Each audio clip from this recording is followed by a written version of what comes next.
As we head to game one of this elimination series.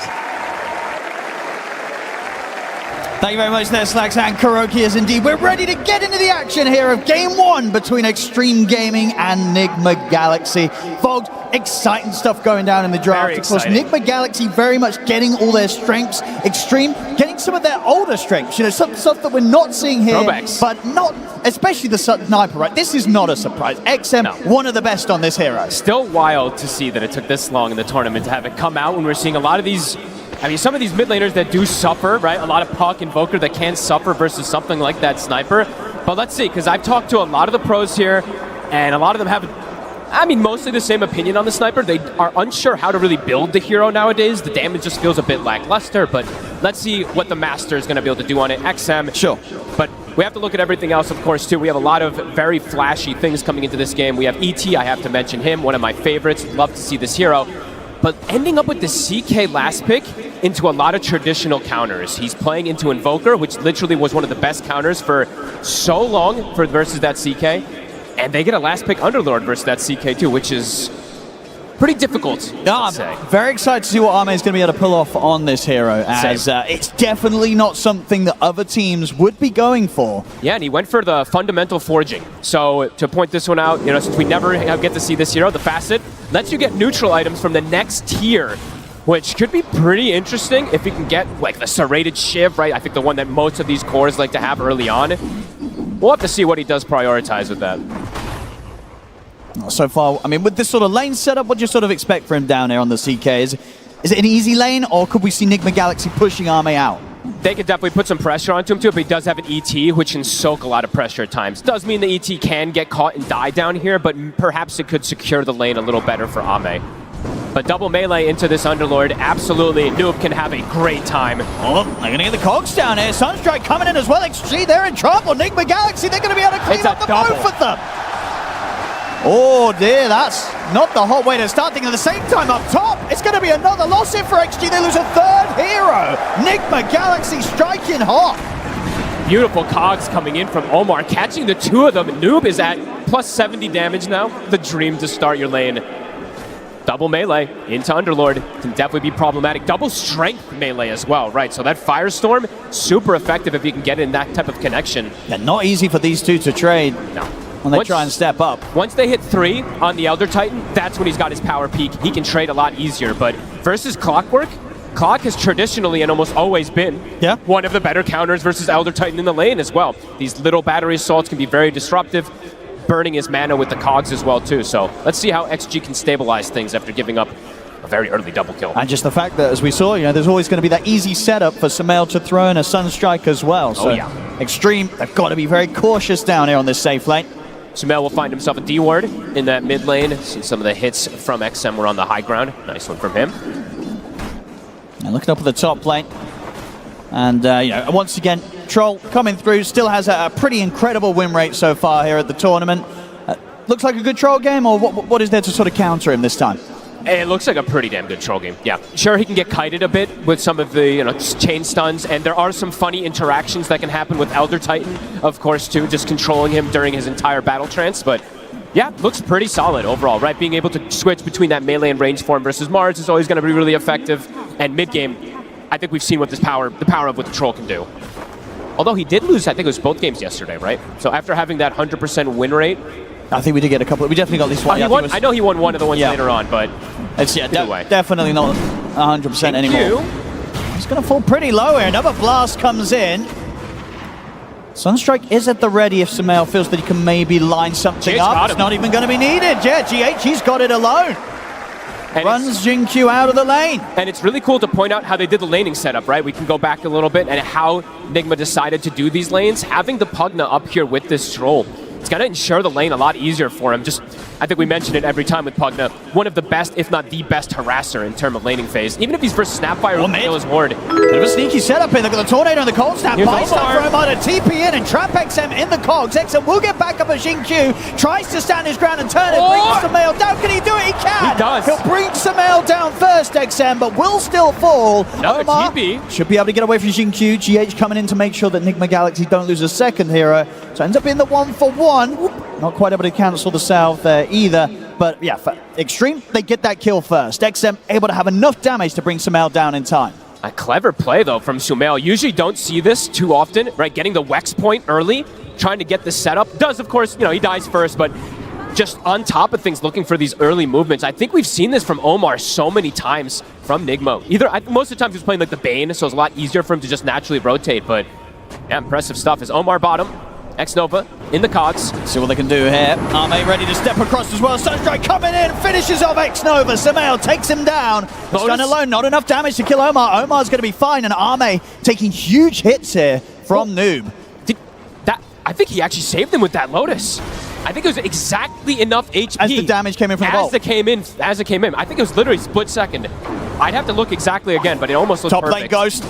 He's feeling the pressure here, but we'll get the whirling axes off, and actually able to survive against these two. There's just a lot of stuff going on in this early game. In 6 minutes, action aplenty. Lane's already being broken, as we see.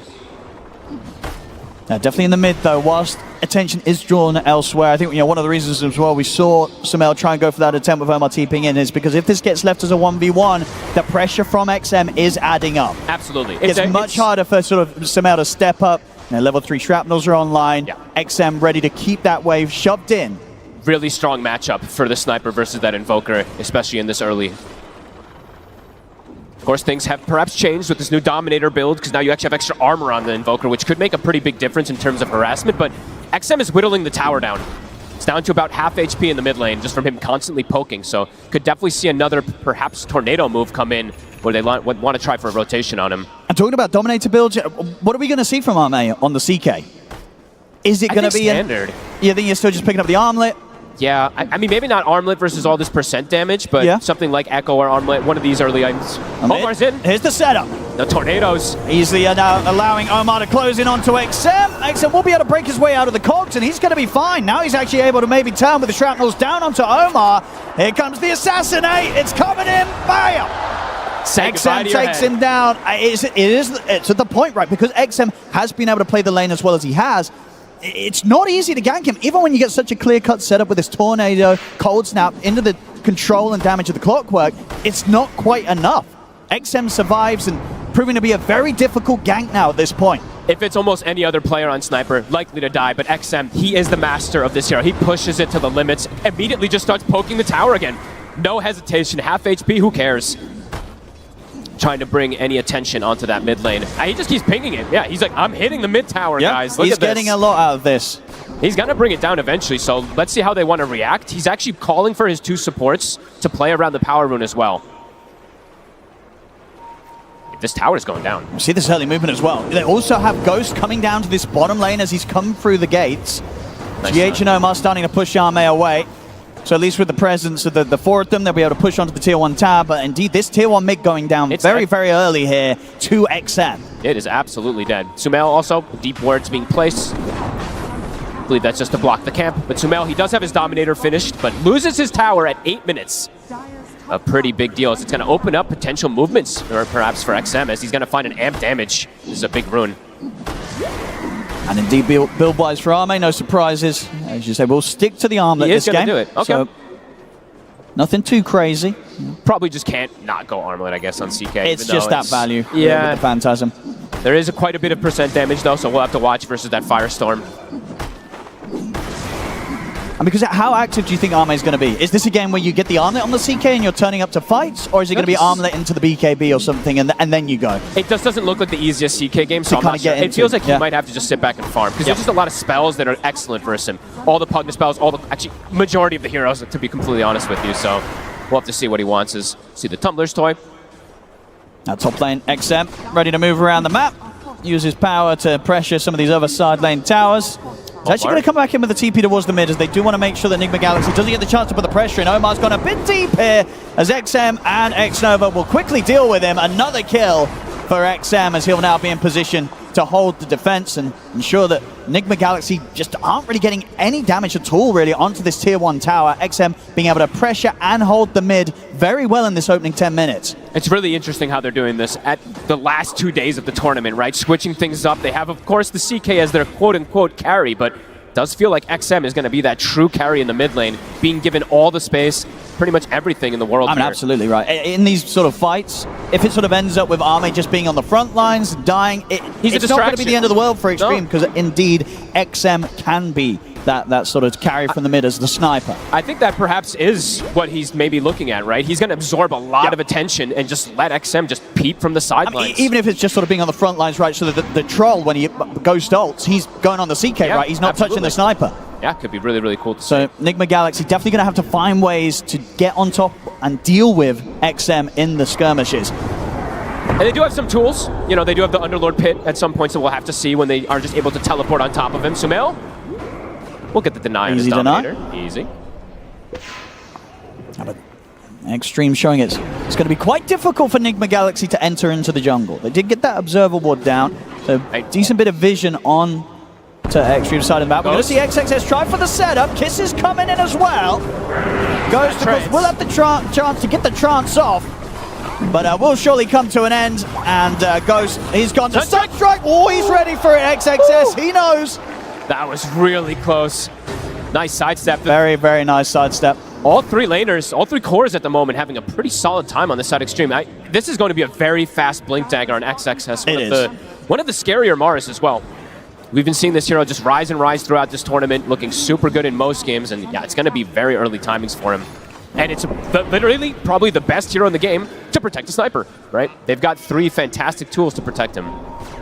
So this type of start can be huge, especially with the way they're making sure they don't lose their towers here. I mean, GH, he's trying to poke and prod it, but continuous protection. Coming in with a good angle from the side, gets the setup onto X-Nova. It's gone. Will allow them to continue to hover around here, Nigma Galaxy. X-Nova was way too far forward there. XM stepping up. There's a hook shot available for Omar. I mean, if Omar sees the chance, he will dive for this. He's thinking about it. There is backup, though. XXS is in the area. No arena, but he has a spear. I think they know. He's pinging. Let's see who's going to be first to make the move.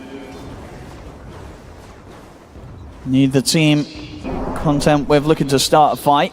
How's Noob doing on his pipe? He's getting pretty close to it. Ame, they're making the move on him. They're going to get the catch here. Omar in with a hook shot. Sunstrike coming in as well. Phantasm will be there to dodge it, but Ame still goes down. Surprised he showed in the lane.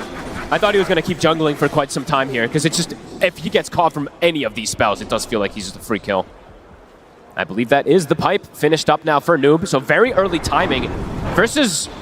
the sniper's going to be able to deal a decent amount of damage in this versus this, but the Snapfire and the Mars combo could get answered pretty heavily if Noob just TPs in and pops that pipe for the team. And we're going to see Arme just going to go full in on the illusions, wants to get the armlet into the Manta this game. Okay. Farming build.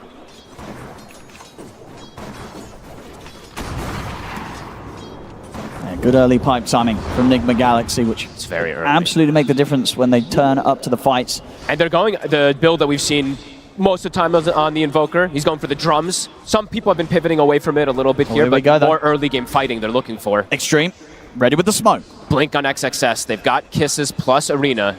And Splitter available too. The combo's going to be good if they find any sort of these cores, but Omar already ready to sort of disrupt the push forward. He'll throw his body in with a hook shot. Samel's still going to get caught here in the arena. Omar surviving for now. XM just dying here to the life drain. They kill off the sniper. Samel, can he escape this? He can't. XXS takes him out with the final right click.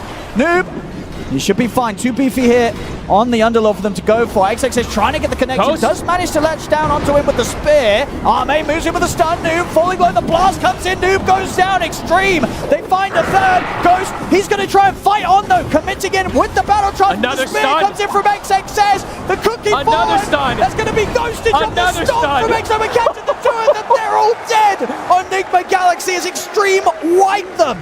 Woo. They got XM, but it cost them everything there. The chain what stun. A fight I mean, and it was just such a rough start for Nigma Galaxy. I guess they felt because they had sort of Omar go in and tank the initial brunt of the attack from Extreme that maybe they could try and get something out of it.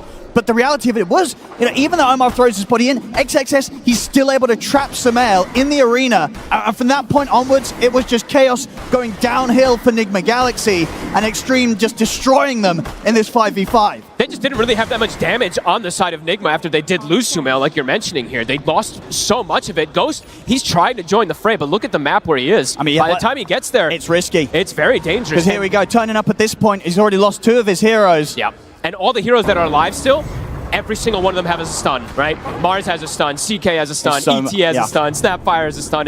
They're just completely controlled. And just a beautiful fight for Ame to be able to turn up to. He's like, you want to try and come and bring this sort of team fight into my jungle? I'll come and be involved. Get involved in the cleanup. A rough move there from Nigma Galaxy that hurts them so badly. Yeah, they cannot lose. They can't lose Sumail that early in the team fight at this point in the game. And it really is these sort of moves, you have to be so careful making them specifically into an extreme when they have something like the XM Sniper, right? Yes. If you don't deal with this sort of backline damage output, these fights are only going to get harder and harder. The moves, the initiation, it has to be there from Nigma Galaxy or Extreme Gaming.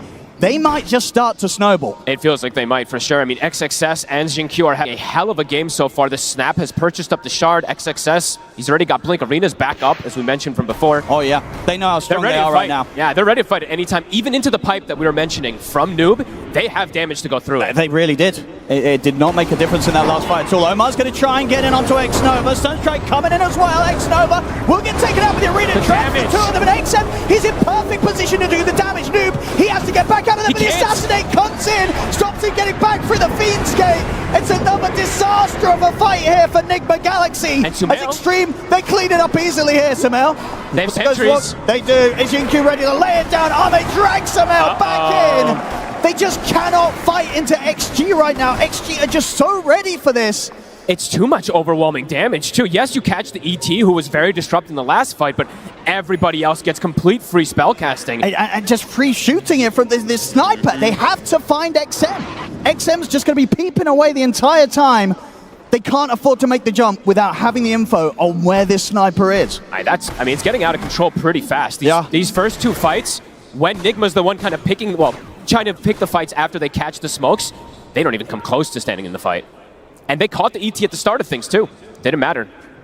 Still just far too much damage, and far too much control. Nigma Galaxy, they've got to really sort of step back, reassess what they want to do in these next moments, because going for one more of these sort of moves and plays, if it comes collapsing down onto them, the game is going to fall into incredibly difficult territory. It feels like it already is, to be completely honest with you, because looking at the way that their draft functions, they don't really have the most stuns, right? They have a hook shot and some spell combos that can come in and some damage, but overall, Extreme, there's just so much control in the fight. Yeah, it's absurd. You're not going to stop Extreme from getting off all of their abilities. They're going to get to click their spells. Even if you catch, let's say, X-Nova in the front, as we saw there, XXS is going to get the spells off. If you catch XXS in the front, you're not going to kill him. This Mars at this point is way too tanky. You don't have the damage. I mean, because if you sort of look at the state of the heroes on Nigma Galaxy right now, it's like for Ghost, it feels like he can't turn up until he's got the Asher and the BKB done now, right? You just can't want to see this troll try and get involved because it feels like it's just impossible at this point for Ghost to turn up and have a chance of surviving against a 5-man of Extreme Gaming. And is he going to even do damage when he has that build, right? It's not really much when you're playing versus something like Mars, CK, these heroes that can just stand and absorb. Especially the Mars, as we saw there,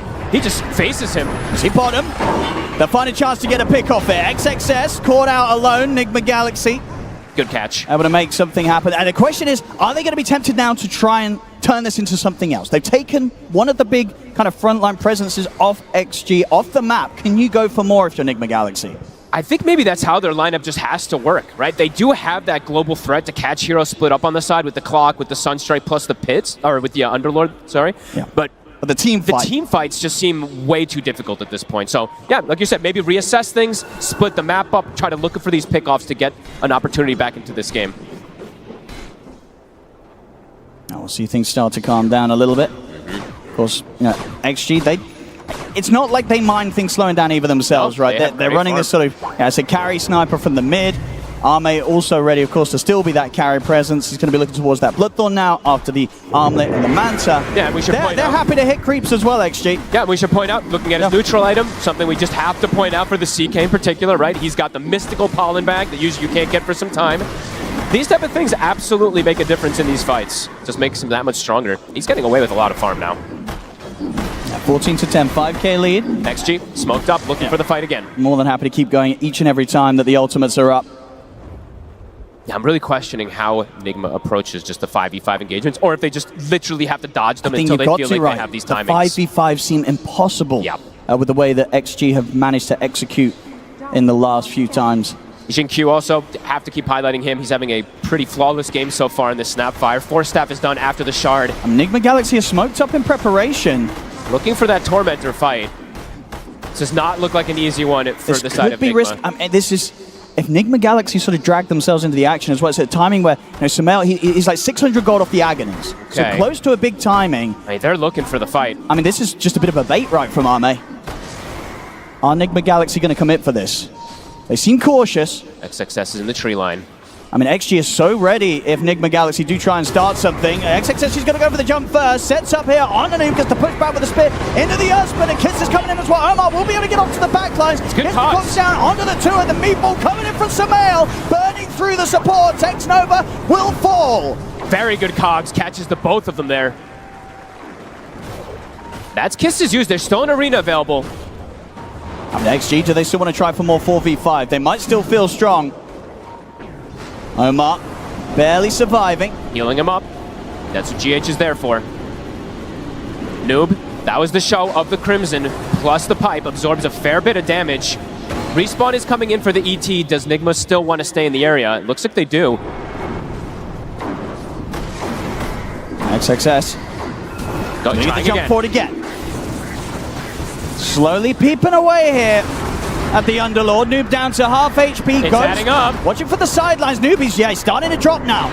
The heals are coming in. Cookie gonna connect this time. Noob's gonna be fine. Arme's actually trapped to the side in the cogs. Sunstrike comes in. Arme's in trouble. Ghost, he's just able to take him out. And another hook jump forward. Nigma Galaxy, they know they're gonna try and push this for more. The arena will be dropped down to try and hold them back. XM peeping and goes to the side, but the battle trance is up. Ghost gets the ultimate off, and now he's ready to start getting the hits in. Closes the gap over towards the snap. They're cleaning up in Nigma Galaxy. They turn towards XXS. Ghost getting focused by Noob and Sumail as they push the sniper out of the fight, and they bring him down. GH gets a triple kill amongst it all, and Nigma Galaxy this time, they get the team wipe. I love this buyback from Noob. I think this makes a big difference coming in, buffing up the auras, throwing on Ghost so he can stand his ground. What a beautiful fight. Wow. The angle they can find, right? Catching Ame on the south side before the fight kicks off. I mean, an incredibly rough way for sort of Ame to die very early on in that fight there. Getting caught, heading up the steps. Noob, they're whittling him down, but he actually did his job, right? Absorbing so much pressure, and then Ame getting caught on this south side makes the difference here. A great buyback. We'll see it here, right? Ame heads up, but it's straight into Ghost. Dangerous. Ghost in position, and Omar right next to Ghost there. He could be there to trap whoever headed up to the high ground, and it being Ame meant that the carry from Extreme Gaming getting taken out so early in this team fight.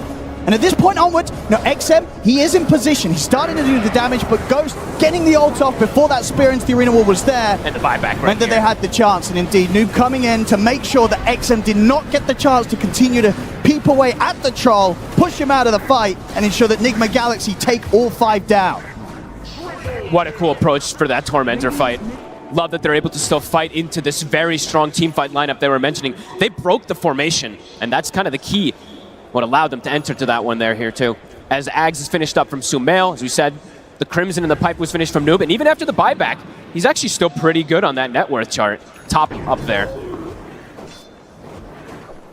That was beautiful. Yeah, not an easy fight to make happen, but they managed to do it, Nigma Galaxy, setting the game back to very even territory here, 16-16. And it probably makes Ghost feel a lot better in terms of his matchup. As we saw there, even with just a Battle Fury and a Yasha, he can turn up with all those auras and all those buff ups. Oh, for sure. That was a risky call to make for him to get involved, but it absolutely pays off this time. The magic. Stars aligning. Let's see where they head to next. Starting to look towards the bottom side of the map. Arme, how's he doing on the progression? Very Still close to having at least the Orchid online. But completely stabilizing things on the side of Nigma Galaxy. Net worth completely back to 0. I believe they're actually in the experience lead after that fight as well, after being about 1,000 XP behind too. Looks like XG slowing the pace down themselves, looking for those next few items. XM getting closer and closer to that Mjolnir. They do have to watch out in terms of these, at least in these fights, if they can get these, you know, GH in particular, we didn't get to highlight him, but ending up with a triple kill in that last fight, he got a lot of healing off as well, too. So this Pugna, this pesky Pugna does have to be addressed as well. I mean, the support duo of Enigma Galaxy, we've seen it from these two before, right? And on these heroes, GH on his Pugna, Omar on the clock. They get a lot of work done. And Omar on his clock has been insane on this main stage, finding both supports even earlier before the fight started, too. These type of things are huge. 2K lead now for them. Yeah, as we see that as well, even though the Ghost had the tougher start out of the carries, already so far, he's managed to do twice the amount of damage that Arme on the CK has been able to do in these fights. Cool, very cool. So a lot coming out here from the Troll, and this is pre-BKB, as I said, that was not easy for Ghost to do. Next fight round, he will have that BKB complete. That probably was all that last fight. He literally was attacking for so long, right? So, yeah, he's gonna have the BKB, so we'll be able to play a little bit easier versus that arena and versus those kisses, as we say. XM, of course, continues to scale very, very nicely. Former Mjolnir on top of the completed Hurricane Pike. Next timings have been hit. They have BKB on the Mars, and as you said, the Mjolnir is done for that sniper. He has to be dealt with. Yeah, Omar's got to find him, or as we saw last time around, Noob's got to be able to try and set up with the Fiend's Gate to get in the face of the sniper. Yeah, they cannot let XG just set up for the team fight. They have to be ready to break that formation.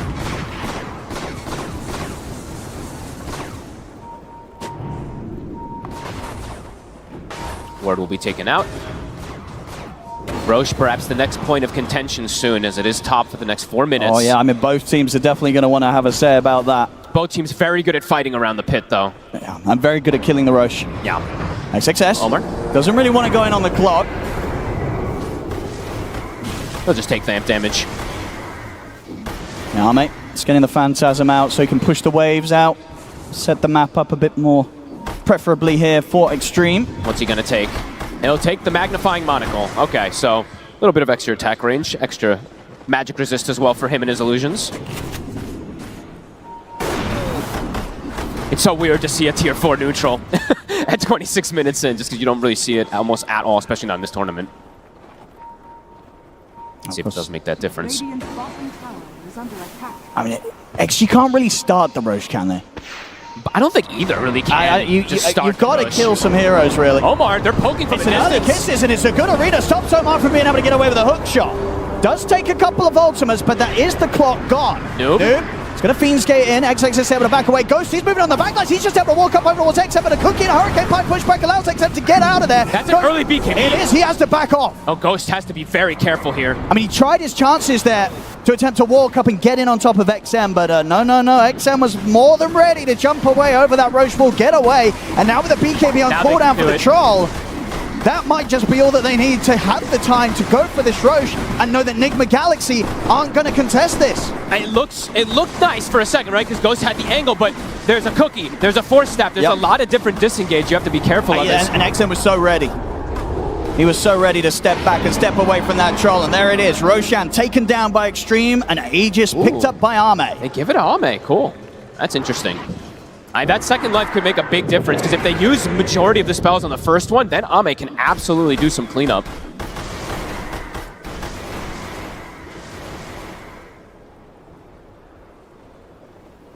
Now with this Aegis online, what do you think the call is going to be from Extreme? Do they look to try and push this? Are they happy to still farm? And then Enigma Galaxy, are you avoiding the action, or are you still going to try and make plays into the Chaos Knight's Aegis? I feel like for Enigma, again, they might have to just sit back and wait a little bit longer, just for that timing in particular. Sure. But still, they could look for these global pickoffs if they do see an opportunity, because they do have that availability. But I would say that XG, they're the ones that are looking to lead the charge. I said that before, and Enigma was the one that actually took the fight, but I would imagine so with this Aegis. I mean, they should feel pretty strong still, even though the numbers are close. The team fight still has to be very specific for the side of Enigma. Well, they're going to find him out on his lonesome here. He's going down. No way out for him.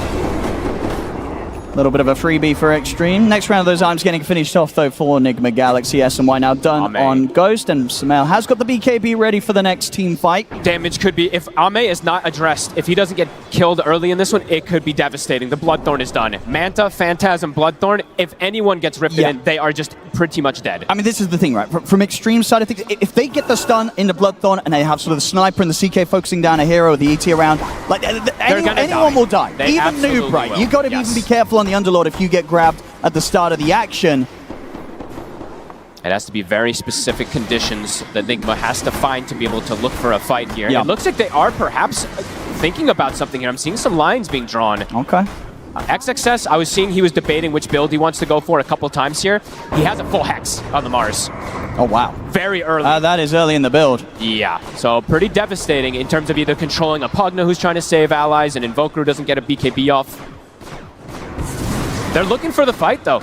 Look at this do they want to fight around this tier 2? And subscribe. XXS. I mean, they're getting a good wrap around it. XXS is not there.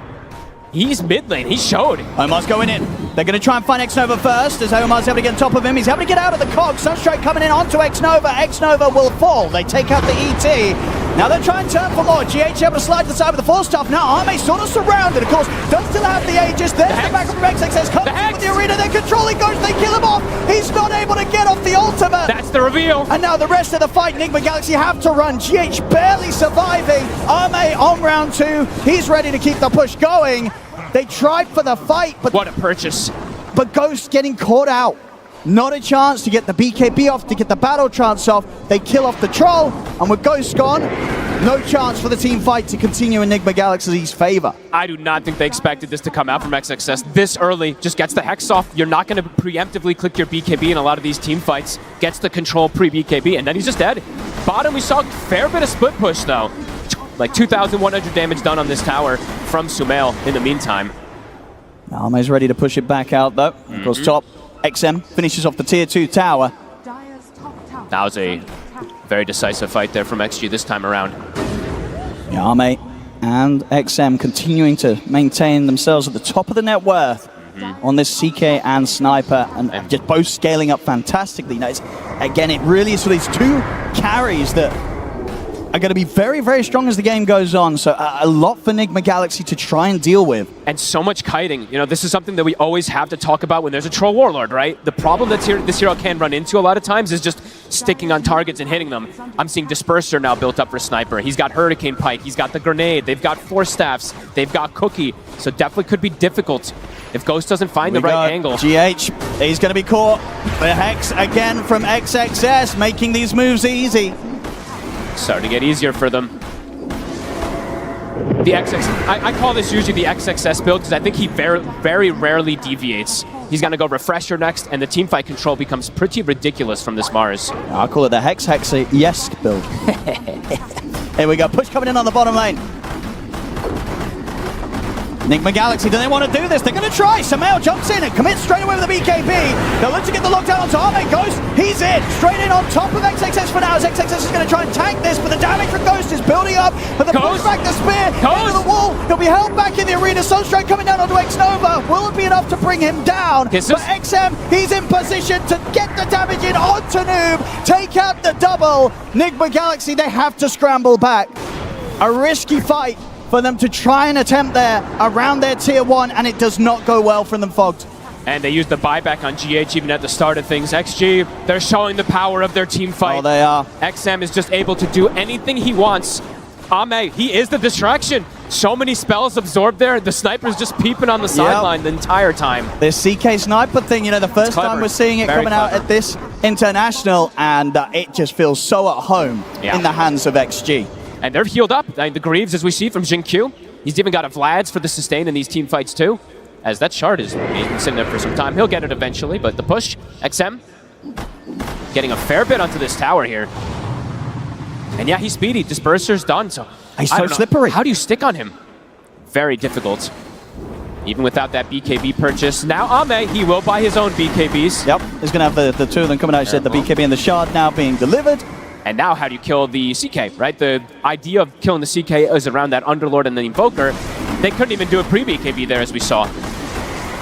I mean, when it comes to the high ground defense, is there anything that is scary from Enigma Galaxy in particular, or do Extreme have pretty good ways of entering the base? Pretty damn good ways of entering base and forcing the issue. I think Mars is one of the best as we've seen, and they have good ways to get vision, right? They can just put an ET Spirit, and Sniper can just peek from low ground. Yeah. It kind of forces the issue, the onus on Nigma to make a move. I mean, it really is that scary even inside your own base, right, as you said. If they get the vision, and XXS is able to just blink the Hex, it could be game over. Absolutely. So you've got to be so ready to bail out whoever XXS looks to get his hands on with the Hex.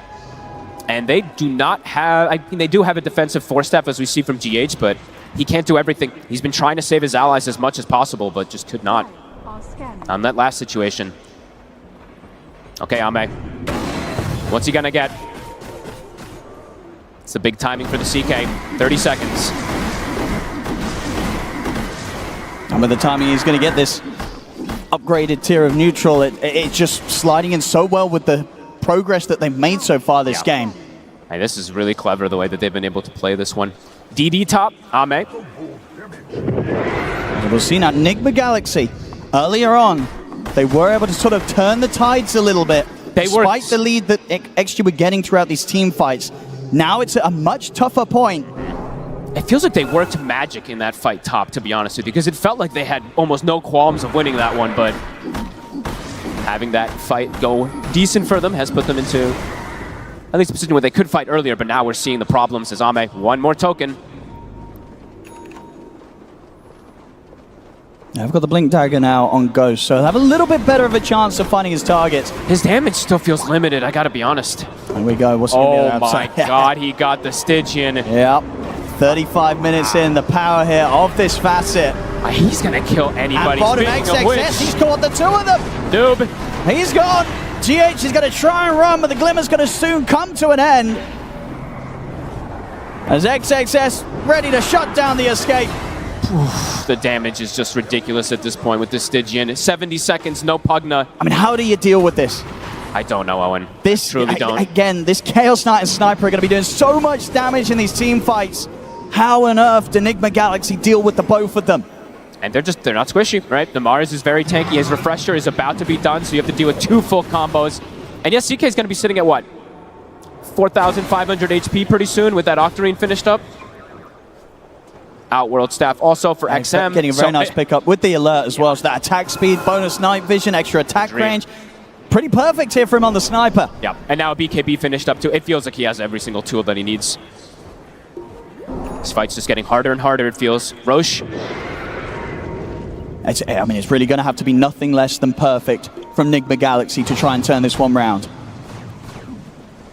As XG in a fantastic spot here. Just don't know how Ghost does damage. I feel like he needs that next item before the fight, but he is going for Satanic next, which is just survivability. I guess he does have Alacrity plus Solar Crest to buff him up a bit there, but feels like they are getting too tanky on the side of XG now to deal with. Waiting for that Roche. Q. I mean, are you trying to take this fight if you're Enigma Galaxy, or you're waiting? I think you wait high ground. I think going out there is crazy, but they've done some crazy stuff this game already, so. Yeah, especially with this Refresher now on XXS. And all these brand new neutral items that they've been able to pick up some really big ones. So many things flowing in for Extreme Gaming, whilst Enigma Galaxy just struggling to get that next set of items complete. They just haven't had that much growth in these last few moments, really. Sumail going for the Lincolns next. It looks like they are going to potentially try to smoke out and look for this. They are grouping up. It's a risky move, but maybe a risk that needs to be taken to get themselves back in this game. All right, Roche, it is up.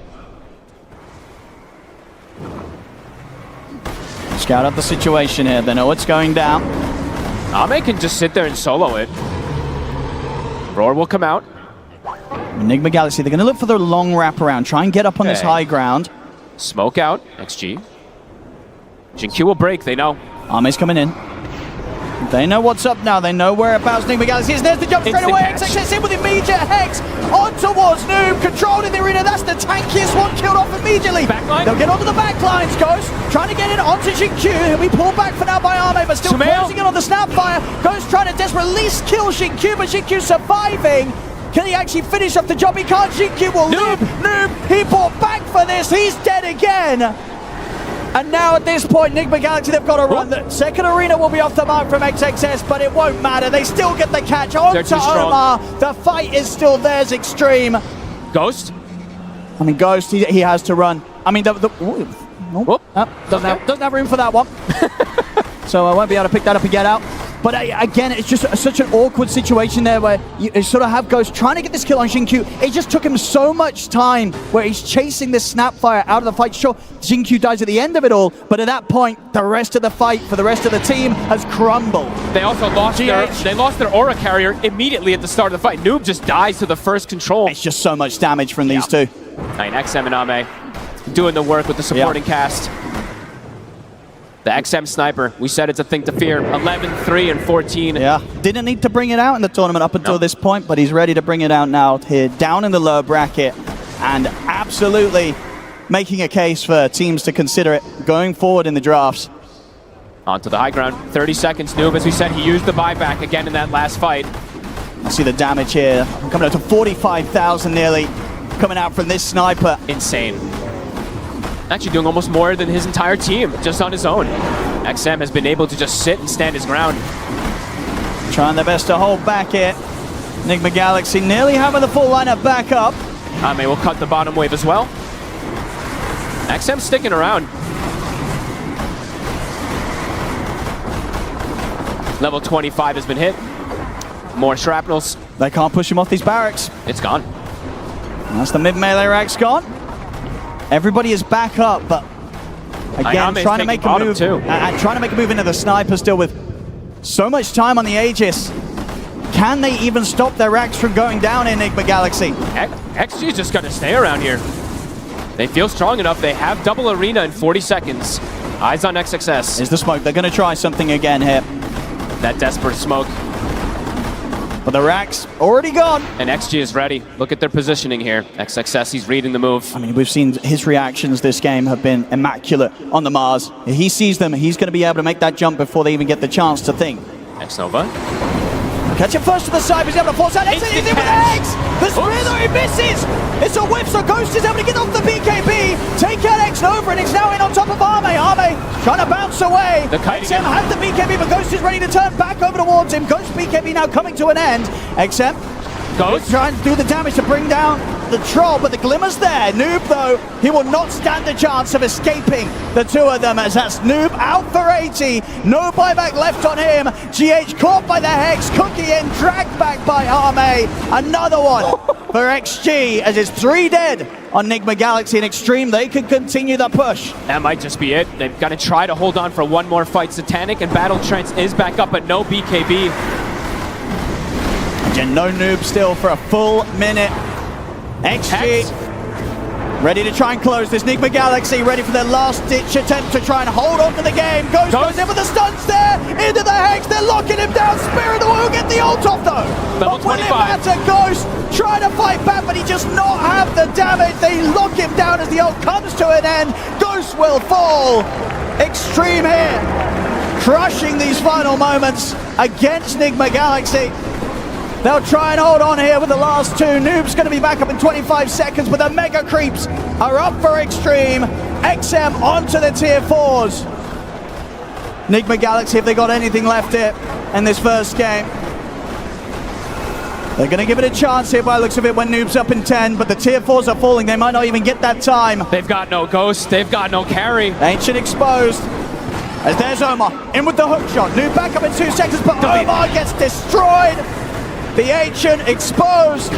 Noob's back in, tries to get over the fight, but the Hex comes in. Samel will jump forward, but Ame turns towards Noob. XM destroys the boat for the double kill. Godlike for XM, as GG is called. Extreme will take game 1. In their own fashion, with their own heroes, X-Nova sipping his drink at the end of it, saying that was easy. One fight that Enigma took that looked pretty cool, in that top one they had a good turnaround, but afterwards XG put them back in their place. The team fights are just, it felt impossible, honestly, Owen. I was still very impressed, as I said, with that one fight that Enigma took, but my goodness, this draft and this play from Extreme, absolutely. It felt like they got what they wanted. XM, he gets this sniper in a perfect position. He has these bodyguards to protect him, and I didn't get to see the damage numbers at the end, but well over 50,000, I believe, on the sniper. Easily from XM on the sniper. Something about this team, every single land that they come through on, you've got to be ready to expect it, because the sniper pick and the way they play around it, it is perfect. Extreme Gaming, take game one. These guys who were coming into TI main stage undefeated for a reason. We didn't know exactly why the sniper was not getting picked up, though. First time we're seeing it in this tournament, Lacoste, and it's an XM specialty. We see exactly why in this game. They didn't have to bring out the big guns yet. They were waiting, to be in this position to bring out the strategy that the XM has been using pretty much throughout his whole career. It's a really good matchup against Invoker. Sumail did struggle throughout the whole game. They made the rotations. They made sure that he's having a good time. And also, I got to point out this CK with fundamental forging. This is something that Pure was talking about during one of the Dream Leagues in an interview, that he wants to play this. He still hasn't shown it yet. He's also a crazy player. But who gets it? It's Ame. So you are getting the level 5 tier neutral items 35 minutes into the game, which gives you insane timing. He gets Stygian, that's minus 13 armor on top of his Reality Rift, plus also the items that he did choose before. So you have GD Poland Bag, great against Pugna, great against the Troll Warlord, so he's not getting the heals. Yeah, we were theory crafting, like, what's the best item that he can get, and I think we all agreed. It's like, if he gets Stygian, just go game 2. Like, this is over. And then he gets a Stygian, it's like, oh my, he's going to one-shot somebody in the next fight. I mean, especially with a sniper also peeping, like, you're minusing armor for him as well. So, yeah, that was an insane game. I think Extreme's probably pretty happy with that one. Yeah, I think so. The fact that you're able to get what you guys have said is the best neutral item for a CK there were still some good moments for the side of NigmaGalaxy. We just didn't see them coming out in full force. It felt like team fights. We've talked about it, how hard it really is to initiate for them, Winter. Yeah, I think some of the fights, they were kind of saved by Noob. He played really well, especially with that first buyback, like really early buyback, I think around 20 minutes. I think that was really, really crucial for them. But we see like a lot of attention here in the mid lane. I think Oma was like doing a really good job initially to pressure and try to slow the sniper down here. Professional sniper gameplay, though. This is one thing XM does so well, is he knows the worst thing you can do on sniper is run away, because you have nothing. You have no mobility. He's so slow, but you can turn and you can fight. Like, he always knows when his team can come in and save him, and he can run away, or he can turn and fight. Even in this second clip that we saw, getting a solo kill, 1v2. Yeah, I mean, this is like the sniper's playground, the first 10 minutes. He had a really good early game. His supports were playing around him. And then in return, he was taking towers. He went to the Mars lane. He killed the tower. And then he also TP'd back mid to save his support, repaying them for their early efforts to make his early game good. 15, 3, and 18. That is an insane scoreline. I really do feel like Extreme just hasn't had to pull out the Cardell up until this point, and people forgot about it. Like, you're playing against XM. You ban Sniper. You get this thing out of the pool. Teams have done this time and time again. Like, you don't make this mistake a second time. No, there's no way you're letting that happen at all. This sniper was amazing. Chaos Knight, obviously, it was fun to get to see him, but the biggest thing about the sniper here, Lacoste, is the way that he itemized. Oh yeah, this is pretty great, because he is getting Orb of Frost, which is going to be turning into Orb of Corrosion, so it slows you by 13%, which is going to be upgraded to 16% slow. On top of your Shrapnel, very bad for Invoker. It slows range heroes more, plus also the health against Troll, against Pugna as well. I did mention the GD Poland Bag, the combination between the two. You're not really getting the heals. The only heroes so far in the tournament that did buy Orb of Corrosions were Monkey King and Lone Druid, and they buy it pretty much at the same time, between 6 and 7 minutes. This is the early timing of the item, but usually we don't see it for a good reason. It's not a strong item, but in a situation like this, he recognizes what needs to be done. He gets it, and he dominates the game with it. Yeah, and these are melee heroes. Like Lone Druid, you bite on the bear, like you're essentially a melee hero. You're using it to like slow and kite, but I think the way that XM was using it in this game was very unique. It's just not how you see it used a lot. Yeah, let's shift the focus a little bit, because a sniper, we wanted to talk about it a lot. However, he wouldn't have had such a good game if his team wasn't there to really save him. He still needed someone to initiate for him. The Mars being a big one here, they're a key part of that initiation for team fights. Yeah, pretty much. He had like two really big bodyguards in a team fight, right? Mars and the CK. I think that's what you want as sniper. And the build too, like rushing the Blink Dagger into Sheepstick, we saw that come into play. I think the the way that XXS plays mechanically is very underrated. Yeah, Like this is the fight where timing. he actually gets a Blink Dagger, the 13 minutes in delivered. Omar had a pretty good understanding where he needs to stay, but the combination between him and Snapheart, like you're just dealing way too much damage in general. It's the 1-2 combo we're talking about. It creates so much chaos. It also allows XM to be able to peeping from the distance. Yeah. And this is the fight, have in mind, where Underlord is super farmed. He's on the top of the network, so he's ready to join. He does have that pipe available, but it's still not enough. They're kiting the fight real nicely. And XXS, look at his position. He's ready to land multiple spears, finds a really good angle. This is pretty much the max distance for the spear, and they're going to be able to clean up every single time, turns around. I think both him and Amar are the best Mars players in the world. Collapse, of course, is up there, but the way he turns every single time he needs to soak up the damage is just beautiful. Yeah, despite your sniper, being such a key part of your win condition, the fact that you trade him off for a team wipe, you're more than willing to do that there. I think the way that Extreme plays right now and the way that they've won games, which is basically staying as a unit in fights and having this like extremely good synergy, lends itself to Mars super well. Like this is one of the best heroes for them because it does so much. You can bodyguard for heroes like Sniper. You can split multiple heroes like in and out of fights. You can use the spear to pull somebody back. It's like the potential on this hero is really, really high. It's like a super high skill hero. When it falls off, you can feel like just another support. But if you have somebody that knows how to play the fights and keep the ball rolling, it looks amazing. Yeah, something that I think really helped Extreme Gaming with that one, we talked about the kiting, right? But also just how long everyone was living in this. It felt like they were able to kind of just evaporate Enigma Galaxy hero, and then it's like you have the numbers advantage, everything goes in your favor. The tide kind of turned a little bit when we saw that Underlord finally get a couple more items for himself at about the 20-minute mark.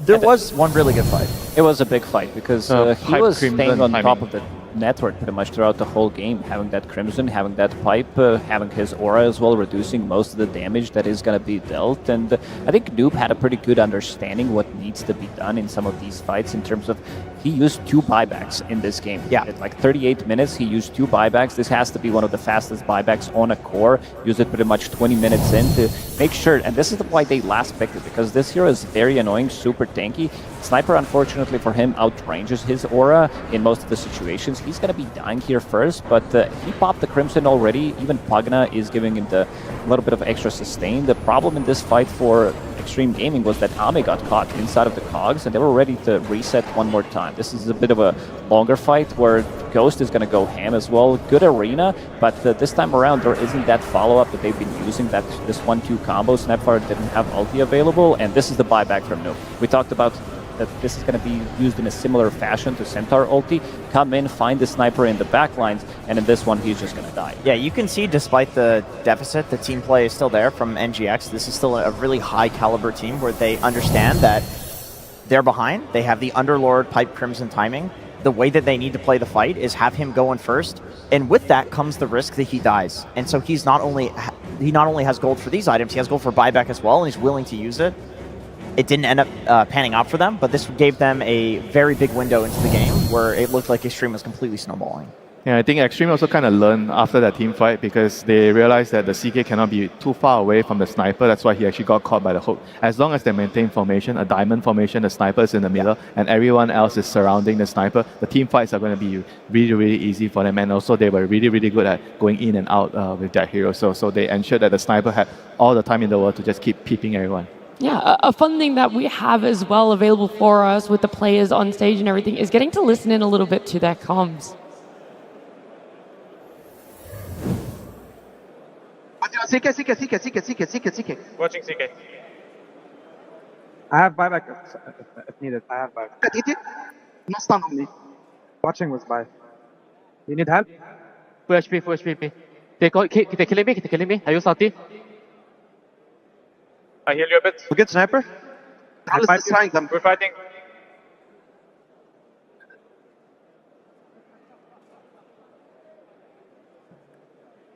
That fucking shit, boys. Sniper now. I heal you a bit. Get that. Nice.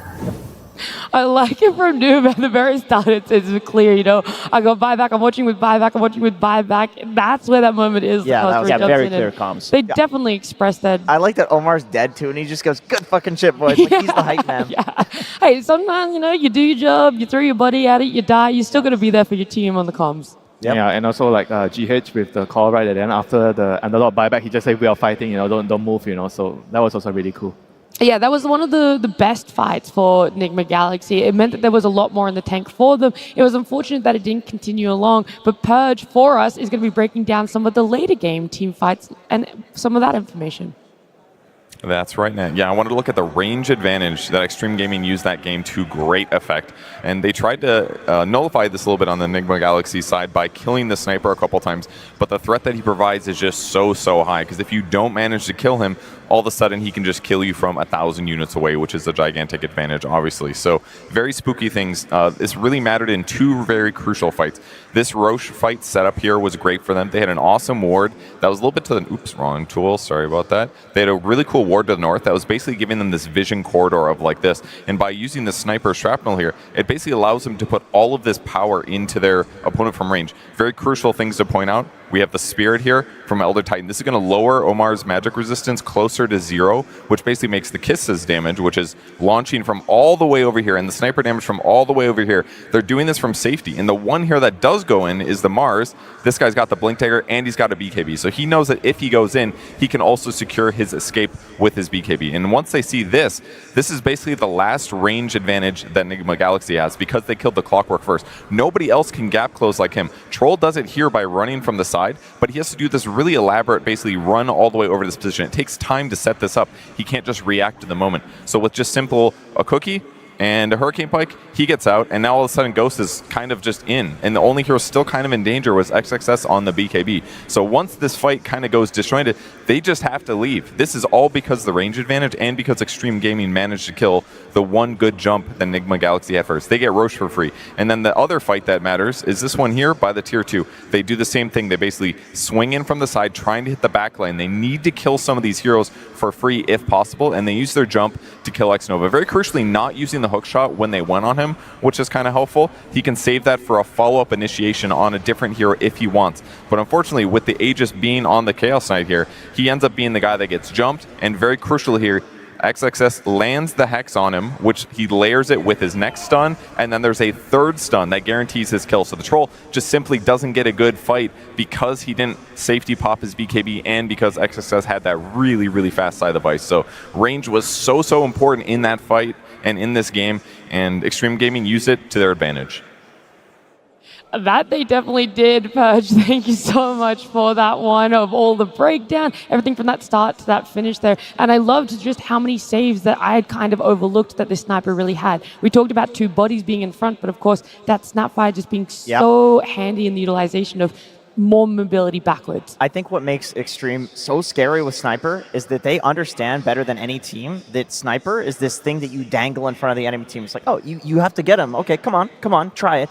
And then they all use everything to save him. They all use everything to save him, and then enemy team reveals themselves. All of a sudden, you have XXS jumping the back line. Like, this team plays around the hero so well that most teams just ban it. They don't want to deal with it because they know how to itemize as well. If you look at the supports, first of all, he has his Hurricane Pike. Then they have double Force Staff. They have Vlad's. They have Guardian Greaves. They have Cookie. Plus, they also have Solar Crest. They also have big drums as well to be able to run away from the fight, understanding that they can reset multiple times. And if they don't die during that like Troll ulti when they go in with the big Invoker combo, they're going to be winning the longer fight. Yeah. Before we get into that game number 2, and before we talk too much more about what we expect there, we want to show you guys one of our finalists from our short film contest.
What a fantastic That was sad. I feel like I felt every emotion from hype about this battle to absolute sadness around this armadillo.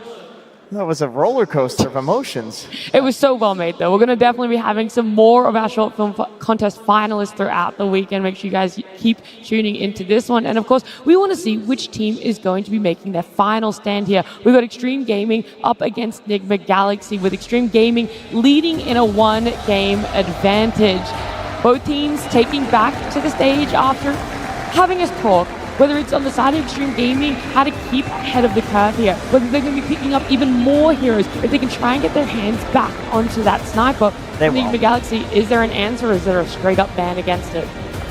I don't know. What do you guys think? Is it worth leaving it in and trying to counter it?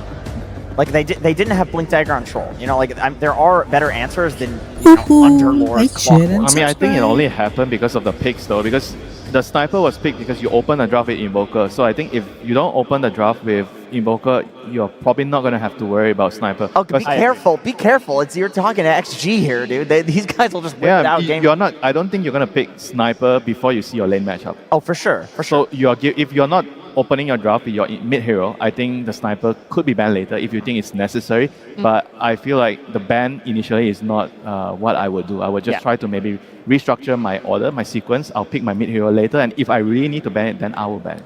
I agree with that. The thing is, though, they value mid lane dominator builders for Sumail right now. This looks to be what NGX thinks is like the strong thing in the patch. And I feel like Sniper's probably good against all of those. Like he'd probably beat Muerta as well, right? In the last 5 games that they did play, they did pick Sumail's hero 4 out of 5 times. Yeah, but the thing with the Muerta is, it's different because Muerta is a flex pick. So when you pick the Muerta, you don't really feel like, oh, it's really going to be mid, and you're going to pick your sniper right away. Yeah, but they also opened up with the double Nature's Prophet, which is also a flex pick. So they might need to, maybe open up with an offlaner or just the straight up position 5/4. Yeah. It also goes back to those bans, right? For Extreme Gaming, it was very targeted against Enigma Galaxy. They went for the Marcy, the Muerta, the Bane. So whilst it wasn't necessarily targeting what Sumail likes to play, it is taking out all these things that I think have been the good openers, the strong foundations on the side of NGX. Yeah, the foundation is going to be very, very crucial here. Who's going to be on which picks, which side. You're going to definitely have to plan everything around that. And I do feel like maybe it's more beneficial for Nigma to be on the second pick. Normally, I would say it's easier to be on the first pick side, because now the more I think of it, because both teams are very, very focused on getting their mid matchup. So being on the second pick side means that you can decide based on what they are opening, and then maybe you can 9-pick Sumail's hero without fearing that, oh, there's this sniper. Because I don't think they are going to open number 8 with sniper. No. So they're going to pick something else, and then if you think Invoker's open is a good game for it, then you pick the Invoker at 9, and then you ban the sniper in the second phase right away. So I think in this sequence, second pick is probably easier for Nigma to plan around. And if XG has last pick, you're just not letting sniper in the last ban phase through. Yeah, I agree with that. Okay, so it feels like there's a couple of solutions there. We'll see exactly what they've been able to bring up for themselves, because it brings me great joy to say we've got a game number 2. Extreme Gaming versus Nigma Galaxy. Game 2.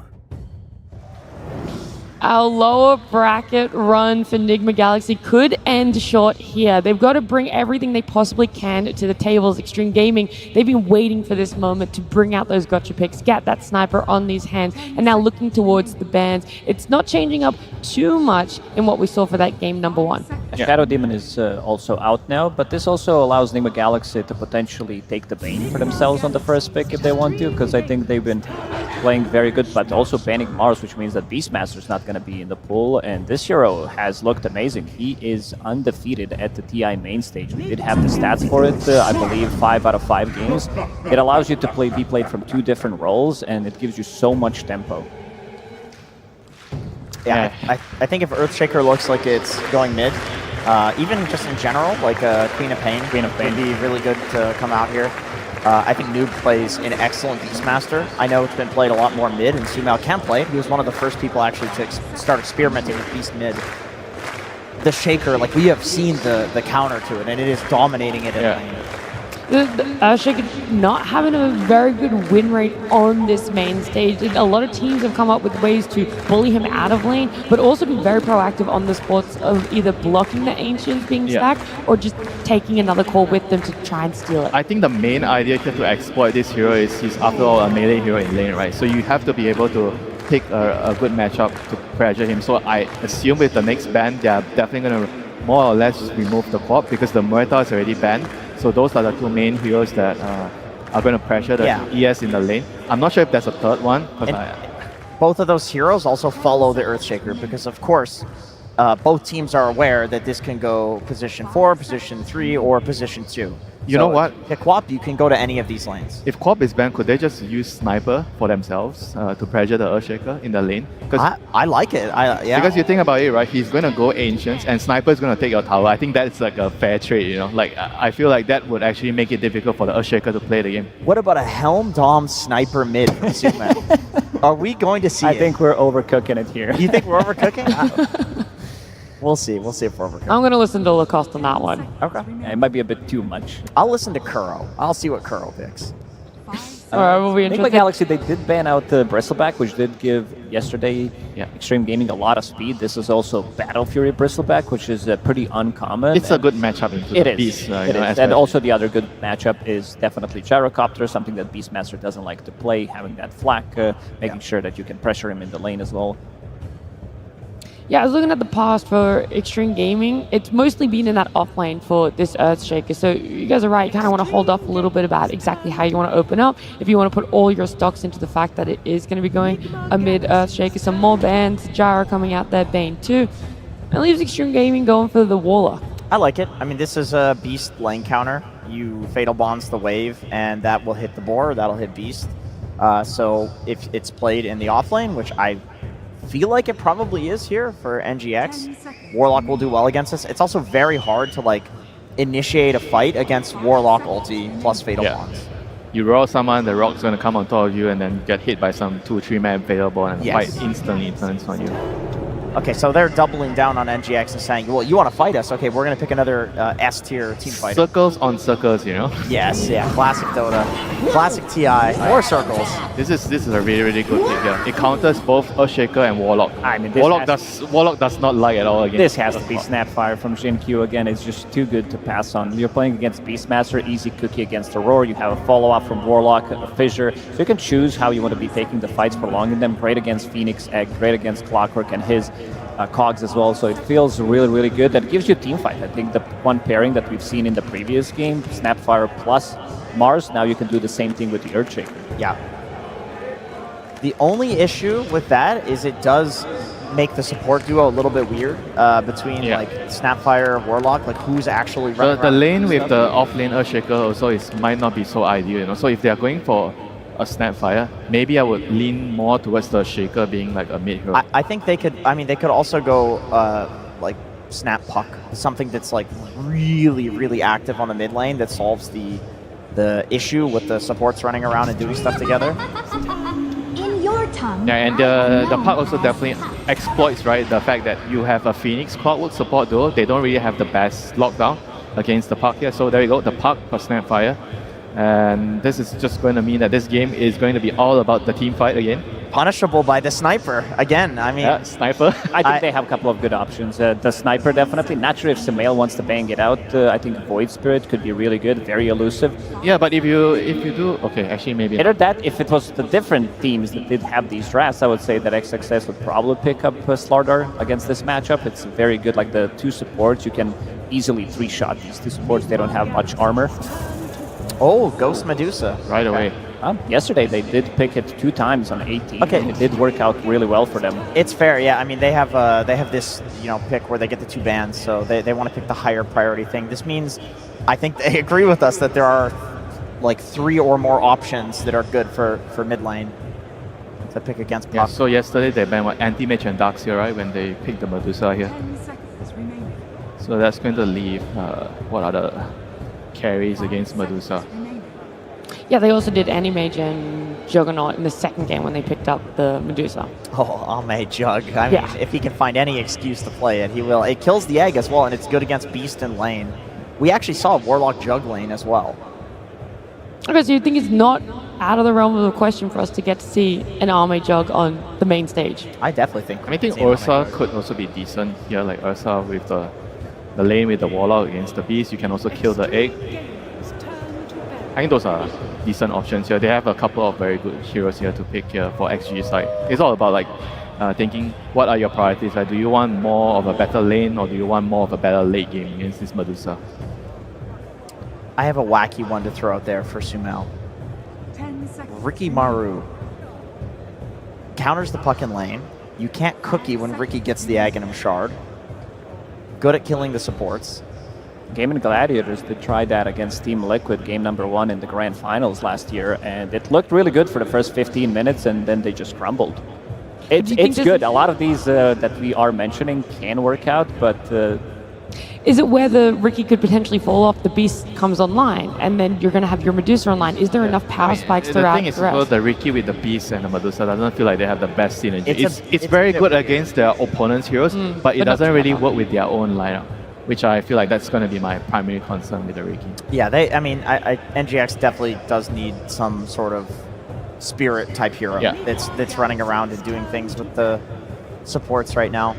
Or they, once again, can all in and go for Sniper and just say, okay, we're going to dominate you in lanes, go late game, and then win the game that way. Which they have done. I mean, they did the Medusa-Muerta duo. This is not a super common, scaling cores in your 2 and 1. But I just feel like more likely you're going to see like something like a Void Spirit. Void Spirit just with the Axe is going to counter basically the entire lineup. Yeah. The current 4 heroes. Yeah. That is definitely the best on Spirit. Enigma Galaxy.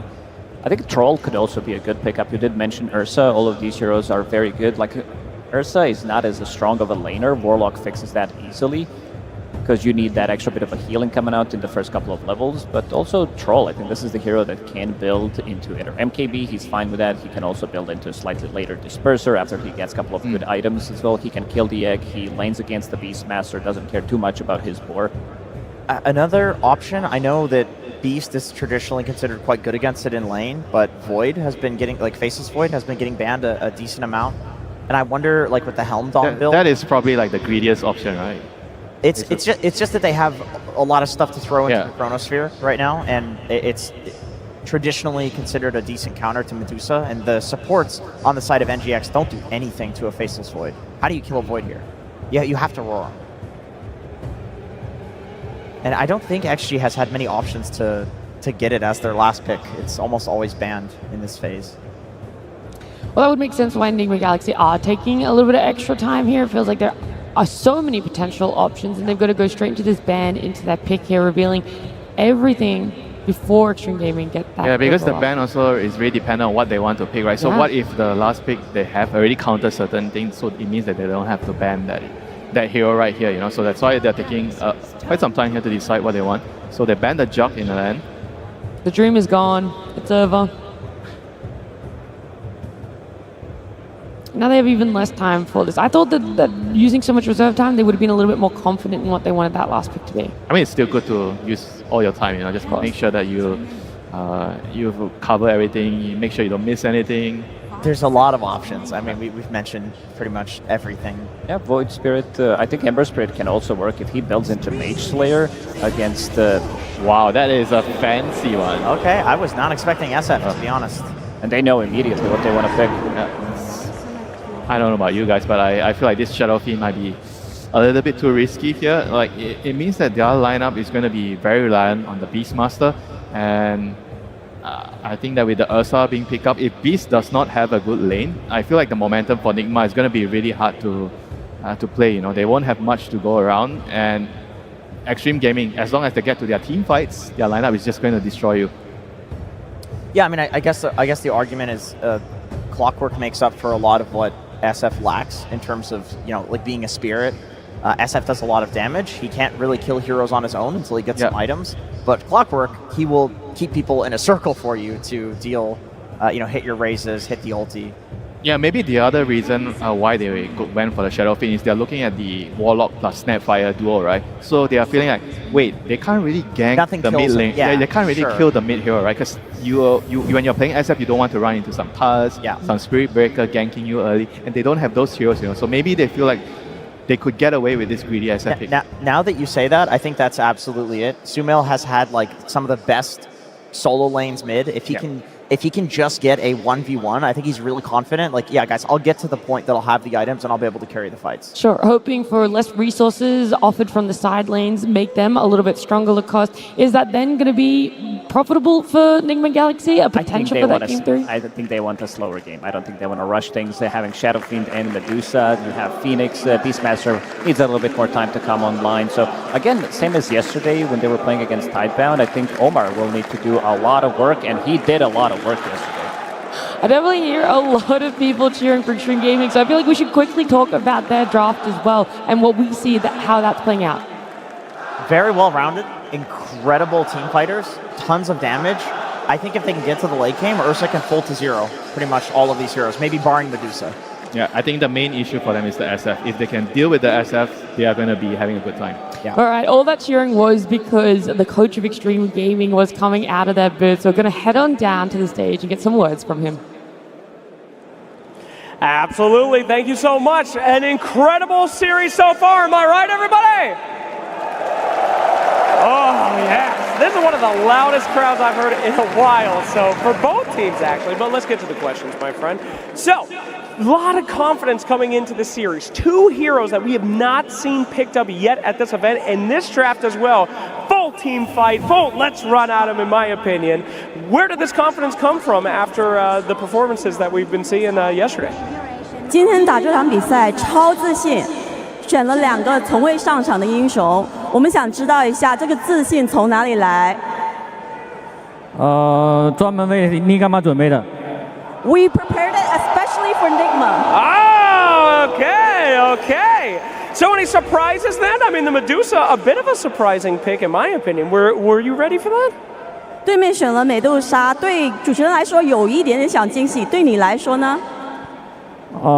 预料到他们不是选美杜莎就选德鲁伊吧。With them, if it's not Medusa, then it's Lone Druid. Fair enough. All right. Well, I did want to give you an opportunity. As I said, an incredibly loud crowd, especially over here from the fans of your team. I want to give you an opportunity to say something to them cheering you on. 现场那么多粉丝在支持，为你们呐喊，想有个机会让你们就是跟粉丝说一些。谢谢大家支持，我们会冲上去的。Thanks everyone for your support. We will go all the way up. All right. Well, let's see if they can do it again in this game as we get into game number 2.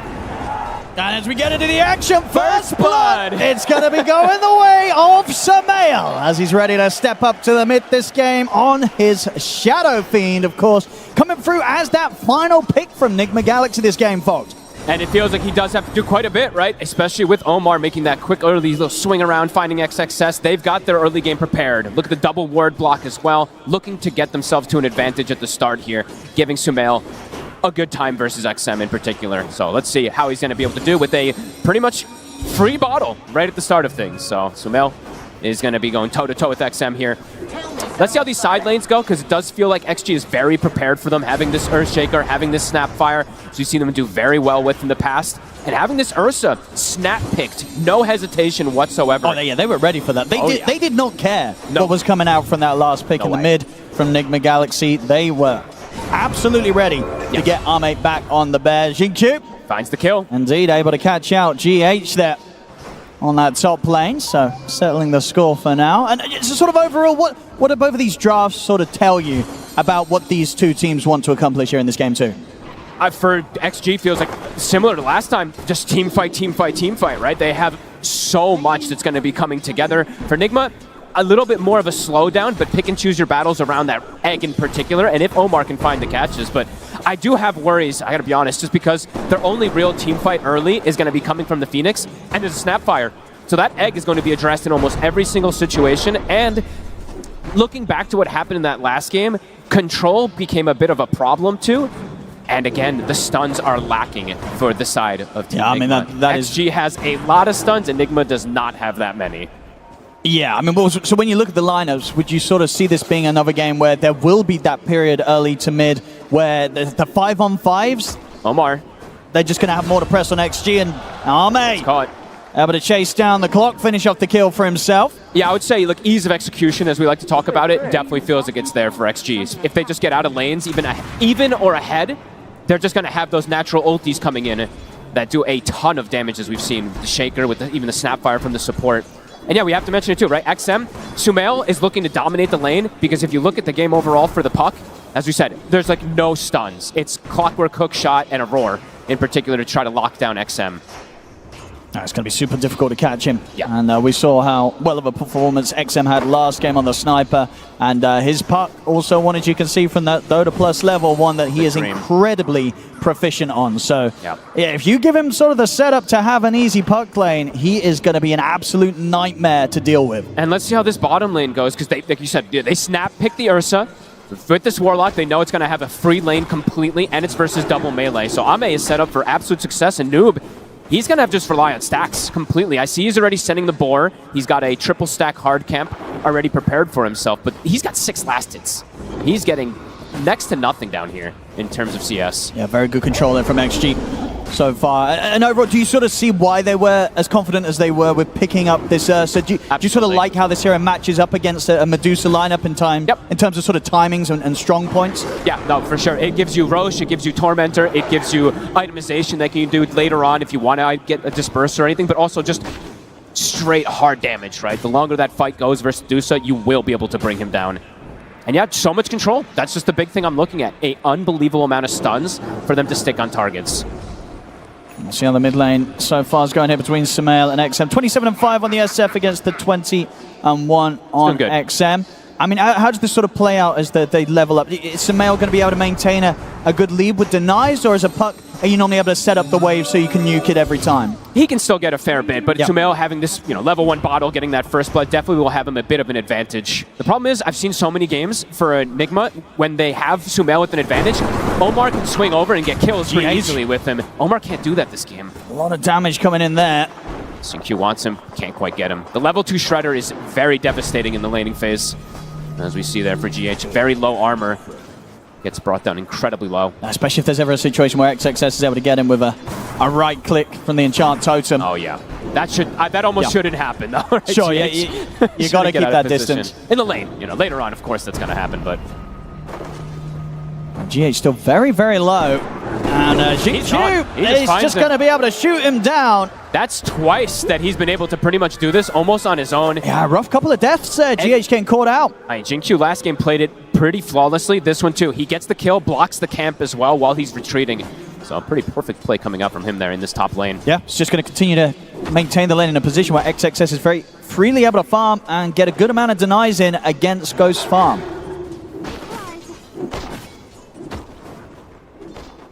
So far, slightly favorable early signs here from Extreme in the way that they're maintaining the lanes. It's going to be a lot of eyes on what Sumail can do from the mid on his SF. Sumail and Omar to set that tempo in particular, to have that game for Ghost so that he can sit back and farm. Constant fissures. Yeah, proving difficult now for really GH to have a sort of say in this top lane. Each time Xingqiu pushing him away. So I mentioned this last time, the way that they had their lane setups. This time they, of course, it's GH still playing that 5 position, but not having that matchup where they have like a ranged hero with the melee hero, the Clockwork with the Medusa, which is a pretty strong hero, versus Earthshaker too. So interesting that they decided to do this and just keep it very standard rather than adapting in any way. And we see XM has the haste rune. Can't look to toy with Sumail a bit here. Yeah, knows that he's at no threat at all. Yeah, Raindrop's going to be blocking a lot of that damage. Sumail down to his last Raindrop charge. XM still has the 3. Could see a rotation at some point.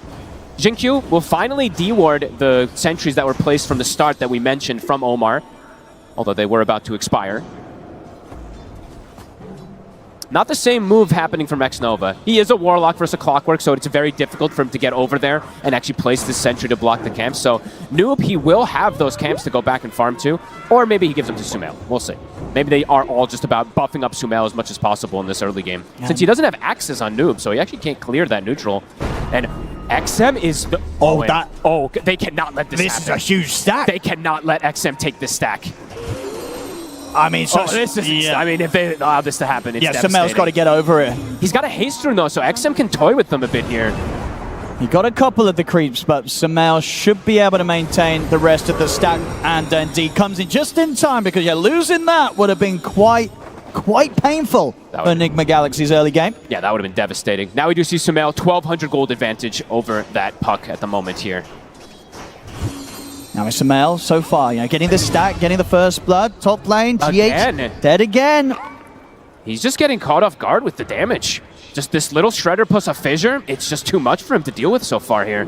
This is going to set XXS up for a very quick Blink Dagger timing. Even with the fact that they did block those camps, it kind of doesn't matter because of how much he's getting from the lane. Oh, and he's going to have... This is the off-lane Shaker, and he might actually have a pre-10-minute Blink Dagger. That is devastating. See Ame in the mid lane. Ame's ready to head over. They get the silence onto the two of them. Ame getting the swipe stacked up onto Sumail. Sumail's able to get the Requiem off. Phase shift there from XM. See if he can jump out in time with the orb. He can't. He can't escape them. They'll get bonded here, the three of them, and Ame's ready to step back in, cookie forward. Sumail will get taken out. GQ shoots down Omar. As XG bringing in the numbers there to contest this rune. Short, they lose their puck, but it's Ame, the carry, turning up and getting involved positively. A very cool move. I feel like that reminds you of Spirit that used to do that one, right? The 8-minute, they bring the carry to the mid lane at times. Ame, knowing that he can get involved into the fray. They do lose the puck, but they shut down the SF here. One time down. A noob in position to try and make the return to the bottom lane a bit more difficult for Ame, but he should still be able to safely make his way down here. Ghost is getting absolute free farm up here too. That is being said though, XXS is, as you said, gonna have that Blink Dagger at one of the earliest offlane timings. Omar, maybe continuing to get in under the tower if Noob's able to get this creep wave pushed in. Xnova has the book at the ready. He can pop 6. We're gonna try and set things up here. Ame turns towards Omar. We'll have to hold back in the cogs for now. Enigma Galaxy stepping up the pressure. So eyes on the Warlock. He's a little low on mana now, but he can consume the Grimoire to drop that Golem if there is an aggressive play. They won't push forward on the side of Nigma. They're still very difficult to push the Ursa out entirely.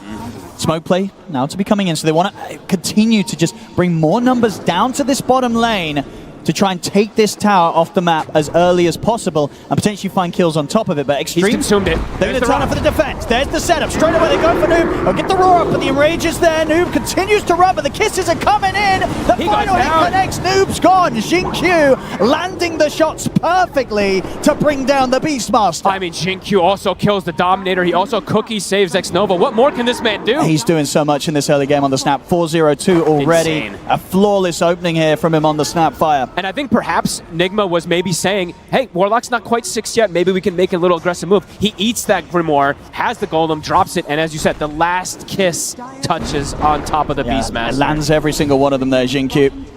In the meanwhile, Echo was used on those neutrals. XXS, Blink is done. Also 900 gold up on him. Top of the net worth for this Shaker. Oh, nice touch there, GH. Easy 100 gold. Yep.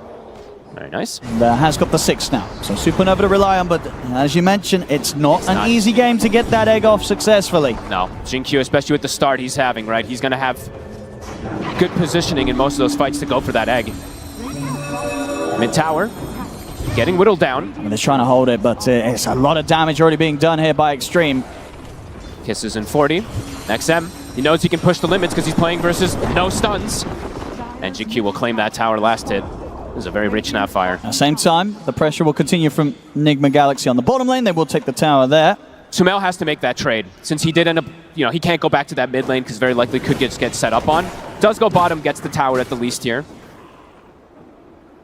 We'll see where XM wants to go next. Starting to shift his attention up towards the top. Kisses in 20.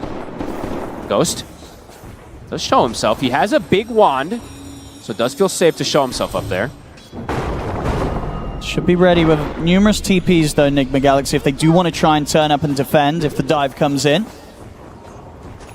Omar needs that 6 very badly for the team. He needs that hook shot available for them to have an initiating force at the moment, because for them to actually walk into fights at the moment, very difficult. They literally would just have to walk into them, while XG, as we see, now have 3 different ways to start fights, especially with that Blink Dagger being done. Both carries, though, continue to be in pretty perfect form, right, for the opening of this game. Ghost and Ame getting the entrance into the action. Oh, nicely done there from Omar. As they would hope for in terms of the timings. We've got the Battle Fury pretty much done here on Ame. So 12-minute Battle Fury for the Bear. and as you can see on Ghost Net Worth, he's in a perfectly fine position as well at the moment, a few hundred gold ahead of that of the Bear. So both carries should be pretty happy. Both having the dream, essentially. Can they look for a setup? It looks like they're making a move bottom. It's right on Noob. They get the setup, and Xingqiu straight away ready to bring in the damage. They just drop the Echo as well. No hesitation. He wants that extra money. Xingqiu gets the last hit again. Mega kill for the Snapfire.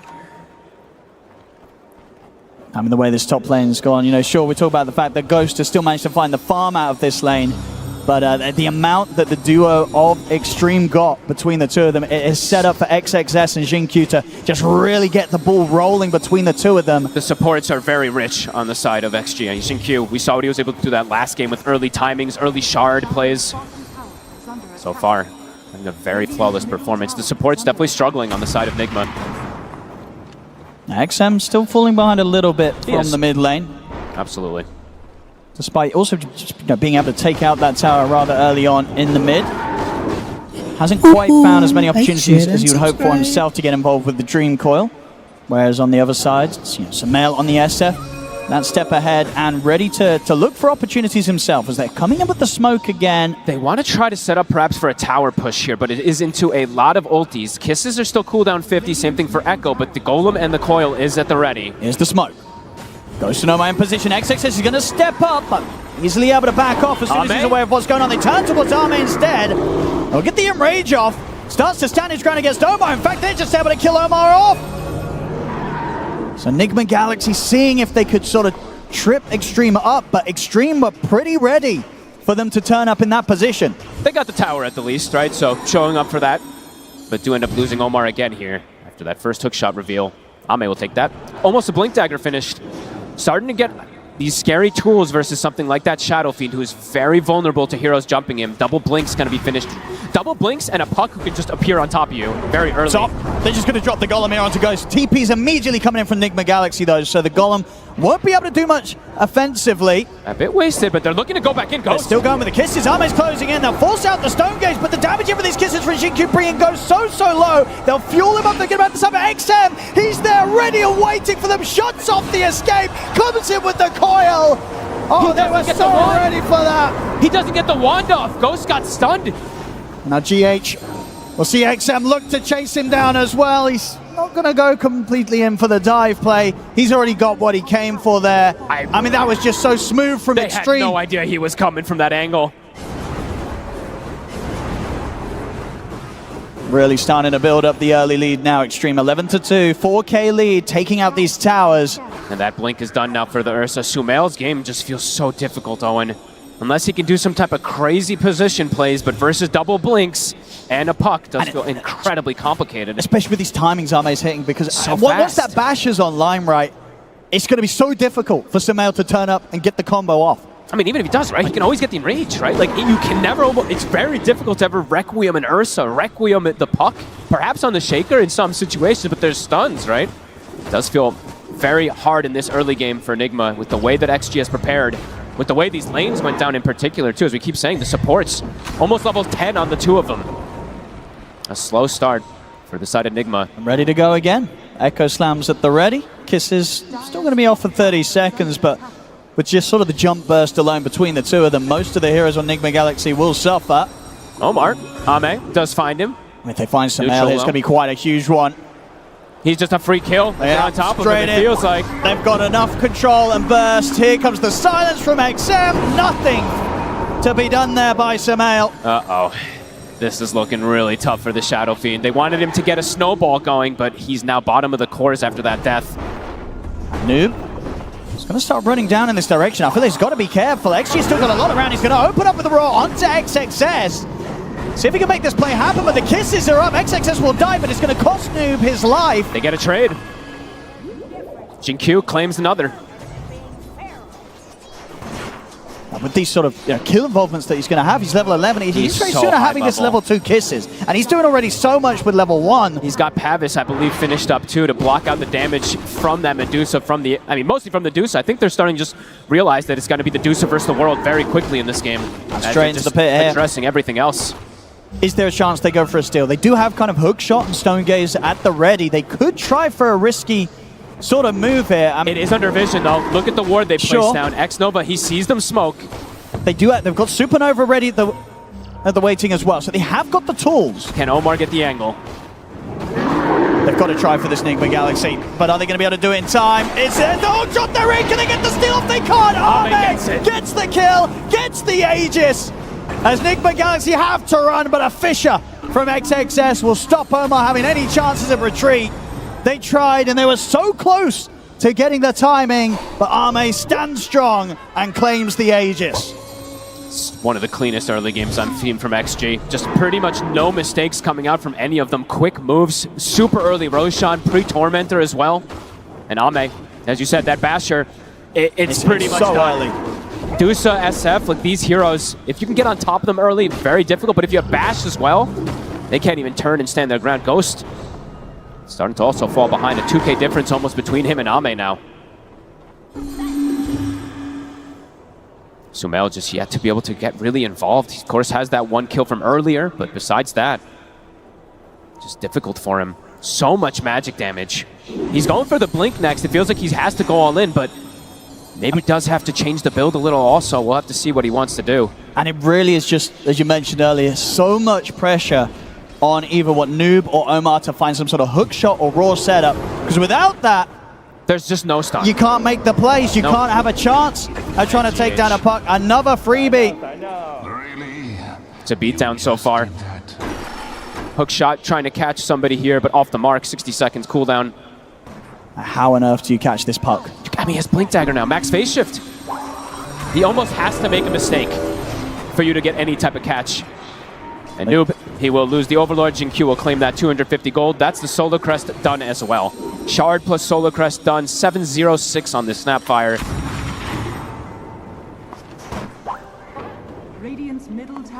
Trying to play around Noob with his Overlord timing, but they just, I mean, as soon as the creep showed, they killed it. So first one is gone. 30 seconds, that Tormentor play. XG already starting to prepare themselves for it. And for Nigma, I mean, they cannot fight there. Right? The egg is going to get addressed. Sumail very likely to just get exploded from all the spell combos that they have, the crazy team fight. So might just have to give this one up and hope that Ghost can just farm as much as possible out of it. It's going to become one of those games, right, where it's just for Nigma Galaxy, indeed, just hope that the Dusa can carry them. And of course, it has been able to many times before. Hook They shot. get the hook shot. They get in the roar. That's the 2 bits of lockdown and the Centaur and the Cogs. They There we do go. it. It takes it all in terms of lockdown, but they get the job done. High execution kill. They find XM. XM will be rewarded with a shard for his death.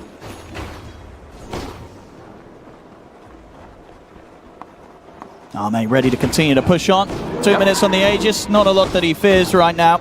At least Nigma's able to find something there. Sumail also has the Blink Dagger done with the Arcane Rune. Oh, look at the items that come in, though. This is the issue, right? Because they're having such good times on the offlane or two. XXS now has a BKB. So if he does try to go for that setup with a Requiem, it might just get countered. Noob might be in trouble here. Oh, yeah. There we go, straight away. Very dead. As soon as they see him. Another one for Jinq. He even gets the Overlord creep. He's just getting so much money. Nah, he is having a ridiculously good timing on the Snapfire. This is crazy numbers already. I mean, best Snapfire first pre-20 minutes 806. I think ever that I've seen. And yeah, going for the blink. I mean, once that's there, it's pretty much going to be impossible that you ever get the egg off. Yeah. He's always going to be able to blink in, Little Shredder in from a safe spot. And potentially just the saves too, like Blink Cookie and Ally. But yeah, absolutely, so hard. just positioning being crucial there. Omar, Sumail, they're looking for the wraparound. Trying to catch them off guard here. They get the Omni Auto X over, but it's kind of awkward. And in fact, he's going to get the chance to live. He's away now. They get the jump in onto Sumail. The bash comes through. They have the Invis to protect him for now, but the Dream Coil Snap holds him in position. Sumail will be able to get away, but GH is dead. Nigma Galaxy have to retreat. They can't even kill the Warlock with their combo. Name diving in under the tower on towards Ghost. That's the carry dead. A true disaster for Nigma. XG, a masterclass. Literally 0 mistakes, it feel like. And tier 2. And a tier 2 probably to fall here too. Starting to fall indeed. I mean, getting so much done with this Aegis on Ame. Nigma Galaxy, they tried their chances there. Yeah. but it just didn't work out. They couldn't lock down and kill this Warlock.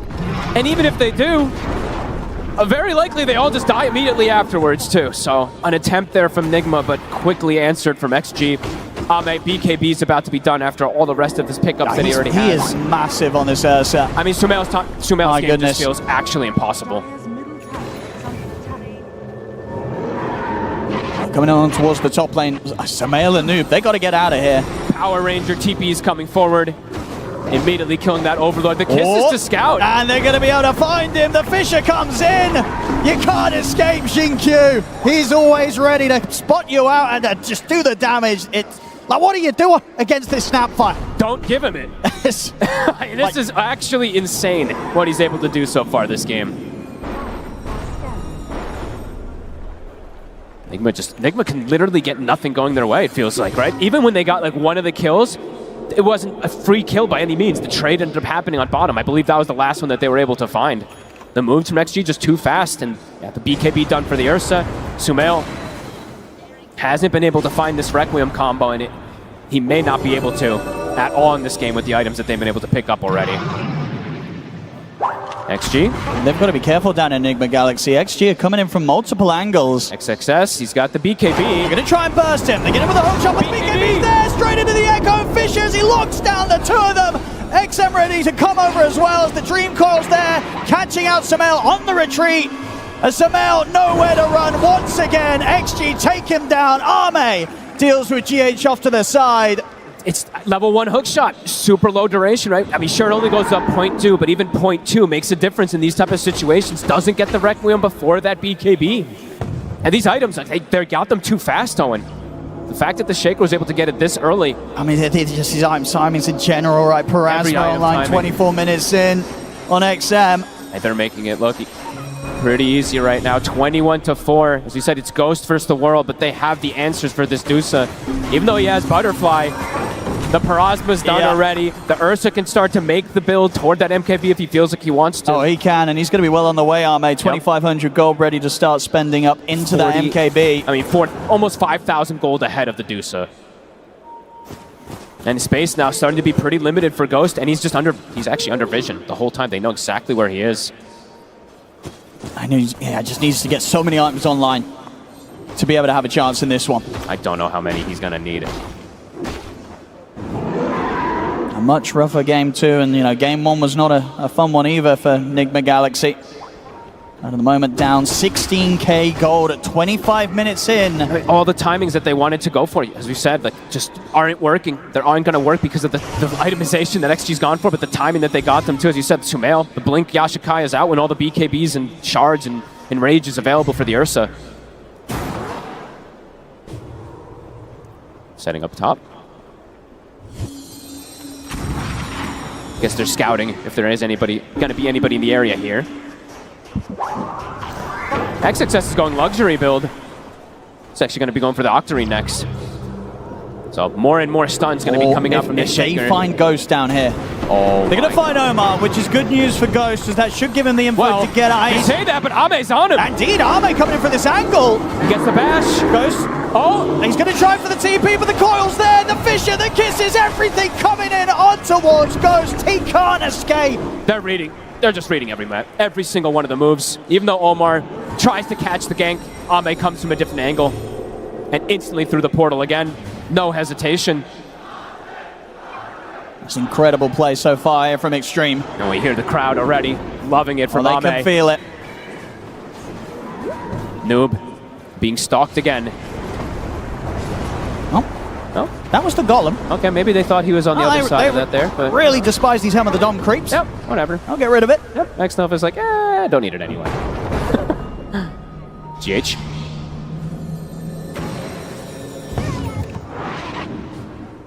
There we go, as you say, Octarine, 26 minutes in. One of the fastest ones I think we've seen. Has to be, I think, around these off-lane Shakers. Because usually they build, Kaya in between. Usually it's a mid-Shaker as well, too, so... Yeah, there we go. No surprises there. 2 minutes faster than you've seen it before. Crazy timings. Again, now Roche back up so quickly. They're getting everything. MKB's done too, so approaching this fight, impossible. XG, they've got many options on how they want to continue this. Yep. They can keep farming it up. They can try and run it down the lanes. They're that strong right now that whatever they do, for Nigma Galaxy to find something to do in response, it's just going to be so difficult. It feels like this is one of those games where Ame is unlikely to die. 7-0 so far, set up for absolute success. 6K over the next core. And we saw a fair few of those games earlier on the road to TI from Ame, and he's bringing them out now on the main stage. Yeah, road to TI, he had 3 deaths total. Of course, the next day, didn't end up having 3 deaths in one game, but showing what he can do when he's been given a free game. Yeah, just showing as well why they so quickly picked that Ursa. They knew that Ame was ready to pop off on this one. Shellwade said it. They came very prepared, and we're absolutely seeing that. A Lincoln's now picked up for XM, so the only spell that he had to worry about, as we said, was the Roar. Now has the protection versus that. Ooh, he's out! We'll get a sneaky grab there. A little bit of something there. They need every little bit of something they can get. Now let's see. Can Nigma Galaxy turn this one around? I mean, Noob is just not getting much growth, Owen. It's the issue. He got the butterfly, I believe it feels like 6 minutes ago or more. He's only gotten 2,500 extra gold afterwards. Just no real space for him to farm. XG, they're sweeping the map, not giving that opportunity for him to get any type of items. Sumail does have BKB, but he'll be able to get the Requiem off, but there is... these bastions though still right. Yeah, he is just very likely to die. If Ame gets in and kind of... probably needs to get the bash on the first or second hit. He'll be able to put a stop to that. Sure, and there's a golem actually, so they probably still can interrupt that as well too, but we'll give him at least a little more protection versus the crazy amount of magic damage that's also in the draft of XG. But one of the more uphill battles, it feels like, for Nigma, as Ghost just now getting surpassed by the offlaner of XG as well.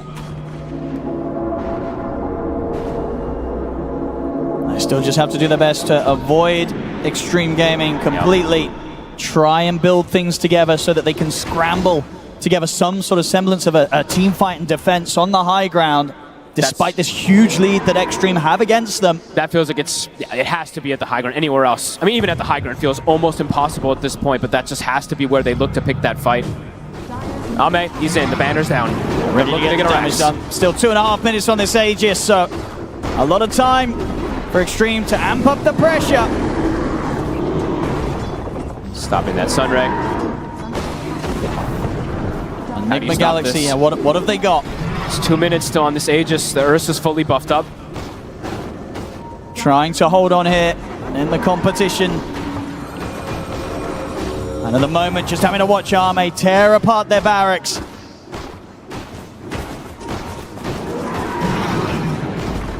Can they even make a move to stop this set going down? Ooh, hook off the mark. Tried to go for the back line, and now he's going to pay with his life, Omar. Instant death. And that's a BKB as well from Sumail press to attempt to make that move work. So Ame, he can get back to business onto the racks. Full Abyssal Blade out as well. That's the fortification coming out from Nigma Galaxy. They're catching both waves as well. XM clears top wave, Ame clears bottom wave. Momentum on all three.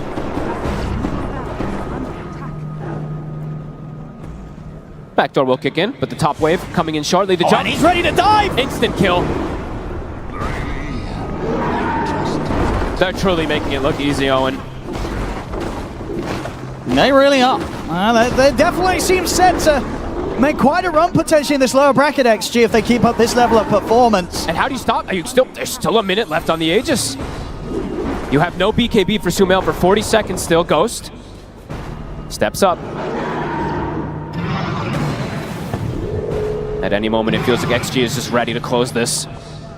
Yeah, they know how to push their advantage very, very well here. XG not getting slipped up at all. Kisses. And they get the catch in on the tree line. They look towards Noob. The Ghost Scepter will buy him enough time to back off.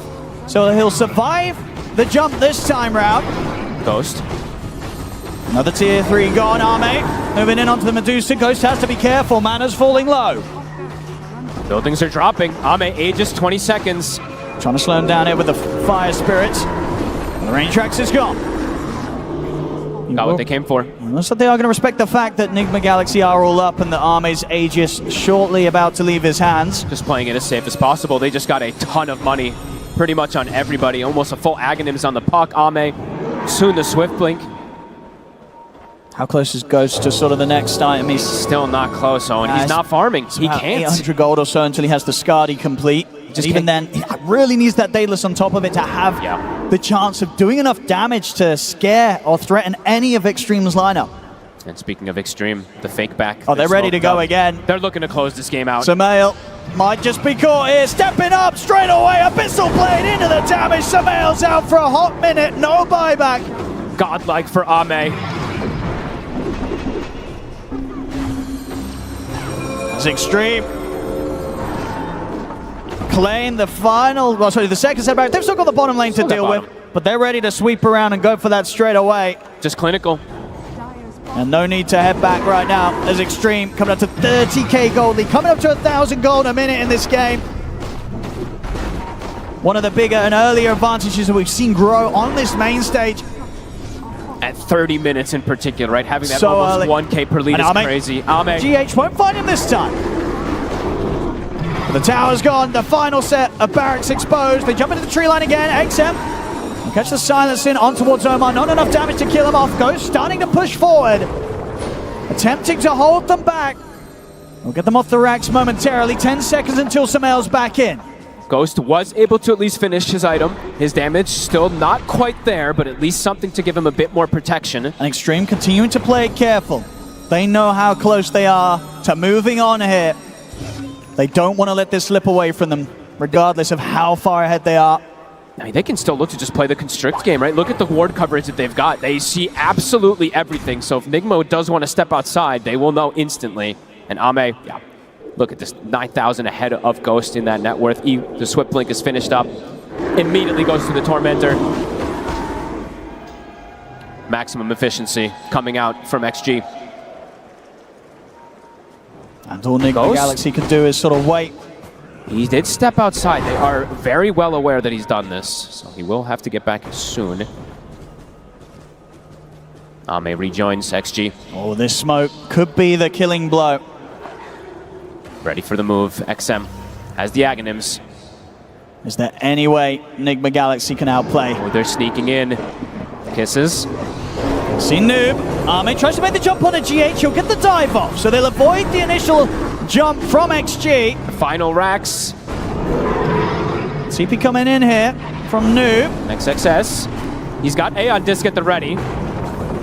Just say you're ready to put that together if necessary. The call comes in, they make the jump, that's GH gone. And Ame, he's in onto Ghost. The slap comes through, the hook shot's attempted, but Ghost, he's gone. Samael, he'll go for the Requiem, but the bash comes in.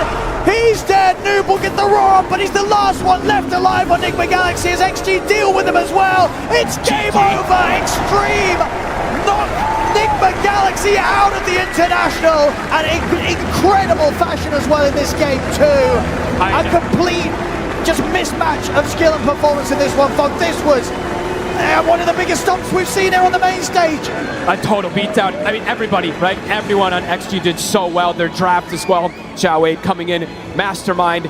I mean, Xingqiu, it's hard to give the MVP to anybody, right? But this Snapfire performance, absolutely ridiculous. Yeah. Just covering all their bases and not letting Nigma get any of their timings they wanted. I think that's pretty much what happened, right? Sumail, he gets the early first blood, gets his bottles, having a pretty good lane, but can't actually get anything off of the floor afterwards. Just, yeah, clinical performance from XG. Yeah, as I said, the Extreme's going to be terrifying in this lower bracket for whoever ends up facing them in their upcoming series. And yeah, this game too, we heard it, as you said from Xiao at the start, right? They were prepared for Nigma Galaxy. They knew exactly what they wanted to do, what they wanted to draft against them, and how they wanted to play. And we really saw them bring that out to a T. It was perfect in this game too. So much stun, so much control. They make it look kind of easy, right? When they have these type of stuns, just so that Ame can just kill anybody he wants. Unbelievable performance from Extreme Gaming. Yeah, a tough, rough series here today for Nigma Galaxy. They did well to get it this far, but they won't be making any further steps here at the Internationals. Extreme Gaming take the series 2-0 and are ready to move on. I'm here with XXS from Extreme Gaming, and my first question is, how fun is it to play Earthshaker in front of a TI crowd? 首先，恭喜获得本场比赛的胜利。我们想问一下，在主舞台上，在 TI 的观众面前玩旱地者小牛有多爽？我觉得现场的氛围太好了。当牛头选出来的时候，大家都很兴奋。我很喜欢这种氛围。I think the atmosphere in the stadium is awesome. I love the atmosphere when we picked Earthshaker. Everyone's clapping. I love it. Brilliant. I mean, you guys came so well prepared for this series. Why did this aggression just work so well versus specifically Enigma Galaxy? 能看出来本场比赛之前做了很足的功课。你觉得这种非常暴力的打法，为什么针对 Enigma 特别有效呢？我觉得我们只是拿到自己比较擅长的阵容，发挥的比较好，所以赢了他们，就这样。I think it's more of us picking our comfort heroes and making our strategies work. It's more of that. Worked extremely well for you guys. And I want to ask as well, what did you learn yesterday from your series versus P-Vision that you're able to take into this one and just take it so dominantly? 我们还是想问一下，从昨天的比赛，在 P-Vision 上面有没有学到任何东西带入了这场比赛当中呢？昨天我觉得 PV 的带线，然后把我们搞得有点晕吧。然后我们今天比较注重一下带线和就是一些处理。I think we were a bit knocked off by P-Vision's lane pushing yesterday. So today we learned from that and we took care of it. Excellent stuff. XXS, you played so well in this series. Hamburg, China, they may be down, but they are not out as they stay in the international. Make some noise for XXS and Extreme Gaming! The arena having a lot of fun seeing Extreme Gaming continue here in the lower bracket. A lot of chanting, and I mean in that interview there we heard about it. It wasn't so much what they prepared for NGX, but very much having those comfort heroes Lacoste, and I mean the sniper coming out. Can you get any more comfort than that? And then in that game number 2 as well, we saw them just feel flawless. Yeah, Amazur's also another classic.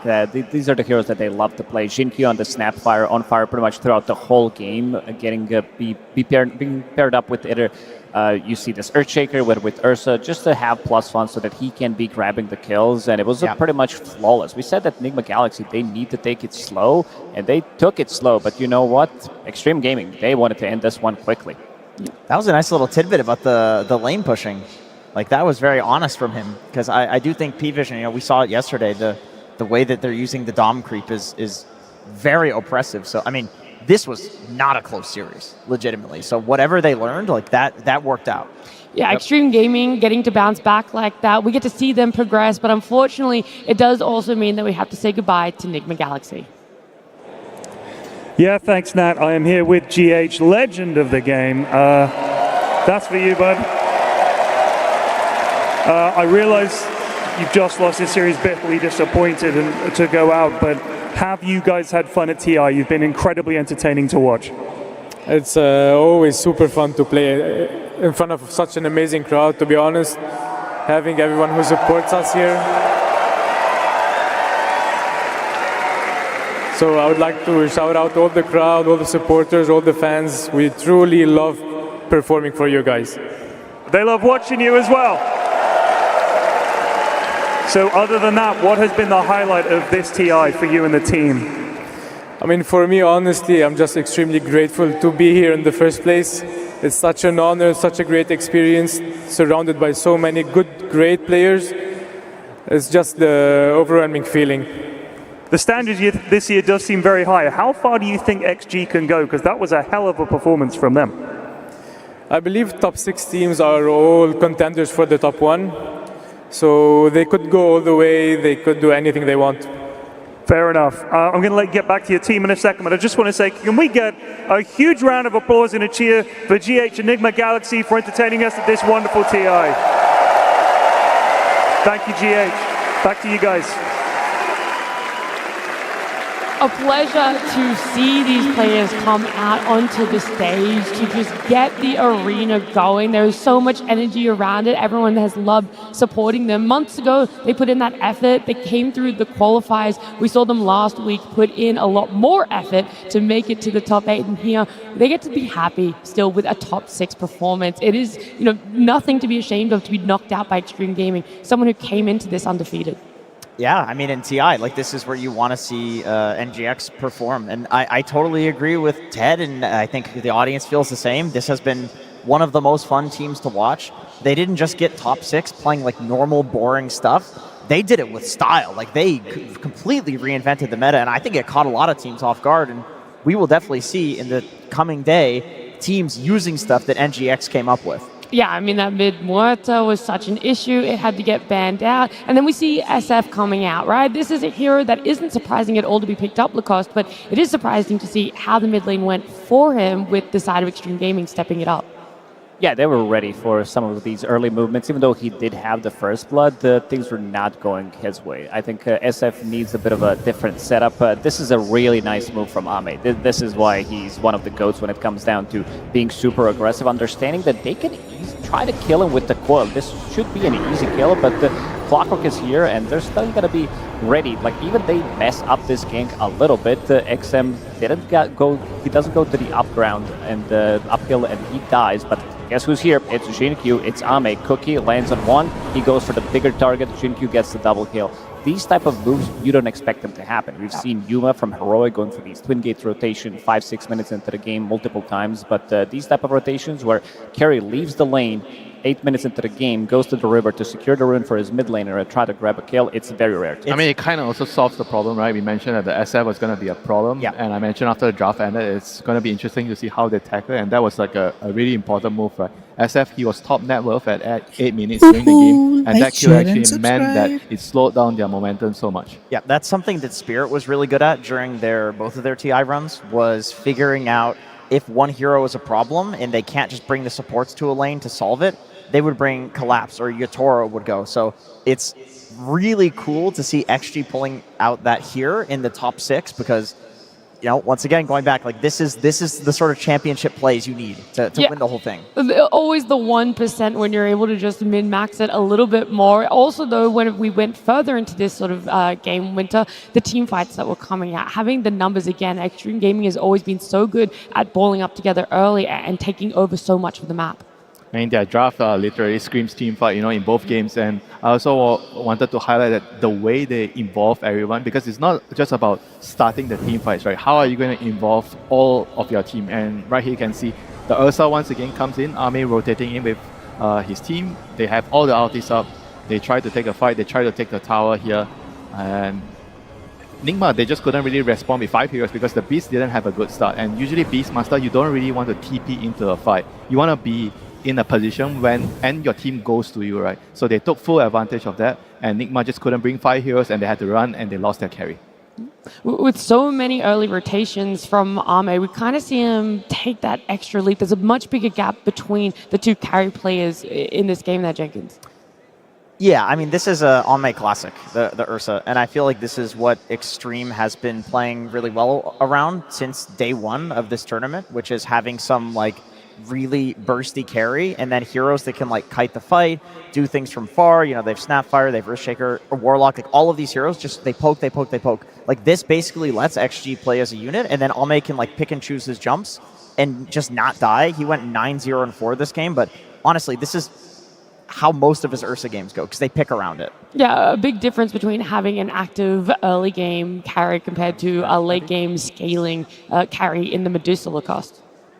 Yeah, I think Ursa did a lot more. Medusa, also a bit of a slower hero on the side. She needs 2 items to come online, and we can definitely see the difference. Even though Ghost was farming really well, but also you have Shadowfin. Like I think the problem was between Shadowfin and Medusa because both of them are kind of needing other heroes to go in, and the hero damage at this time, all of that is from the laning stage as well. He did join in one of these earlier fights, but Ame, like he's ready to take the fight. This is the best hero in the game to take objectives. They took the first Roshan, they did take the first Tormentor as well, and this time around they're trying to go for a kill. Again, this is not the target you want to initiate on. This is your Warlock. He still gets to rock, even though Shadowfin's not going to die because they're going to be losing the vision of him, off of that Glimmer Cape, but still Ame, he's ready to join in. They have so many stuns, so many ways to disengage a team fight. Pre-BKBs, you have this Earthshaker with the Fissure, with the Enchant Totem, and you can see the big difference between carry-to-carry matchup once they left alone, where Medusa's still not ready to take the fights with her like 3-4 items that she wants to have. It wasn't easy, though, to find the right target to initiate on. That Warlock we saw it there at that 20-odd minute mark, how they struggled to kill him off. That's a position 5. Later on in the game, though, we also see them try and have a gank on the Earthshaker too, right? Caught just slightly out of position. You have the numbers advantage, and that one still doesn't work out for them, Jenkins. Yeah, you can kind of see like the struggle that they were facing in the draft as the game progressed, where the only combo that they really had was Clockwork Hook into SF Requiem, and even though they basically did it perfectly here, they still have enough in the tank for XXS to get the BKB off because the chain stun is just not long enough. So I guess you also need the Beastmaster in position, but then you have 2 cores in the same place. It's one of those situations where like one team drafted a lot of heroes that had many fight conditions, like ways that they can take the fight, and the other team drafted something which requires a lot more like outplay and maybe a higher cap. I think if you look at the score, it tells you the story of the game where both of the supports are trying to make something happen because all 3 cores are really not having a fun time. They did die 8 times on both of the supports. Noob didn't have a good time at all. Every single time Snapfire with the Earthshaker paired up with the Coil. Very easy to execute combos once they go on him. He doesn't have much of a defense. And they managed to shut him down. He was the playmaker who was supposed to take care of the map. You did talk about the Clockwork and the Shadow Fiend, the combos that we've seen that they missed. Executed the 2 times as well, but Ame standout player for a good reason. Yeah, the 2 moves that he made just now in the highlights, the gank in the mid and the top rotation, those are the 2 moves that kind of just cemented the lead, you know, for Extreme Gaming there. And especially like the Ursa, I think same can be said for the other side, on Nigma Galaxy side, when they had the Beastmaster, I felt like he lacked that carry gate rotation, right? And not to say it's Ghost's fault, but as Medusa, you generally do not want to You can't do that, yeah. And so maybe you have to go back to the draft. Maybe it's probably better for them to enable the Beastmaster, because like I said, you know, with the SF being in the pool at the end, it means that a lot of the responsibilities of the momentum of the game falls on the Beastmaster. And if your Beastmaster doesn't have a good game, you don't enable him, it's very difficult for your team to move around the map. And because he wasn't really the overall last pick, they picked the Ursa to kind of win the lane. So and you don't help him, so how is he ever going to get into the game? Right, I mean, he's overall first pick, and they didn't flex him out of offlane. Like, it was very clear throughout the entire draft that Extreme expected the Beast to go offlane. They picked an entire lineup that countered Beast offlane, and then NGX felt like they still had to run it offlane, but then they have this whole game that they need to play through him, and it just results in this problem. It probably, I think, went differently because they saw the 2 supports, right? They were caught between 2 minds. So either we go with the original plan to enable the Beast, or right now we try to abuse the fact that they had these 2 supports, which doesn't really offer a lot in the early game, and we pick a greedier mid, right? So in the end, they went for that, and it clearly showed why it didn't really work out. Yeah, a lot of symptoms that came from what could have been a very simple fix, but that's all in hindsight. Nigma Galaxy now out of the International here. We're going to take a look at our bracket because Extreme Gaming's day is not over. Whilst they have won this elimination best of 2, they are going to have, best of 3, they are going to have to play later today as well. And that is going to be the winner of either BB Team or Heroic. So it's a long day for them, a lot of time between, and maybe time to reset. Lacoste, it's a really fine line of resetting but preparing too. Oh, for sure. They did manage to reset after the Road to TI playoffs, where they were kind of undefeated. Everybody was starting to copy, try to figure out what Extreme Gaming is doing.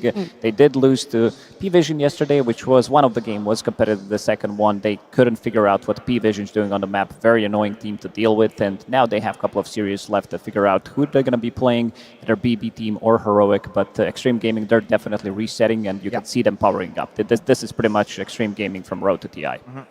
All right, we would be talking about these teams, what's to come, what their time is going to be filled with, and we have a little bit of time to fill with you guys. And so over the last few days at this International, we got to catch up with everyone and ask them about who they think is the best mid laner. Hello and welcome to the International Hall of Fame. This year we asked every single one of the 80 players competing at our event to rate the very best TI winners in history by position. So we've got your carry, we've got your mid, we've got your offlaner, we've got the hard support, and we've got the support. Gentlemen, let's turn our attention to the mid laners. I want you to cast your minds back to TIs of yore and perhaps of yesteryear and choose who you think has been the most impactful and bestest mid ever. The best TI winning mid player as selected by the players, the Hall of Fame. Oh, This is a really tough one, I think. Oh, really? It's Miracle, end of the show. You're saying Done. Miracle, end of show? Yeah, I know it's Miracle. I know Miracle's #1 on that list. I think there's a case out there for Dendi. Okay. I think if people want... Okay, this is a bold one. Look, I love Dendi. You know I love Dendi, but come on, brother. You're saying Miracle? What are you saying? It's not what you think. Let's be clear. What do you think the players said? It's Dendi. It's not Dendi. Who is choosing? In terms of multiple TI victories, Oh, yeah? it's Thompson. Oh, that is a good... But Right? Because they're swapping out the mids on Spirit, you know? That's true. They're throwing them around. It's Miracle. It's a joint first. Oh. Really? Yes. Joint first between Miracle and Sumail. You're saying Miracle Sumail? Is, yeah, I would guess that Sumail is the other one. You are incorrect. Really? It is Miracle and Thompson. They're just Redlers. We're all the same. The pro players are just us. Yeah. When you think about Miracle and Thompson as joint firsts, they're worthy joint Hall of Famers, I would say. Well, what is it about these two guys that elevates them above everyone else? I think they're just the most iconic mid laners we've had.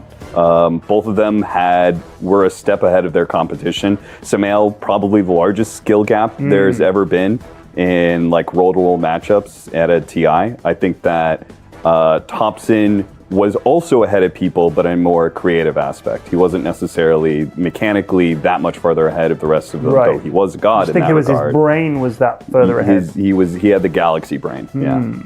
It's funny because they're all so different too. Like those three mid players, despite all being there, are quite different cases. Like for me, Thompson is not only because he won TI twice, but it's this idea of just like all the different ideas he brought to the game. And he seemed crazy sometimes. Yeah, of like you'd be course. watching, be like, "What is Thompson doing?" It's like, "Oh, he's destroying." And it's not just heroes. It's not just like the items. I feel like that's what we talk about a lot. But like the way he played, like they were just psychotic. Like he would dive behind that tower, and the buds are there, and they're rolling in deep, and it just kept on working. It was mad, and it was very, very impressive. And I think that's why we remember it so well. Thompson, he's the man that's going into the fountain once again, bathed in the glory of the radiant. Thompson, he just does not give a crap. Do you have anything to add to this? Style. Style. One word. Style. I think it that's all speaks it for takes, itself. baby. That's Okay. what mid lane's about. Mid lane's about style. That's why every mid laner who plays it, they play it because they want to style on some dude, and they got style. The one thing that's weird about it is that Miracle has a couple more of those like standout moments where he had the enemy team in the palm of his hand. Literally outplayed 5 guys. Yes. I think that's what it is. Yeah. The reaction time was all about Miracle, the bar start from Kaka. It'll connect, follow up Fisher, but KP, he'll get the sun up the mouse side, most in the middle of the field. Darcia, cornered off, Miracle, the anchor is left there from GH on the Omni side, and damage outpost chirping with the side. SDC is gone for 2 minutes.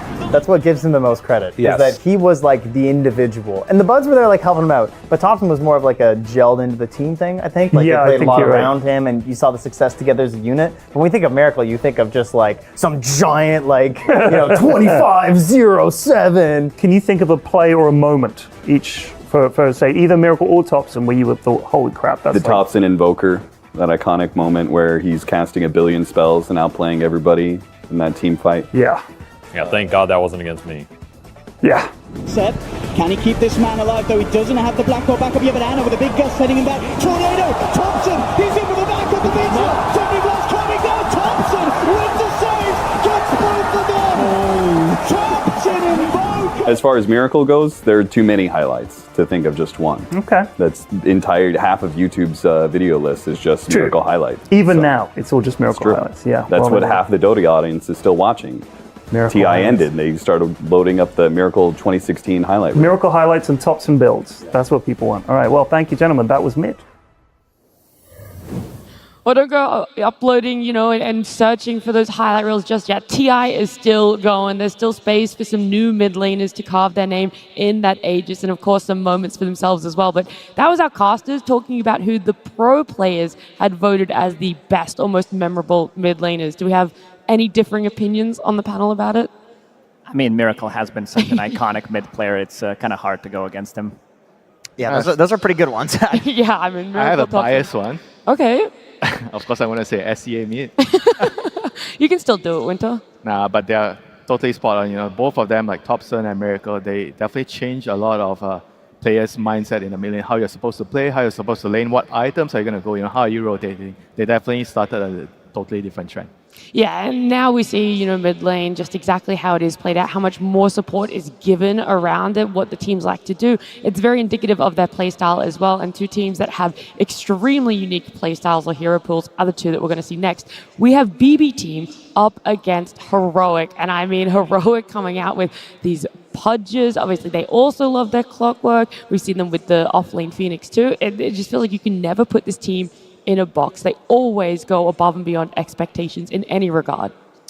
Yeah, to me, this is the most fun team to watch of the tournament, and it's not just because they pick Pudge. It's because they create so much chaos in a game that they make their opponents, no matter how skilled, they will make their opponents make mistakes. And Dota, where there are no mistakes, is boring. You just see objective to objective, and the game ends. This is why TI is so great. You have the pressure, you have mistakes, you have a team that's willing to create these mistakes, and then you get these long games, opportunities for really cool plays to happen, and it just seems to happen every game with Heroic. Yeah, every single time. Game that they played yesterday against Tundra, if you gave their draft this Pudge, Shadow Demon, Broodmother, Tusk, and Phoenix, I think any other team, I don't think they would be able to win that game, because this is not like a super strong draft. It's just that it suits Heroic's playstyle. They know how to utilize these heroes. This is pretty much their classic heroes as well. We're talking about Tusk, we're talking about, Shadow Demon on KJ as well. Support duo has been really the shining stars of the team, but I also got to talk about Yuma. This guy has been amazing throughout the whole tournament. I don't think he had a single bad game. Yeah, I think that's very fair to say. We're seeing him step up in every regard when it comes to it. Is he going to be able to step up when it comes to the side of BB Team? They're drafting a lot more stable in what we see for their supports. I mean, that Hoodwink getting picked up 10 times. And it just feels like there is the big difference in what they want to do for stability in finding success. Yeah, the dynamic is definitely going to be interesting between the two teams, where one team is just trying to make everything chaotic, whereas BB Team, I think they have to try their best to ignore that the other side, what they're doing. They have to focus on what they are doing and just make sure that, oh no, we see a random Schofield walking around, should we kill him? Those thoughts should be blocked out and just focus on our objective. Are we getting the Tormentors? Are we going for Roshan? Are we getting a tower? Don't just go after Schofield every time you see him doing something silly in the game. I will say for BB Team though, the one word I would use to describe this team, even if they have just lost the series, is confident. Okay. And I think that is what could potentially break the chaos of Heroic. As much as I love the chaos, I think the BB Team could be so confident that they're just not swayed by the Schofields running around. They find the answer to the Broodmother coming out mid, or they just ignore it and let it exist. I didn't think I was going to say this ever, but you know who's the stabilizing factor in BB Team? Is it Pure? No, it is GPK. Like, this guy has had tremendous years. Like, maybe before a couple of years back, he would be on the flip coin side, but I don't remember last time this guy did something that was like game throwing or anything. Like, in most of their games that they played, he's the most stable. He's the one leading the charge in a game where they're losing 5,000-10,000 gold behind. He is ready to pull it back with his puck performances. This guy has a massive hero pool, plays those heroes to extreme, and always fun to see. Like, this guy has some really nice moves. One of the most talented mid laners we still have. I feel like he changed a lot after the break where they were trying out Kiyotaka. And then it was that swap. He was doing that swap, and then when he came back, got angry. He came back and he's like... A vengeance. Yeah. He had something to prove, and I know that they've still got a lot to prove when it comes to being on this TI stage. So let's bring him out. And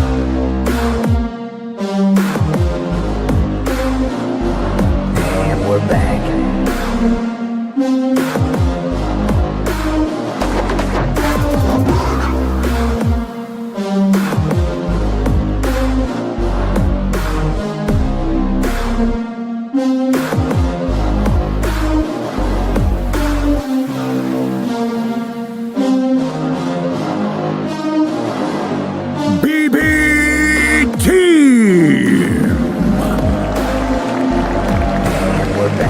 Game number 3 seems to be where this team loves to go, making their series so far on the TI main stage go the distance. They have been one of the most entertaining teams that we've gotten to see when it comes to gameplay and execution. But someone else that loves to bring some chaos and some energy is, of course, their opponents.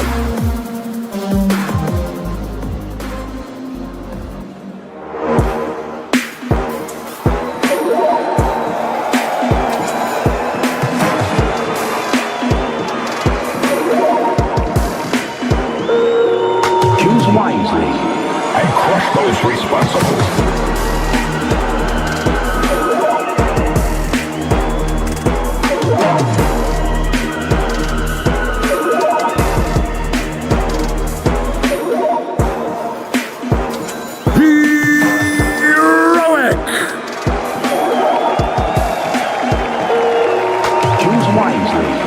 These 5 players are striving for their best result at an international, not just personally, but for the South American region as well. Top 6 is where they currently sit after this best of 3. If they can get a win, a top 4, that is the best we've ever seen from these players and from that region. A lot is on the line for them, a lower bracket run. It's definitely possible. They showed up yesterday. They can definitely show up again today, Lacoste.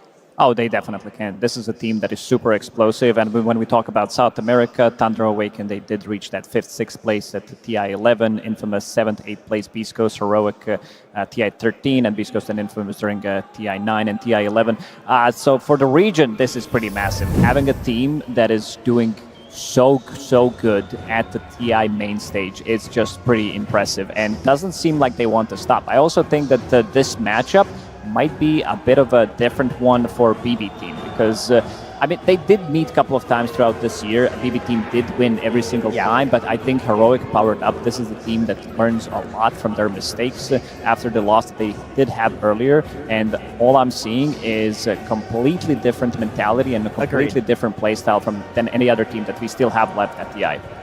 Yeah, so for these players, you know, their best results at previous TIs as well, but also how many they've been to. So quite a lot of them playing at 4 TIs, including this one. Miro, this is his 3rd one. So there has been so much growth already in previous placements for them, but Pure, he's the standout one there in terms of having achieved so much already.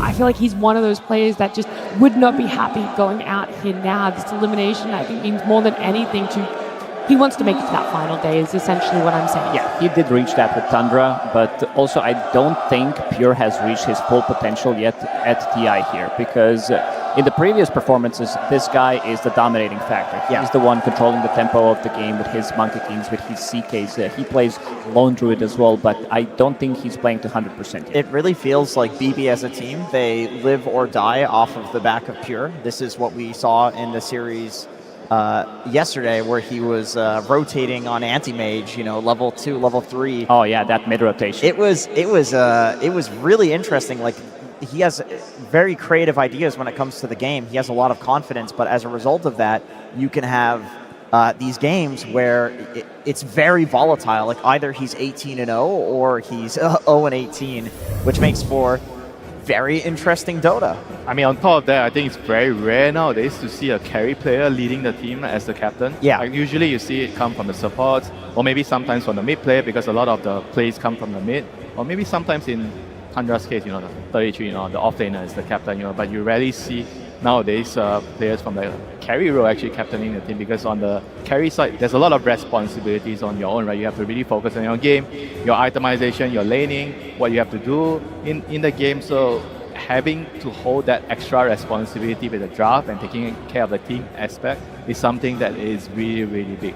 He does have a lot of interesting ideas as well. This is the guy that during one of the Valakias, he was pretty much the only one who was playing Lifestealer, so if he sees something is good, he's definitely going to try to push it. I believe he had 90% win rate on the hero, 9 out of 10 games. He played Hoodwink Carry too. He did play Hoodwink Carry. You did mention that they are playing a lot of Hoodwinks from position 4. Got to be careful about that one. When you're playing against Heroic, Meepo can always come out. Guess what? Guess who also plays Meepo? Not so far at TI, but he loves to run it. See, this is the thing you have to be worried about if you're Heroic, is that the way that BB is making their way through this tournament, the way that they're changing every game, the way that Pure is trying things, and yes, he has some games where he doesn't look so good. Guess what? This is exactly what they did in Wallachia Season 5, and they won. They won the entire thing by doing this. Yeah, I think you also had a great point yesterday about BB Team Jenkins, where you were talking about how they are under people's radar. Like, they're sliding right underneath. Nobody's talking about BB Team too much. You know, we're talking about Heroics, Extreme, you know, P-Vision and Falcons. But BB Team, I haven't seen people talk too much about them in terms of like being the hot contenders to potentially lift that Aegis. That's the thing, is they're always expected to, it's like, oh yeah, they'll get top 6, they'll do fine, but they won't win. This is what everybody thought in Milwaukee. And guess what? Yeah, and guess what? Something will happen. They didn't throw. Something happened. Pure goes 0-17, and still the next game he comes back. The next series he comes back. But GPK, like you mentioned, he has been so stable for this roster where it even feels like in games where his team is not doing well, he is like 16-0. And sometimes they win games off of the back of that. And usually it's his Puck. I remember after Wallachia Season 5, the entire community was gaslit that there were no bad matchups for Puck. And Puck was getting brutalized mid because of this in every other game for every other team. And it was just GPK was so good at the hero that's what it looked like. But it wasn't right. I mean, it's not just the hero. I think he's also one of the best laners, right? I think in this specific matchup between BB team and Heroic, the lanings are going to matter a lot. Because if you can actually take control of the lane early on, you control the runes, you make sure you don't give it away. I think it's going to be very hard for Heroic to do their chaotic style of Dota if they don't actually get a decent start of that. So I think BB team actually matches up really well against Heroic because of how they play the game in the initial stages. So here's a question about the matchup then, because Analog, historically speaking, like literally when the guy came onto the scene years and years ago, he has always been I am going to cheese pick you mid. I will pick Broodmother. I will pick Bat Rider mid. This is what he's playing in the tournament. Monkey King, destroy you in a melee-to-melee matchup. Is this something that is actually going to matter against GPK? I would say no, because GPK has been so stable. He's basically the rock of BB team. But Analog, this guy has been also powering up. He has a very interesting hero pool that he loves to bang out. Like yesterday, we've seen that Broodmother that you talked about. After seeing Invoker, this is the hero that GPK loves to run. So gotta be careful, especially at these, I would say, early picks. Something that we've seen Nigma in the previous one kind of did a bit of a mistake opening up with that one hero getting countered immediately because they couldn't really flex it. I want to see their past encounters because we've talked about how it's always been slightly favoring BB team, how in tournaments when they're sliding under that radar, they're able to go the distance, go on to even potentially win it there. But for Heroic, this is just something that doesn't feel normal in terms of a tournament for them. There we have it. It's been hugely favoring BB team. Right. So yeah, it's not been looking good for Heroic. But this is months ago that you have to factor in. There has been a lot of significant growth for Heroic. It may be months ago, but it really comes from, I think, the root of how both teams actually play. Because when I was watching their games, right, I feel like Heroic likes to play on the side lanes more. They prioritize Whisper's game a lot. So they tend to give a lot of rotations towards the side lanes, whereas I think against BBT, if you don't control the runes and if you don't pressure GPK, he's going to try to snowball the game from there. Then, after that, if Miro gets pressured, he doesn't mind coming to the mid lane, or even Pure, for example, he's rotating to mid lane to help the mid laners get runes and make plays, And that doesn't really happen the other way around when Heroic, they are going for the mid runes. I don't really see Whisper come down as much because he prioritizes his own game a lot more. So I think the dynamic is what makes the difference there. Yep, and in the draft he's also prioritized. So you might end up with Analog not having a extremely good matchup to 1v1 against GPK. So I do agree. However, this version of Heroic is not really the same because I feel like for the... Oh, come on. Take that phone away. That's a good way to...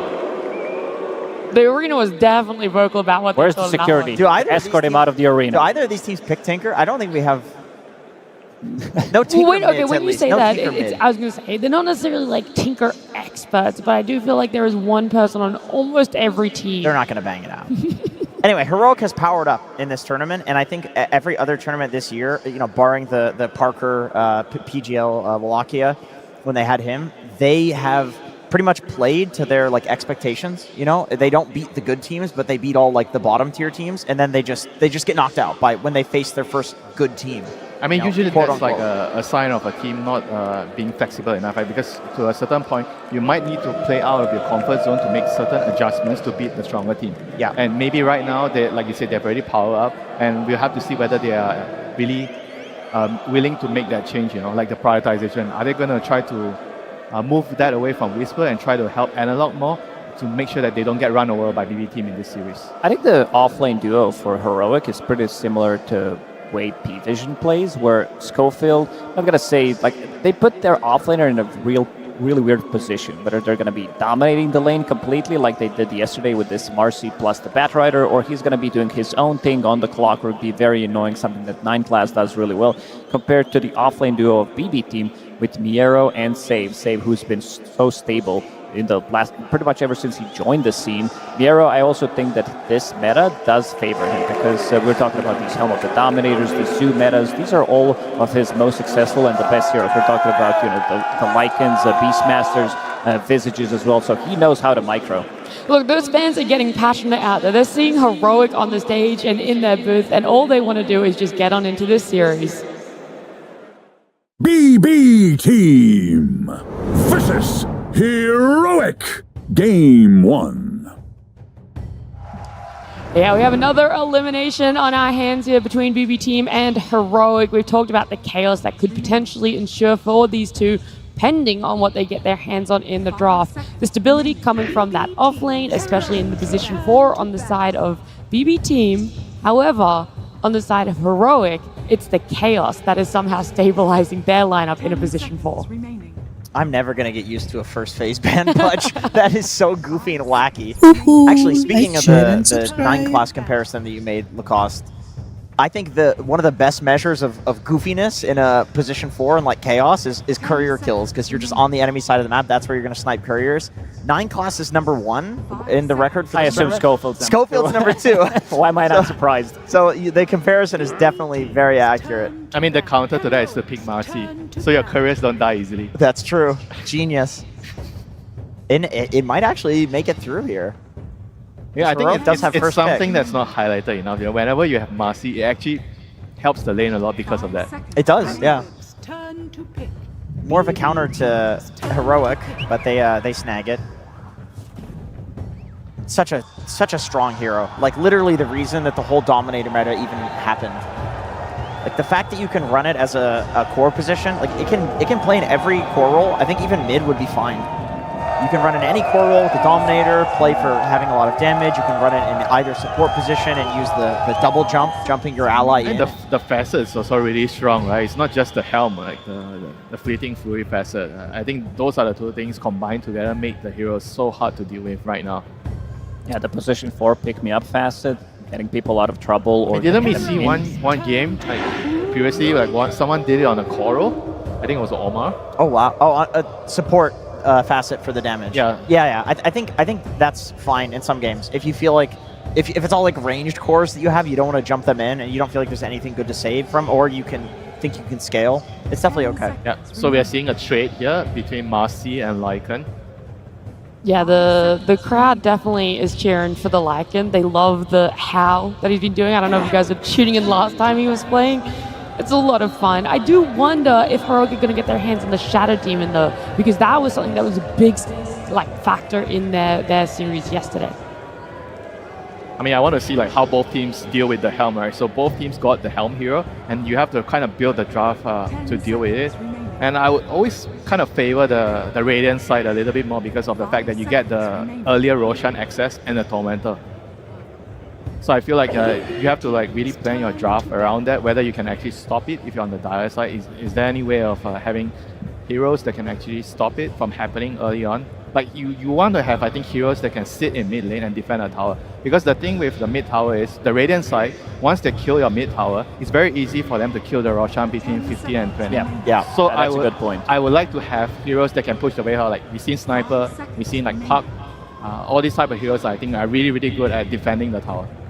And that's an interesting ban. Heroic removing Dragonite. Not many people wanted to play Dragonite. It's a but GPK BB specialty. Yeah, they did play it on Pure as well. It takes yesterday. the tower, you know. So I feel like it has a lot of.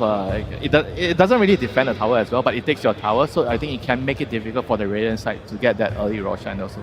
There's a lot of like thought behind this ban here. 10 seconds remaining. And BB Team taking out the Meepo. Not gonna let Yuma get his specialty. Some teams will wait and ban it in the last phase, but they're not willing to risk it. Heroic does have the pick out of phase for the last pick. Yeah, this one not really being too much of a surprise. The Hood will win. He should. Yeah, I was going to say the crowd. Yeah, we're going to put it up to Thompson, you know? Who knows? There might be a return. Hey, there's Divide Llama in the back. Saw Divide Llama there. We're seeing everyone in the crowd. Shout-outs to Divide Llama. Yeah, awesome. We're going on to Heroic. And their pickup here with the Chen. So this is a different sort of take that KJ can go for. It's a very fast-paced lineup with Marcy and Chen. They're just planning to run them over from the early game. Worked They're for like, Falcons. you know what Falcons did yesterday? Yeah. They removed Dragonite. They did beat Dragonite as well in one of the games, but they also did play Chen, which gives them quite a lot of momentum. Like Chen brings all these auras, very annoying for the offlaner to be laning. Yeah, I think you might your mana burn. We might actually see a Wyvern actually popping out here for Katalmi. Ooh, I think Wyvern is good. very good against these two heroes. He's very good against Chen. He kind of blocks the Marcy's damage. So it'll be interesting to see whether they actually go down their route after this. Whoop. Okay, Queen of Pain. I would say this is quite punishable from her. It's also really good with the Chen, right? Because Chen likes to go mid and pressure and take the tower. Co-op always keeps the enemy mid lane low on resources, so it gives you a lot of opportunities to kill the tower. That's a cool point. That's a cool point. I feel like there are heroes that can counter Queen of Pain, and I don't know. She doesn't really like playing into Lycan that much. This is a very interesting one. I mean, Hoodwink is a really low HP hero and very hard to catch. So I do feel like Queen of Pain loves playing against Hoodwink. And the thing with Heroic is Schofield does play QoP. This could be a QoP 4. Could be a Whisper QoP as well. So for now, they're just keeping the flex open to see the two heroes that BB team is going to pick. They need some kind of a control. I don't think having Hoodwink as your control is going to be enough, because this is not a reliable control. Maybe in Safe's hands it is, but also Lycan doesn't provide you with much. But again, if we talk about the Lycan, this hero gives you very strong timing. It gives you like 12, 13 minutes Helm of the Overlord as well. Then you're going to be pushing with your Wolves, you're going to be pushing with your Shard. A lot of ghost pushing that's going to be happening on the map, which means that the lanes are going to be in a good position, which opens up potentially you going for Tormentor, collecting all that information. One of the reasons why this hero is first pick. Yeah, we love being able to open up the map for those objectives there. I just don't really know where they go for this. If there is this comfort that needs to be relied on, or if you're going to try and go for something that is going to be catching someone off guard. I think BB kind of have to just like pick their heroes. They don't really know the lanes, right? It's very hard to tell what's the lane.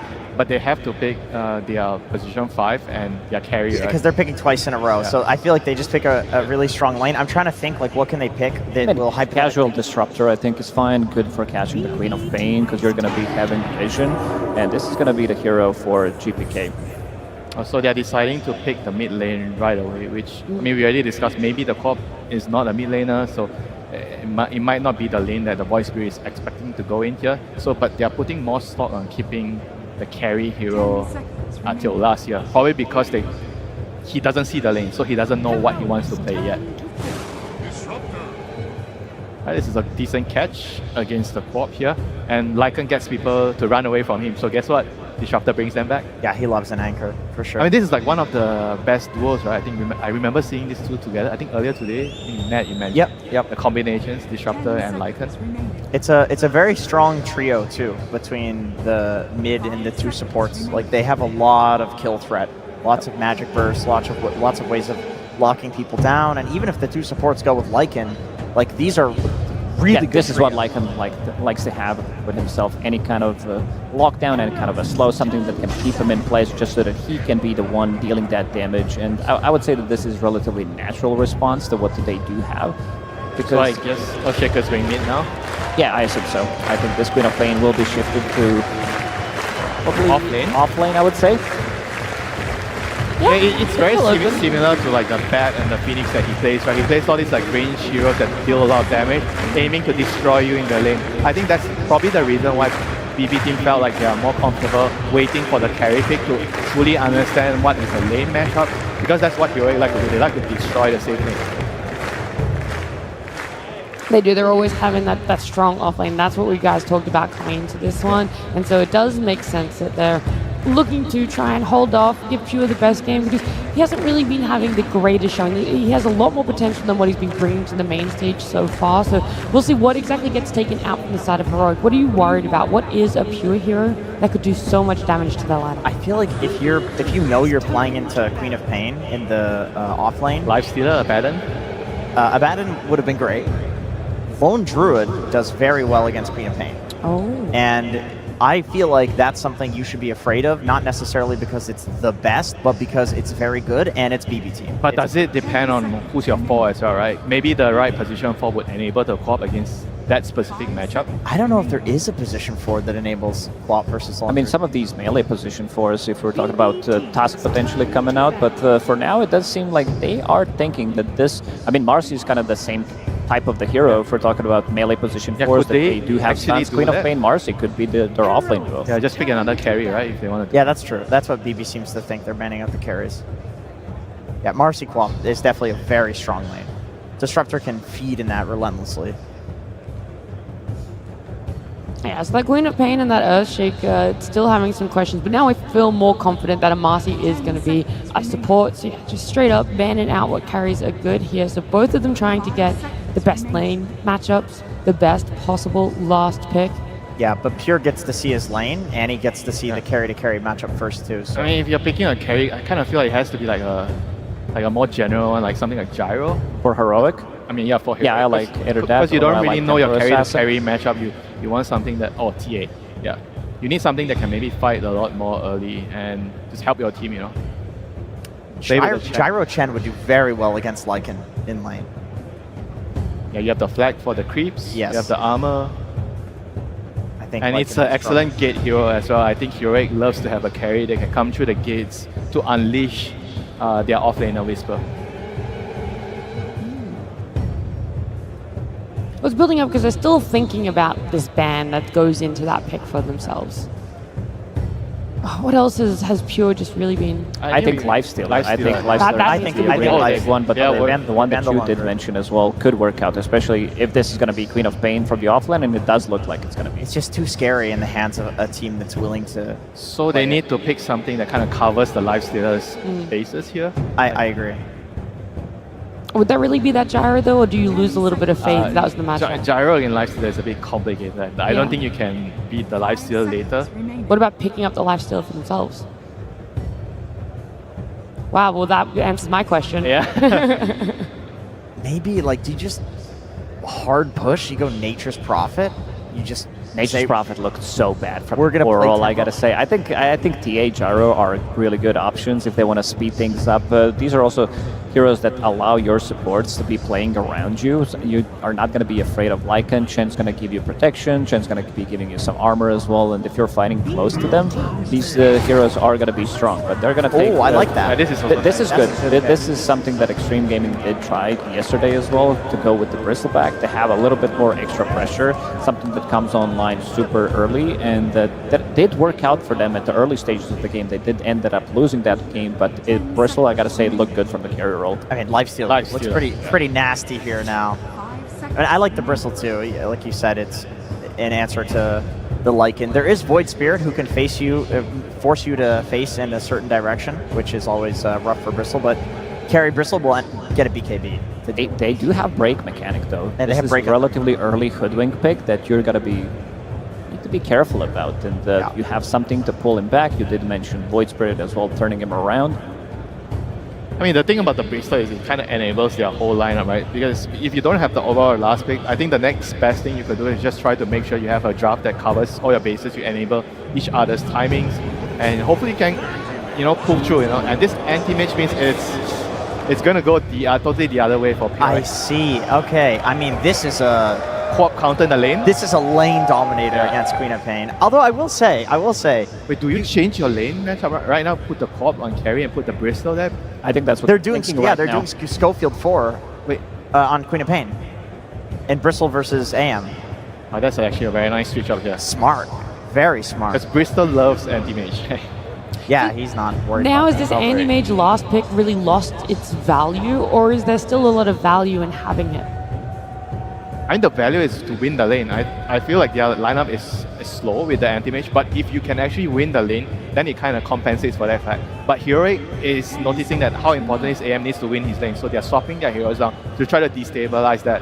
So I think I kind of like what Heroic is doing here, and I feel like this AM won't have time to pump. Yesterday against Falcons, this anti-mage was level 2 in the mid lane, trying to go for the gank. I think this time around things are going to be slightly easier for him, but overall, when you think about how much control they do have against this anti-mage, there's Earthshaker. That's pretty much about it.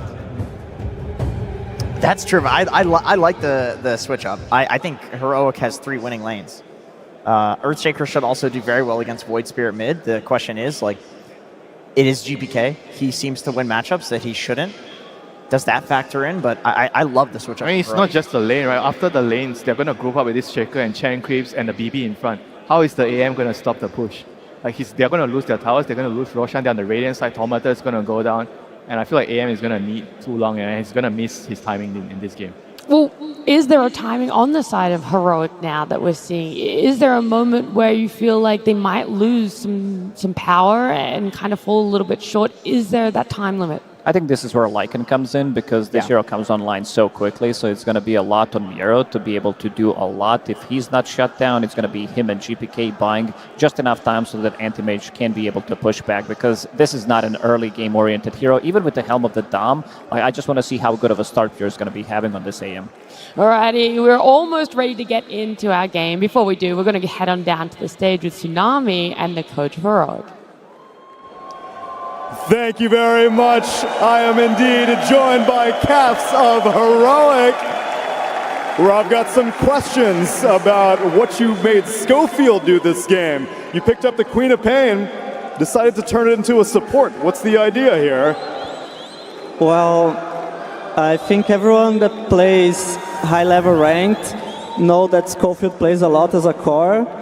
And Queen of Pain is one of the go-tos. He's always playing co-op randomly, and I think he plays really well on the hero, and we needed that for the draft.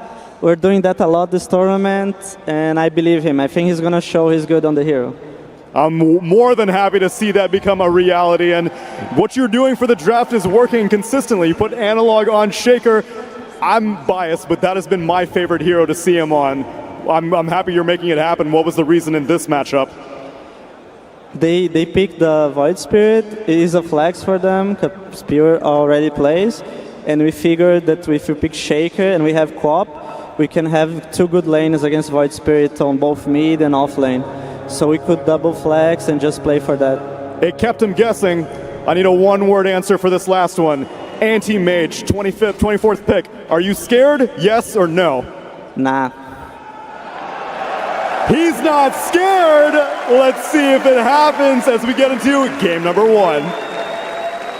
And you cannot afford to be scared going this deep into the International. Elimination on the line, but no matter which way this series goes, history is about to be set, Avery. We either have BB Team outdoing their previous performance in 5th, 6th in 2023, or a South American team top 4 for the first time in the history of the International. So many TIs have come and gone, and they have never gotten that far. It would be historic indeed. A lot on the line for these two teams, and one series to prove they are worthy to advance farther here. This is quite a Game 1 draft we have in terms of how much skirmishing, how much teamfight has been prioritized, and already the action commences. First blood to KJ on that bottom lane. Exactly what you want to see if you're a Heroic fan. This is a team that plays better when the action is fast, chaotic, in your face. You don't know what's going on. Classic South American style Dota. And Pure, he's going to fall as well. Heroic taking this laning phase by storm just as they intended from their draft. This lane swap is really going to hurt the AM pick. And we saw how much damage this AM suffered yesterday on the hands of Pure. I mean, he had one of the worst lane stages I think he's ever had in his career on this hero in that last pick situation. He got lane swapped into another rough situation, again, already suffering. You do not want a repeat of that game if you are BB Team here. Yeah, the upside being that it really can't get much worse than the last Anti-Mage performance, but the downside is, this time around, elimination is on the line. You can't afford to drop the series. This is a very different team, too. Heroic will play fast. They will push the pace. They will kill you around the map. They will hunt you. They are extremely good at it, and they have a Chen Bristle lineup where if you give them a lead, we could see something similar to what Falcons did yesterday. You just push 25, 35 minutes, first, second Roshan. If you can get it down quickly, high ground is absolutely on the menu for this lineup. You do not want to give them that 9, 10K gold lead. They will just end the game out of nowhere. This AM, he's on a clock. He needs to find his items fast enough to contribute in the team fights as Heroic try and push the pace, and the howls are already coming out. Collective 10 denies already from the Heroic side. You see not just the kills, but the denies that they're getting out of things, and it's only escalating from here. You're going to expect that, particularly with the Earthshaker matchup. But the fact that the Bristleback is able to get as many denies as he has as well, BB team are going to be walking into this early game behind in gold, but certainly behind in experience. Heroic got the lanes they wanted. They should be confident pulling ahead in this laning phase, particularly with that Shaker matchup mid. You have Shaker against a melee hero. You should absolutely free farm. You should get the denies.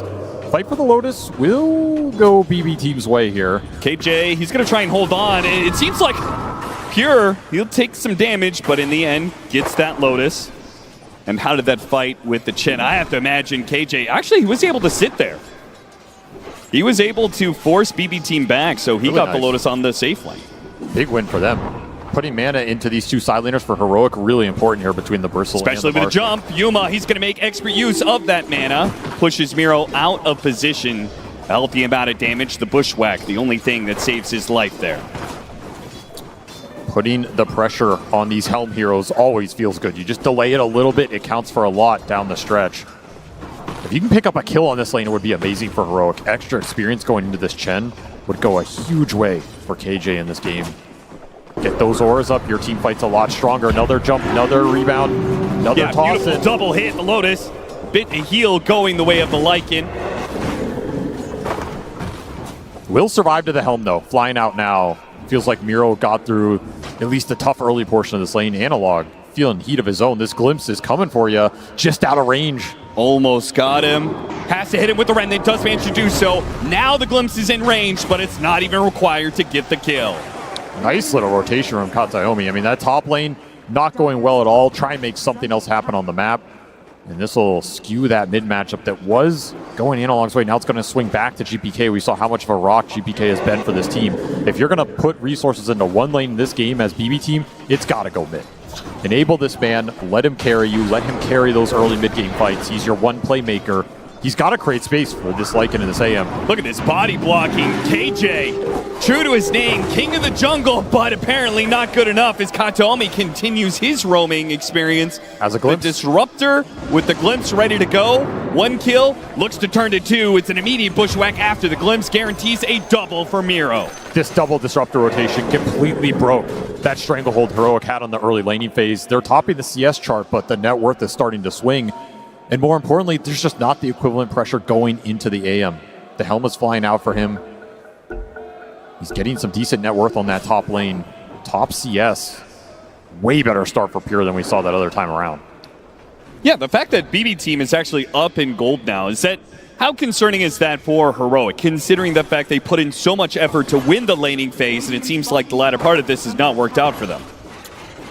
Still fine. I mean, you can still snowball this game.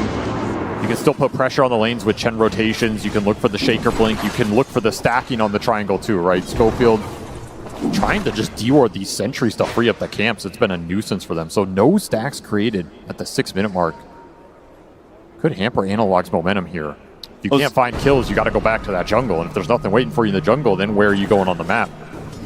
I was expecting to see teams put more resources into blocking out these camps, just because it has been one of the reasons that Earthshaker has been so highly valued, right? You just pick this hero up. Even if you lose the lane, you have this guaranteed fallback. And if you win the lane and you get it a bunch of ancient stacks, you're just so far ahead of anybody else, it's hard to fight. If I see Shaker or Saiyan King mid, I'm going in there and I'm blocking those camps as much as I can. That's your biggest accelerant going into that mid game. So Analog definitely getting slowed down here. Whisper trying to make up for it, doing some creep cutting. Very hard target to all in and bring down. They might be able to get him here. They're going to try. He had a decent amount of mana, so Pure can do some damage, and with a Void Spirit, it's guaranteed. They pull him back in off of the glimpse. And GPK nets another one. Analog will cut what waves he can just to try and deny some golden experience away from BB team, but the damage has been done. Pure, despite Kataomi's roaming around the map, is 33-7 in CS. This is... I mean, he had this similar CS score in like 15 minutes last time around. Oh, he's cruising here. Way stronger and more fluid early game for BB team than we saw yesterday. They're picking it up here, and this is the right time to do it, and against the right team. Again, you do not want to fall behind in this game. You get those helms up, your laning is really solid at that point. You can start to push heroes off of the lanes. You can threaten the towers. Those gank rotations are going to turn into objectives if Heroic can't battle back. And they need Analog in order to battle back. The faster he gets his Blink Dagger, the better. Good glimpse. Make sure the Katomi stays alive. Schofield is getting a little behind here in experience. I was just looking at it. This Queen did not want to take a lot of the experience off the lane from the Bristleback and has done some stacking, so Schofield's going to be the one super far behind in this game. I mean, he can absolutely make up for it in the fights, get that experience back. But he is a big playmaker for this squad. It hurts to see him on this super sacrificial role. Maybe he'll leech a bit off the stacks here. You got to pay him back somehow, right? Katomi certainly knows this is going on. He secures the power rune for GPK. Question is, will GPK go into the triangle at the right time here? The Earthshaker has been missing for such amount of time. He's got to be careful not to get too close, though. Analog is going to hold on to the Echo Stem for as long as possible. BB team will manage to soak some of that experience. Now GPK, now the stacks are cleared, he goes in for a kill. He'll chase after Schofield, misses the Remnant this time around, still got the glimpse on him. 2 seconds till the Blink is back up. The Bushwhack lands before the Blink can get him away to safety. They did get some of that experience leash. Kataomi getting to level 5 off that stack being cleared. They sapped it across both heroes, I believe. Pretty decent win for BB team. It's really tough to get in there and contest the actual creeps, but if you can get the experience, it's a huge boon. Schofield will recover his game a little bit, also pushing up to level 5. Very even across the board. Just be a matter of Analog finishing up this Blink, and then you can look for some aggressive plays onto this Void Spear, potentially. Quick smoke here from Save. He wants to get GPK's momentum built even more here. Dynamic duo of Save and GPK. They have been the ones on BB team who have secured them or brought back many a mid-game. Just these two running around, finding kills. And they're looking for one on Yuma here. He's tanky. He is. If Yuma had some sort of creep to jump to, he might have been able to get away. But even after the rebound, there was still the glimpse. BB team brought in Katomi, 4 heroes in the bottom lane. And why not?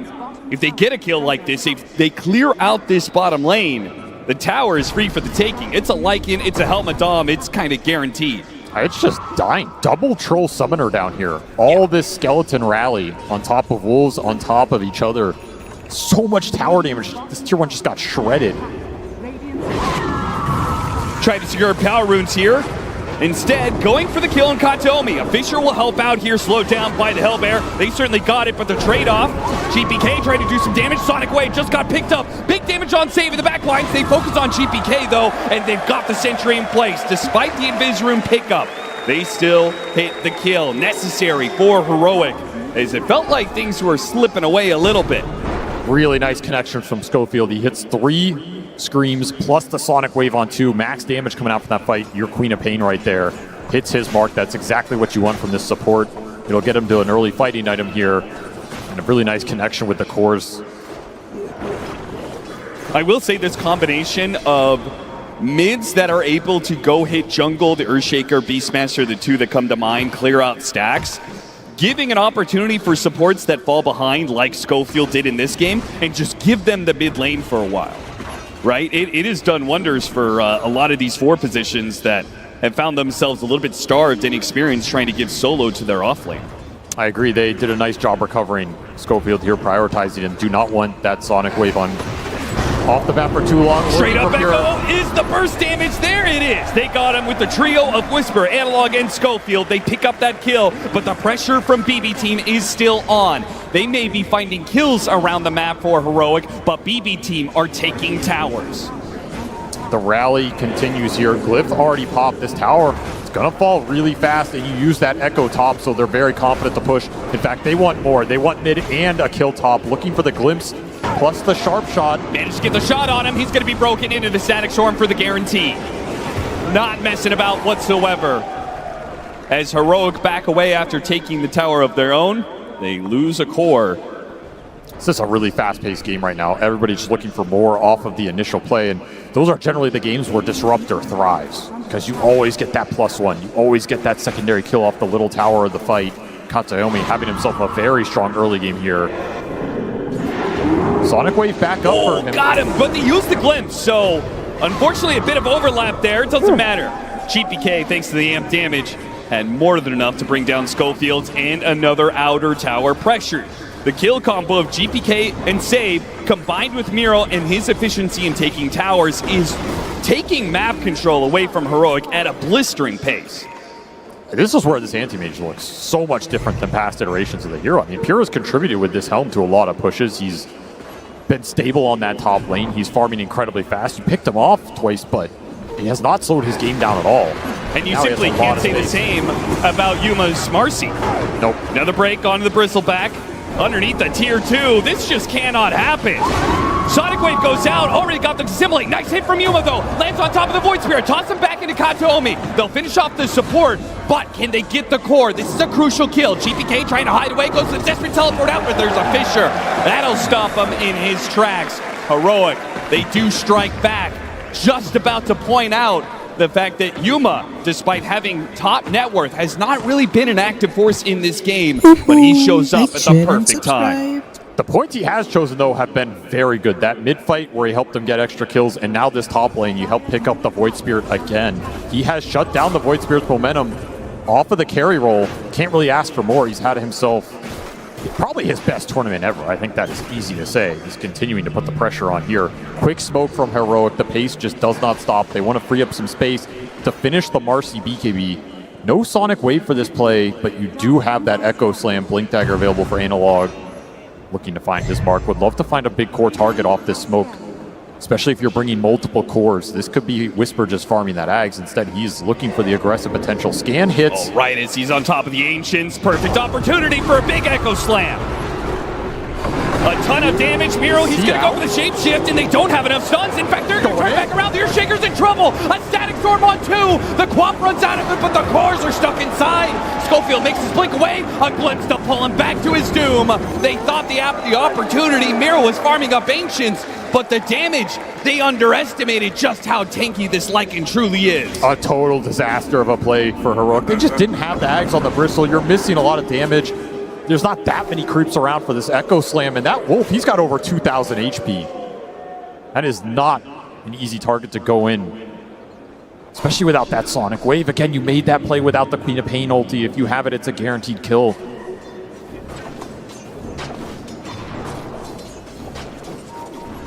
With the Lycan coming online, this Helm of the Overlord, with the Void Spirit picking up a shard soon. We've seen the way that this is just kind of clears out waves or neutral camps wherever he lays this Aether Remnant. And all these outer towers gone. It feels like Heroic is just going to be shoved into, their own little 1/3 of the map. And it's going to be BB Team owning everything else, which is really scary to think about when the Battle Fury is completed for Pure. Right? He's just going to be hoovering up the entire map. And their catch is really limited. This is a great catch team, but you only have so many spells to try and find this AM with. And as you said, there's a lot of units that are going to be on this map for both teams. A lot of Doms in this game. You have Chen Creeps, you have Lycan Wolves, a lot of scouting potential to help you rat if you really want to. And that is part of BB Team's game plan here. They want to free up the space for the Lycan and the AM to just get these side lanes in. They're going to be ghosts on the map. You're not going to be able to catch them. This next 10 minutes could be really difficult for Heroic to find the type of team fight they're looking for. If they can find that fight, though, the BKB on Marcy it's good right now. Should ensure they win it. I feel like they do win on 5-on-5. It's just unlikely they get the initiation for it as BB Team continues to pick them off around the map. Schofield shot down right in front of his mid-tier 2. Not even the middle of the map is safe. And this is the issue. This kill team can play around that mid lane. You're going to have issues shoving it back out unless you commit multiple cores here. And the whole time you're worrying about this situation, AM's farming out top, Lycan's farming out bottom. Side lanes are getting pushed back in from units. This map is not fun to play right now. Analog will be able to match the Void Spirit's ghost shove that he's able to do with his own Fissure spam. Yeah, but look at how clumped they are. Afraid to go on GPK. I mean, especially with the shield rune, he's just unkillable right now. Yeah. But you're getting corralled. A lot of heroes by this bottom tier 2. You have to regain some map control here. Either smoke out, get some wards, look for the pickoff, or back each other up to get these lanes out. You have more information to play off of right now. This is turning into a lane shove game where the AM has free reign, and that is not the style of game you want with this heroic lineup. No, not at all. Here's that smoke. They have everything available. Sonic Wave gives you the extra damage right now.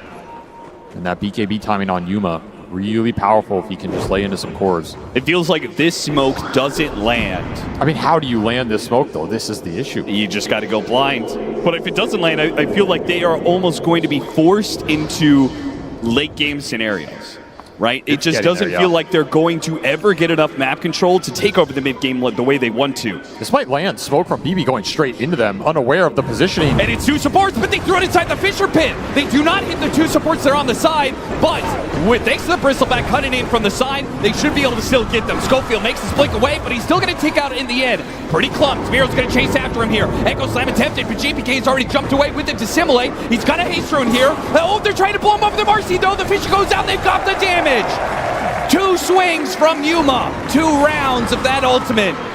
And the Void Spirit, he may be tanky, but not enough there. Winning a fight right outside the Roshan pit. You couldn't ask for a better situation for Heroic. Very awkward start. They thought the smoke broke because they were doing Roche, so you had to kind of blink in blind. But it gets the job done. This Shaker's just such a menace in these early team fights. And both the supports going down for BB team early means you lose all your control. Your cores are not that useful if you don't have stuns to back them up. The Lycan's a threat here. It does force a buyback out of Schofield, but Schofield's happy to commit this buyback to get a fight into that Roshan. It's just such a big win in this game when you were getting ratted onto these side lanes. And Pure not confident enough to go in here with limited resources. Not great mana void targets this game. He doesn't want to be dragged into these fights right now. He'd rather have the game just be split up across the map. He was having a great time. Now all of a sudden Heroic pick up some steam. They're going to get another aura on the Chen as KJ will finish mech on top of the drum. A lot more sustain coming into this already pretty tanky lineup with the 2 brawlers on the front line plus the Marcy, who now is an Aegis. Momentum shifting back over to Heroic side after that team fight. The smoke, it worked out beautifully. Now it's time to see if they can actually be a little bit more on the offensive, if they can actually get some of that map control back. Some of the ways they're trying to address this, they've got Schofield going more lockdown in the Rod of Atos. Pure, he got hit by the stun, push back in, so much burst damage. Beautiful connection there. That's a very limited window to hit that. They hit it absolutely on point. Yuma making his presence felt again. And that was Pure getting a little greedy, trying to kill some Chen creeps and Dom creeps. He actually mana voided them too. It just shows you how much it takes to get some of these off the map sometimes. Oh yeah, he's been mana voiding neutral creeps probably every 2 minutes or so. Yep. He hasn't done it off cooldown, but he has been done it a number of times this game. Probably feeling like if he can just get to the late game, he'll be able to win it for his team. But farming that area in particular, I think, is dangerous because you know that Heroic, considering they have the Aegis, they're going to go for the Tormentor at some point. They're going to play to that side of the map soon. Straight into the Queen of Pain, rewarded for the buyback earlier, and a nice shard to pick up. Silence could be really influential in this game, especially against the AM against the Void Spirit. This is a super nice game for the Queen of Pain shard, especially when you're on support. Like, you can just aggressively blink in, go for the silence. If you trade your life for a core, that's a win. You're not a core Queen of Pain, who cares? Found the Disruptor. BB team maybe trying too hard to get control of the map. The Disruptor very far forward there. Oh, their momentum has been killed in this game. Heroic starting to take a lot more control than I expected. Save spots KJ, trying to take some Lotuses, and he's got no allies in the area. He's definitely going to die. And BB team know it too, thanks to this lane ward they have at bottom. Awkward area to end up as the Chen. Yeah. He's getting farmed though. You gotta remember this Chen lineup, that like 30-35 minute mark, you get that third aura item on him, you have Hand of God to back it up. That's a lot of HP for this BB team to get through. They have pretty good single target focus, but their AoE team fight is really lackluster. So they have to pick their mark very well. They have to all in that first core that they see. Potentially even reset the fight after that. Getting one kill is not going to get them a team fight victory here. Save, getting a bit of information. Spotting some heroes, maybe trying to block any potential smokes. Playing off this ward. I would be surprised if BB want to fight right now. It just doesn't look possible. I mean, the way that Katomi is playing into Heroic. I don't know. It's a little different. 5, 6, 7 minutes ago, yeah, BB team had full control of the game. They may be able to pick off Analog here. As, yeah, he is shot down, just too much damage. Playing around that one ward they have down there, super nice find. Felt confident with the shield rune plus Hand of God, but the Vessel off of GPK will negate a lot of that potential healing to come through. It gives you confidence to go for these pickoffs, and that's where this lineup will thrive. Just keep finding solo kill pickoffs. Don't let Heroic group up and take objectives or force the team fight. You're going to be a lot happier around the map. We see what the anti-mage is doing top. He'll instantly get pinged. I mean, you can ping him, but to go and kill this man takes a lot of time, takes resources. Yeah, if you don't kill him right now, he's going to have a Manta, making it even harder to pick him off when you get that jump, like that silence from the Quap, for example. Interesting smoke from BB. Going through the gate.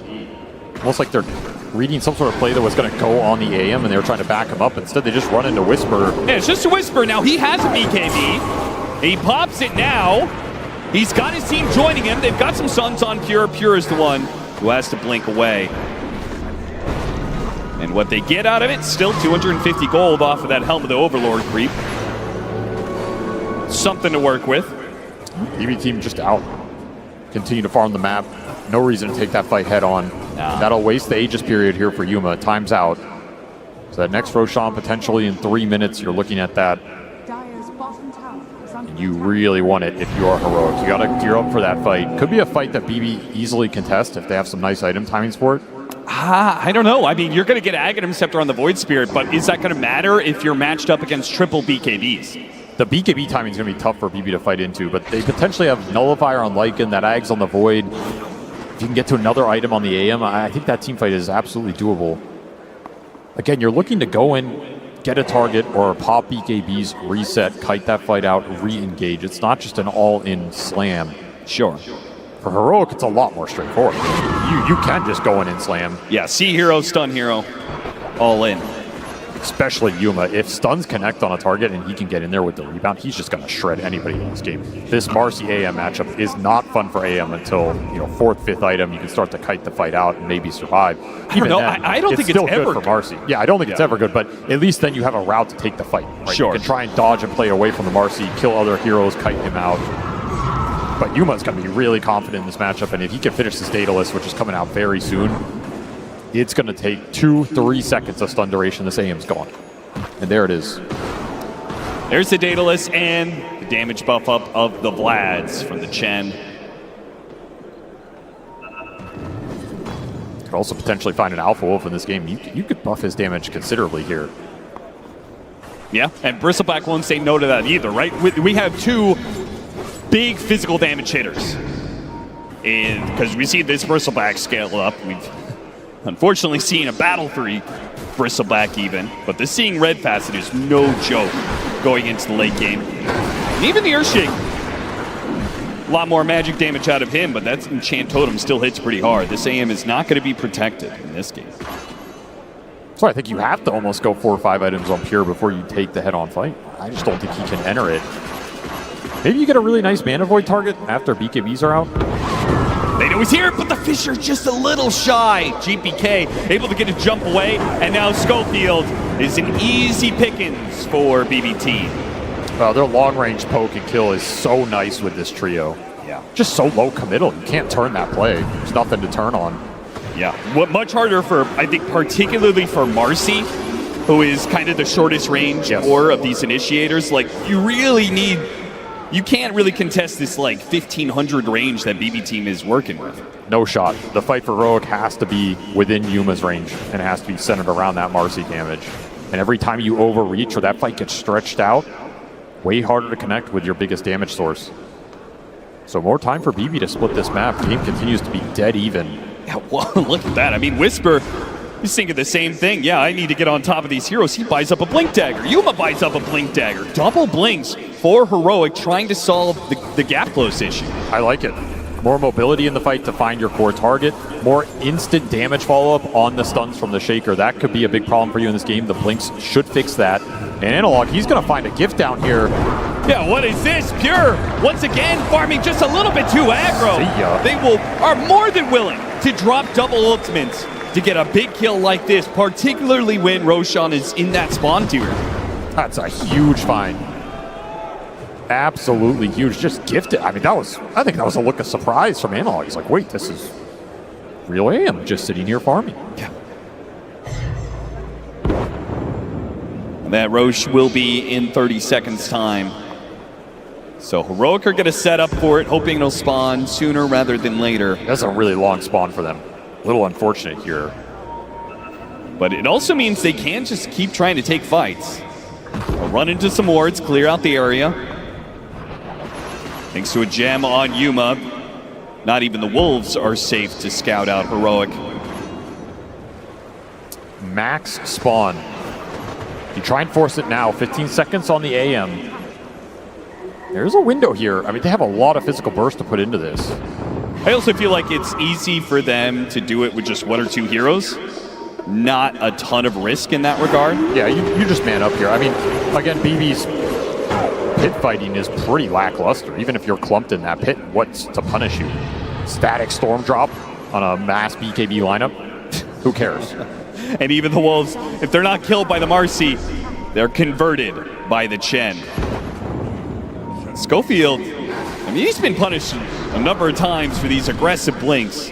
Apparently, he just does not care. The smoke wraparound, though, is coming from DB Team. Moving up through the river, and Heroic have a lot of heroes inside of this pit right now. This is pretty dangerous. They're just all inning for it, trying to finish up this Roshan now, and they will be able to do so before BB Team strike. Now, a Bushwhack grabs a couple, Sonic Wave goes out, and with Whisper blinking up to the high ground, it's hard for BB Team to get through. Nevertheless, they get on top of the Static Storm and take away the 2 supports. But do they want to fight this Marcy? After all, he's got BKB, he's got the Aegis, but it looks like Yuma has called it quits. He wants to back away. Whisper doesn't want to do the same. Nullifier placed onto Yuma as he's being hounded by the Wolf, but they go after the Bristleback now, who's just barreling forward still, refusing to back away. Now he pops his BKB, but it's a bit too late. The physical damage, it's stacked up, and he's dead. Gem on the ground. Beautifully played fight from BB Team. They got the angle. They take the Chen down first. That's your biggest target. Take the sustain, the auras out of the fight. You get the other support on top of that, and then you're able to kite it out. And there's just no ult for Yuma halfway through. He's got to bail in that situation. Yeah, I don't mind Yuma making the call to bail, but why are they not on the same page? Why is Whisper pushing after kills and Yuma backing out? It got very disconnected very early. The start wasn't terrible, but they could not protect their supports, and this Lycan is doing some work in these fights. He's just chasing people down, and there's no real control for him. Nobody wants to commit on that target. Big team fight when, even though the Aegis will go to Yuma, he does keep it here. It's something Heroic can play around, but not the team fight win they were looking for. I mean, I think the bigger loss, I think the Bristleback dying, you know, that sucks. But I think the loss of the gem, it hurts. It hurts so badly when you're the ones wanting to take team fights. We already saw the last Aegis expire without a big team fight forced, right? Oh, they're coming through the gate. Miro, you see this, right? You see what's coming your way. You just took the Tormentor, but you might just die for it to get the grab on him. Hit him with a stun, lock him down with a Rod of 8 Toes, and once again, the Unleash combined with the Sonic Wave, they've got him. A Bushwhack, grab on a 2, though. Save's gonna burst down KJ, and he makes a break for it. He's out of here. Nice little pickup from Save. That is a 7x streak on that Lycan. Okay, Analog's not messing about. He could have waited for that Ghost Scepter to fade away and just enchant Totem hit him, but he didn't want to take any chances. That's a very hard exchange to evaluate. I feel like it's kind of worth it for the Lycan. The Shard went to the Hoodwink. That's the one you wanted here. Sure. It's to use that Boomerang to pick up another support kill. Like, that exchange is okay, but that was a big streak on the Lycan. A lot of gold going into the Queen of Pain there. Still, it's time for Pure, who does have a Butterfly. So he has an answer, kind of, to the Marcy for a little while. But he has to pick his blink target perfectly in the fight. Like, if he blinks in and he just ends up in the middle of the bristle of the Marcy, his fight's over. Yeah. Nothing to bail him out of that situation. So he really has to let other heroes go in first. He needs to see the fight develop and come in later. It cannot be the first point of contact for BB Team. And Heroic will take that every time. I mean, if they see Pure, they're jumping him. They're all in him. Marcy is just going to slay him. 2 minutes left on the Aegis, and the lanes are actually kind of in Heroic's favor. They're getting them all over that mid line of the river. They have some map see what they control can to do play with it. Right, it's likely they will try and smoke during this Aegis period. I don't think they are confident enough to push mid tier 2 straight up. That feels a little brazen, given how these fights are going. Whisper trying to catch Analog. He gets him with a blink forward, hits one stun. They need detection. They really want to get this gem back into their favor and should be able to do so. There's just no outrunning this situation. So the gem is back on Heroic's side. That means that they can make these movements without wards or wolves scouting them out as often. That was the easiest gem recovery of their life. Kind of was. Surprise save was out that far carrying it. Could have given it to GPK or something. I mean, this gem is just so valuable for the wolf scouting. Having confidence about the vision going into the team fight, and you give up pickoffs like this, it's going to lead to objectives for Heroic. They're going to feel a lot more comfortable grouping. This will be a free tier 2 top, as Pure gets a free tier 2 bottom. Santimage picking up the rat action. And I think he asked a rat because I still don't believe that BB team are going to be able to take the 5-on-5. You've got, even with the Aegis expiring, you've got this Shen who's going to pick up a shard, right? He gets one of those golems. That aura makes this squad, this triple strength core, so tanky. I just kind of don't believe that Pure has the damage to deal with that. He doesn't want to take the fight straight up, but if you can rat, you can put Heroic in an awkward position. Maybe you get a numbers advantage somewhere. Maybe the single core pickoff that we've seen BB do a bunch of times with the damage from this Hoodwink comes through and gets a hero really low, forces out early BKBs. This kind of chaotic situation can create openings for the anti-mage to come into that fight later. Again, you're not looking to go in here and man-fight the Marcy, but he can do a lot of damage. He is incredibly farmed in this game. Helmet Dominator, Battle Fury Anti-Mage is doing what it does best, pushing towards that level 25, getting incredibly farmed. There's a full Abyssal Blade. That is something that lets you fight this Marcy. In fact, you probably have the advantage right now with full Abyssal plus Butterfly before the MKB comes out on Yuma. In fact, well, he just finished it, actually. He's also very farmed, so... Yeah, I didn't get a fight out this exact timing. That's kind of what they're looking for, right? You get this Abyssal, you're okay, I can go in, I can Abyssal stun this Marcy, I can give us a little bit of a bigger window. Whisper, he's going to be one to break this smoke. They do not want to go after this Bristleback, but maybe they have to. Oh, go! They actually can't go for it. Still, though, the Anchor Slam hits on Miro. He gets off his BKB, and Yuma does not get a bash. He couldn't get the lockdown. A glimpse back with the BKB lasts just long enough for Analog. A Fisher as they try and retreat backwards here. Yuma does not see the opportunity. They may have to leave behind KJ, whether it's the Void Spirit or a glimpse. Maybe they can protect him still with the Fisher as he gets up to the high ground. Pure with the Helmet Dom spots him, but Disruptor too far away for now. So in the end, it's Whisper to die. Not much else out of that fight. I guess Schofield did buy back once again. He is certainly not making a whole lot of progress in that network chart. Just huge burst damage coming out on that first target they run into. No Bristleback back interaction. They just go heads up, chain stun him off the Bushwhack Remnant Abyssal. Overwhelming damage. Trying to pick up Save again. Yeah, Save once again not expected. Ooh, at the Sonic Wave. He tried to push him back into his team. That's okay. All is forgiven as long as the outcome is still income for Heroic. The crazy thing is they took that Bristle down, they have Heroic on the run, and you're still hesitant to straight up chase with the AM. Because you don't want to blink into this Marcy just yet. Will be 25 for Pure. And that'll be Mana Void cooldown. Nice little talent for him. Thinking about BKB here, that would give him a lot more confidence to go in early in the fight. Not afraid of the Shaker chain stun potential. Now he can Mana Void even more neutral. It's efficient.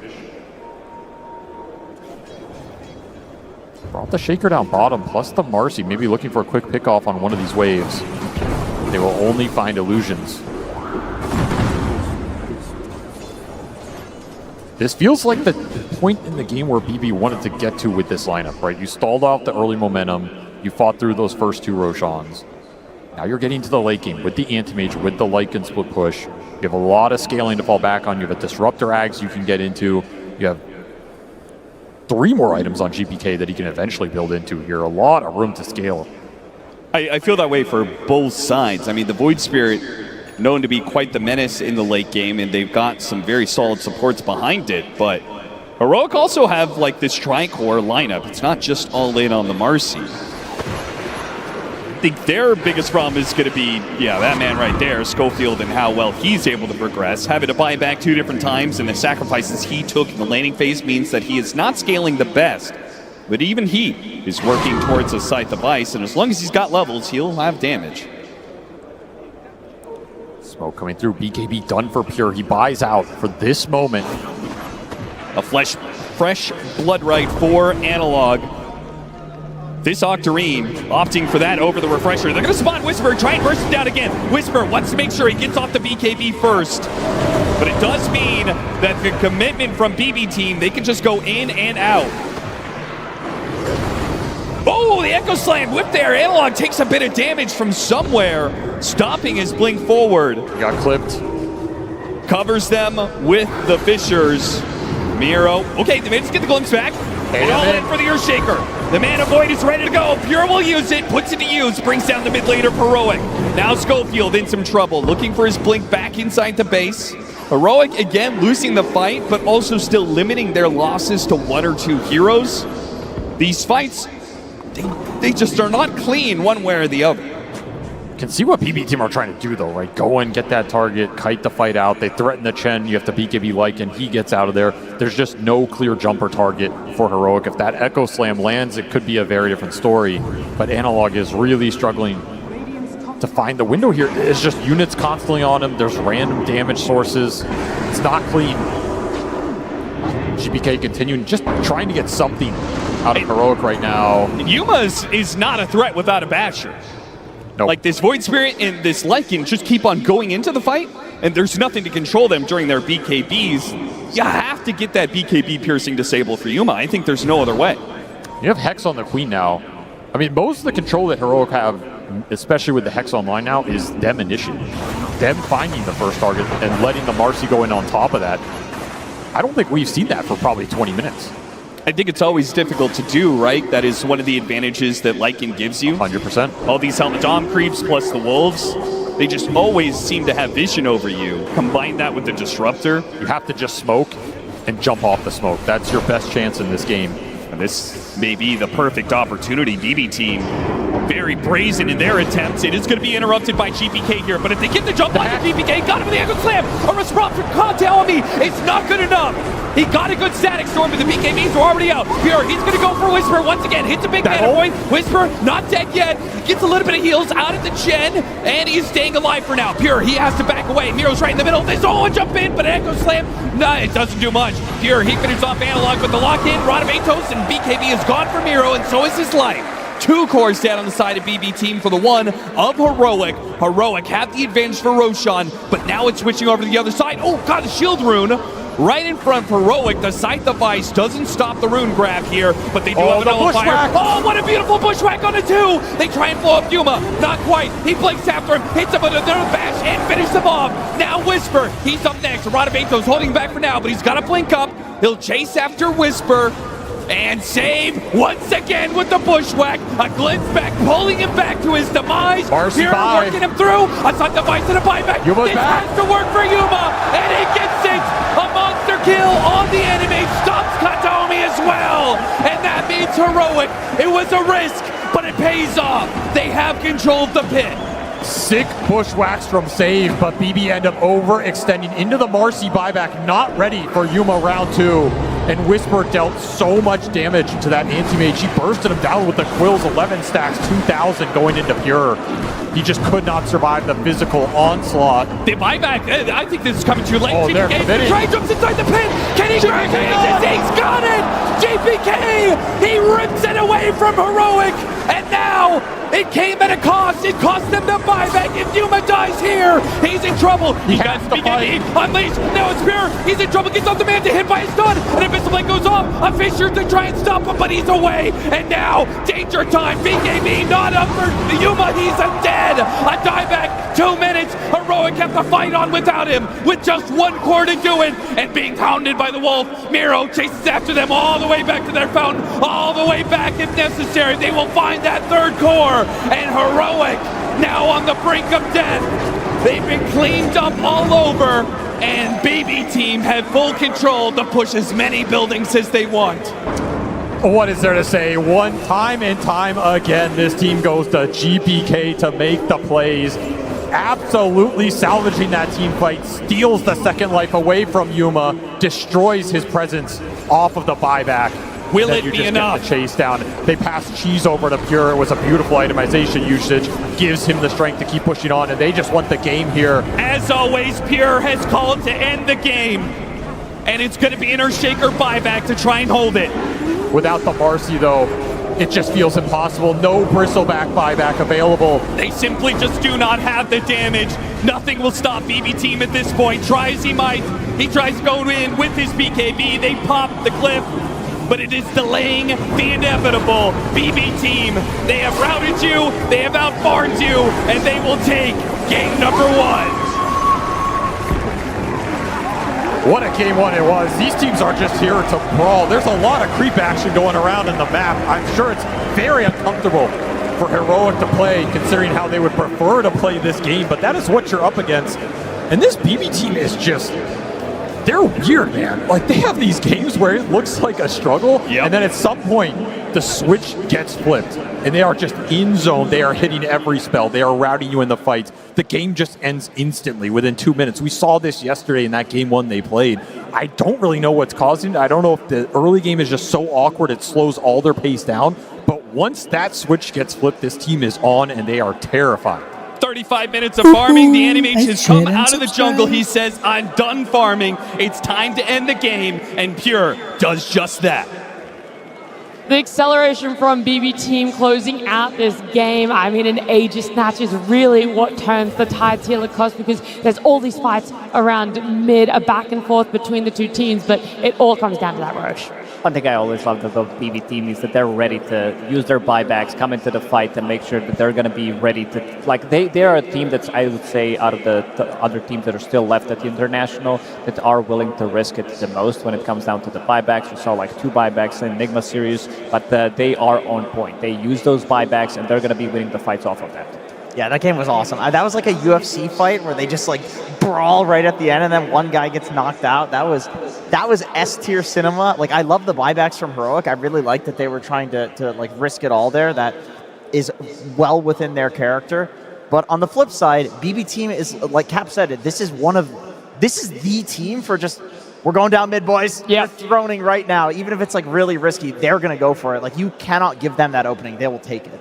Yeah, they know exactly when to take it, when it's offered to them. We're going to go towards that earlier part of the game here, though, Lucas, because there was so much done by this Disruptor to really help out the lanes, to really help Miro, which you said that Lycan was going to be a big question mark in biding the time for this anti-mage lineup. Yeah, and he was throughout the whole game. I think Ataomi understood that top lane wasn't really playable in terms of who he's laning against. He was laning against Bristleback, which is not the lane that they want to play to. They got one early kill relatively early on, but he is ready. This is level 3 Disruptor, 4 minutes in. Kind of leaves Anti-Mage alone in the top lane, gets a really good pick-off, and then moves to the bottom lane 20 seconds after, which is going to be resulting in another good kill. Ataomi was pretty much involved in most of the kills at the early stages of the game. That's why this Disruptor pick, when we talked about it, it gives them so much value. Like, you're trying to get out, Yuma's going to try to go with the rebound, but Disruptor's going to be able to catch him anyway. And the Miero, they needed a good start on him. I think Miero had an insanely good game, and in this type of a matchup, we know that Whisper, he's not the biggest enjoyer of the Lycan. He only has 18 games so far in his professional career on Lycan. The trade that they got,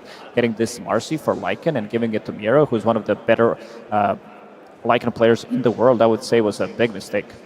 I mean, the Lycan just made so much space for the AM, right? He could just single-handedly pressure. I think the lanes was like a huge problem. The waves are always pushed out. Lycan's pressuring on a tower. It just makes it very, very difficult for even the Chen to move forward on the map, right? There's this battle going on in the mid lane. The Lycan creeps is in the mid lane. The Chen creeps is in the mid lane. They're both trying to shove up the wave, but it just gave AM so much time to farm after that.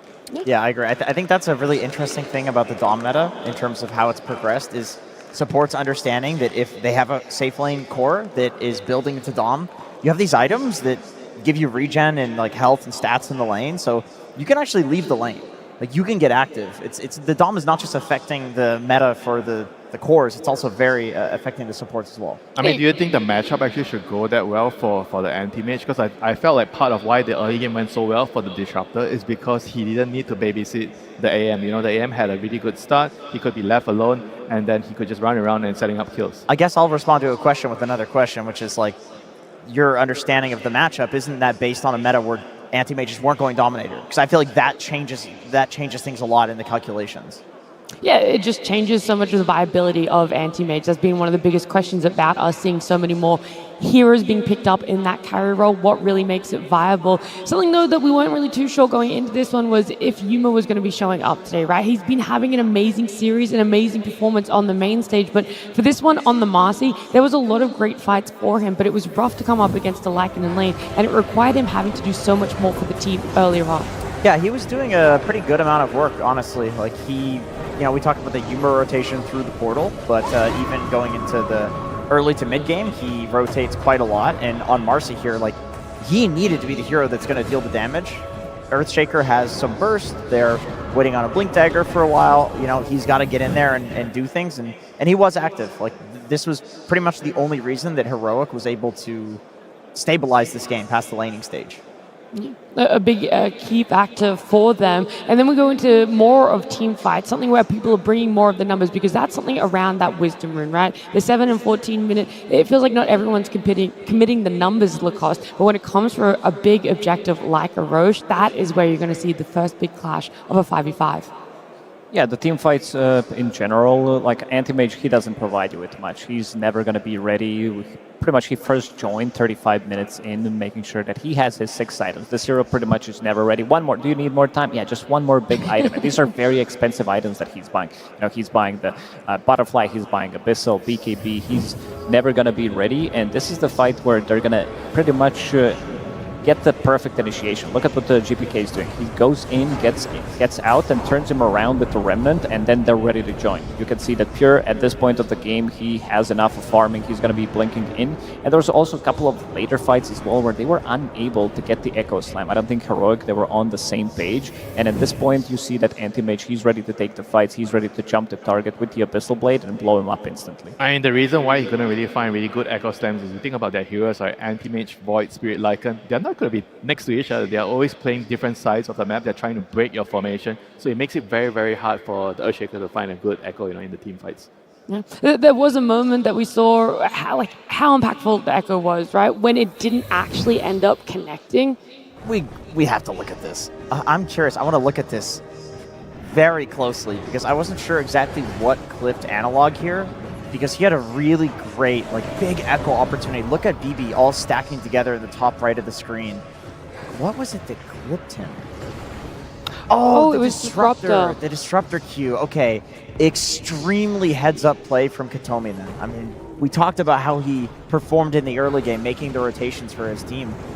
But we can see from this clip that his impact in the fights was more significant than we were even noticing on camera. Yeah, the Disruptor from the early and now what feels like into that later part of the fights is massive for Disruptor. Yeah. But that Earthshaker not connecting with his Echo was so impactful. They were actually kind of lucky that BB Team didn't take more off of that they had a second chance where we saw a significantly better Echo Slam take place, and that's what led into that next Roche fight and ultimately the Aegis Snatch and then into the BB Team victory.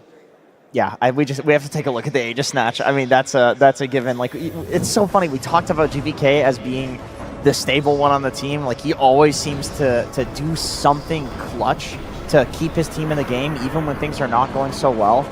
This was such an important moment because Heroic was committing all of these buybacks for the fight. This was their Hail Mary. Yeah. And BB is like, well, okay, we also need to take a Hail Mary. And GPK in these moments, I don't know what it is, but it seems like he always seems to be able to pull it off. I mean, this was like the game ender right here. Once they killed the Marcy again, I think the game was practically over already for Heroic. There's nothing much left they could do in the game. The Anti-Mage is unkillable.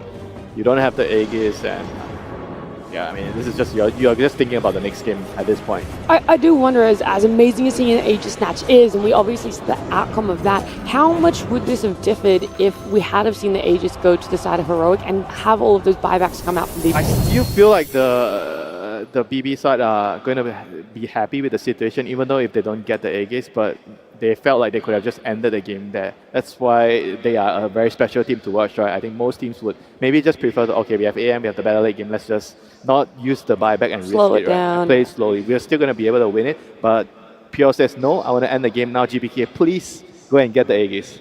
That's because he finally had his items. He's like, guys, I can finally fight. Let's just do it. And of course, GPK going to be our standout player for this game one. You just can't look past it. Oh, absolutely. I mean, that Aegis steal and also the itemization that he did go for. He understood that they need to be able to punch back at the early stages of the game, so didn't go for Aghanim Scepter. Instead, opted to go for Spirit Vessel. That gives him a little bit more tankability.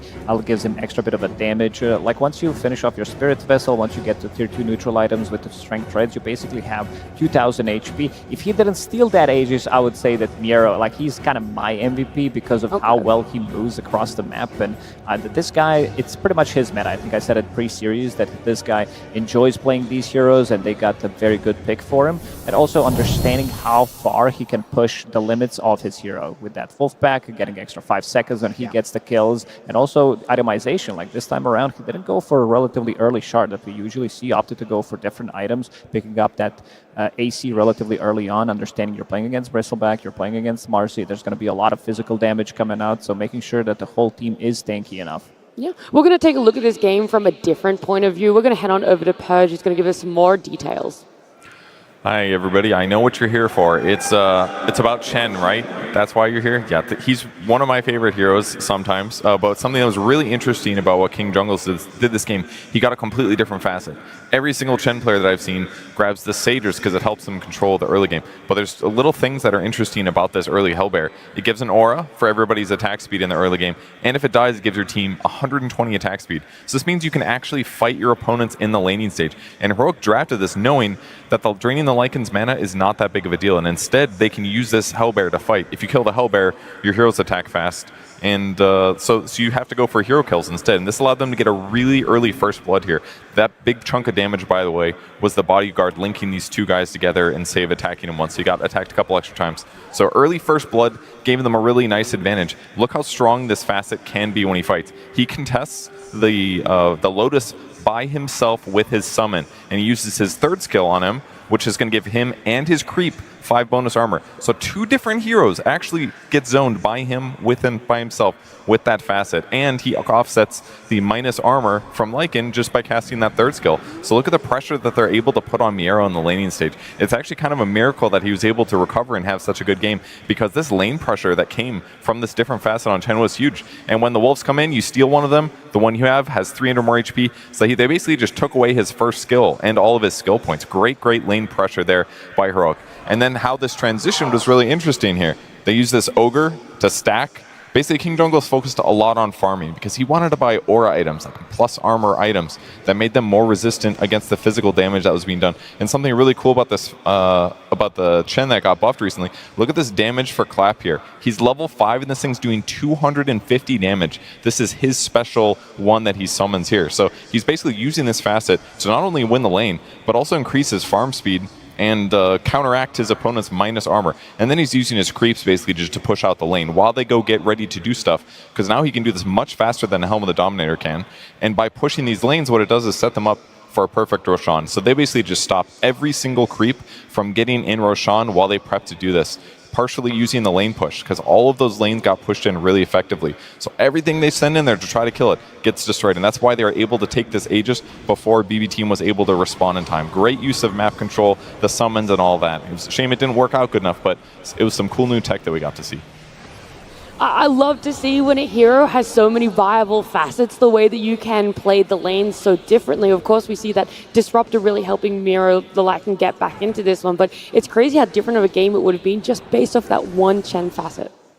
Yeah, he's right. I've never seen that one before. I had no idea that the Ursa Creep did 350 damage when you have it maxed out. That's kind of crazy. I mean, obviously it falls off. But for the early game, if you want to farm, you are going to get your auras faster. Yeah, maybe something that people who like to spam Chen might be starting to pick up for themselves. This arena, by the way, is very full. There's a lot of cheers for both the side of BB Team and Heroic. And someone who's down there right now with our fans is, of course, Tsunami. Thank you very much. Yes, indeed. The house is packed here tonight. But as I had mentioned at the very beginning of the day, it is a bit solemn. We have to have eliminations. Such is the nature of competition. And for every single iconic moment we've had in Dota, there's always been a team on the receiving end of it. So I'm sure Eastern European fans, do you remember the $1 million Dream Coil? S4, Puck. I know, it's tough memories for the Na'Vi fans, but the Alliance fans remember it fondly. Meanwhile, Chinese fans are still haunted by the voice of Seb! And South American fans, South American fans, we have a lot of these. I mean, there's no TI for South America yet, right? But there's one play that is still in our hearts. Allow me to set the stage, Tsunami. All right. TI-11, there's the Howling. TI-11, Singapore. The smell of chili crab in the air. And, more importantly, hope. For Thunder Awaken has made us the farthest they've ever done at a TI. That's it. Liquid, one of the best teams in the world, fighting in the lower bracket, literally for their life. Last game of the best of 3. In comes Sacred, gets the black hole, Pango inside of it, 1 HP. 1 HP, and every single South American fan skipped a beat as they saw the Pangolier roll away infested by the life stealer of Mickey. All hearts broken, many Liquid fans would cheer, but Thunder Awaken and all of Peru will forever remember this day. But that's what they are, resilient. We are the 1 HP warriors. We're the ones that survive. We're the ones that make it through. 1 game loss means nothing. Heroic can do it this time. Let's go! If there's one team that's going to benefit from a crowd mob, it's Heroic. These guys have looked fantastic when they've been on that verge of elimination. They've got to be more comfortable, right? And I think hearing all those cheers out there from their fans, that's what's going to bring them that energy. I'm hoping they've had the time to really put their heads in the right space here, because think about it and come back and be more chaotic than ever. Make sure that we're seeing what South America is really made of.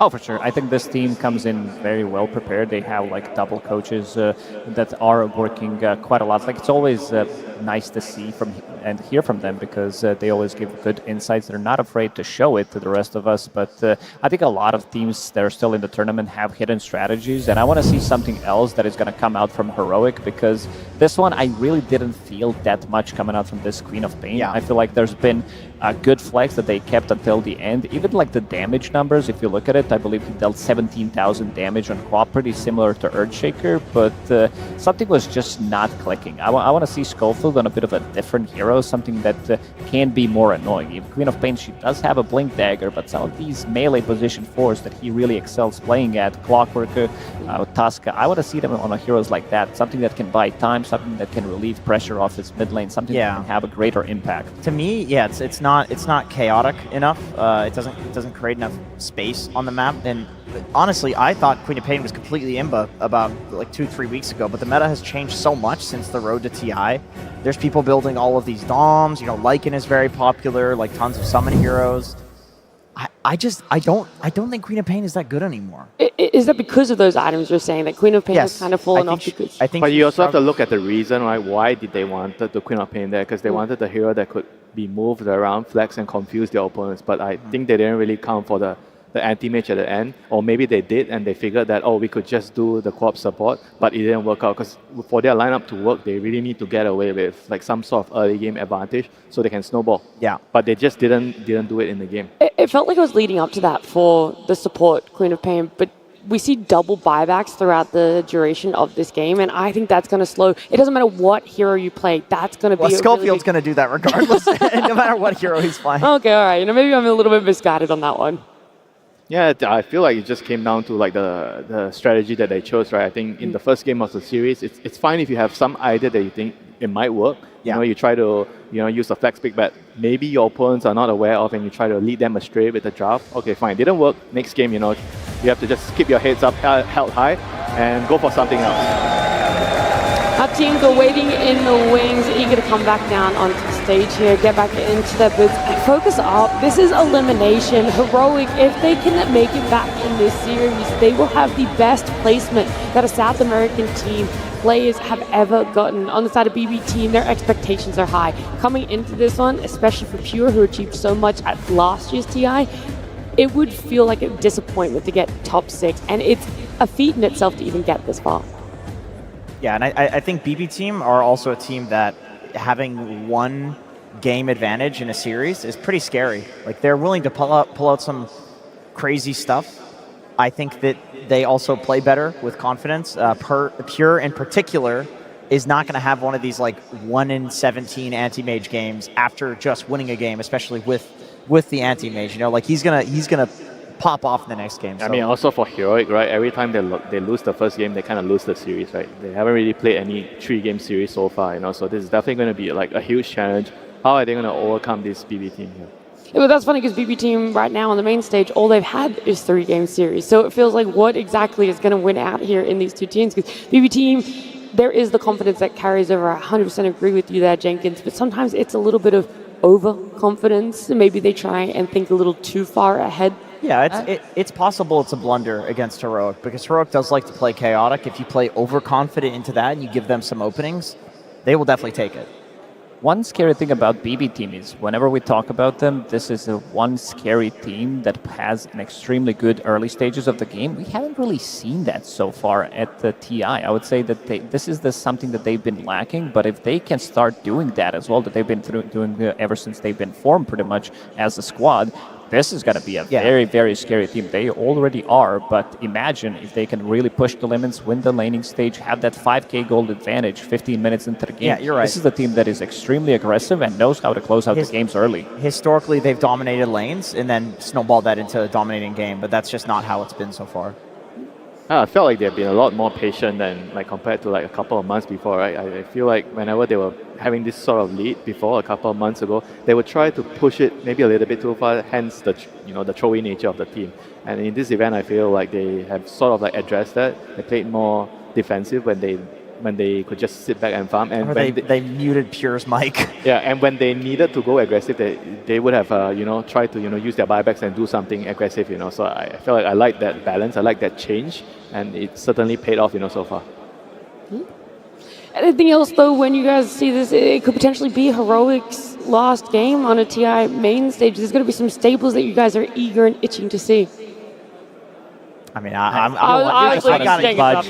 you're dangling it in front of me. I want to see the Pudge if that can come out. Like, I would love to see an early phase Meepo. It wouldn't even surprise me if BB is expecting this and that they first phase ban like these cheesy specialty heroes. I feel like Heroic backs against the wall. Like, they're going to take risks that we have not seen before because this is them right about to be eliminated.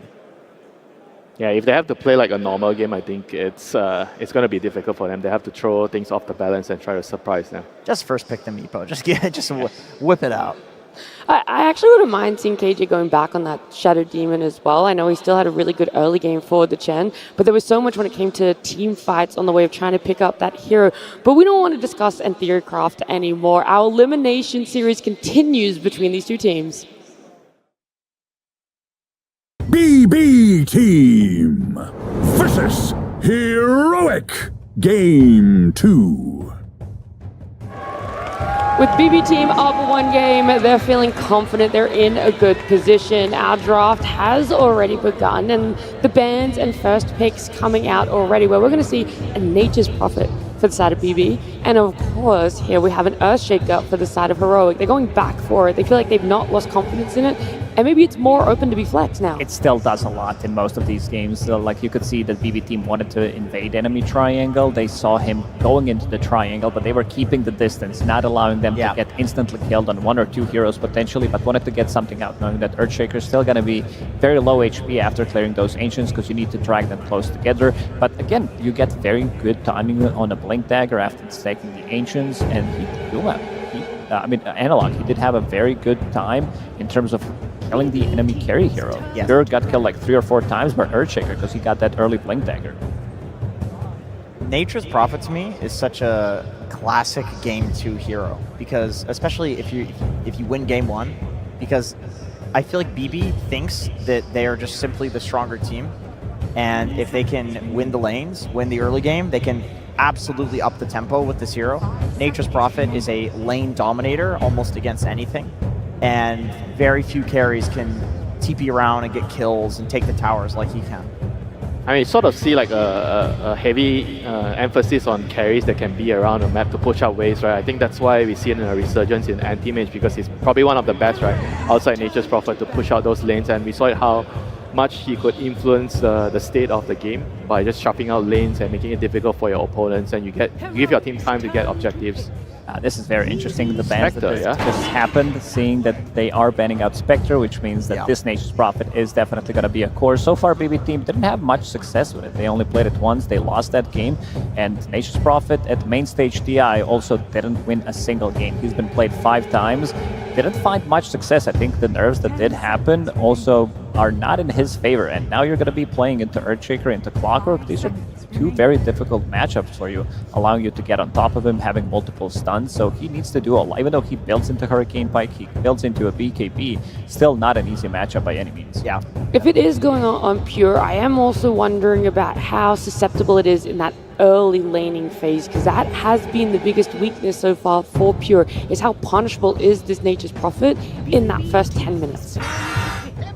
It will depend on the core that he's playing against, because Clockwork needs a core that will like actually jump on top with him and kill the Nature's Prophet. Although, great Timber pick, excellent against Clockwork, high strength hero, excellent against Earthshaker, high strength hero. 0% win rate though in the main stage. Yeah, but why are they showing here right now? That's like the question, right? Like, if they wanted a hero like Timber, wouldn't he be better at 18? Unless there's something that's going on here, you know, like maybe one of the heroes. I think this is a statement from BB team. They are picking a hero that has 0% win rate on main stage and 0% win rate, 0 out of 8 games, road to TI playoffs and main stage. The reason I'm confused is because they chose to ban the puck, right? So they seem to think that the Earthshaker is not going to be mid.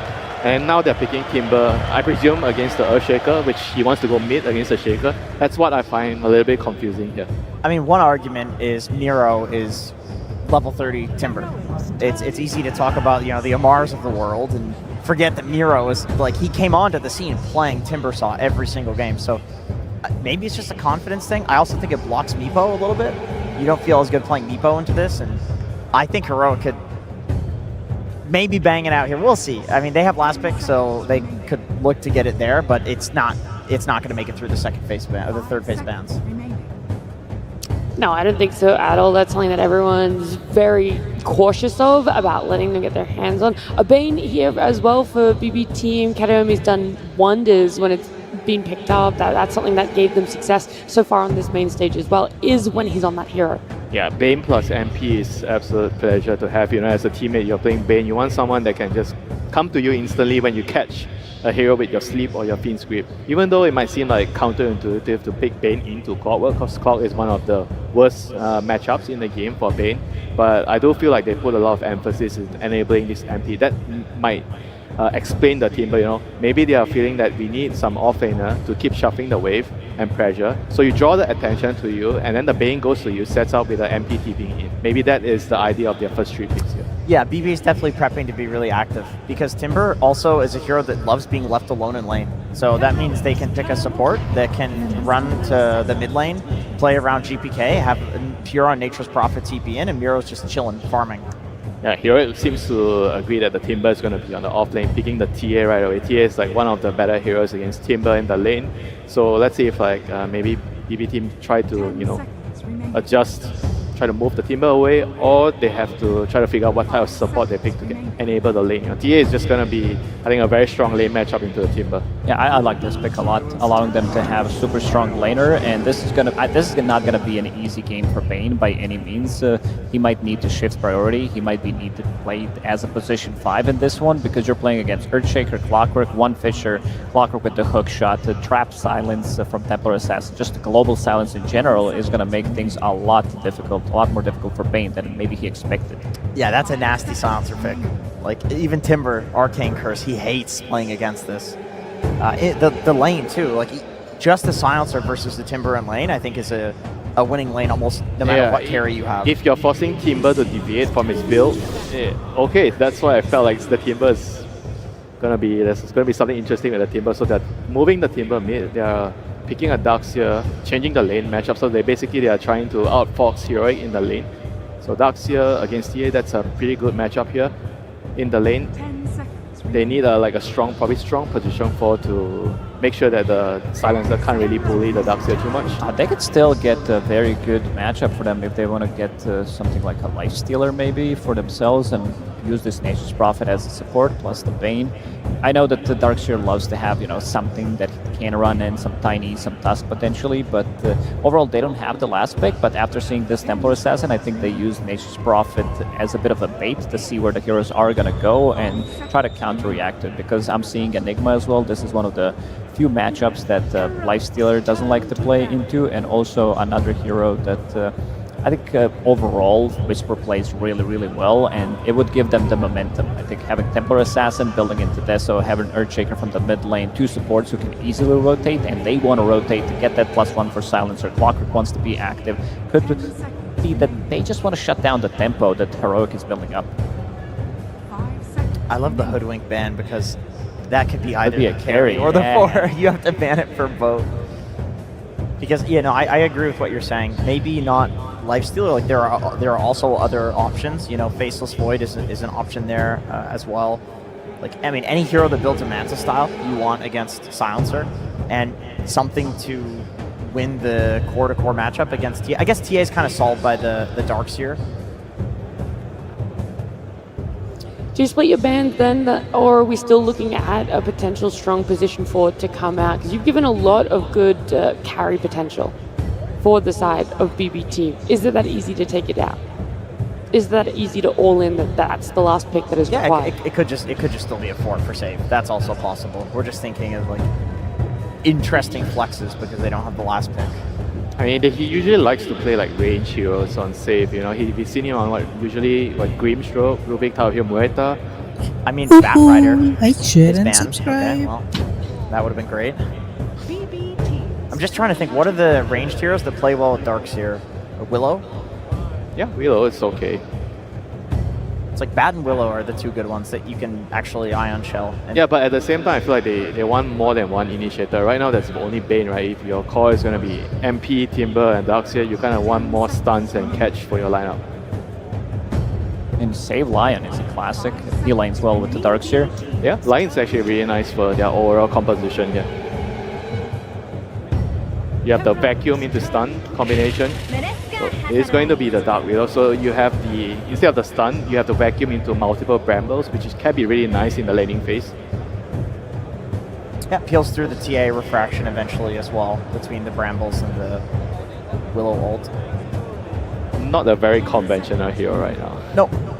Yeah, it was prior to the International happening though. Pro level pubs, people were spamming this. That was before the nerfs, I think. She did take some nerfs to the Shadow Realm. The regen in the Shadow Realm, yeah. Doesn't feel as broken as it did before. So what is she offering in the lane? Because you guys said that needed to be something that was really going to help the Darkseer. She's a pretty strong laner at level 1. One of the best level 1 heroes. I was wondering where this hero's made. The mid Leshrac, it deals so much damage. The Blink Dagger, you just jump in, suicide. It's like, I'm going to kill you or you're going to kill me, or maybe both.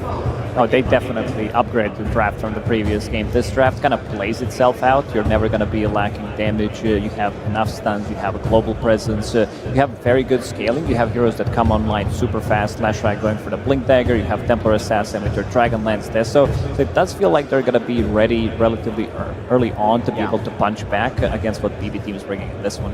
What I love is that they have 3 extremely high burst cores with a Silencer.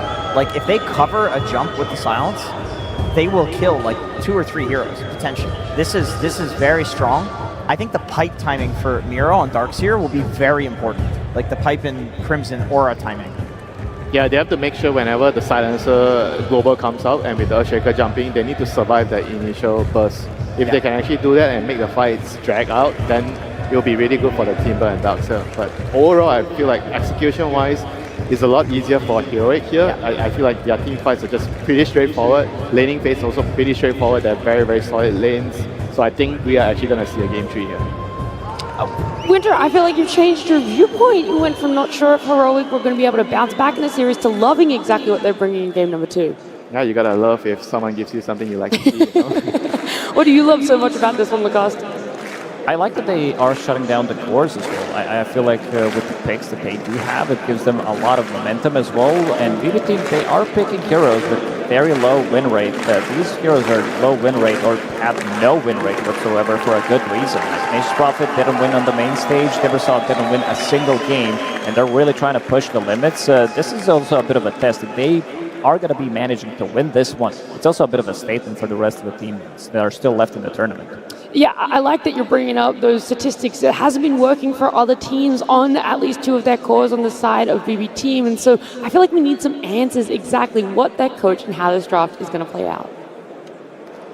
And I can make that happen. And Nad, yes, I am joined by Bulk of BB Team, where I do have some questions about your draft. Timbersaw gets picked up. I don't know if you know this, 0% win rate in this tournament. It has been picked 8 times so far. Why do you like it? Тимберсон на этот турнире выбрали уже 8 раз, но у него винрейт 0%. Почему вы продолжаете его выбирать? Мы захотели исправить эту ситуацию и поправить этот винрейт. We wanted to fix that win rate.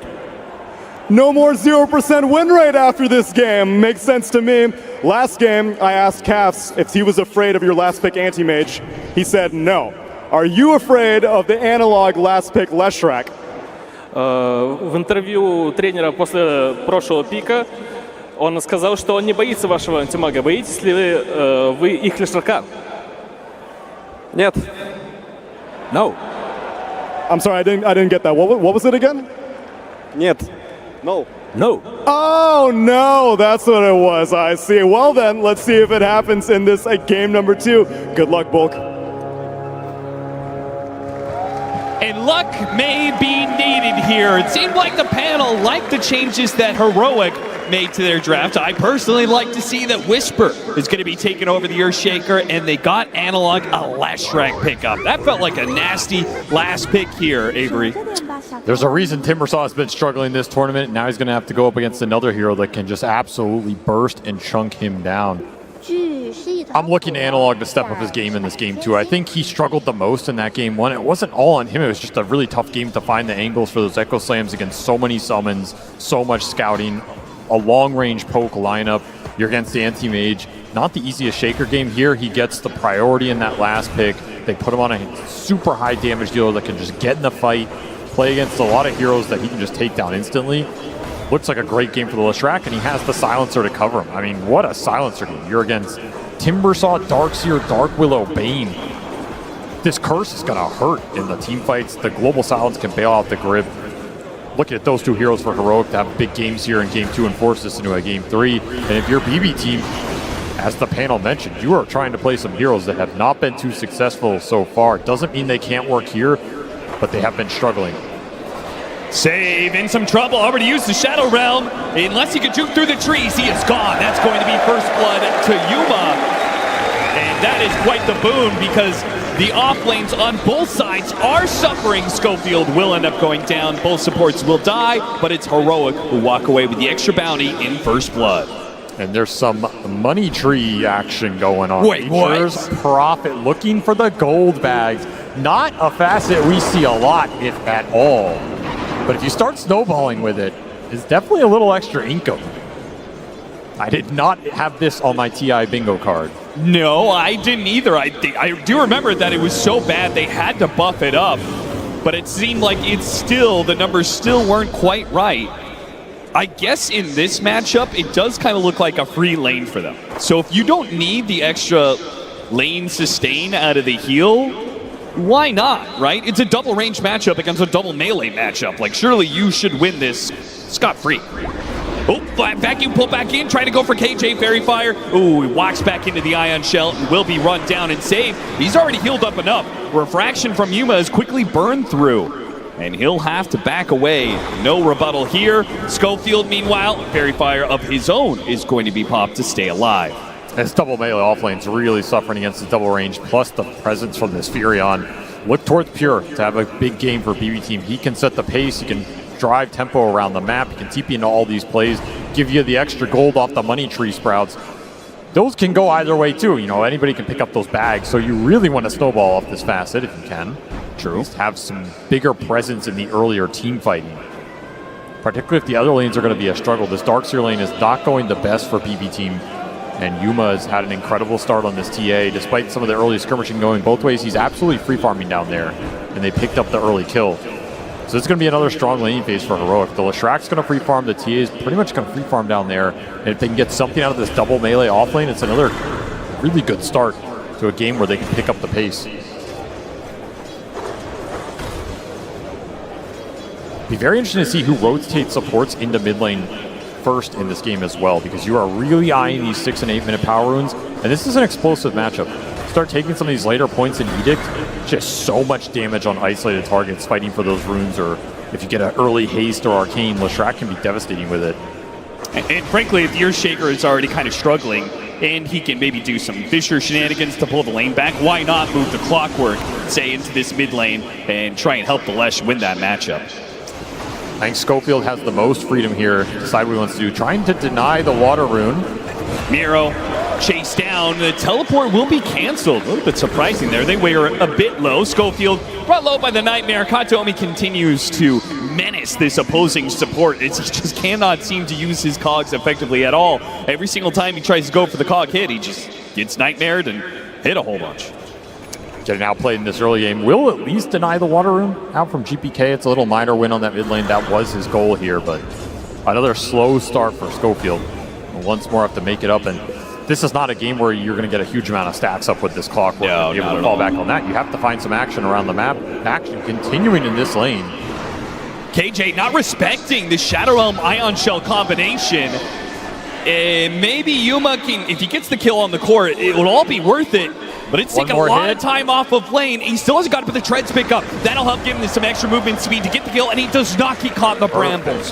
Perfectly manages his way through. Whisper, alone in lane, does not die. He still had some stick charges and a Lotus to burn through. Third kill on this lane for Heroic, and a lot of solo experience going into the TA. Honestly, I think KJ, he's more than happy with that exchange. His TA is going to be ginormous. Already almost level 5. Well, level 6 on the Leshrack mid as well. I mean, it's Whisper being sacrificed up here a little bit, but this lane was going to be the toughest lane no matter what. You pick these heroes for the mid game, not their laning prowess. You just have to survive through it here.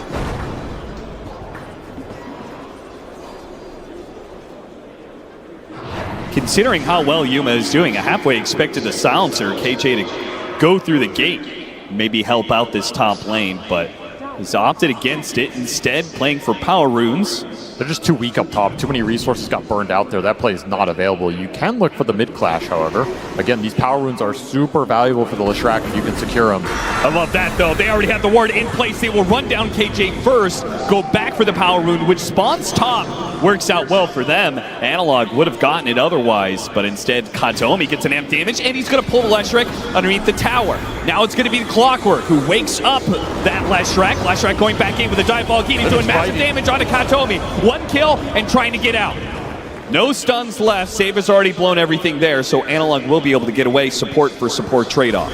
Money bags collected for Pure. He's happy about that. Analog, did he overstep into the river? He certainly did. Not having dive ball. He's in trouble. Sounds goes out, though, and now GPK is the one who has overextended himself. Analog, he'll tick out.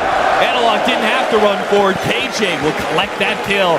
GPK offering a respectful tip to KJ for the rotation. It's just such a good Silencer game. They got it really late in this draft. He has great core matchups, great heroes to punish with the curse, and a great target for that global silence later. I expect a big game from King Jungles here. Pure feeling the heat of a Yuma rotation.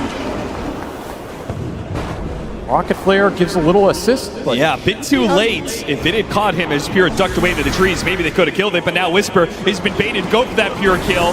Templar Assassin can't jump into this, not with GPK. Timbersaw is showing. Analog still going to show up, though. He is so strong right now. He's going straight to Pure. That's a guaranteed kill. What else can you get out of this one? GPK tries to pick up Yuma real quick. The refraction blocking the damage and missed the timber chain. Meanwhile, Analog, he cuts him down with that long-range chakra. The Facet comes through in the clutch for GPK, and he still has plenty of mana to work with. No more Diabolic Edict, so GPK has free reign of things. A triple kill for him. That's the kind of fight you wish you had that Silencer involved in a little bit more. 3 points in Curse. He could do some serious damage to GPK in these skirmishes. He thought he was going to get involved there. Instead, Nightmare pulled into the Chakram. Analog, he goes for the pure kill again, but around these Ancient Stacks and 2 heroes behind him, Analog can't go for another kill on this Nature's Prophet. Pure trying to get nice and aggressive. They know the ward's up there on the high ground, thanks to the Nightmare from earlier. And Whisper comes to defend these stacks. Does not want to lose anything. Does not want to split the experience. He needs this Echo Slam to recover. He will get it here, uncontested. Yep, Schofield's going to block out Katomi. No way that he ever gets close enough. In fact, if he tries, he'll just add more experience to Whisper's coffers. Slowed down by lightning a bit. The hasted timber. Oh, yeah, that's a little scary. Oh, that hit for the Shadow Realm. Not good enough. GPK. He wants Are you going to try for it? Timber chain up, and he runs him down.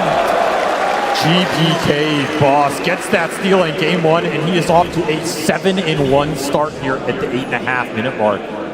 Just pure destruction coming out from this mid laner right now, who is on a warpath in this tournament, man. Yeah, is there any doubt? He has to be the team, the player that is carrying his team the most in this tournament. He is MVP in my mind right now. BB team are not here without his plays on the main stage. He'll have to go back to heal, but man, what a start for him. Playing into some tough heroes too. These are not easy heroes for the Timber to skirmish early. He really just played the fights well. You end up inside the cogs, you end up against the silencer spells, you end up against chain stun from the Shaker or the burst damage from the Lesh.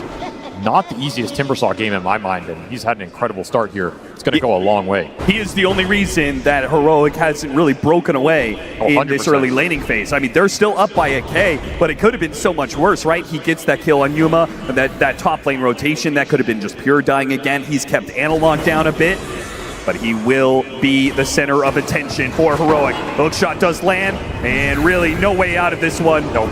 The cogs lock him in a cage, and the silence prevents any spells.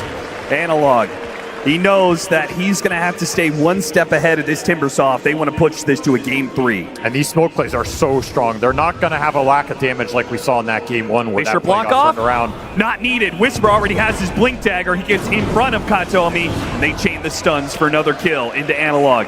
Now second in net worth, and Yuma is topping out the charts. This is a perfect pace for Heroic. They love this style of gameplay, and this draft is built for it.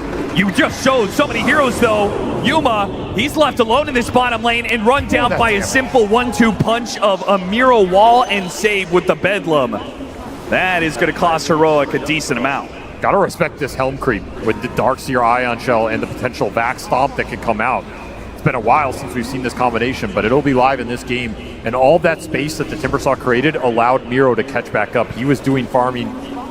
He was doing big stacks in the jungle, so this Darkseer's absolutely back in this game. They're trying to pick up the pace themselves. Quell Blade pick up, but the creep is on top of him with the Ion Shell. Echo Sand does go out. If they can trade this out to get the kill on Pure, it'd be massive. Whisper doesn't have enough damage by it. Oh, what a Cox hit! A Sprout over to the other side, and Chan Totem to stop him, though. And Pure, he's dead. He's aggressive. He's tried to be multiple of these rotations have resulted in his death, and Whisper is taunting him all the way to the grave.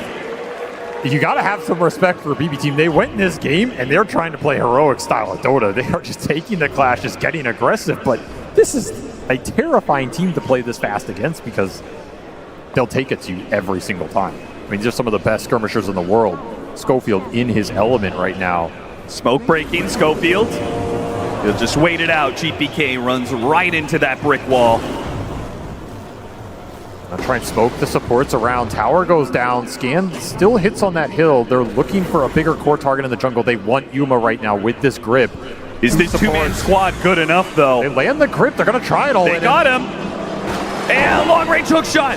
The grip is stopped, but the burst damage is still there. Now Schofield, big whirling death hit underneath the tier 2 tower. Cogs on cooldown, but BB team, they'll respect what Heroic have to offer.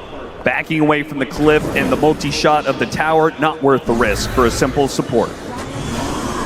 First part of that smoke did not succeed up the high ground, but they get the nice flank. Yuma just not expecting 2 supports to be taking him down, but Wrath of Nature gives you that extra damage on all these plays. There, however, is the Blink Dagger for the Leshrac, and this is when this hero becomes the scariest hero on the map. You pop the Edict, you blink on anybody, they're just gone. It's way too much damage for an isolated target. Expect a quick smoke out from Heroic. Still have that Global Silence to back him up too, so if you go in super aggressive as Analog, you can take that kind of fight. You can rely on KJ to bail you out of a really tough situation or some grip deep in the formation. Did he have that global for the Fiend's grip on Yuma earlier? I have to imagine if he did have it, right? He would have popped it, right? It's true. We have not seen it used.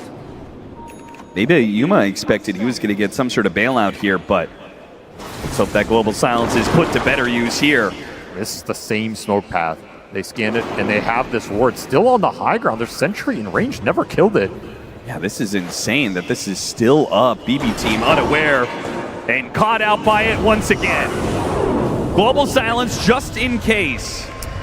I think that was a little wasted global there, but... Yeah, that did not feel necessary at all. They had that kill guaranteed. One courier. And a second couriers? Pure trying to juke it through the trees. Analog and Schofield. They tried their best, but distracted by the courier, they still got it. But it is Whisper dying on the other side of the map. As the aggression from BB team.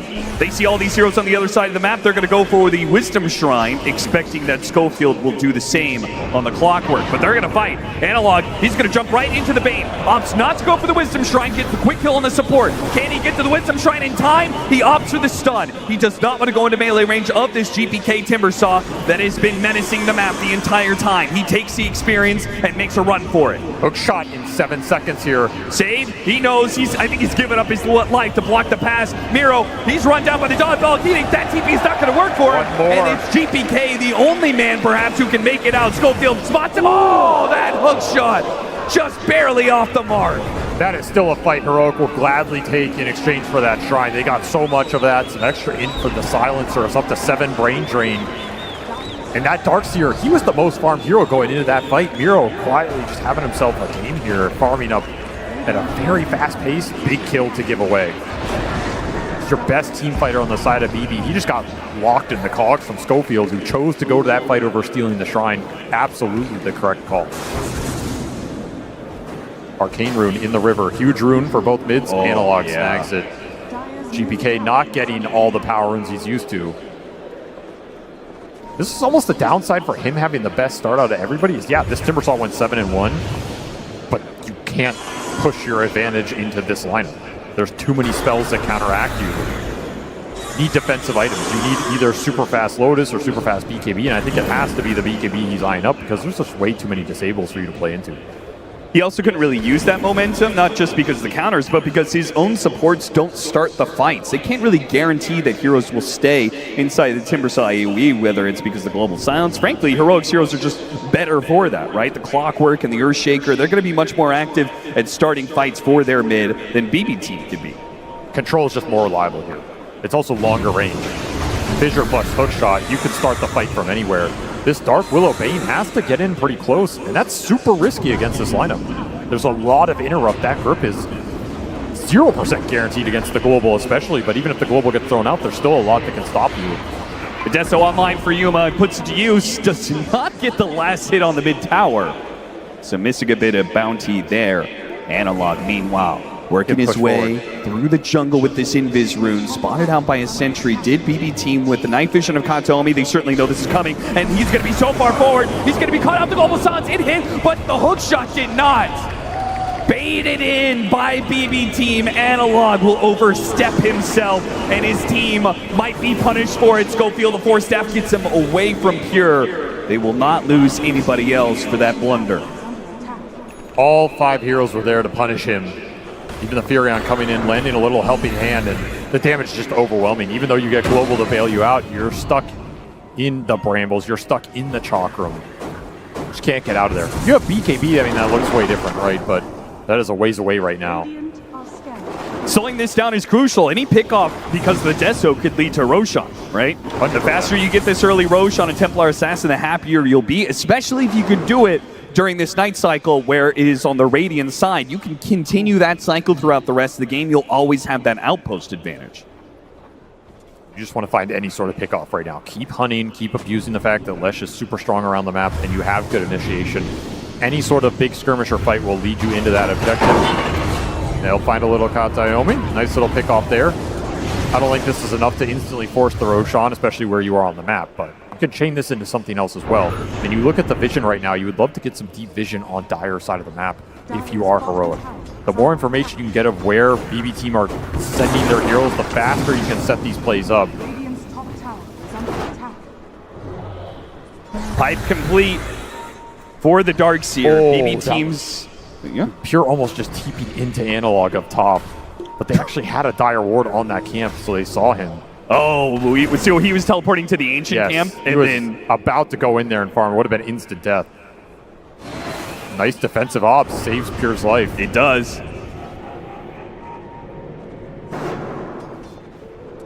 Now that's the sort of pickoff that could have led to a Roshan scenario, but as it stands, Heroic, with the team fight item complete of the pipe, you can't just force this. The game is beginning to slow down. Yeah, very strong pipe game. The TA is your one solution to that pipe, but the TA is also not the hero that wants to go in and just be in the middle of all the Ion Shells, the Brambles, the Dark Willow, Chakram damage. Like, it's a little overwhelming for Yuma right now. Until you have BKB, that refraction isn't going to last long. Just going to say, there's a lot of heroes who are going to want an early BKB in this game, just so you can take the fights with confidence and ignore a lot of the damage coming out from both lineups, because both lineups are going to struggle against early BKBs here. You're negating a lot of control and a lot of spell damage. Huge amount of survivability to come out. Both teams playing a little scared right now. Clumped on the map. Again, there's just a lack of deep vision on either side of the map. You see how many sentries were spammed through these jungles. Yeah, it's ridiculous right now. It is. It's just both teams are kind of playing blind, looking for the next objective, which will be this Tormentor up top. BB camping it. They're a little early to the party, but...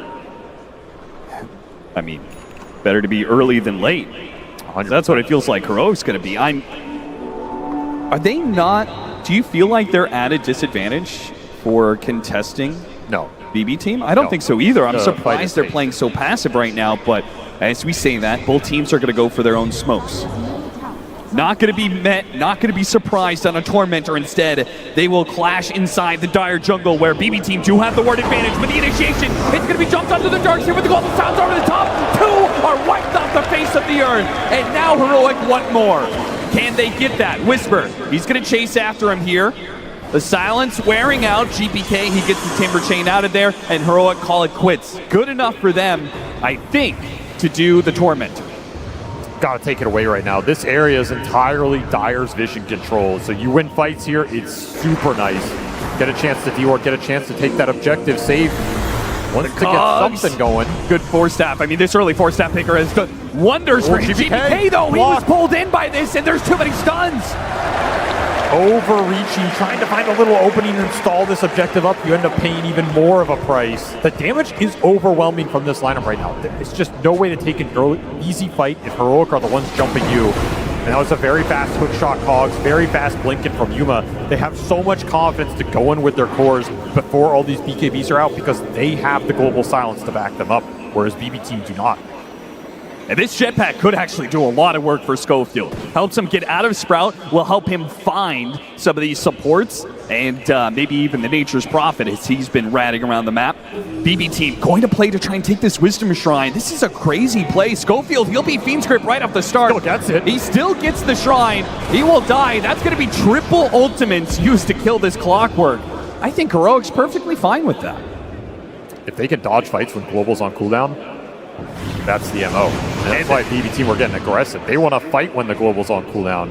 Massive opening for them. But we're just seeing, just dodge them on this cooldown, and then you can regroup. When you have it up, you should have BKBs by then too. Though I say that, and Yuma opting for Daedalus instead, just wants more damage. Feels like the Global will cover him enough, especially with his other cores going in besides him. There is a trade-off. I can see both sides of this, but do you believe this is the right item choice for him? Honestly, yeah, the way these fights are going, I think if you get the BKB on the Lesh, he can go in, the Shaker can go in, you have the clock to create space. the grip should automatically be canceled every fight. You're not too worried about that. I think just ramping the damage faster here is going to be amazing, especially if you get an Aegis on this T8. That's when it will pay off, right? If you get 2 lives on Yuma and he went this Daedalus over the BKB, he is going to be an absolute beast in the fight. It's a very scary item for BB to play against because they just don't have the physical mitigation right now. You don't have like a Shiva's on Timber. You don't have an AC on this Furion. You can dice these heroes up. GPK backs out right as Heroic. No, the Echo Slam starts things off and he's gone. Too easy. If they have your Shaker and the Leshrac on one target, it doesn't matter who it is. Schofield finds the extra. He's going to jetpack, keep the vision on save, and eventually these Blink Daggers should catch up to him. There's the Fisher. And a Shadow Realm trying to dodge. They're actually maybe thinking about fighting this one. Miro's going to try and TP in. This is a little crazy, though. They still have the global silence. Yeah, what is he doing? And now Miro's in the middle of no man's land with nobody to help him. He tries to go for his own wall. Dead again. BB team, what is going on? They're bleeding out hero after hero in fights that should just be simple pickoffs. That is a massive blunder. You're going to feed some heroes away while Roche is on this side of the map. That is an instant draw for Heroic. They will claim this objective, and that is why this Daedalus build is going to pay off. Yuma, he knows they're stronger right now. He knows they can win the fights into the Roshan, pick the Aegis up, scale the damage. Way too fast for BB Team's lineup right now. They are now in a position where they have to find a way to stabilize this map, slow this game down, get the split push going, get some pickoffs going. That's 8 Deso charges on a minted Daedalus Templar Assassin at the 24-minute mark. That is not a hero you want to run into right now. It's just baiting the rune. This Lesh pick has been nasty this game. 9-2 for Analog. He's absolutely struck back, and there's just no clear answers to it in the short term. Now, you could maybe outscale it with Furion in the ultra late, but with Global to protect him against the limited control you have, I don't see anybody taking down Analog early in these fights now that he has BKB. And if he gets more items here, he just becomes an absolute god. I mean, you're looking at that Sanjin Yasha, you're looking at Shiva's guard, you're going to prevent a lot of the physical coming out from Pure. This Disco Pony dancing it up here. He's getting strong, and BB Team are forced to concede parts of the map. Something you never want to hear if you've got a Nature's Prophet carry on your team. You have your aura timing right now. That was Greaves done on Miro. He has Greaves plus the pipe. I just don't think Pure, he's willing to fight against an Aegis, especially without his BKB. Oh, no way He still needs another 750 for that. But even then, you're still not winning this man fight. Yeah. So you still have to find a solution to Heroic's team fight. Or just continue to rat the game out. And if you're Heroic, you would now have options because of that team fight dominance. You can leave Yuma alone with this Aegis. He's not going to be a target they go for. You can let him push. You can look for the smoke gank across the map. You can try and hunt the Furion. You can also just force the high ground and make BB come back. Doesn't mean you have to commit to that high ground, but you can get a lot of information off this and then go for that same smoke play. You have so much catch between the clock and the shaker. These kind of moves are easy. Yeah, you still have this tier 1 mid.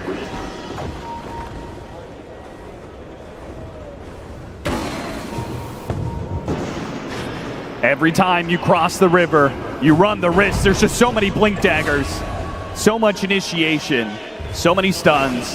Heroic is bound to catch some of these heroes that cross over into their side of the map, catching a courier on the way too. BB Team, they're doing what they can to rat the map and try and prevent the loss of some of these objectives. Their tier 2 towers, though, will start falling with 2.5 minutes left on the Aegis.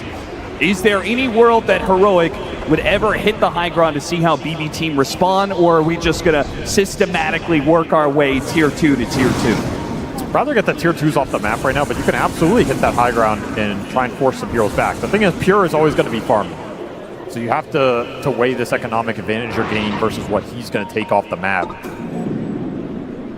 If you can catch him, I mean, that's the dream. Catching any core out on the map right now. Schofield, does he have a read? It just slips right past Miro. That's insane. Still, Yuma taking matters into his own hands. Kills.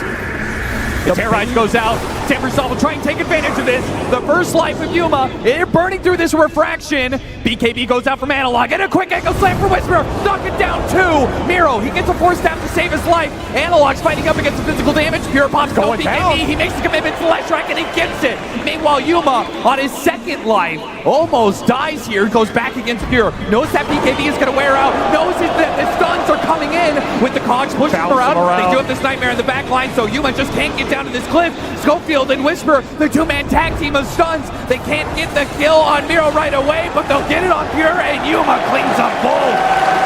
The control tag team from Heroic getting the job done where the damage falls. This shaker was massive. Double Echo Slam coming out from Whisper off the minted refresher. Absolutely feeling himself right here. Just decimates that fight that was once looking good for BB. Gets turned around with overwhelming damage from this offlaner. That's a buyback on the Bane for no result. And there's a little high ground poke. That was a scary fight for Heroic, though. They got caught on that ramp choke point into some wall illusions off the TA. The Darkseer Ion Shell was doing a lot of work there. Pure had a pretty good early start to that fight, bringing the Leshrac down with some decent damage out of this Furion. That got a little dicey. They were able to kite around this Templar Assassin a lot, but this was your one shot. This was where Yuma was maybe a bit out of position and doesn't have that BKB. You won't have another opportunity like this. The BKB is going to be done by the next time you go for a team fight like this. And a lot of that echo damage did go into the Darkseer who had that pipe, so Miro was able to tank it. At this point, kind of, if you can get out, it's an okay-ish outcome, but man, the control from Heroic is just overwhelming, and they will always catch you. Power of the clockwork here. Schofield's just in the middle of you, causing chaos. It's not a target you want to focus.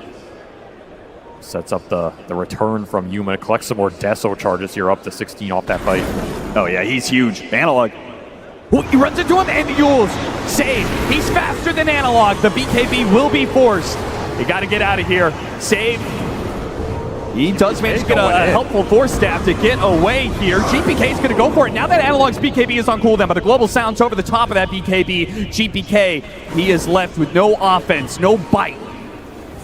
Whisper has an Echo Slam here. I can't believe they're right next to each other. Jesus, what is happening? A Fisher goes out, and Whisper is getting some stuns and Echo Slam on the two of them. GPK is in trouble. He got baited into a fight he was not prepared for. Not with Yuma. 1,000 damage crits raining in on BB Team. Another stun. That'll stop the Bane. There goes the Dark Willow. And BB Team on the ropes now. They managed to hold on with their barracks left alive because of the glyph before. Now there's nothing left to protect their base. This is a lane for sure. Yuma's going to clean house here.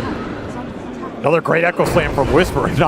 Probably not the way he wanted to get it, but he'll take it. An immense amount of damage going into the Timber. Yuma cleans it up. No BKB on GPK because he used it earlier, and the Global Silence canceled the grip that was on the clockwork on the back of that fight. So you don't have grip to throw into those cores later on. I mean, this silencer is just ruining the Bane's day. Oh, Pure, he's walking into a ward. Oh, they see him. He's got a BKB, but they've got the stuns. They've got the instant hits. Yeah, that is some overwhelming damage.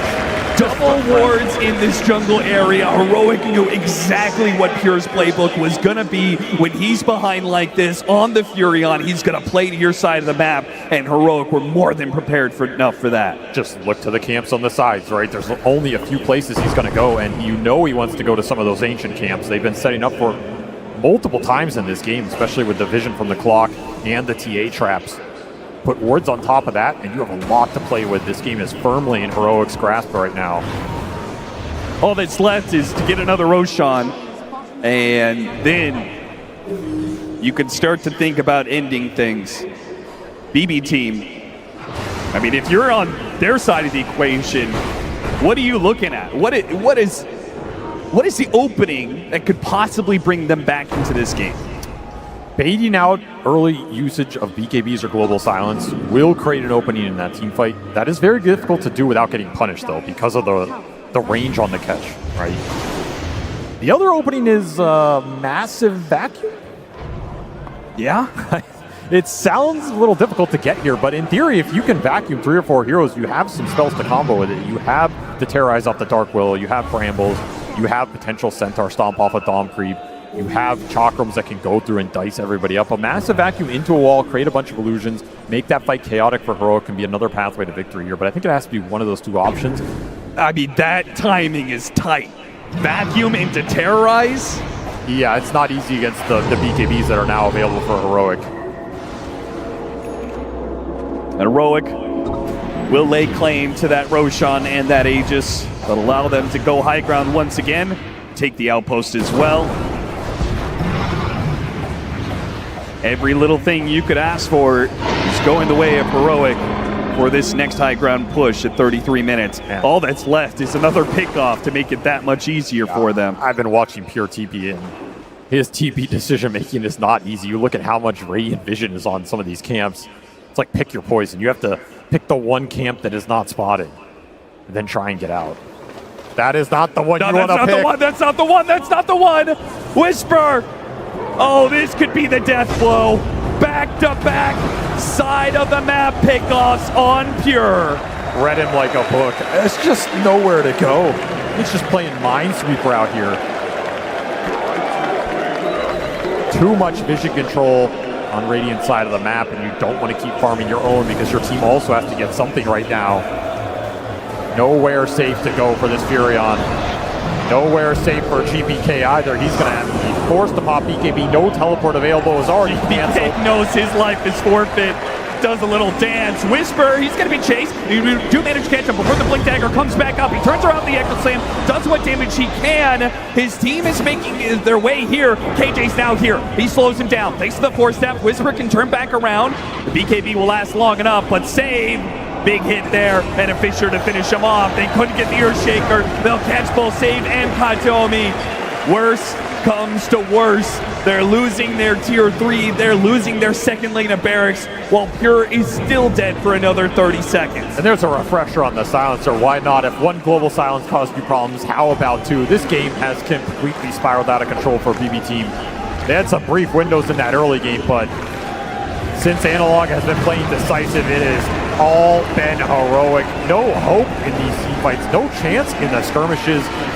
No ability to contest Roshan. And this game is just going to end before the 35-minute mark. You went into the Coliseum with Heroic. Next time, you better come prepared, because this is not the team you want to come with less team fight against. Heroic say you want to play that early game brawl. We'll match you every step of the way and beat you with experience. They have pummeled BB Team to a pulp on this one. And BB Team are not equipped to be able to stop this one. It feeds for a 3-man Quags. Why not? Schofield, Blend thinks in style. We are going to game 3. This has been a really fun series to watch, and game 3 is going to have it all on the line. When the pressure is at its greatest, who will step up to lead their team to a historic finish between these two squads? You have to remember how much is at stake here. None of these players have made it to a top 4, and you are one game away from making history, potentially for your entire region. It all comes down to this. They've been here before. Game 3 on the line for top 4. What is going to happen when we go to game 3? Well, let's first break down game 2. It is a game 2 SA fans around the world are going to remember. They were one game away from elimination. Now they're one game away from making it to the top 4, the highest placement for these players. And what fashion they do this game 2 in. It felt like there was just nothing stopping them from all of their heroes doing exactly what they needed to do. I agree. Completely incredible showing. They went from playing against a team that made them look like they were getting pub stomped to pub stomping BB Team. Analog ran around on Leshrac owning noobs like he was Smurfing. But it's easy to forget that this is one of his like staple heroes. He's played this time and time again. You can see the comfort. And what's really impressive to me is that, like Winter said, it's been 2-0 all the way for Heroic. This is the first time in a long time that we've seen that they win a game 2 when they haven't won game 1. So this bodes very well for them as a team. What an execution of the strategy. After seeing their draft, we were all like, okay, this looks so much better than what they did have in game number 1. Whisper on the Earthshaker, he had Pure's number throughout the whole game. Every single time he shows up in the side lane, you have two supports who can actually hunt him down. That's why when we saw it, this Nature's Prophet opener and seeing Earthshaker and Flocker, who said he's not going to be having a good time. And there's also a reason why Nature's Prophet is not winning, why Timbersaw is not winning. He got that ultra kill, but guess what? Heroic, this is the team that's every single time they're going to be bringing in numbers. How many times so far at TI we've seen them use early buybacks, make sure that they have the numbers. They're bringing numbers into every single fight. I mean, the Timber was kind of the only hero that was keeping BB team in the early game. You know, he had like a 7-0 start. He was like having a pretty good time. But then it just came to a point where when the team fights, the actual real 5v5 started to happen, you could see that it's so difficult for them to fight into the Shaker, the Global Silence. And when you look at BB team's lineup, the Darkseid and Timber, they don't really have a lot of synergy between their heroes, right? It's very hard for them to start the fight. They can only maybe rely on the Bane if he gets a good sleep, or a grip after the Silencer uses his ulti. Yeah. It's basically a lot of things need to be going in their favor for them to be able to start the fight, you know. Yeah, when you're in these positions, the easiest execution is what you want. Comfort is definitely what you want to be feeling in this one. And looking at these replays, just seeing how quick Heroic are to react on everything that BB team is trying to do. It felt like immediate rotations all the time coming out for them. But Jenkins, leading into this, when the Lesh came out, you absolutely loved it. We see Analog pop up on it. Where did this hero go? Why is it finally now making its face at the stage? I think it was a perfect draft for it. The pure damage that he does, not speaking of pure, speaking of Analog, goes through all of the barriers that would come out from the Darkseer. It bursts through the Timbersaw's reactive armor. It's very good at jumping and killing Nature's Prophet. There's not much he can really do when you get on top of him. And the Global Silence coming out, it is risky. I think that's why Leshrac has fallen off. It's that, like, if you don't get a good early game, he jumps in and he tries to kill you and he feeds, right? You just have less HP, you have less stats to work with than they do, and they just kill you before you kill them. So you need to snowball, and he did. It requires a lot of comfort, especially in this situation where you're lower bracket. You're about to get kicked out of International right now, and you're potentially breaking a record for South American Dota. Like, there's a lot of pressure there. So the fact that he's able to do this under that pressure is very impressive. Yeah, especially when they have never, came back from losing the first game, This is like Not do or die for them. And so being able to actually turn this around takes a lot of mental strength. Yeah, Jenkins, you mentioned how good of an early game Leshrac needed to have to make impact. Let's go have a look at that, right? Because the lane went so well for him. He actually ended up helping out everyone else on his team, or at least shutting down what BB team were trying to do.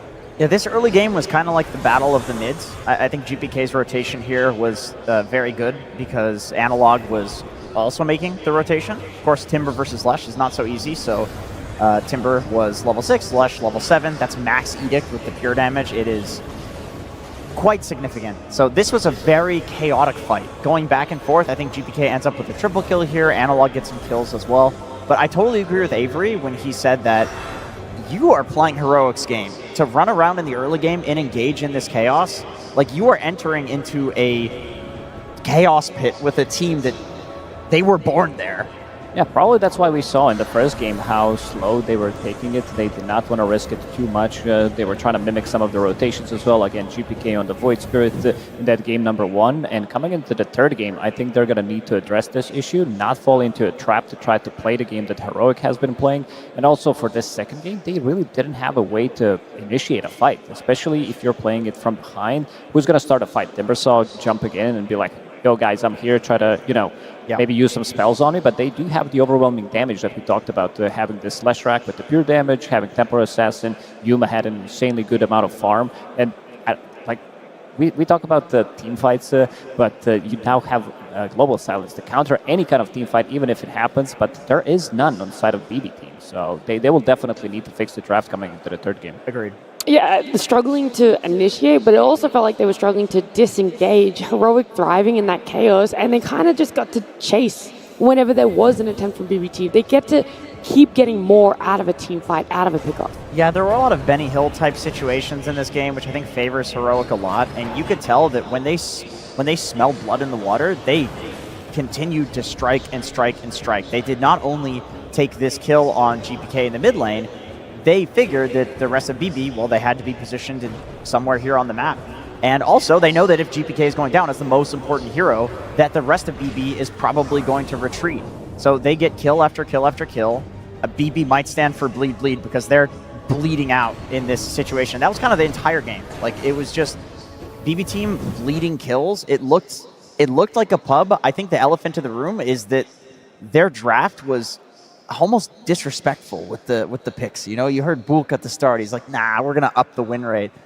Yeah, I think the data leans very heavily one way for a reason. We also look towards people who are specialists in certain heroes. Are they picking it up? Are they also just as confident? It doesn't matter where in the draft you pick it up. It's still going to have that question mark. Is it good? And for both the Nature's Prophet and the Timbersaw that has bad win rates on main stage here, you open your draft with both of them, and there's no actual real flex potential despite seeing everything else that comes out from Heroic. Yeah, and also the bans, right? Because they banned the puck, which was really confusing, right? So they thought that the Shaker was definitely not going to go mid or some reason. But then why would they actually show the Timber? Because I would only show the Timber if I'm absolutely certain I'm getting that specific matchup. So everything itself needs to be looked at, and maybe a little bit of overconfidence after winning the first game, so they felt like they could, do whatever they want in the second game, and they got humbled. Yeah, they really did. Nature's Prophet on stage doesn't have a good win rate. I know a lot of other people, though, putting high priority on it because it's a hero that once you shut it down, it's still able to find farm anywhere in the map. And I think something Heroic did so fantastic was having defensive wards, being aware that the Nature's Prophet will want to still be looking for that farm somewhere that he possibly can. Yeah, they knew exactly where he's going to be farming. Like, these are, I would say, anti-Nature's Prophet wards. Yeah. There were a couple of them in the bottom part of the map as well, as you can see on the mini-map, that they are ready. Because this is where Nature's Prophet, he wants to farm. Like, he knows that he can just show up in the lane playing against Clockwork, playing against Earthshaker. They can easily initiate it on him, so he needs to find the farm somewhere, and they caught him every single time. My thought process with this, and maybe this is a reach, was that like Heroic is so dominant in their region that they play a lot of these qualifiers where they have a huge lead. But there's a lot of these pub players, right? Like, people are really high skilled from pubs that they're still playing against, and they know where to farm. So Heroic is very good at stopping a team from farming when they're behind, because from their qualifiers, they're always ahead to this degree. Because this was not just like a win by Heroic. This was a stomp. And Heroic, because of their regional dominance, is actually very good at stomping teams if they're ahead. Like, BB's not going to come back. There's a lot of competition going on here at TI. It's not just our players vying for the Aegis. It's also, of course, all the creative people at home that are doing some submissions for our short film contest. So we're going to take a look at one of our finalists.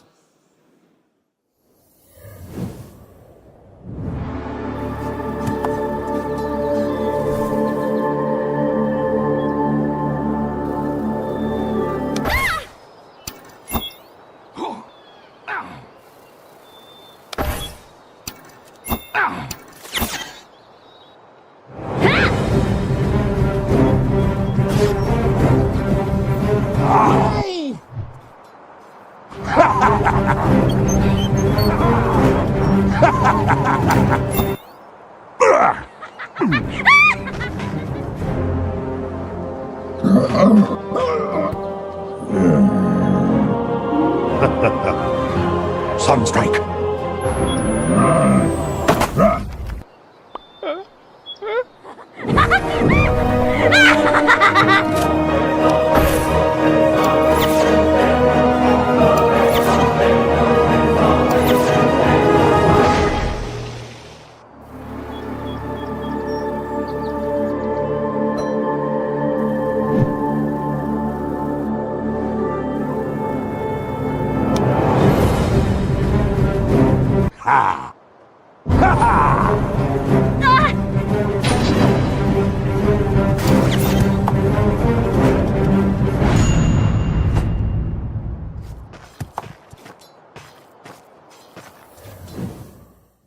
I love the creativity that comes out there. I mean, I had the arena when it showed up that there could have been Pudge being removed from the game. It's never going to happen. This is the most iconic Dota 2 hero. Yeah, I loved it. The dual use of the Lincolns and the Lotus Orb there as well. He was making sure there was no way he was getting removed from that game. But in our series, he's not showing face at all. The only time we're seeing him is in that band. Yeah, he's kind of removed from the game. True, in a different way. Yeah, I mean, hopefully we get to see him. Hopefully. Yeah, I know Jenkins would love to. I'm sure Heroic, if it got let through, they would love to play it. We've seen it on two different positions for them as well, whether it's in that carry, if it's in that offlane as well. But we talked about the overconfidence of BB Team. That's something they haven't gotten overconfident in. They're still very strong and standing by, taking out these niche and unique heroes from Heroic. Yeah, I don't think you let it through. I mean, especially game 3. I think BB is gonna straighten up. You know, this is what they tend to do. We've seen this time and time again in their tournaments. They're still an incredibly strong team, and I also don't think that Heroic. They're of course going to play with confidence. They're a momentum-based, emotional team, so the win is very good for them. But you gotta still keep respecting BB because they have. This has happened so many times before, and they just end up winning the series. Like you said at the start. All of their series have pretty much been 2-1s. So, yeah. I think there's going to be a switch in the draft when it comes down because they gave him Earthshaker twice, and I don't think they're going to want to give them Earthshaker one more time. If they have first pick on BB team, they're definitely going to take it because they do play it from 2 different roles as well. This is the team that really excels at playing that hero. Even though the last 3 games that they did play with the Earthshaker, they did lose them. 2 against B-Vision, 1 against Nigma Galaxy as well. But this is the hero that allows you to have such a good game. In previous game, Whisper, he didn't have BKB. He went for Refresher. Yasha Kaya into Refresher, making sure that he has just unlimited amount of stuns, making sure that those stuns are coming in instantly so that they cannot react to it. I mean, also their own drafts, right? I feel like that's on the enemy's draft, right? But for BB's draft, I think they need to maybe prioritize pure mode, give him the later picks. Don't show his hero out because I think in most of the games that went long, he has a really good carry-to-carry matchup. He has the strongest hero in the game. That's why they tend to play a little bit more slower, They're like, okay, we don't have to rush.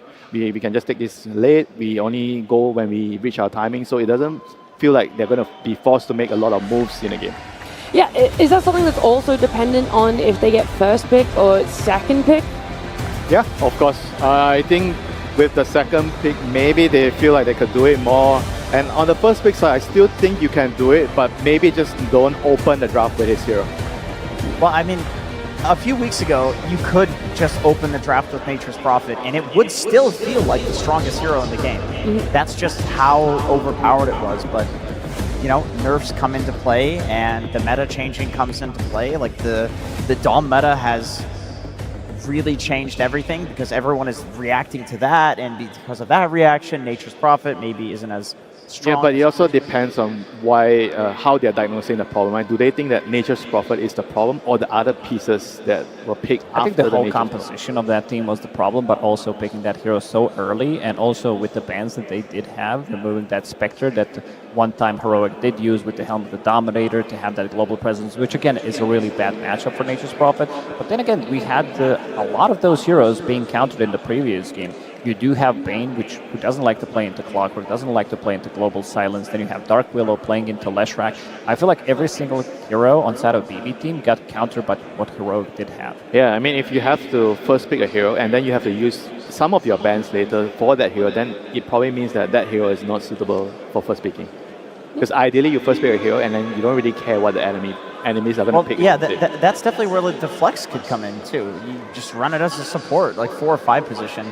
And maybe that's part of why Nature's Prophet has not looked so great as a first pick in this week compared to like the couple weeks before it, because people were flexing to 4 and 5 position if it was a bad game for it, but the core Nature's Prophet is what is better at killing the Dom creep, so people started playing it more as a carry. I can say as a support, yes, you can sprout the Dom, but it's a lot harder to kill it. So maybe that's the thought process, that like in this meta, it's just not as good as a support as it was previously. And I also think that there are supports that are way more impactful. We're seeing them do so much more of its team fight securing lanes than what the Nature's Prophet could potentially add. You're relying a lot more on your second support to offer more in the way of team fight or setup. Yeah, and also to go back to your point about Helm of the Dom and Nature's Prophet, you're playing against Heroic. This team is an honest team. They will only buy Dominator. What? Heroic is an honest team? They are. What do you mean? When it comes to Helm of the Dominator, they want to win it by picking the heroes, team fighting. They want the constant brawl. They want the chaos. This is what people want to see as well. I can't believe you're calling a Meepo team an honest. They did not get a single Helm Dom that game though. That is quite impressive. It's nice to see teams doing well, though, not picking it up, because one of the narratives coming here was how broken is it going to be? How many people are going to be picking it up? Will we see every role be able to play with it? And while some teams are still favoring it and having impact with them, it's great to see that this lineup is going to run over it, right? Heroic still know a way to play around it and without it, too. Yeah, they have their own style. And, it's exciting to see that their style matches up so well against a team like BB, who has, for this whole year, been incredibly dominant. And as we saw, they've been incredibly dominant against Heroic this whole year. So it's like Heroic kind of stuck to their guns, and they improved it, they refined it to the point where now we have a very interesting and fun team to watch. We do this series as well, going to a Game 3. This is actually the first time in TI and Road to TI that we're seeing Heroic go to a Game 3. Every other series they've played has been either that 2-0 or that 0-2 win or 2-0 loss for them. So it's like, now how are they going to be managing the energies, the expectations, the pressure of an elimination Game 3? Do they have the stamina for it? I mean, they've only played for a couple hours here or there. Now we're getting to that 3-hour limit, you know, especially if this game goes long. Who knows? I mean, it's Dota players, you know, they can play 10 games a day. I'm sure they'll be fine in this series, you know. And on the other hand, BB team, they are quite used to playing 3-game series so far. You know, they've been playing a couple of those. They've come out on top of those. I'm sure they know what they need to do to just calm down, make sure that they can play a clean game in the last game of the series. And for Heroic, they are going to be in totally new territory. So how are they going to play? This has also been their arch nemesis, I would say, when they start to feel that they need to fix things and they're unable to fix them, when they start losing on the brink of elimination, one game away from it, it could definitely affect a team like BB team, even though they definitely got better over the last half a year or a year because they started to win the tournaments as well. They kind of got into that territory of being able to breach the barrier and win, but still on a big stage of TI, you could definitely feel that they are also feeling the pressure. Yeah, the main stage series, when it has gone this way, if they won Game 1, they ended up losing the series. If they lost Game 1, they ended up winning it. And I wonder if that trend continues or if there is going to be that reverse. How are they going to be able to bring it back from here? Is it as easy as being like, way too open? Sometimes it's not just like about fixing, right? Sometimes you just have to remember in the games that you win, what did you actually do correctly in those times, right? And you just go back to those games and just do it again. There's nothing to fix sometimes. So what was it that they did right in Game 1 that you want to see them go back to? I feel like the draft, the hero matchup, they left Pure's hero till last. He got a good anti-mage game, and they were able to play calmly, and they knew that they were going to outscale them. So it was more that rather than the execution aspect? Yeah, I think it definitely affects. I mean, the execution is definitely something. They didn't really play a perfect game, but you can't expect your players to play perfect. I mean, GPK tried in that game. They had a 0% win rate hero. Timber's just, it's bad after the nerfs. Like, this is an easy excuse that Bolt can say, my bad, guys. Pick Timber, G next. Let's go. Yeah, expectations, you just have to throw them out the window right now, because no matter what you think you're going to get, one thing you can know for certain is it's a Game 3. BB Team versus Heroic Game 3. Is it going to be the same from BB Team? A confidence coming in and sticking to their guns about what happened in Game 2? Do they just straight up open for something that is not a conventional opener? The answer is yes. A Queen of Pain is going to be the first pick. I think this Queen of Pain is just a statement. We want you to pick Earthshaker, and our Queen of Pain most likely is just going to be following wherever your Earthshaker is going, make his life miserable, use that Shadow Strike, try to push him out of the laning stage, maybe try to invade the enemy triangle in terms of not getting killed by Echo Slam, but try to block them, try to be annoying, stop those stacks from going off. Maybe position 5 can go into the triangle, try to battle it out with a position 4 on the enemy team. But yeah, Queen of Pain, like even on that position 4, Schofield did look good in the first game, but his damage was pretty much on par with the Earthshaker. But we'll see where it's gonna end up going. I do believe that is the best role for Queen of Pain right now, is to follow a hero and just dominate it in lane. There's a reason, I think, that she's fallen off since the Dom meta has, sprung into Dota. I honestly don't mind Queen of Pain against Templar Assassin. As long as you win the sentry battle in lane, a lot comes down to those supports, because otherwise she can meld dodge the Queen of Pain dagger. If you're winning the sentry battle, then TA gets destroyed in this matchup. If you're winning the sentry battle for TA, then Queen of Pain gets destroyed in this matchup. So a lot of pressure on the supports here between these picks. Yeah, the support heroes are going to play a really, really pivotal role. Like in the first game, I felt like the BB side were able to kind of rotate around. Remember the first game where Disruptor was like running around 4 minutes, he ganked mid, he ganked bottom. It's all because of the hero lane matchup that allowed him to do that.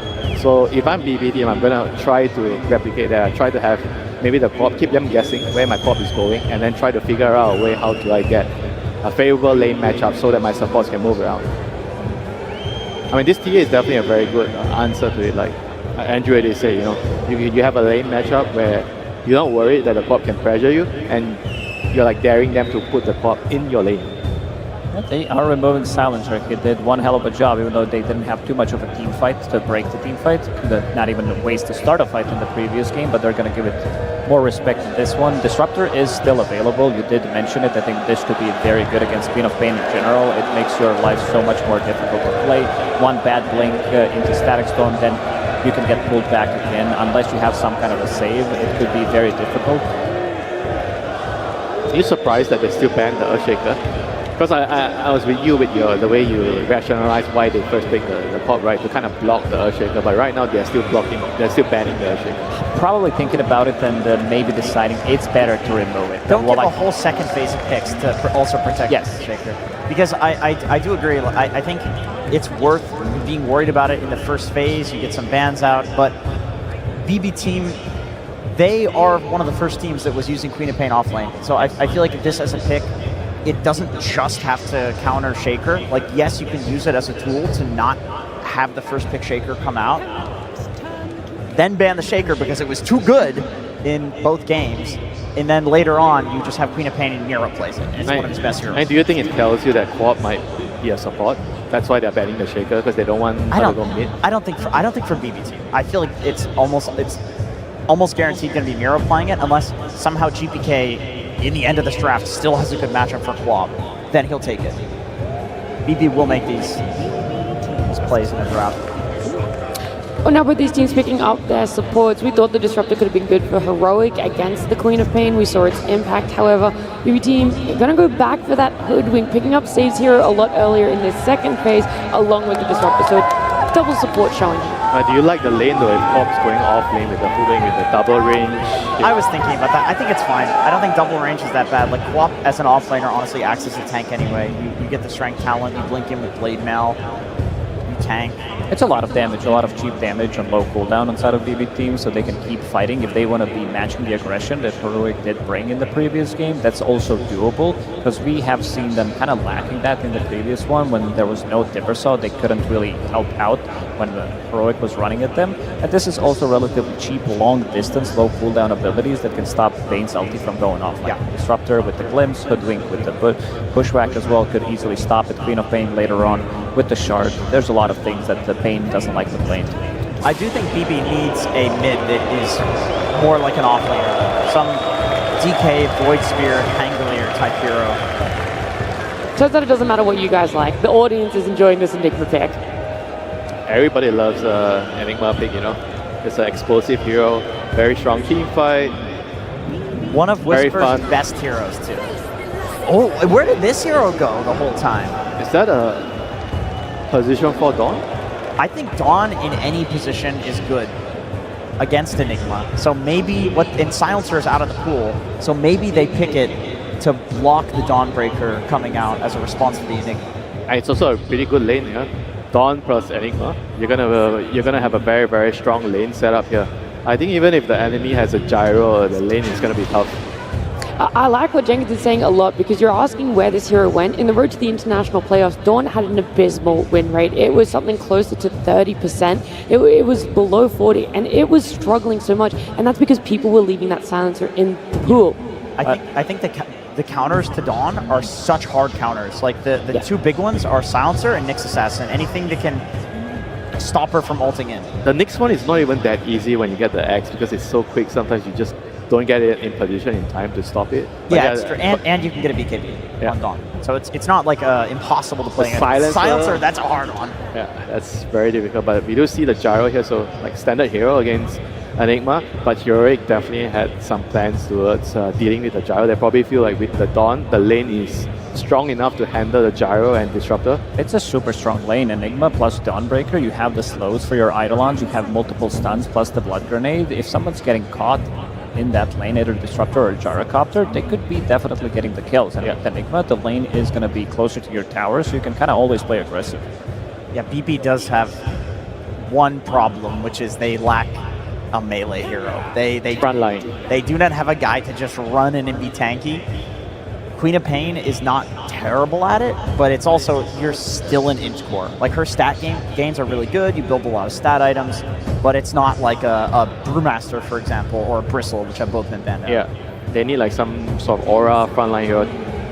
Underlord kind of hero, someone to stand in front. Tidehunter, something like that. Centaur maybe, you know, someone that can actually be a frontline for the Gyro, buy some auras. Gyro loves heroes that buy auras and can be the mid shield for you.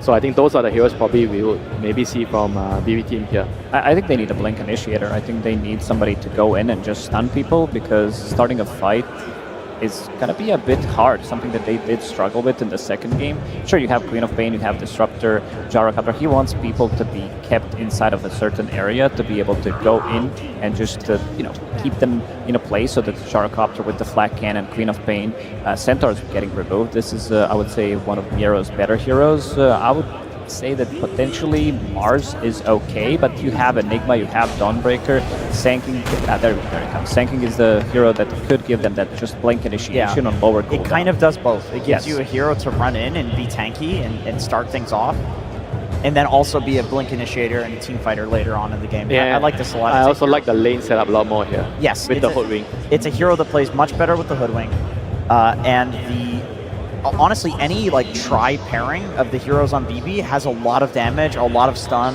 a lot of catch. This is a very solid draft, very magic dependent. Gotta start them young. You gotta get all the information you possibly can. Give them all the lore. Know that they've been to all the TIs. Have you heard this one before? I didn't know Arteezy was in the audience. That's gonna enjoy that one. That's a classic. That's a classic right there. I mean, do you guys like a Dragon Knight here? Dragon Knight against Quark, and then you have Dawn with Dragon Knight.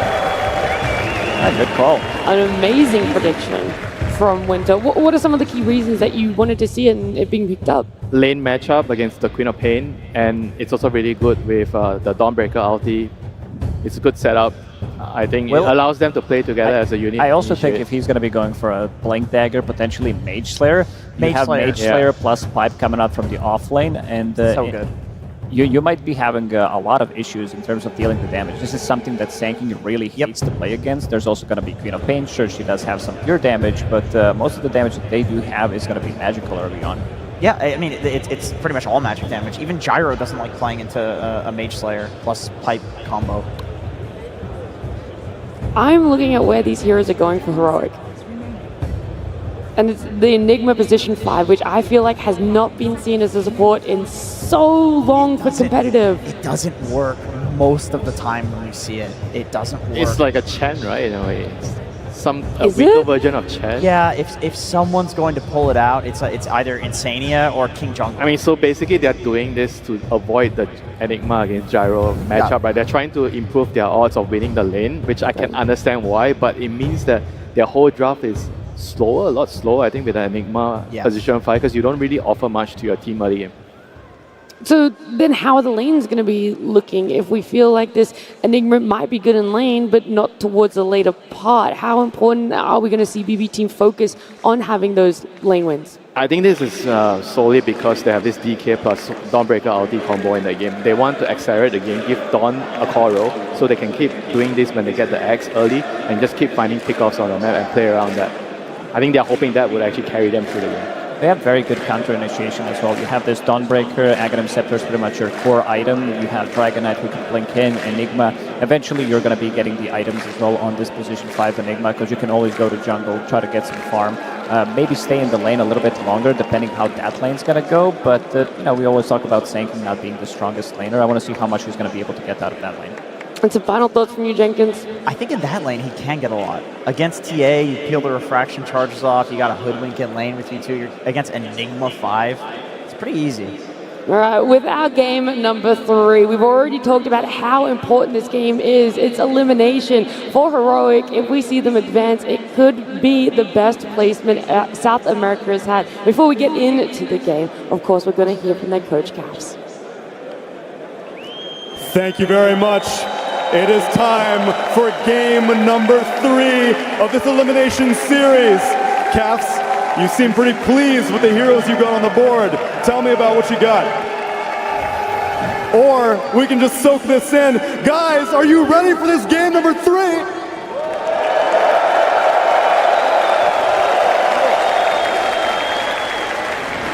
All right, let's get to the Dota. 5 heroes on the board. Tell me what you got.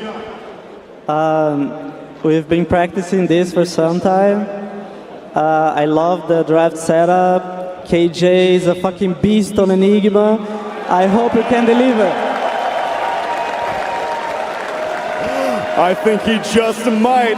And since it is indeed elimination, and we heard it from Nat, if you win this game, this will be the best a South American team has ever done in South American in TI history. And you are no stranger to being a champion. I know in October of last year, you brought South America to their first ever LAN victory in Wallachia. Are you ready to get these guys hyped up? Tell me what you're going to say to this Brazilian crowd, to all the South American Dota fans out there. Can I get a mic? It would be my honor. I want to try something. Who is cheering for Heroic? Stand up.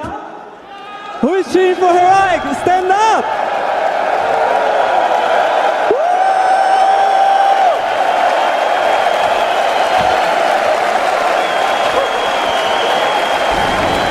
I think we got more than 50%. I think you did, Cass. Now let's get into game number 3. A top 4 on the line for a South American team. A game 3 that is sure to be a banger because the last time we were in this position, Avery, we got the 1 HP Miracle or Curse, depending on how you look at it. That is a fabled game to bring up right now. A game of dreams, a game of nightmares. That is what TI always seems to deliver. And these guys have delivered some insane games so far on their run in this international. It all comes down to this, a final game to try and set history. And it's going to be an absolute barn burner because this is just skirmish city, man. Team fight on skirmish on more team fight. Oh, already snags the first blood. BB team, I had a fear for Heroic going into this, that they might just be overwhelmed by the pace that BB team have picked up. It is a lot of run at you Dota they're going to be bringing to the table, but if they can secure a laning phase win, that would do a lot to bolster their mid game. You got the first blood on this gyro pick. This pick to me says, I want to be able to fight, I want to be able to have a strong lane, I'm going to skirmish. Everything about this game points to fast-paced fighting Dota. That is Heroic's wheelhouse. Once more, BB have decided to meet them on their ground, on their turf. Schofield does everything he can to teleport away. They got the damage. BB team will return the favor. Kill for a kill in the top lane. I don't think Pure wants to... Ooh, almost falls as well. Turns Malphite back around on the Sand King. Does end up going down to save in the end. There's going to be a lot of kills this game. It's already pretty fast. These teams are just going to go at it. And I love it. I mean, we might not even see some Helmet Dominators here. Dare I say it? Everybody just wants to fight. They want to take the team fights. Very low cooldowns in this game. I would love to see some of the early magic resist items for Heroic. The panel talked about the pipe, the potential Mage Slayer on the Dragon Knight could be super influential against BB. And if you're BB, you want to get this gyro online so you can contribute to the team fighting, and you want to make sure that GPK has a big game because, man, this guy has delivered and time again. Last game, I think he was way too stifled from the draft. This time around, he has a very strong hero in that Queen of Pain that can always scale, can always find teamfight impact. Can he deliver one more time? He does feel like, though, he is still a bit addressed, right? We've got some single target stuns that are rough for the Quap to be blinking in aggressively into. We've got the backline Fiend's Grip, we've got the Dragon Tail, and he also is going to be walking into some serious team fight between the Dawnbreaker and potentially the Enigma. Now, this Gyrocopter is pulled out of position a bit. Whisper conserving his mana for now. I mean, this is a offlaner that wants to get kills, but you've got to be very careful in how you use your mana. Still has that Lotus victory, though. That'll go a long way for this Dawnbreaker in the offlane. A lot of resources at Whisper's disposal. Schofield tanking a lot. If they don't go soon, Schofield's just going to die without anything in return for Heroic. The momentum now beginning to shift into Pure's favor in this safe lane. And I love seeing BB get aggressive on their safe lane for once. It's felt like they've just been trying to survive in this lane for almost 2 series now. Yeah, pick a hero like Gyro that has Barrage. Run at your opponents, deal the DPS. You're going to take some back. I mean, that's a guarantee, but at least you're getting something out of this lane. Pure having a much better time in this game 3, at least at the start. Whisper trying to get some wants one more hammer on him. Out of range. Katomi doesn't have the mana for the glimpse back. They were going to try and sandwich him here in the trees. Oh, He got the hammer on him and he got him! A teleport away denied! Pure, the walk of shame for him. You almost should have just taken the death and been able to TP back with full resources, right? It's not as if this lane was going terribly for you. Now it is going terribly. That is going to be a lot of time off the lane for the gyro. Big moves from Whisper. Getting a lot of experience off these kills as well. There is that walk of shame. Oh God, with it's no a slow boots. one. So slow. No boots, no smoke. It's just playing Dota the hard way right now for Pure. I felt like this game was going to be a little better, but it seems this man is destined to struggle this event. It really is. Mid lane matchup, let's talk about that. 18-11 compared to the 22-3. So the Quap walking away with a lot more denies, so should have the experience advantage, but Dragonite still getting some good gold out of the lane. I think he's just lane for the Queen. GPK just winning that CS battle early, putting him in a really good position. You will have to get value out of these Sonic Waves, though. That's the biggest thing. If you're BB team, you want to be playing a fast-paced game with the glimpses and the bushwhacks, but Queen of Pain's your biggest early game damage dealer, particularly when that ult is up. Got to get GPK involved. That means focusing on those power roots, making sure his lane is good, and making sure Analog can't just push into that tower and force the Queen to sit here on low resources. Some situation like that is not going to feel great.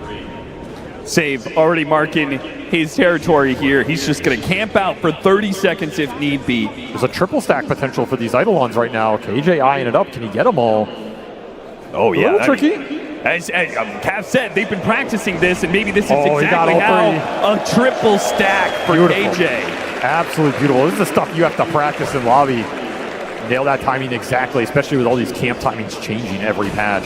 Still, at the same time, GPK did pick up the shield rune, and he has the level 6 advantage. So let's talk about, you said you have to get value out of this Sonic Wave, particularly if he's going to rotate out of lane, because that means the Dragon Knight will hit this mid tower. What's the plan for GPK? Where is he looking to make this use of this ultimate? I mean, you're either just trying to kill the Dragon Knight with rotations into you if you think you have the damage. Might be a little iffy with the lack of really strong moves from the supports. Otherwise, you wait out this Dragon form, and then you can maybe TP turn around one of these aggressive plays from the Dawnbreaker. That's kind of what I'm looking at. Like, punish Whisper if he tries to go on Pure again. Otherwise, AJ, what are you up to? Sneaking his way in. Is he going to go for the Wisdom? No, he's not. He's already got the scan on them, so he knows not to contest that. Instead, just plays to make sure that they can invade the triangle when the time comes to contest this gyrocopter. Blocks the camp, gets vision up, trade out the shrines. This will pay off later, especially if these get stacked up for that Sand King. You can go in there and contest it with full vision. Could be really influential down the stretch here. Still, Yuma coming out on top of this laning phase. Top net worth hero, getting solo XP now. Potentially can also have some ancient stacks built up for him and waiting, and there are. I mean, there's all those stacks in the jungle as well. KJ just playing an economy game. He's not really playing the lane. He hasn't been pressured to sit on there too much. He's not using the Eidolons into the Sand King. He's just using them to stack. Could potentially get another triple stack up in this Radiant jungle. They're sitting there, they're waiting. This would be a huge boon for that TA when he moves in there early. And not something I think BB expect. This is not something you're looking for right now. No, certainly not. And this is, I love that you're doing this in a game 3-2 because BB team, all right, he missed one of them. But a double stack this time around. Nightmare pushing him up the cliff. Katomi in a bad spot now with Whisper cutting across too. They ensure they get that kill, but now with Miro with the epicenter, the Dawnbreaker ultimate, the Sonic Wave has to be used to finish off that tanky Dragon Knight, and now Whisper, victim of both the ultimates, will fall as well. Miro cutting across the map to make this happen. A big win for BBT. That's a beautiful move from him. Not something heroic expected at all, but BB are bringing the heat in this game 3. They are not going to get outnumbered. They are not going to get out-fought. And you have to respect the Dawnbreaker's capability to join these fights. There he's just in the river, but that can easily be a Solar Guardian to protect that DK on mid. So you need the numbers. You need the ults to go in, and a beautiful Sonic Wave connection. You caught Whisper going into it after the ult. That's just pure juice. And then Pure being able to go into their triangle takes the hard camp stacks. We'll see if they're prepared to deal with the other stacks that Heroic have managed to build up themselves, but that combination of plays was huge. This will still be a really nice accelerant for Yuma. Because he doesn't want to go to that other ancient camp this early, but now this jungle is just pre-stacked, super efficient for him. You can give the bottom lane to the Enigma if KJ can stand down here without dying. Yeah. If he can just leech some XP, use Eidolons for some CS, he'll be happy. BB do not want to let that happen. Yeah, they will punish KJ. He steps a bit too far forward, caught by the bushwhack, and gives Miro another kill. Yeah, he had to be very disciplined down there, just hide in the trees type scenario. There's no way Save is going to let you leech experience on this dead lane. They're going to give the Ancients 2 Whispers, so they're not just going to funnel it all to the Templar Assassin, which I do kind of like. Yeah, he's already doing stacks himself. Like, it's just an insane amount of stacks coming out. Downside of all the stacking, though, is that Enigma didn't get to play the lane as much, which gave a very good game to the Sand King. That Miro has already put that to use, and his game is going to be a little slower. So there is a trade-off to this economy right now for Heroic. No! Whisper, not now! Not on the main stage of TI! Not his finest moment. I'm sure we've all been there, but not on this stage. Meanwhile, on the other side, the opposing offlaner, he's clearing out stacks and has his Blink Dagger. So BB team are about to pick up the tempo more than they already have. So farmed, man. This TA has 112 CS, and this Sand King is above him in net worth right now. That's crazy. That is a ridiculous start for the playmaker here on the side of BB. Maybe they insta-smoke with this and try and look for the play, because he has Epicenter available as well. Max Sandstorm, he is strong. You would love to fight around one of these tier 1s to transition into an objective. If you combine the Queen of Pain plus the Sand King right now, you can win any fight. It's an overwhelming amount of damage. What a move from BB team, abandoning the off lane here. They baited out KJ. King Jungle sat in that safe lane, expecting BB team to go on him again, but there's so two-man smoke is going to be spoiled, and instead they'll try and take the off lane tower. There's that smoke. Here comes that Blink Dagger. KJ nice going to try and stop it as best he can, using the Eidolons to tank the tower. The Siege Wagon chips away at it, and BB team will reveal some of their heroes. But the full extent, not known by King Jungle's, not hit by the Burrow Strike, but the Bushwhack will certainly land, and they'll still have a glimpse back when necessary. Pull them back in a little bit. BB team are very scared to go in on this. They just don't know what's behind King Jungle's. They had the right idea. The Heroic was behind him. They finally commit. A bit of an overcommit with GPK dropping the Sonic Wave. I mean, maybe he just wanted to kill, but he didn't even get it. That was a lot overcommittal. I mean, this is a super important spell in this early game. If you don't even get the tower out of it, you're going to feel a little bad with that usage. Nonetheless, you did save the Epicenter, so you can continue to move Miro around this map. Turn him into a massive threat, and another double stack on this triangle. Just gotten out of control. There was the early ward placed there. Still up, by the way. He's never got dewarded on the cliff. Is Heroic capable of contesting, though? It's tough. I mean, you have Bane and Enigma. How do you get your supports in here and let them do anything, right? And your cores are not really contested. They're going to smoke for it. They're late to the party. Schofield, he shows himself first, trying to get Katomi. Instead, the Static Storm for him. But the smoke wrapping up the side, that's going to be the bigger move. Nero committed its Epicenter to kill this Bane. Dawnbreaker ultimate still coming in. Schofield somehow is still not dead, while the Heroic backstab does not land yet. They're still searching for these heroes. Okay, they managed to find Save up here in the jungle, but at the same time, oh, the Black Hole is going to whip on GPK, and here comes Pure. A host of magic damage that should bring the Dragon Knight to his knees, and KJ soon to fall. Such strong cores for BB to skirmish around a defensive choke point like that with their tower support coming in. Pure can easily clean these fights up with overwhelming spell damage. And you just glimpse the Dawnbreaker out. It's such a big factor. Whisper, he joins that fight. Looks like maybe you can turn off of his strength. Glimpse straight back to top lane. You're just missing numbers. Yuma's not in the middle of that, giving you overwhelming physical damage. The Deso's not done yet. Felt like that was just a bit of a forced engagement. Yeah, you see them taking the stacks. Yeah, you want to contest this, but your heroes are just not built for it at this point in the game.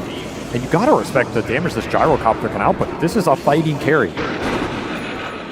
Particularly since you had another option that was very clear, right? You've got a Dragon.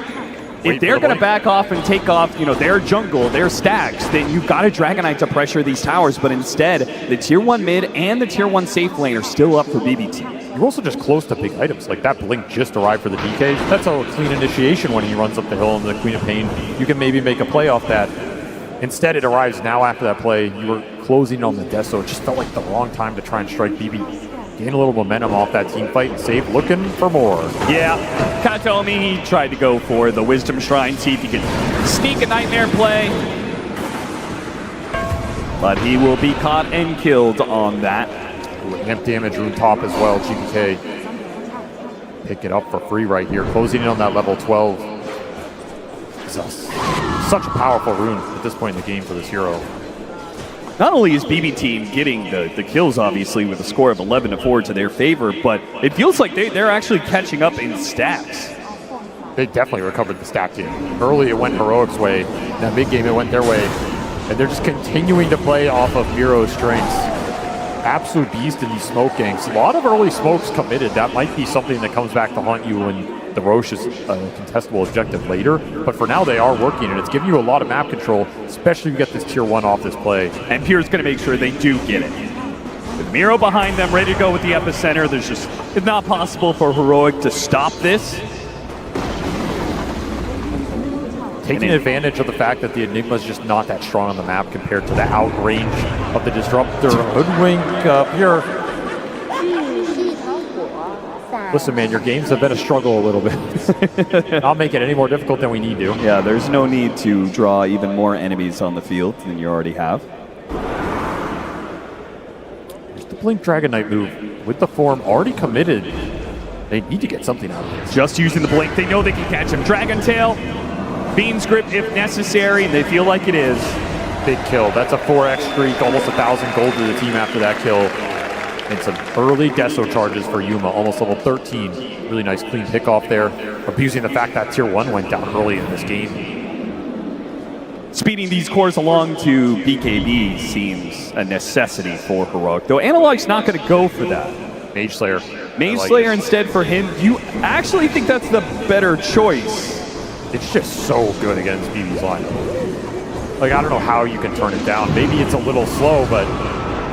I mean, by that same argument, isn't BKB really good against BB's team? Yeah, it is. It is for sure. This item's a little cheaper, a little better of a farming item. You can kind of build some momentum with it. He was just about to get his Aghanim Scepter. He buys it out, but in trouble. Tries to pull himself away from the epicenter. Turns back in with the Starbreaker and the ultimate. He's going to drop it on Miro, and Miro might be the one to be bursting here. Instead, though, the glimpse on the Templar Assassin stops the damage. Miro survives because of that. They claim Whisper's life. Take the tower once again. BB Team, every single time it feels like there's a full plan out here where they are giving a kill into an important objective. And everything is going through the Sand King right now. Like, all these fights and plays start with him going in. It's just not a hero that Heroic want to commit into, especially when you're getting heroes glimpsed out of the fight. If you bring the whole team together, you take that fight head on, you can take him down. You can win that 5-on-5, but not when you're trickling in one by one and Katayomi just gets the punish. You have to be a bit more disciplined around this glimpse in these team fights. The smoke is going to bypass the ward, but Yuma, he drew on the map. He knew that this play was coming, and despite the ward offering some false security, he will not be caught in this trap, and instead, they'll place their own little play here, a high ground ward, and wait to see if BB Team walk into them. His map reads have been immaculate this event. Absolutely one of the hardest carries to kill this international, and BB trying to accomplish the near impossible. Will not find him. Have to just gate top, but who are you going to find up here? Just Eidolon's pushing the wave. It does at least ensure that the tier 1 goes down, but they've left Pure alone here. Heroic, they catch him on this Ancient stack. It's hard to do, though. There's a defensive ward around that Ancient stack. The Watcher is up. Instead, they're going to spot save. A much easier kill. Dragon Tail saves pretty tanky, but they get the Nightmare to pull him back in. Whoa, got canceled there. Fiend's Grip, he'll finally go down. Nice little pick off this ward in their own jungle. This is designed to do. And slowing down the vessel is going to be huge for Analog's game. Definitely helps. I mean, they have a lot of defensive vision right now. Heroic just trying to play on their side of the map, play around these wards that are giving him a little extra info, let BB run into them. It's kind of been the MO of this game so far. They have one ward across the river, and it's that Radiant ward bottom, which sees literally nothing, by the way, because it got replanted on by trees. So not the most useful in terms of information. And there's the Ags for the Sand King. Incredible timing here. 5-1 and 4 start, he is going to do some serious damage in the team fights if he goes unchecked. And I don't really know how you stop him unless you give the initiation, which Heroic hasn't really managed to do in this game. Yeah, it's really dangerous to try and counterplay this team against the glimpse, against the AoE damage. There's just so much waiting for you when you drop in. Maybe the one upside for Heroic here is if the game slows down, like their team is the one that can kill Roshan very quickly off the TA, whereas it's a lot slower for BB. Yeah. They're a lot more magic damage AoE oriented. That Rosh is not so easy to bring down, so it's a little difficult to force objectives right now, even though they feel like they have the team fight advantage. They will likely take Tormentor here. That's the one they can do. There's BKB for the Templar Assassin. This is contestable. I really thought they were just going to accept that they would give up Tormentor in exchange for look at playing for farm, but the item timing, right? You got BKB on the TA, you got the Mage Slayer on the Dragon Knight, and you have Blink Dagger on King Jungles. This could be a super pivotal item. The first fight where that Enigma has Blink, sometimes you clump a little too much, he gets that big black hole. BB team are not doing the Tormentor. They're waiting and waiting. Patience may just pay off here. Schofield, he's going to be the one to break. They got the vision on him, trying to get a ward up there. Does manage to spot out at least the same team. Analog blinks over the initiation. He got the Dragon Tail stun into a little bit more. The Stormbreaker on the JPK, but it goes away. And JPK, not dead yet, gets off the Sonic Wave and stays standing. These glimpses have destroyed them in the fight. How do you stop them if you don't have BKBs on all your cores? Still a black hole here. He's still right here. Black hole goes out, immediate glimpse. Still the Whisper. He's the Starbreaker. Oh, this is pure. One more melt hit and they've got him. Whisper, he runs headlong into BB team, accepting that this life is forfeit. He'll help get Yuma out of here. Will Yuma complete the escape? KJ, he'll make sure that Yuma backs away. Yuma, you gotta get out of here. Oh, he's turning and fighting. This is insane. He's got Schofield trying to help out, tries to blow up the save. Meanwhile, the Fiend's grip on JPK. JPK does end up going down. Yuma fighting for his life underneath the sandstorm and winning with the buyback coming out from the Heroic support. They'll find another. Two down, and a third. What the hell was that? Yuma and Schofield make the call on 2 versus 4 to turn the whole damn game. You have to play with confidence at TI. You have to go for the big plays. Yuma says, I don't care if we lost the fight. I'm going to make my own. I'm going to win my own. What a turn and what a call from the Heroic carry. They're going to get this Tormentor. That could have been the game just being over for Heroic. Instead, they've given themselves the lead in a game 3. Such a difficult call to make, and they played it perfectly. And this black hole, that's as much as you can get there, right? It goes off just long enough that you're able to secure that gyrocopter kill. That's what you want. You're going to have to pay some price to bring him down. But man, I was like, why is Yuma lingering here? There is nothing left to be done, but the Bane coming in with grip is just enough to give you confidence to go for this play, and nobody could cancel it. Yeah, what happens if Miro was able to, if he had Burrow strike up to stop that Fiend's grip in the first place? It could have been such a different fight, but instead, Heroic, now they've got quite the lead. 2,000 net worth up. Schofield, he'll be picked off by BB team, who were threatening the Roshan. Schofield got some information on that. Get it? Looking for the glimpse? Not quite. I mean, they were threatening Roche, but this is a very slow Roche. Yeah. Again, they can't force the issue when they feel strong. That is the good news for Heroic. And man, Yuma is massive now. Level 18 on this Templar Assassin, 12 Deso charges. He gets this Daedalus, he is going to cook them in the fight. This lineup has a big weakness in it, which is the man fight potential. The ability to stand there and fight a BKB carry. The Gyro cannot deliver in that department for some time, which is why he desperately wants this Aegis right now. It's slow, but BB team confident that they could still win the fight. Oh no! What a fast reaction from King Jungles! Pulled back in, but he's completely whipped out on that Static Storm. Still though, wait, JPK's in trouble once again. We've seen this one before, but the Bushwhack saves him this time, and an epicenter demolishing Heroic right in the middle. Still though, Yuma had a chance, couldn't kill Miro. BKB TP out, Whisper dies as he is run down, same as Schofield. BB team, they hit right back.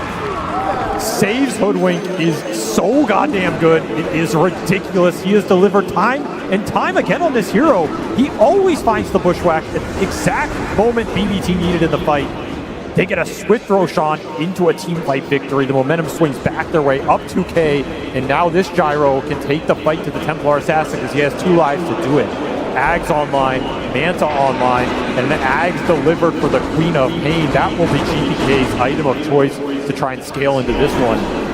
Could be pretty nasty against this lineup that's already a little clunky and doesn't have that much mobility along all 3 of their cores. You get hit by these daggers, it's just going to kite you out. It's going to make your life miserable. You're going to be stuck in the sandstorm. This team fight is not getting easier for you right now. You have a black hole available. Go for a quick solo pickoff. I mean, the Sand King is everything to BB Team. So when he's dead for this 45 seconds, it does give Heroic free reign. Nice find. Absolutely drop this Enigma ultimate to take a core off the map. That's a lot of time to recover, get the farm back up. But I will say Analog's road ahead of him looks difficult. I mean, this Dragon Knight 1-4 start. He went the Mage Slayer, didn't get the team fight victories out of it. Yeah. Now this item feels like he should have gone for something that's going to scale a bit harder. Very tough position for him to be in. He's just going to have to play on the front line, use his strength and tankiness to deliver a teamfight victory for Heroic while Yuma cleans him up with the damage. Do you think that that the Dragon Knight's lack of scale right now is why the game favors BB Team so much? I mean, they've given it a 70-30 matchup. Well, why do you think that is? Their cores are out ahead, and they're going to be able to kite the Dragon Knight out. The Dragon Knight's not delivering enough damage. This Dawnbreaker's not delivering enough damage. They have some decent sustain, but BB can push through that, as we've seen, especially Queen of Pain with an Axe build. She delivers a lot of sustained damage over the course of a long fight. That's why Heroic can put so much effort into killing this Quav at the start of every fight. But that last bushwhack that was saved so nasty. GPK's game, though caught out by the Fiend's Grip here. Beautiful catch. Heroic finding some openings on this map right now. This Aegis period has not been clean for BB. In fact, I think they're losing net worth lead. The solo ultimate pickoff game between these 2 supports is amazing if you can just continue to do it. There's nothing global to bail you out. There is no Dawnbreaker ult. There is no global silence. Found some big ones here. And Yuma's been involved every time, which is the one here that's continuing to scale and power up for Heroic. Level 20 now in this Templar Assassin. It's about to finish Daedalus. Continuing to find the Deso charges. It'll be a fast butterfly for Pure. Try and bring some evasion to the field against this TA, who's not going to have MKB for a while. Would be a really nice timing to get it online. You combine that with a Satanic later, you're going to be very tanky. But Heroic definitely recovered this period. I thought this was going to be a lot worse for them. Instead, they just took the lead. They found 2 big pickoffs. You're almost doing Enigma BKB here. That's crazy. They have nothing to stop that. Nope, it is a free Enigma BKB black hole game, and that is the terrifying part of this pick. I think KJ has itemized absolutely correctly. You could have gone for some auras. You could have, tried to build a pipe or something. No, just go BKB Blake, get in there and deal the damage. If you're in a situation where you can black hole the Queen of Pain or the Gyrocopter, that can just be the team fight over. Yeah. You're taking so much damage out of BB's lineup, which is another reason why they have to continue to scale 3 cores here.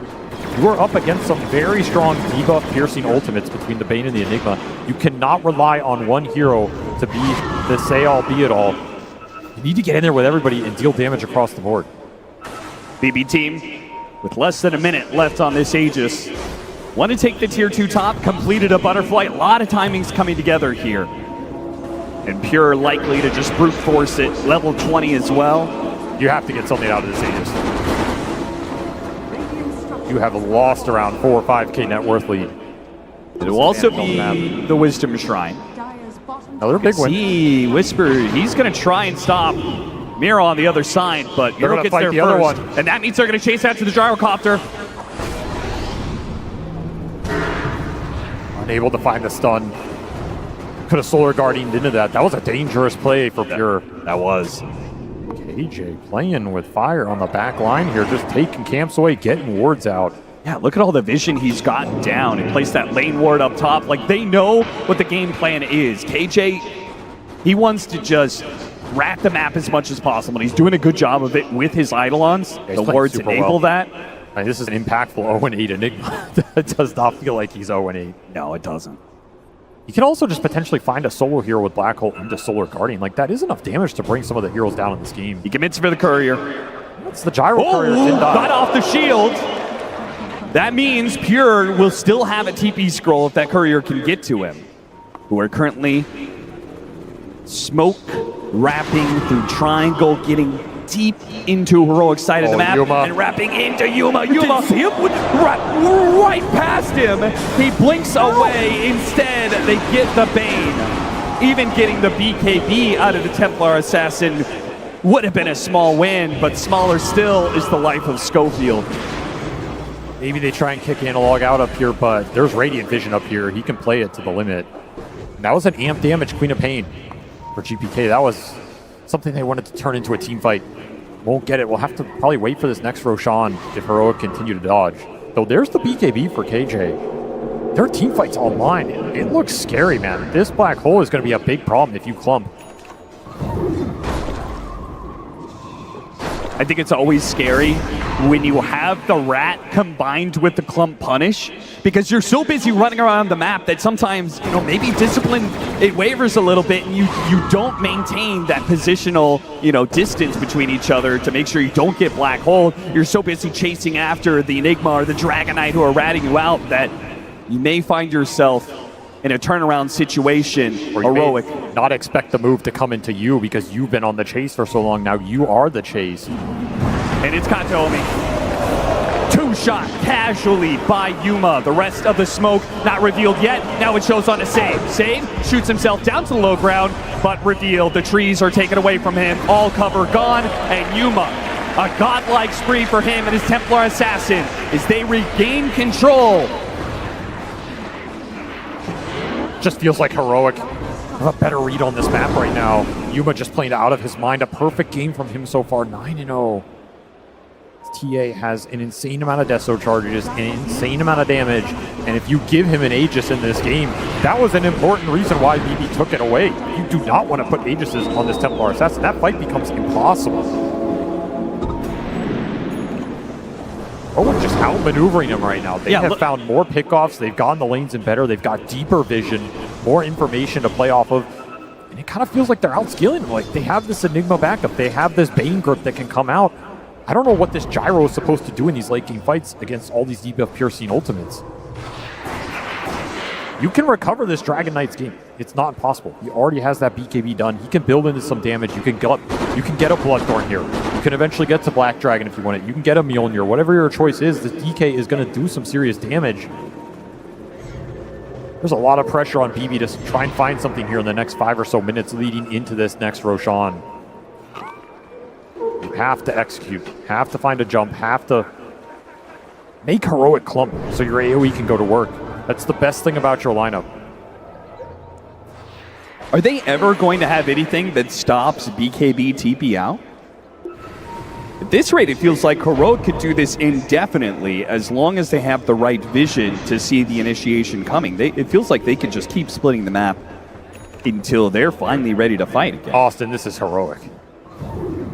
Heroic doesn't dodge you. Heroic fights you. Okay, if they're stronger, they're going to force the issue. I guess the question remains, do they think they're stronger? Oh, they're trying to play for Roche right now. They know the exact timing of it thanks to the Templar Assassin innate. Or max respawn. A double meld hit. It's fast. It's going to be so fast that BB team, even if they were to move right now, they wouldn't get there in time. Such a big win. I mean, it's not just a win because you get an Aegis on a TA. It's a win because there was never a team fight around this point for BB. That is one of the places they could have gotten a clump out of Heroic, just naturally doing the Roshan. Their lineup could have punished that. That fight never happens. You missed that opportunity. Now that team fight's going to happen in terrain that is far better for Heroic to fight around. I will say this, without a doubt, BB team just looked more scared. Right? They've clumped you can feel all it. The way. They're just 5-manning across the map non-stop. Heroic, they're playing with some risk, right? Their heroes are split up around the map, and as a result, the net worth that they pulled back into their favor has swung this win probability to almost an even game. I will say Pure is hitting his power point, right? That Satanic's done. He has the butterfly. There is no evasion Pierce on this TA yet. You get some good evasion procs in that fight. You get a good Satanic off. You can live for a very long time here. You can maybe even survive some of those big ults coming out from the supports. But you're right, they're playing a little scared. I mean, there's a Tormentor sitting there right behind him. They're expecting the fight, but how long can you wait for this?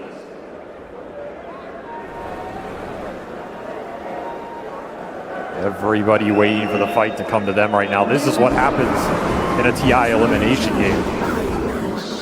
You do not want to be the first to pull the trigger. BB team, how long are you willing to sit here? You got to just do this Tormentor, right? They're trying to bait it a little bit. But what if Heroic never want to contest? What if they just want to farm? This is where patience can be rewarded. They just walked over that observer ward, BB. They got information. That's what they wanted. They saw 2 cores up here. Can you get the jump? A little bit out of sight. They spot Yuma. Yuma's right underneath the ward. Can Miro get this initiation? They've got to chain the stuns. Yuma's walking into them. Oh, wait! They make a little bit of a jump there, but this gives Yuma. They don't want to go after this Aegis hero. But they want Analog. That's your option. They go for Analog. Miss Burrow! And the BKB goes off from Analog. BB team, can they recover this? Instead, they find Schofield. But Dragonite, he jumps into the back line, and that gives the opening. Whisper hit 3. A massive ultimate. And now a black hole! Sonic Web over the top of Solar Guardian. That will be the nail in the coffin for BB team. You clump against a lineup that punishes you so damn hard every time. The confident jump from Analog, knowing his team will back him up even with the BKB expiring. You have Aegis to play with and let Yuma frontline. BB saw no good targets. They got pushed into a corner and they had no answer for the team fight supremacy that was double Solar Guardian Black Hole. That ult from Whisper stunned everybody just on the edge. Heroic break this game open. They are going high ground. 11k gold lead, 2 minutes on the Aegis. No buyback available for this gyro for 40. This should be 1 lane, maybe 2, guaranteed. And a potential top 4 for the first time in Dota history for a South American squad.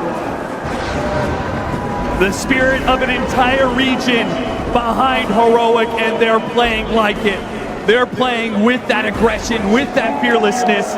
And now they've got full, firm control over this game. 13,000 net worth lead, and an Aegis still for a minute and a half. A banner still for another push if they want to try for it. BB team, they push outside of the base. They find Schofield, something small to work with. Heroic, say you can have them. Let's die back on the Bane. At least you get some time to regroup here. But how is the team fight getting better for you? That's the big question BB have yet to address. You can put your gyro on the front line. You can maybe just say, okay, we messed up that Burrow strike. We lost a lot of the Sand King's damage, but there are BKBs on the side of Heroic. There's double Solar Guardian to help you sustain through it. And the Black Hole threat is just immense right now. You don't have a clear answer to it. You can sense the frustration. You can sense the dire situation BB are in right now. This is just a nasty fight. If the TA isn't there with Aegis, that's a very different story, right? That ward was extremely good. You had the angle, but you didn't want to jump him, and you can't blame him. And then Analog gives the opening for Whisper, and both Pure and Kantomi. Pure stuck in the Lotus pool. I didn't have a way out. Just land a Black Hole on 3. Throw the other Guardian on top. That Lotus pool did him no favors. They just got stuck in it. Whisper, over 5,000 damage being done. And he knows he might have just won the series for them. So clutch. Level 25 for Templar Assassin. Level 25 for the Dawnbreaker right around the corner. Big talents. Absolutely massive talents. You're even going to have the level 18 on KJ for the level 3 Black Hole. That's a significant damage upgrade. And you have the Bloodthorn on the Dragon Knight. All the late game scaling coming in for Heroic ahead of BB. You still need BKB on the Queen of Pain here. You need Refresher on the Sand King. These are the biggest items that BB need right now. Just getting to him a little slower. If that fight breaks out before you have double Epicenter, it looks near impossible. I mean, this could be a game where you might just have to go Divine Rapier on the gyro. Like, it doesn't feel great, but you are going to need some overwhelming punch in the fight. There's nowhere else it can come from. BB team, they've had some crazy comebacks before. in this international. Their backs are against the wall on this one, and it's beginning to show. Miro's failed jump on that burrow strike. The nerves are clearly playing a hand here in this game for BB Team. The pressure cooker that is TI. You will not experience more intense situation as a Dota player than this. You can't practice for it. You just have to hope that decades of experience go the distance when it matters most. It's what it means to be clutch. You either got it or you don't. There's another tormentor for Heroic. They're just getting so much right now. Analog's game completely recovered. Level 25 available for the Dawnbreaker and the TA. Yuma runs right into Pure. Hello. Not afraid at all. Some damage off that sharpshooter. Yeah, he did get pretty low. And they will Solar Guardian just to make sure he does not get jumped in this instant. Miro trying to go for it, but a double BKBs, and he's met with a Dragon Tail, a Fate's Grip over the top, and once again, the initiation is denied. That was bizarre. They just let him sleep there forever. I don't know if that was a bait or just, it was so janky, but BB fell for it. They ended up losing their Sand King, who was on his way to that refresher. They might have to take this fight without him. Need to find something here. He has no buyback. A quick pick off on Schofield would do wonders for them. They do have the Static Storm. There's no BKB, so Solar Guardian goes out. They've got the black hole. It's catching the gyrocopter. Sonic Wave trying to push him away. Here with the Satanic. It's keeping himself up. 1 versus 4 for them all. Trying to take down one of these cores. He's fighting up against Analog, and he's getting the lifesteal to keep himself up. BB Team on the edge, but they will hold off that fall just a little longer. Dude, what a fight from Pure. He just gets in the middle of everybody with this Satanic Butterfly, gets a couple evasion procs. The Dragon Knight got us isolated, couldn't put the damage into him. He survives, gets a massive Satanic off, and finally able to deliver a killing blow to Heroic in this team fight. That was a very bold fight to take. 4 on 5 without your biggest team fighter. Beautiful execution here. Sonic Wave lands exactly when you needed it on all 3 cores. Look at Yuma up. Oh man, pushed up to that high ground. What can you do? And the daggers are just flying from GPK the entire time. They took such good advantage of that Dragon Knight being isolated in the kinetic field Static Storm, pulling a team fight win out of nowhere. BB do it again, and they're going to get Roche off this. This is going to be another Aegis for Pure to play with. Refresher Shard in the pit, Banner in the pit, to take all of that away from Heroic. That would have been a game ender. The game has slipped through Heroic's grasp. They were in control. They were marching their way to victory.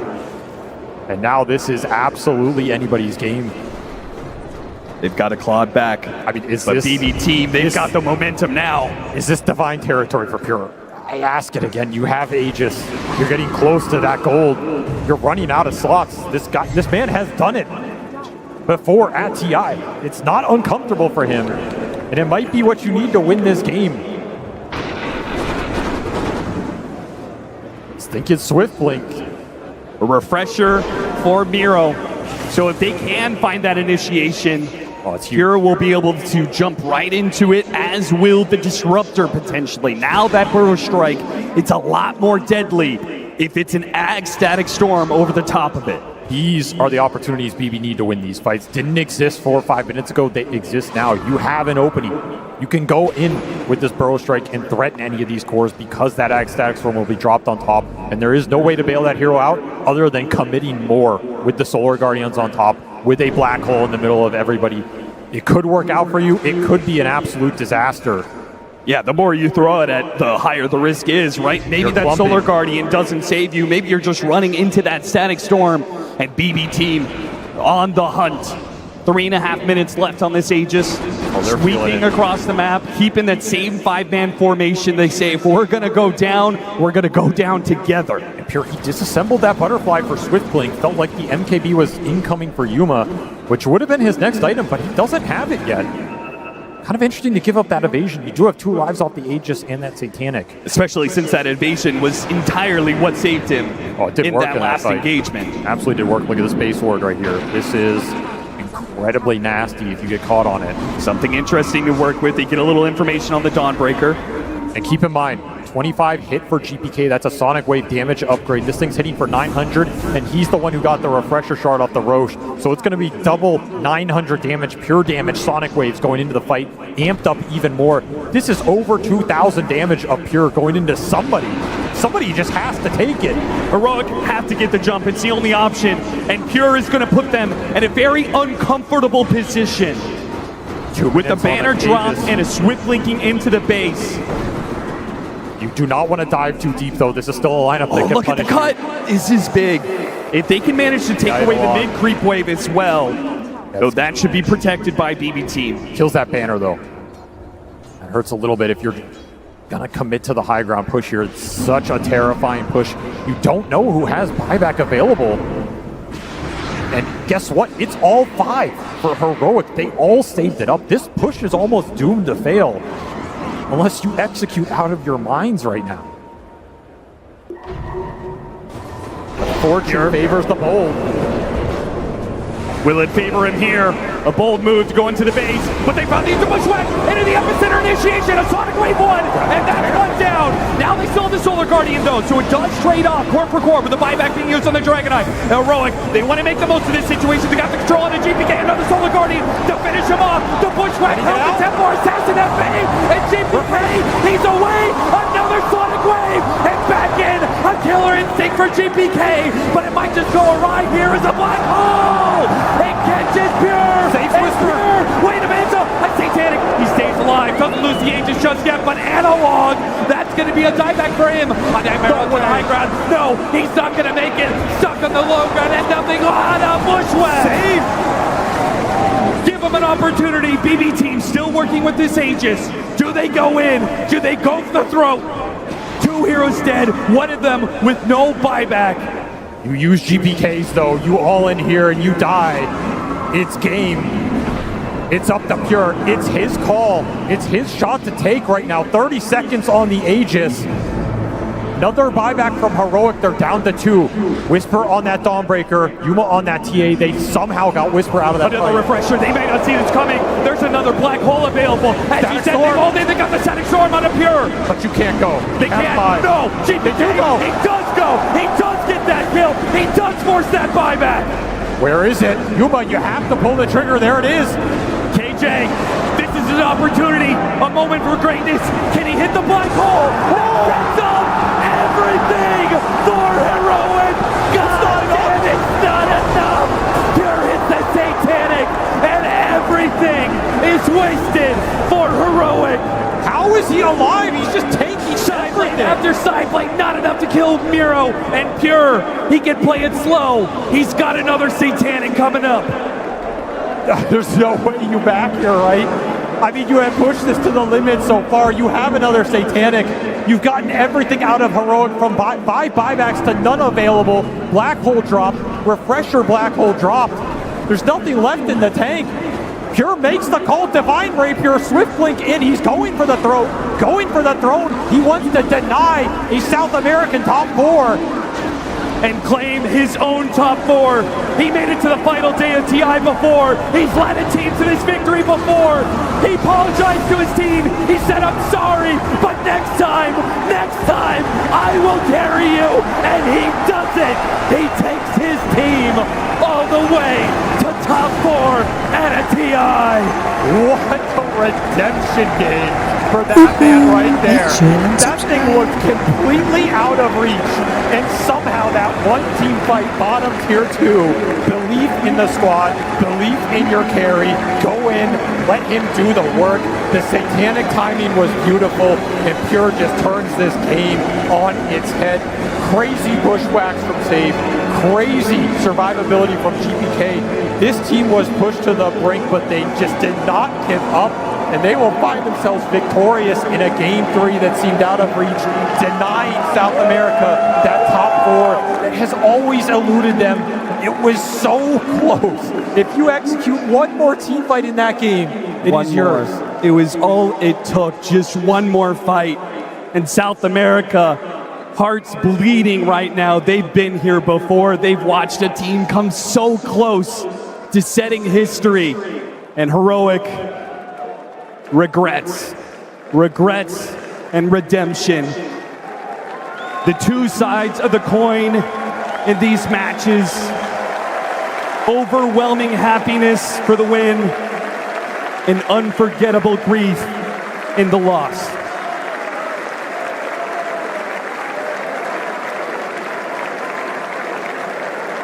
Man, what a series for these two teams.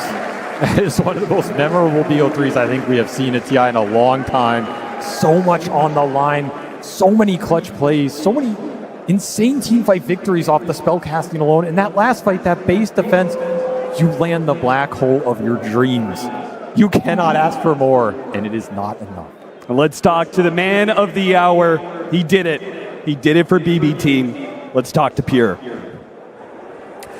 Pure, I mean, what on earth was going through your head at the end of that game? You were locked in, making no mistakes. How do you stay focused in a moment like that?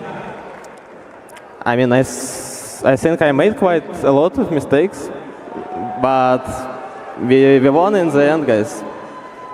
So happy about that. You mentioned before in an interview for a different language yesterday that you feel like you haven't been playing your best this TI, but I think that game earned you a lot of redemption. That was some incredible moments. Do you feel like you've redeemed yourself? Of course, guys, I think we disappoint you a lot, guys, with games against Falcons in the upper bracket, guys, but we gonna came back stronger, and we already show you, we have already shown you that we can win, and we're gonna try our best, and we're gonna be even stronger in the finals days and in the finals, guys. All the way to the finals, that is a promise right there. I also want to ask you about your teammates as well, of course, because GPK, he has been pulling in some incredible moments. What's it been like playing with him as a teammate throughout this tournament? I mean, he's crazy good. He's always been like that, like this last year, and I think he's performing as his best as always. So just pleased to play with him. You know, like it's good to have him in my team. He has been fantastic. Last question from me then. Of course, we do say goodbye to the South Americans here, but as an incredible carry player yourself, how do you feel about how Yuma and the rest of Heroic played in that series? He played good. I think he made a lot of progress like since last year, and he's playing really nice. I think he's a proper carry. He can win some tournaments maybe someday. Maybe, but not today. Today is your day as you go through to top 4. Guys, give it up for Pure and BB Team! What a series that we have been treated to here. It was elimination for BB Team or Heroic, and the way that this Game 3 played out, there was desperation from both sides, everyone trying to do what they possibly can, and whilst Heroic might not go down in the history books for the highest placement of a South American team, they will definitely go down in histories with the play that they made, the series they gave for us, and of course that black hole towards the end there. Oh my God. Arena was on their feet for it. That was genius, and the fact that it didn't work out. I just want to thank both of these teams for giving us the best series of the tournament so far in a tournament that has already been one of the hypest TIs ever. This was an incredible game of Dota and an incredible series. Just thank you. I feel like you can feel the energy in the arena right now. Yeah, the person who delivered for that was, of course, KJ, and unfortunately with that loss, we do have to say goodbye to him and the team of Heroic. Yeah, thanks. I am here with KJ. KJ, you can hear the crowd's reaction. You guys played, in my opinion, and the crowd's opinion, and the panel's, the best Dota that we've seen in this tournament, the most exciting games. Did you guys have fun while you were here? It looked like you were having the time of your lives. Yeah, it was pretty damn fun. Didn't explode the throne, but I was happy to play here and to show you guys that we are a world-class team. We are Brazilians, Peruvians, Nicaragua, but we are a world-class team. So if there was any doubt of that, we showed it and we put up a fight. You put up a hell of a fight, and I know you can hear the fans here, but there's a section of South American fans who've been going absolutely mad for you guys the whole time. Do you have anything you'd like to say to them specifically? Thanks for cheering, everyone. Valeu pela torcida. Galera da Heroic aí muito animada, dá pra ouvir todo mundo lá de dentro. Muito feliz. It's you that's watching that makes this special. If it weren't for you, this would be very boring. It's just a game. But with you, it's a dream. It's everything. I love this shit. Let's go. Next year, you're gonna see me here. And I'm gonna win. You're gonna see me here. I'm coming back. Holy shit! Thank you, KJ. That was perfect. Back to you guys. Oh my goodness, I'm telling you, no one doesn't like Heroic, no one doesn't like KJ. While this man has been eliminated from TI, his dreams, they're still there. He's saying next year, it's his year. I mean, this has to be the most positive exit interview that I've seen. You know, him being hyped up, like being excited to be in the crowd, and also a big promise that he needs to fulfill. And I believe that they can do it because this team showed some extremely good performances. The crowd is definitely cheering for them, but also the way that they've been playing, it's just a chef's kiss every single time. Unfortunately, we have to say goodbye, but I think they won a lot of hearts in the arena and whoever is watching on the broadcast. 100%. Yeah, I was going to say, maybe they didn't win this championship, but in every future tournament, I can guarantee you, this is going to be a fan favorite team now. Like, these guys, they clearly love the game so much. They're so fun to watch, and they're so likable. Yeah. All of them. Yeah, you can't help but feel yourself cheering for that team. Unfortunately, no longer here, but we are going to be looking at this game number 3 a little bit more, trying to break down what happened in that earlier part and why we had such a close fight, why we had such an amazing comeback from BB team. And it all started with that first blood, Winter. I mean, the first blood was kind of like a really, really good outplay, a little bit of outplay here by Whisper. You can see he's almost going to hit level 2 soon, and he's going to use his slow to get to level 2 here, and Pure totally caught unexpected here, and he just dies, you know, because Dawn level 2 is like one of the biggest spike here, and once again, because of that earlier kill, this happens, right? They get the dive, Pure doesn't have any more resources, and it was a really, really good read here by Whisper catching him, knowing that the only way he escapes here is TPing in the corner. It was such a high skill game of Dota. Like, there's no world where you have to be playing against a very skilled opponent that is paying close attention to your levels that you can make that play and find that opening. Like a single creep and then using the resources to get that. Like, this was world-class Dota. Yeah, I mean, this is why like you always hear like take the range creep, take the range creep. You're listening to the comms like in the lanes, the range creep matters a lot just because of situations like this, and that one kill actually snowballed the lane so much. Yeah, it really did. Something, though, that we weren't really sure about is how Position 5 Enigma is going to fit into this meta. It's been out of the limelight for so long when it comes to competitive, but KJ put on an absolute beautiful shot. Oh, yeah, he has a couple of tricks up his sleeve. Look at this, Position 5 Enigma, 5 minutes in, 6 about to spawn, so he's stacking 3 camps at the same time. That is so hard to do, by the way. It really is, and they're also trying to win this economy more, and look at what Save is doing a couple of minutes later, because couple of minutes earlier, there was Enigma in the enemy triangle, putting down Center Ward, putting down Observer Ward on the hill, making sure that they are winning that economy war, making sure that there's going to be a lot of... And also another one, I just have to stop talking, because what he does here is he uses Midnight Pulse immediately, predicting that their save is going to be using Bushwhack, making sure that Yuma is not going to get stunned there and killed, and lands another good black hole. We saw multiple man black holes coming out from KJ, and I just became even a bigger fan after this one, and this guy is just amazing. I think after watching this, I don't have any plans of going and playing Enigma in my pubs. Position 5, like the amount of stuff that you have to do to make it work, you have to be such a savant at the hero. I mean, this is why the coach was so confident. He said King Jungle's Enigma is really, really good. Like, he knows every little bit of the hero, every inch, like in the early game, what he can do. Because this hero is so greedy, right? If you don't do enough in the early game, it's very difficult to have space for your hero to farm in the mid-late game. Yeah, and then you start to wonder, when is he going to be able to have an impact in the team fights? When is he going to be able to start joining? But these teams started fighting early on, significantly earlier than what we've seen other teams start to do. It was around this 12-odd minute mark where it's like, yeah, everyone's coming together, and let's try and make some initiations. It still stacks. Yeah, I mean, this is like, I think the second Dawnbreaker ulti, which I feel like BB team, they were able to force the Dawnbreaker ulti on a very defensive way where they are trying to use it to save a teammate. I think in most cases, you want to use it offensively with the DK stun to kill someone. But here they were using it to save Schofield, but he died, and the fight didn't really turn out so well for them. So props to BB team for able to forced the Dawnbreaker ulti to be used in a very defensive way.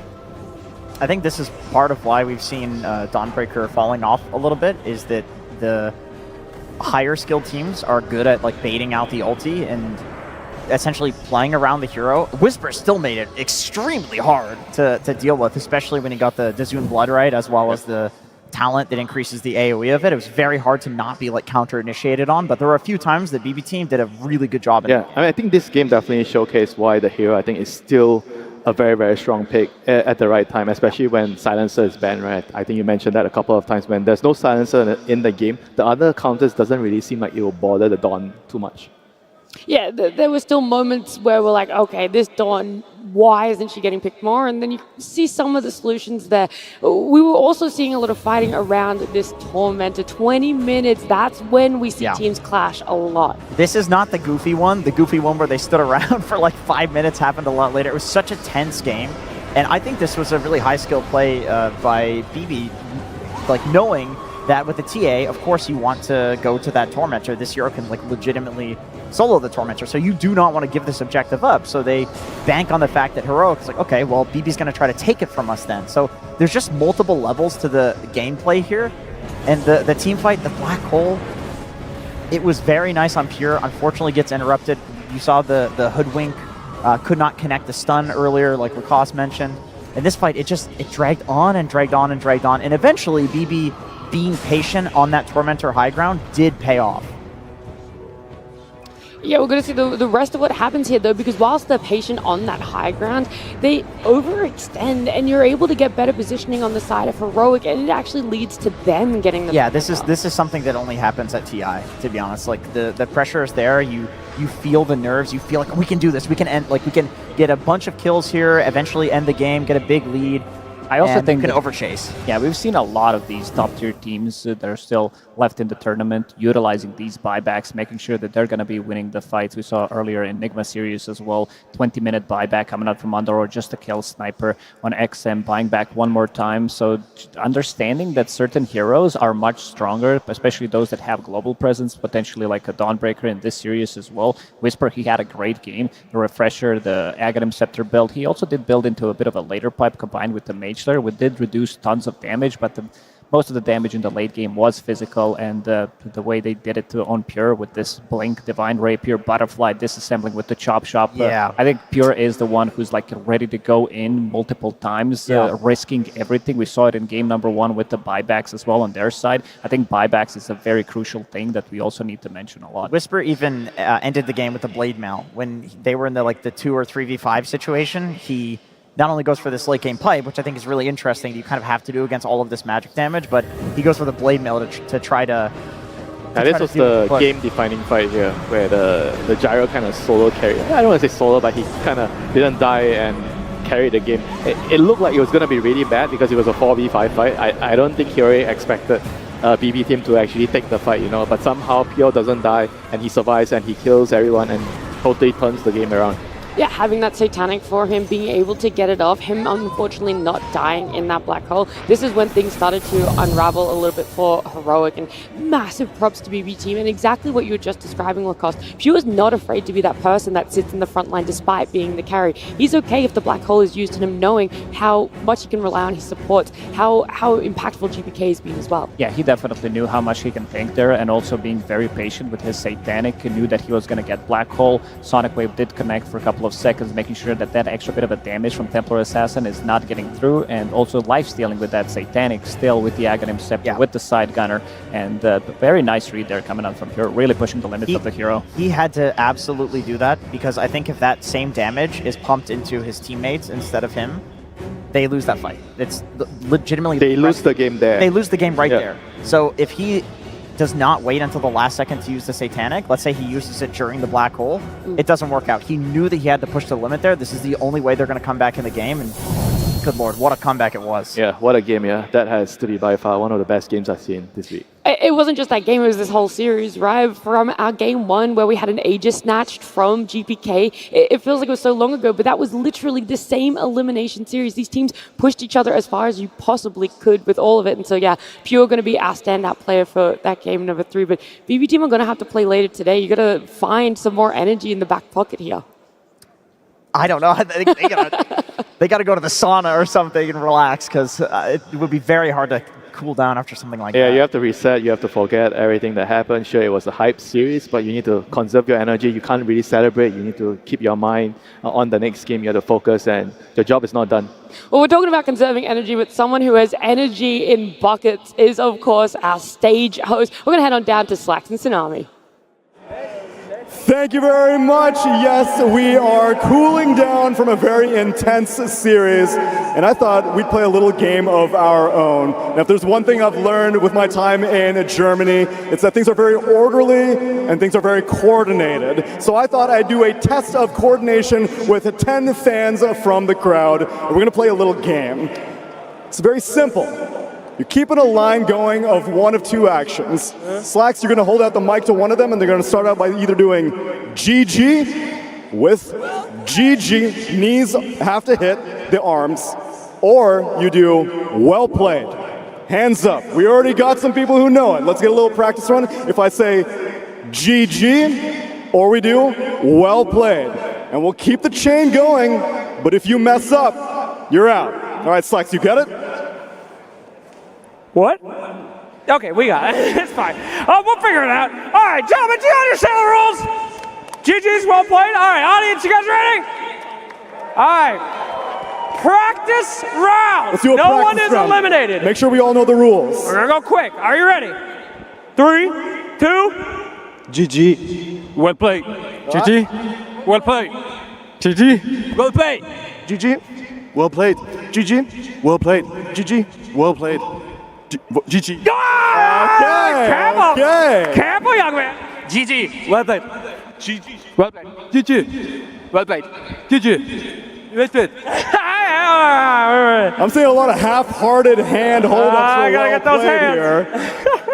We may have to be a little bit more strict, but gentlemen, are you ready to start the competition? Crowd, are you ready to see these people be tested? All right, Slacks, take it away. All right, let's go. GG. Well played. GG. Well played. GG. Well played. GG. Well played. No hands. Oh, Did no not lift hands. up the hands. No hands. You're out, my friend. I'm You're sorry, out. my friend. It's a brutal series. What can you do? All right, you ready to start again? GG. Well played. GG. Well played. GG. Well played. GG. Well played. GG. Well played. GG. GG. Oh, no. Can't have two GGs now. You gotta say well played. It's kind manners. All right, we'll start from here. GG. Well played. GG. Well played. GG. Well played. GG. Well played. GG. Well played. Ooh, Cloud. Thought about that one. GG. Well played. GG. Well played. GG. Well played. GG. Well played. GG. GG. No. What do you think? Crowd, one more chance. Did this man do it correctly? Cheer if you think he should stay in. All right. Lucky. GG. Well played. GG. Well played. GG. Well played. GG. Well played. No. Oh no! They're dropping like flies. Here we go. We're eliminating all of them. Here we go. GG. Well played. GG. Well played. GG. No. Oh, he said well played. We had a knee well played. Oh no, they're dropping. All right, here we go. We'll start from here. GG. Well played. GG. Well played. GG. Well played. GG. Well played. GG. Well played. No. We had a double tap knee well played. Sorry. Oh, we're getting down to the wire. We're getting down the wire. All right, here we go. GG. Well played. Well played. No. Bring it in. Here we go. GG. Well played. GG. Well played. GG. Well played. GG. Well played. Oh! GG. Well played. GG. No. Does he stay, audience? Cheer if you want him. You're in. Last chance for you. And here we go. GG. Well played. GG. Well played. GG. Well played. GG. Well played. GG. No. I'll take it. I'll take it. Well played. Yeah. GG. Yeah. Well played. GG. Woo! So close! I'll take last one. Last hit I'll give it, all right? Here we go. GG. Well played. GG. No, not this time. Not this time. I'm going to count that out. Sorry, my friend. The final 4 remain. All right, here we go. GG. Well played. GG. No. Okay, top 3. We need some names. What's your name? Introduce yourself. Daniel. Weiren Hasset. Okay, here we go. Our top Let's take a calm moment and go. GG. Well played. GG. Well played. GG. Well played. GG. Well played. GG. Well played. GG. Well played. GG. Well played. GG. Well played. GG. Well played. GG. Well played. GG. Well played. GG. GG. Well played. What? GG. I didn't say. All right. Are we keeping them? GG. All right. The crowd saved you. That's the last save, guys. All right, here we go. All right. Grab Zero tolerance from here on Zero out. tolerance. All right. GG. Well played. GG. Well played. GG. Well played. GG. Well played. GG. Well played. GG. Well played. GG. Well played. GG. Well played. GG. Well played. GG. Well played. GG. Well played. I saw the crouch. I'm sorry, my friend. It's zero tolerance, but you are still a bronze medalist. Congratulations. The final 2 remain. Final 2. Any words out there to the crowd, my friends? Let's go out. All right. Any words out to the crowd? Apex represent. Okay, here we go. Ready? 3, 2, 1. GG. Well played. GG. Well played. GG. Well played. GG. Well played. GG. Well played. GG. Well played. GG. Well played. GG. Well played. GG. Well played. GG. Well played. GG. Well played. GG. What do we do? I think we've reached a deadlock here. I think we have 2 winners. Ah, you both win. Congratulations. We'll get you guys some prizes. Thank you to all of our players. And thank you guys for watching. Thank you all very much. And now let's get on with the show. Thank you very much, gentlemen. That seems like quite the workout on the stage as we're getting ready to start our second half of the day. We have got 4 teams remaining. And before the day is done, we will send one other team home and we'll know one of our first round finalists as well. So a lot of exciting times ahead, and I hope we can match the excitement from the series we just watched tee off, because I think we just witnessed the most exciting series yet here on the main stage. No, you could just feel the passion in the series from both teams, right? You know, Heroic really wanted to get top 4, make it there for South America, and also we'd have had 4 different teams from 4 different regions in the top 4. It would have been just so beautiful. But BB, they had the the resilience to make sure that against a threat of the KJ Enigma and all the stuff they had, they could find that comeback and win that game 3. Yeah, they're really in their comeback arc on BB. I mean, I don't know what's going on with them, but it's been a joy to watch. That game really set the tone for today. If the next series isn't as hype, I'm going to be disappointed. Yeah, it's like for the next series, we have later like the lower bracket one at the end of the day. Like both these teams in BB team and you have Extreme Gaming as well, they looked incredible today. Like Mira is saying, you have the comeback from BB team, still the early game, a little scrappy, but later on, the way they played, the way they're able to come back, it's going to be something to watch out for later. Yeah, but sometimes, I will say, sometimes the scrappy type of Dota is a type of Dota that makes it more exciting. And I do feel like the teams where we're going to watch TGOF, maybe they play a little bit of a different style, more clean Dota here. Yeah, it's very polished up here in the upper bracket, right? You've got the map player P vision, you've got the kind of the teamwork of Falcons. It really is, obviously, they're in the upper bracket. It's the 2 of the strongest teams going against each other. Yeah, I do think, though, I mean, the entire Barclays Arena, they had a good warm-up on their voices, I mean, because you guys were pretty loud during the last one, and I'm expecting the world here for our upcoming series as well, and of course, with that, expecting the world for our upcoming teams. So let's welcome them in.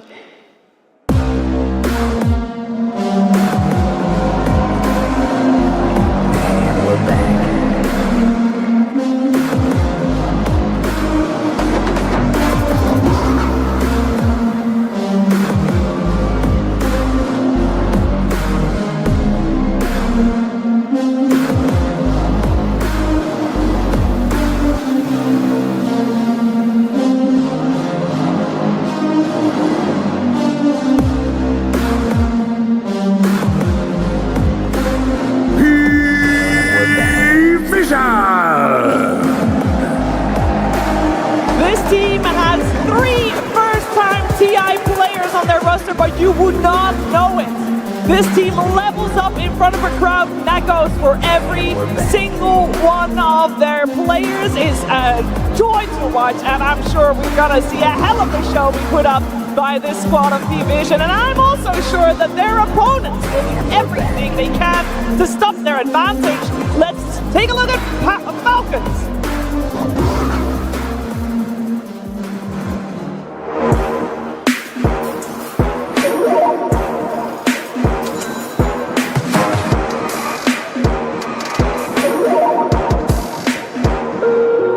Choose wisely and crush those responsible.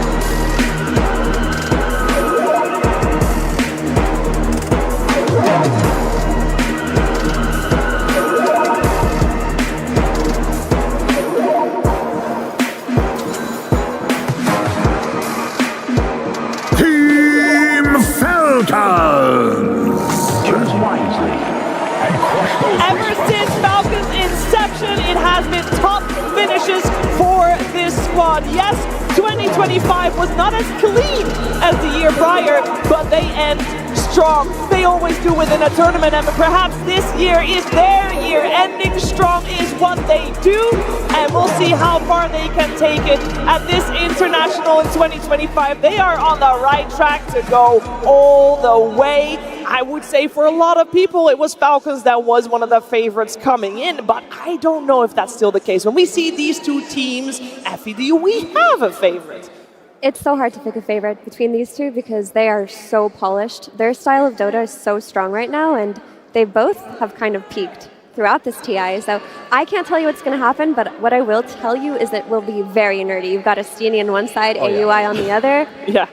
We're in for a treat. If you love Dota strategy, this is a series to watch. And especially if it's like map play, both these teams masters of it, absolutely. Like you were saying, Mary, they have Astini, they have AY. Both these coaches, they value the wave shelf, the ghost push, how you play the map. If you're going to go in 1+1 groups, if you're going to go in 2+2, how do you play the map? So I'm expecting a very close series because yesterday, P-Vision, they won off of map play alone, and I believe that Falcons, they have a very good shot against MT. Well, let's focus our attention a little bit on the man on our screen and no one, because for a lot of people, this will be one of the most familiar faces on the side of P-Vision. Yeah, we need to take a look at this guy because it's not very common. You have a player who, so we see here, 2015 career start in Vegas Squadron. He does win a LAN event, but then look at Virtus Pro. This is where this guy had so many amazing placements and finishes. He peaked like at this time in his career. Then you move forward, it dropped down a little bit, but then kind of, this middle ground. He's in Virtus Pro, Gambit, Nami, nothing really there. TI 10, TI 11, he doesn't go. He goes to SMG, he places like ultra last at TI, not where you want to be. And then the slow comeback with NTT, Cloud9, and this season in P-Vision. He's really found his spot, and he's back. Like this guy, he deserves this type of placements because doing this to come back in Dota, this is one of the hardest things you can do. Especially doing it on the mid lane, because normally you start out on the mid lane, and then maybe when you're older, you get relegated to one of the side lanes. That is the normal trajectory. And speaking of being young and being on the mid lane, I feel like we got a good dynamic going on in this mid lane with no one on one side and Malreen at the start of his career on the other. Yeah, Malreen filled with youth. He's starting his career with Creepwave. He actually was a stand-in, kind of like on and off the roster for 3 tournaments, and that's where he was playing with ATF, right? And then when you moved to 2022, 2023, he was playing with Amiga. In both the Pinnacle Cups, they actually beat BB roster. That was when GPK Toronto Tokyo, they formed that new roster. So on a random kind of tier 2, tier 3 Eastern European team, he was able to dominate and break the likes of big household names of the region. He stood in for Tundra and Entity. It didn't go so well, but then 2023, Falcons pick him up. He's won pretty much every tier 1 tournament you could ask for, both online and at LANs, yet to get the Aegis though. Yeah, his stand-in stint at those Dream Leagues with Tundra and Entity is what really put him on the map as a player, because in the pubs, he was known as one of the scary mids to go against, but a lot of people perceived him as a pub star, maybe one of the Creepwave members who didn't shine as much.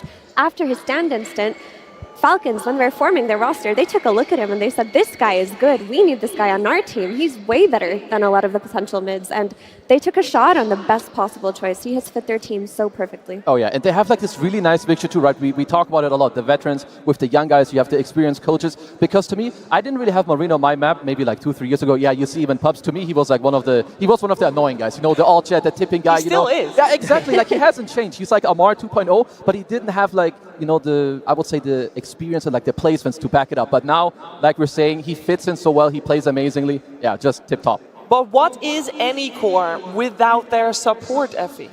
Yeah, supports. These are the heart and soul of teams, especially in modern Dota when they've become a lot stronger. But we want to take a look particularly in the support duo of Falcons versus the ones on P-Vision. They're both an incredibly strong support duo, but with a different style. For Falcons, take a look at the average GPM. It's going to be a lot higher than both on the side of P-Vision. The supports on Falcons prioritize their net worth. They prioritize their items, especially Snake King. 443 average GPM on a 5 compared to the 343 of Deculus. He is a greedy player. This guy will play for the late game. Like, both of these support duos, incredible, very different though. P-Vision on the other side, they're going to be playing for the map, they're going to be playing for the D-wards, the vision, and you do have 9class who does tend to scale as the games get longer, but that's not his primary style of play.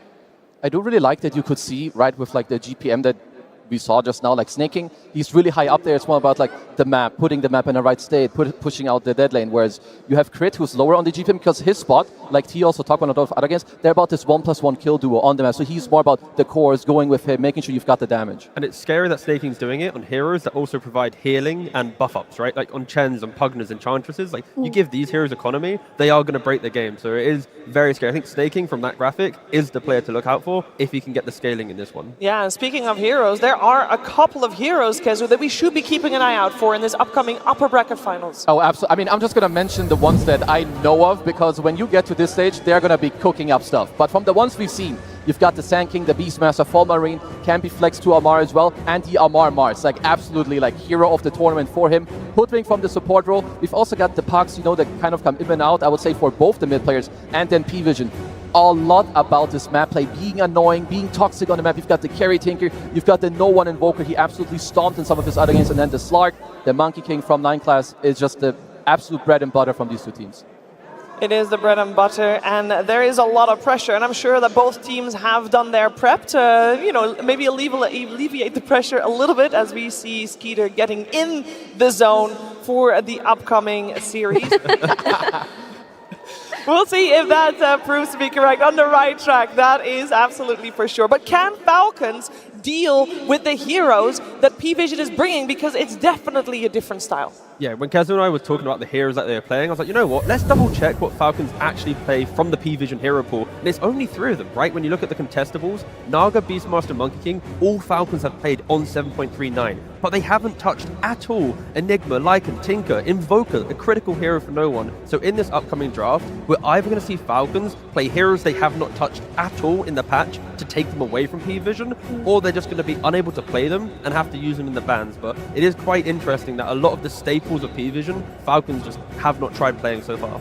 Yeah, Falcons are a very particular team, and they have their hero pools that they like, they have their idea of the game, and they're not too keen on changing it. If you give them away their Sand King, for example, they'll take it. Give them away their Chen, they'll take it. I don't think they're the type of team to get too concerned about, oh, could the Broodmother come out here?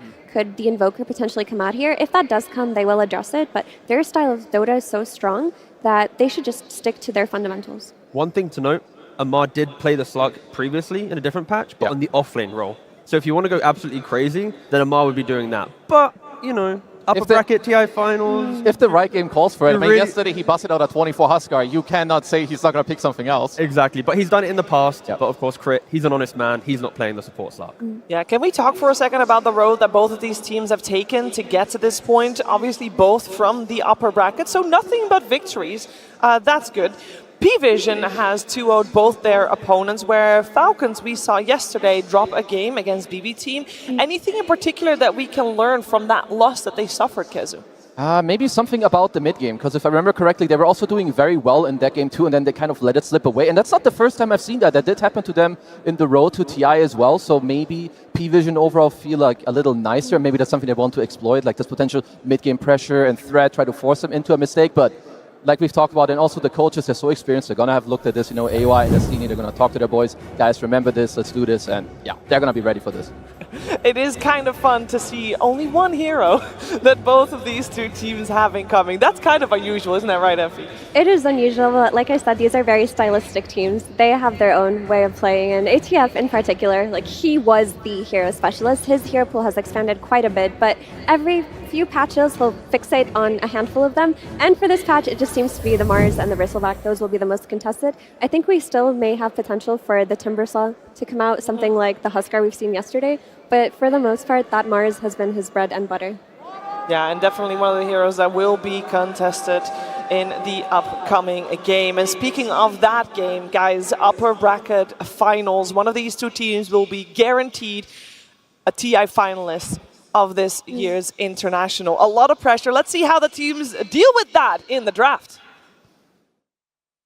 P-Vision versus Team Falcons, Game 1. Here we go. We got Falcons on the Radiant side for this first game. P-Vision on the Dire side. First pick also going the way of P-Vision, and that does mean that Falcons has overall last pick in this draft. Definitely one to look out for. And the Mars we already touched upon a couple times. Out of the picture, we're going to see a couple of regulars removed as well, with the Naga Siren as well as the Lycan. And other than that, it's all up in the air. The two big questions for me when you draft against Falcons is, one, are you letting through the Sand King? Do you have a plan for it? Two, are you letting through the Chen? And do you have a plan for that? That's really what we have to think of today. Yesterday, we did see the Sand King be let through by BB Team. They did end up beating it with a Hoodwink plus DK combo. Maybe that's something that PV looked at today and thought that they could recreate. That's also something interesting, because a few of the heroes like that we didn't see on the graphics. So Chen is very important for Falcons. P-Vision, I believe they haven't touched this hero too much, but this is a hero that is on their radar. Lucales has played it a lot, so if you don't want to ban it, you could go for like a cheeky first pick yourself, maybe take it away from them, because like we said, you get to this stage of TI, you're going to be cooking up something. You know what your enemies want to do. Falcons as well, do they want to go for like more the snaking? He plays like this big body, you go for more of the 5-man. Do you want it to play more of the map hero to kind of like contest what P-Vision want to do? We're just going to have to wait. And going back to the Mars ban from P-Vision, right, it's a lot of respect coming into this game 1. I don't think any other teams banned Mars in the first phase against Falcons yet, but with the way that Mars playing it, in some games it's Blink, Lotus, Lincolns. In others it's the Blink, the BKB, the Refresher. He's not just going for one build like you used to see 6 months ago on Mars. He's trying to read the game and make sure he has the right items. And against the Zoo aspect of Paravision, or P-Vision, sorry, throw down Arena, happy days. Yeah, speaking of respect, the 9 class Slark is respected in that opening ban phase by Falcons. I'd also like to see, because usually when Falcons play, Monkey King is banned against them. P-Vision, they have first pick, they play a lot of Monkey King. Their other like substitute guy with Slark is banned out, so I wouldn't be surprised if that's what they want to snag. But then we need to remember they will be trading Monkey King very likely for the Chen, or maybe even the Beastmaster that's also left in the pool. And there's also Nature's Prophet left in the pool. Kind of hasn't been that successful on the main stage, but still a very popular hero for these teams. Oh, here it is, the 9 class starter to the draft. You already know that unless you put some melee guy mid and then no one is like, okay, I'll snag it. This is your 9 class Monkey King +4. You're gonna combo it up with DM in the offlane like we saw with the heroes. It works so well. So, good start, it's what they want. You have to respect the vision game very early on against support Monkey King, right? You're jumping around the trees, you're placing the deep wards. If you're reacting a lot on mid lane, then suddenly it just takes that one ward at your kind of safe jungle area, bottom side of the map, and the game gets very difficult. This does mean that we get the Shaker making it through, getting picked up. Malrine does play that in a similar fashion, I want to say, compared to the Sand King in terms of getting the stacks out. Yeah, it's been one of his most popular picks. It just follows the archetype of just going into that triangle, like using an Echo on a big ancient camp, getting that Blink Dagger early. With that Blink Dagger, you go secure a kill on that enemy safe lane, and you play off of that. You do need stun heroes on Falcons, because that is how you enable Crit's hero pool, right? His Snapfires and his Hoodwinks. You need a mid hero that can start the fight and get the follow-up damage from his ports. And if you know Helmet Dominators are coming out from P-Vision, then Shaker's already a correct step in fixing that. With the Kaya, with the Shard, you push wave so quickly, it doesn't matter if there's a Dominator creep standing next to it, there's no wave to utilize to push down. And I think Shaker, you now have one of the 3 lanes is already fixed against P-Vision, a team that has bought Helmet Dominator, I believe, still in pretty much every game they've played so far at the International. The only thing I'm wondering like a little bit, and most likely this 9 class should be on Monkey King, but I will say, at least when it comes to the laning stage, Monkey is one of the strongest heroes against Shaker to like shut him down, but maybe they're going to be like, okay, even if that does happen, we have the Shaker with the hoodwink, with the snap, sure, you only like the first 5, 6, 7 minutes, then what? I have a triple quad stack ancients, you're going to walk over, yeah. I'm going to act you, see you later, and then later the game is hard for you, so maybe they just don't care. And you have to respect the flex, for sure, but if there is a player in this tournament that does not mind getting into bad matchups, it's Mallory. He's perfected the art of not laning. Yeah, he's like the king of whatever. He reminds me of like the offlane Zai of like years ago. It doesn't matter when you pick his hero, what you put him up against. Bro is somehow gonna find whatever he wants and just has a S tier performance. At this rate, though, I feel like P-Vision is taking a very different route from what we have seen teams do against Team Falcons. Mainly that every single support that Falcons might have wanted is still in, so they get the freedom to ban out the Pugna themselves, pick up the Snapfire.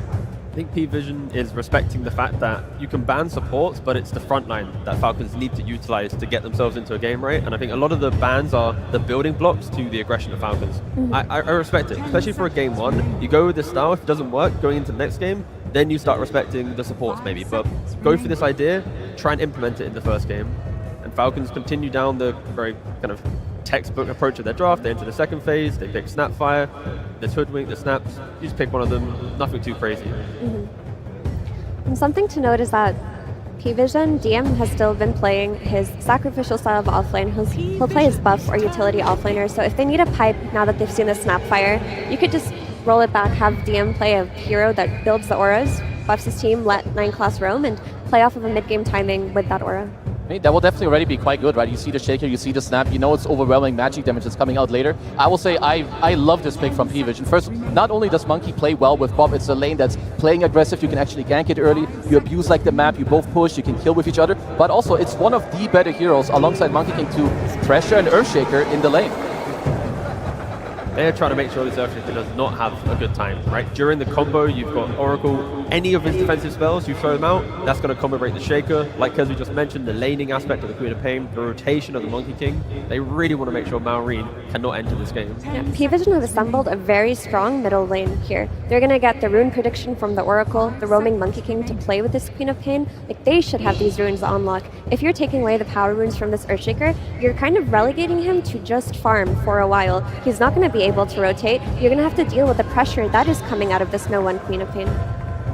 And I like this a lot too. Like, you can't just blindly pick, like, you, at least most teams, you can't just put a Monkey King first pick and be like, okay, see you later, bro. You do your vision thing. Like, you have to still play and pick for it. So with the squad, with the Oracle, they're absolutely doing that. So I want to see for Falcons, do they want to get like a secondary stun, like maybe some Centaur? Because Quap Oracle is currently kind of scary for you. You have a lot of backline yourself. A new follower. Hell yeah.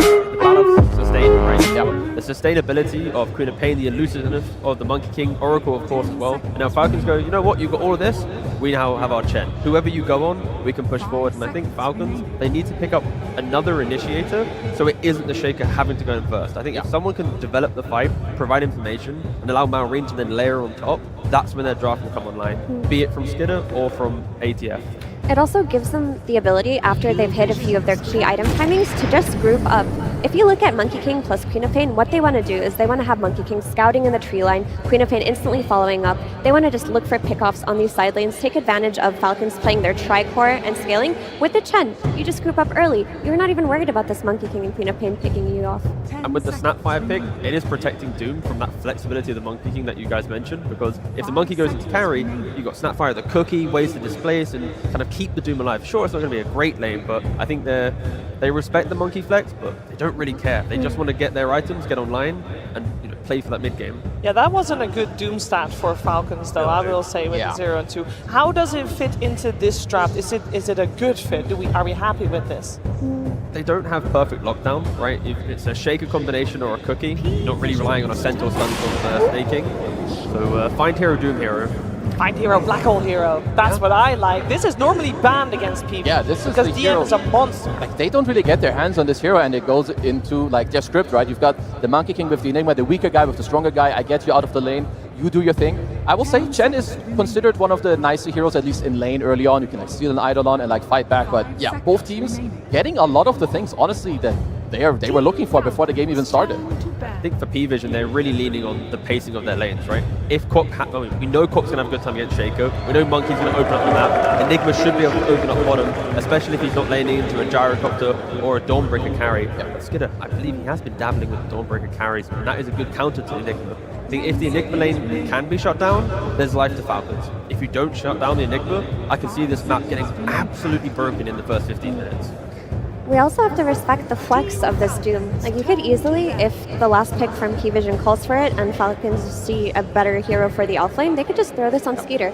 With the Scorched Earth and the Chen, they could play into this Enigma lane comfortably, and then they could activate their Doom early on by just sending into the mid lane. The nice thing about carry Doom is it plays into enemy triangle. It will dive the enemy mid tower instead of just sitting in that offlane and trying to open a tower itself. And that's definitely something very nice about Falcons, and specifically about Skeeter. He doesn't need to be the win condition. He'll be very open to flexing and doing something else, you know, let his Zoomer kids, you know, the Marine, the Almar, who have all the skill, like, let them take over the game. Doesn't matter. I play for you guys. You know, we're going to make it happen. The one thing I'm still looking for P-Vision, there's like two things rather. If they could get a hero that, one, benefits from Aegis, would be super good. It's one of the biggest counters to Doom. Sure, you have some like map play and tower push with the Enigma, but if you can get an Aegis, or secondary, even a hero that plays into the enemy triangle, that would be great. Because you have a Quap who beats Shaker in the mid lane, but you know where he's going to go. He's going to go to the triangle with Sex. Can you contest it? Will you push his mid tower? What's your answer?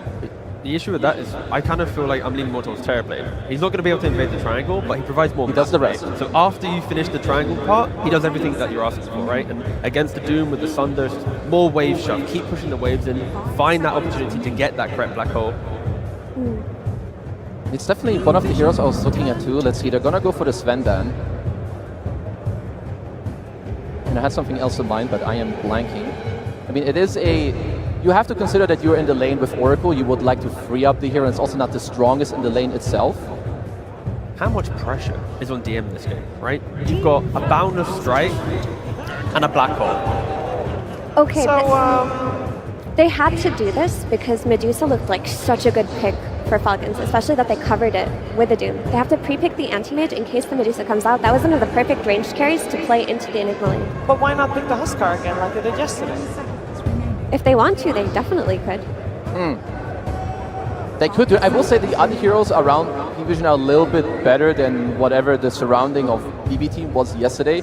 You could do it. It will mean that your Doom has to play into the safe lane. I still feel this is kind of annoying because there aren't that many heroes that counter. I mean, sure, Enigma and AM both have counters, but they also protect each other kind of nicely. It feels a bit annoying to go for this pick here because Enigma already corners you a bit. There's like Alchemist if you want to play fast. But the thing with Falcons, their cores are static.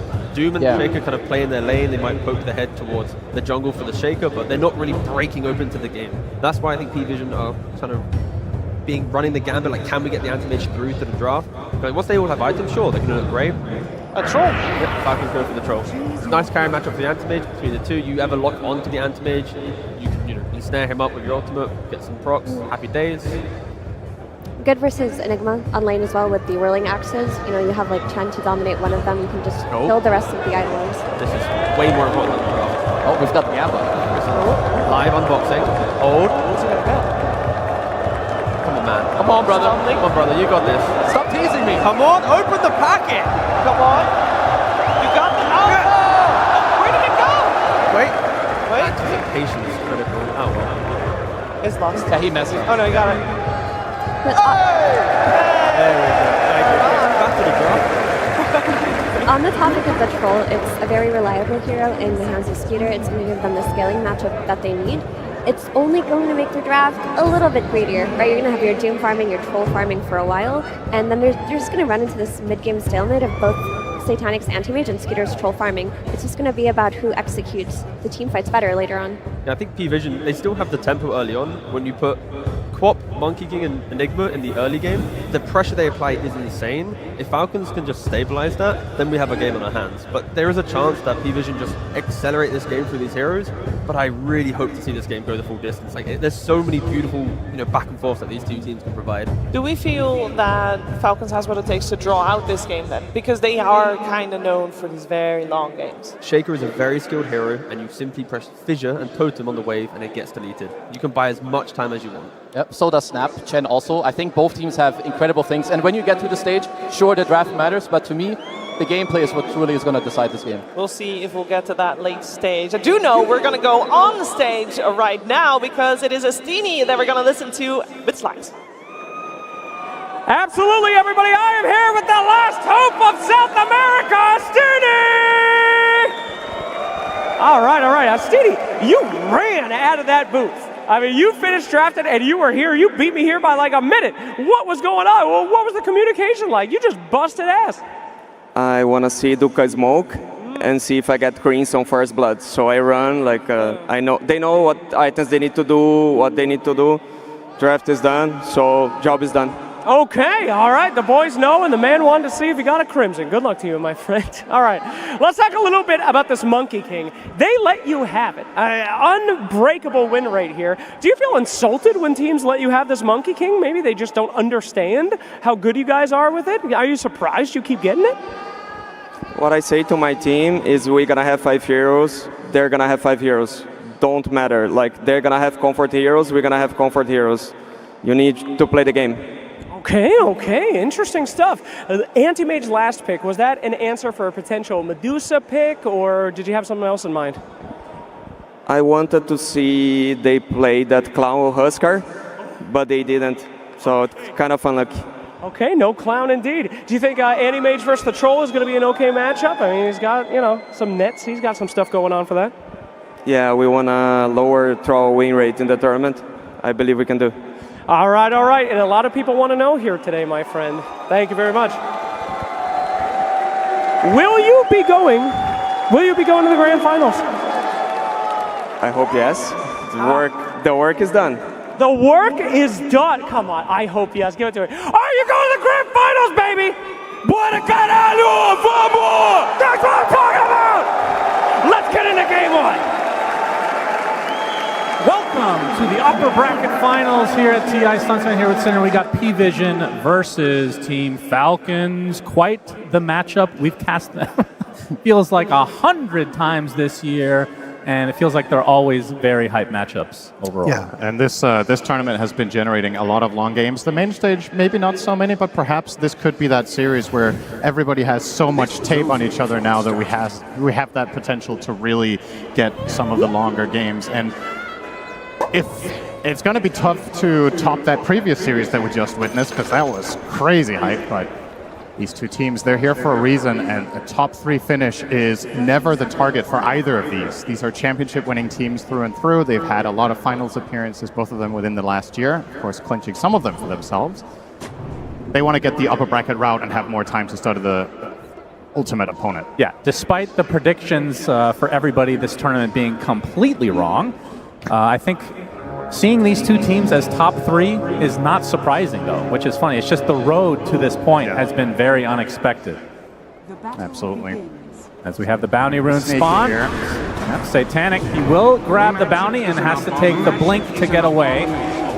A rare sight. 4 bounties for the same team. P-Vision off to a great start here. This is effectively more or less a 1,000 gold lead. It's very close to. Means you're going to arrive with that lane with a little bit more attributes. You're going to get the earlier tangos potentially, and of course for the mid lane, a faster bottle will be very welcome for no one who's already playing a favorable matchup. But here's your best friend. The Satyr Mind Stealer is going to make things a little bit more fair. Well, you say that. It's a 2 versus 1 then. How could he possibly match up against this? But yeah, this will be an interesting one nonetheless. We have seen the Earthshakers, I mean, literally yesterday we were talking about this. Earthshakers have gotten off to some rough starts, and it just feels like they never get back into the game, but still a very highly touted hero that we're continuing to see in basically every game.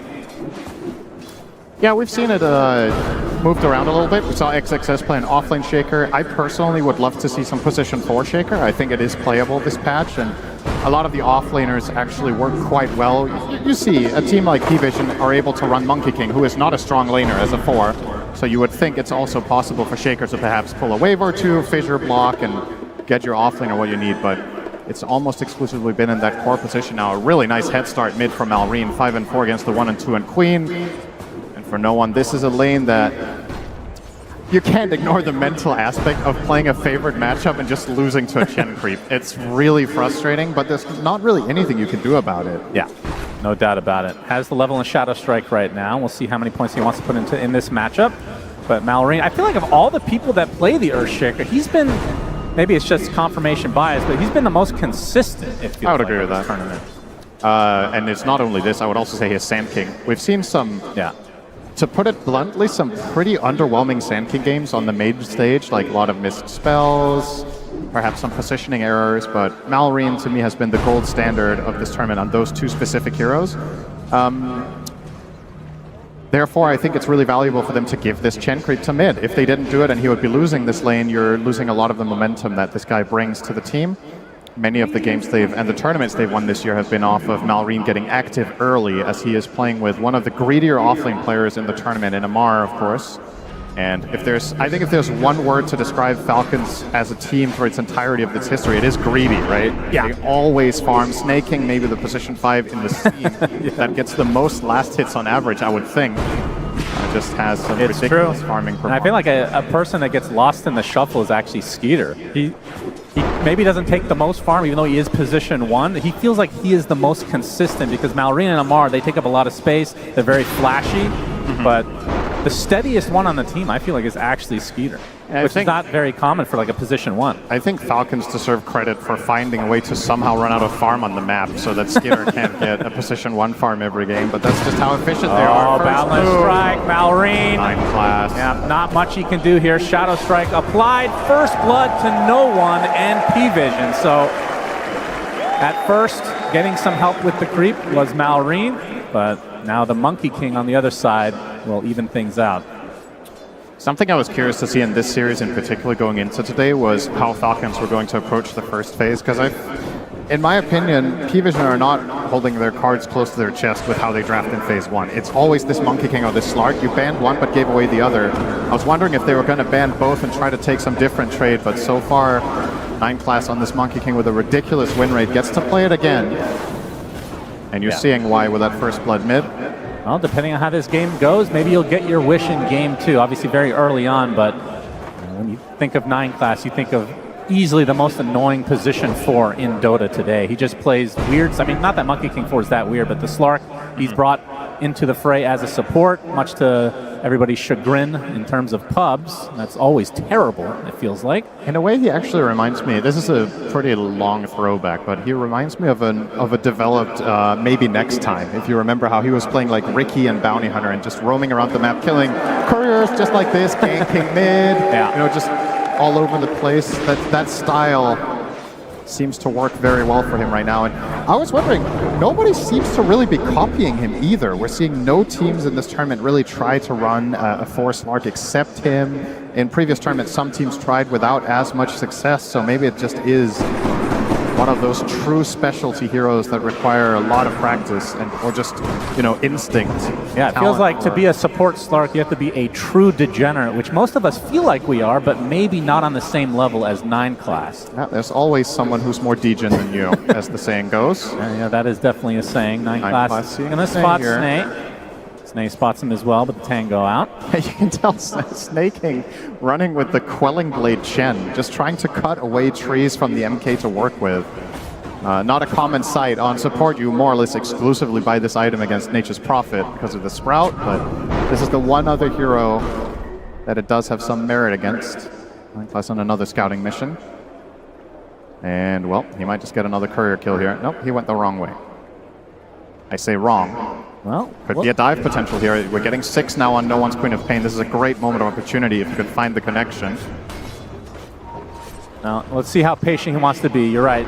Sonic Wave at the ready as Malrine getting pretty close to having the Echo. We have to pay attention if they're going to start stacking these the triangle creeps. So far, the big camp is blocked, so that's not going to happen. As Crit will run into Dakalis, and here's the Monkey King from above.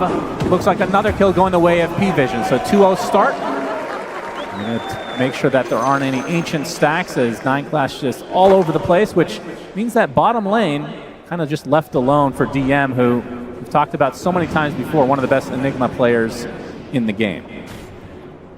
It seems like a big part of the equation for this P-Vision team when they're running the Monkey King is help bottom for a couple of waves and then make sure whatever hero DM is playing can be independent for a while. Enigma, a good one for that. You get level 3. If the lane is terrible, you can always jungle. You can maybe pull the waves with an Eidolon if you're clutch with it.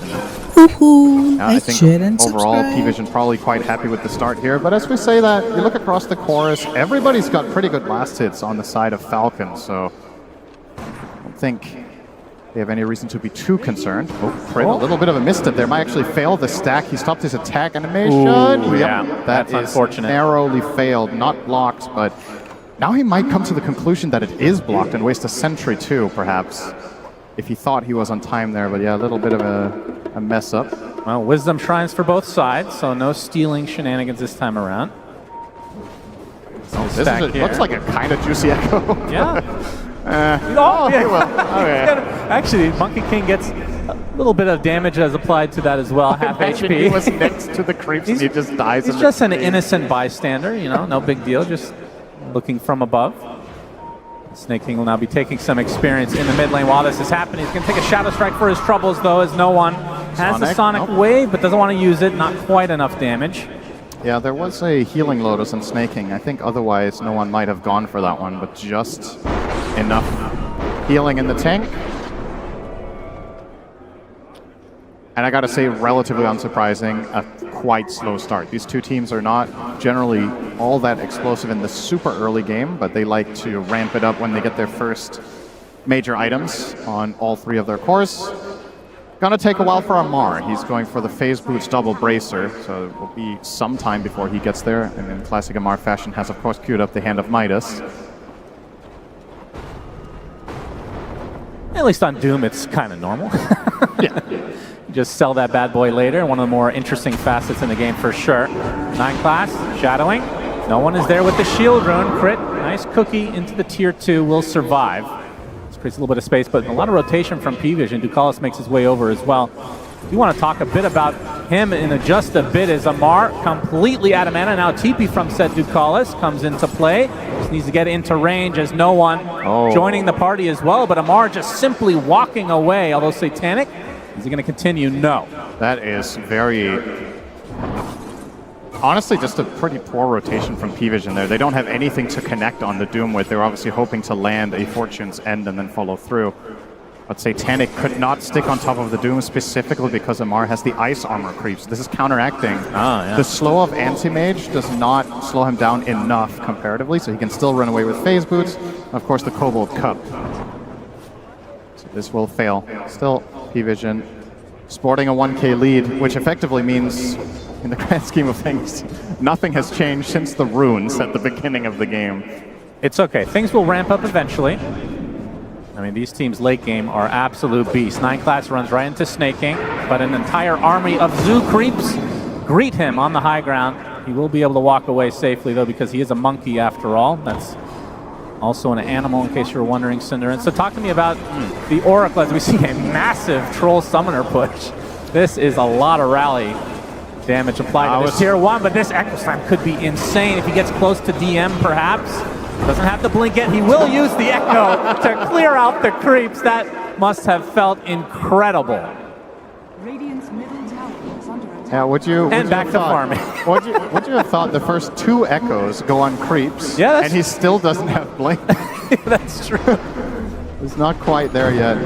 But honestly, can you blame him? I think this is a good Echo. You just need to keep stalling out this push. You know you're going to eventually lose this tower. Yeah. Falcons are just playing the waiting game. They have a very greedy lineup to start, and they know that what's going to allow them to get across the finish line is to hold the towers as long as possible. Hand of God for Skitter. Yeah, try to stay alive, has that ult activated, trying to play all the pressure to DM right now. Balance strike from below the 9 class. There's the first Doom of the game. It's going to be applied to the Enigma, but Skeeter dies first, and now Amar has to run away with no mana whatsoever. Are they going to continue to chase, though? And Amar attempting to get out. Centaur Stomp does hit. Very nicely timed. Amar looks like he's going to end up dropping. So that ends up being a 2-for-1 in favor of P-Vision. Looks like DM did get picked off there. Yeah, this is a lot of pressure now to the tier 1, though. A lot of first space. Black hole of the game goes on Troll. In the meantime, you're also split pushing top, and you're forcing that response from Falcons. Just immense pressure from these helms right now. Enigma helm, the Anti-Mage helm, and now Monkey King soon will also have a helm.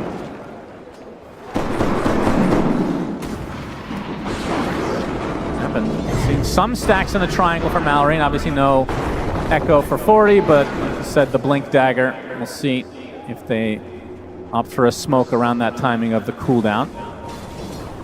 While we have some time with more Zoo creeps in the mid lane, you want to talk about Ducalis and the Oracle pick, because not the most common save type hero we've been seeing in this tournament.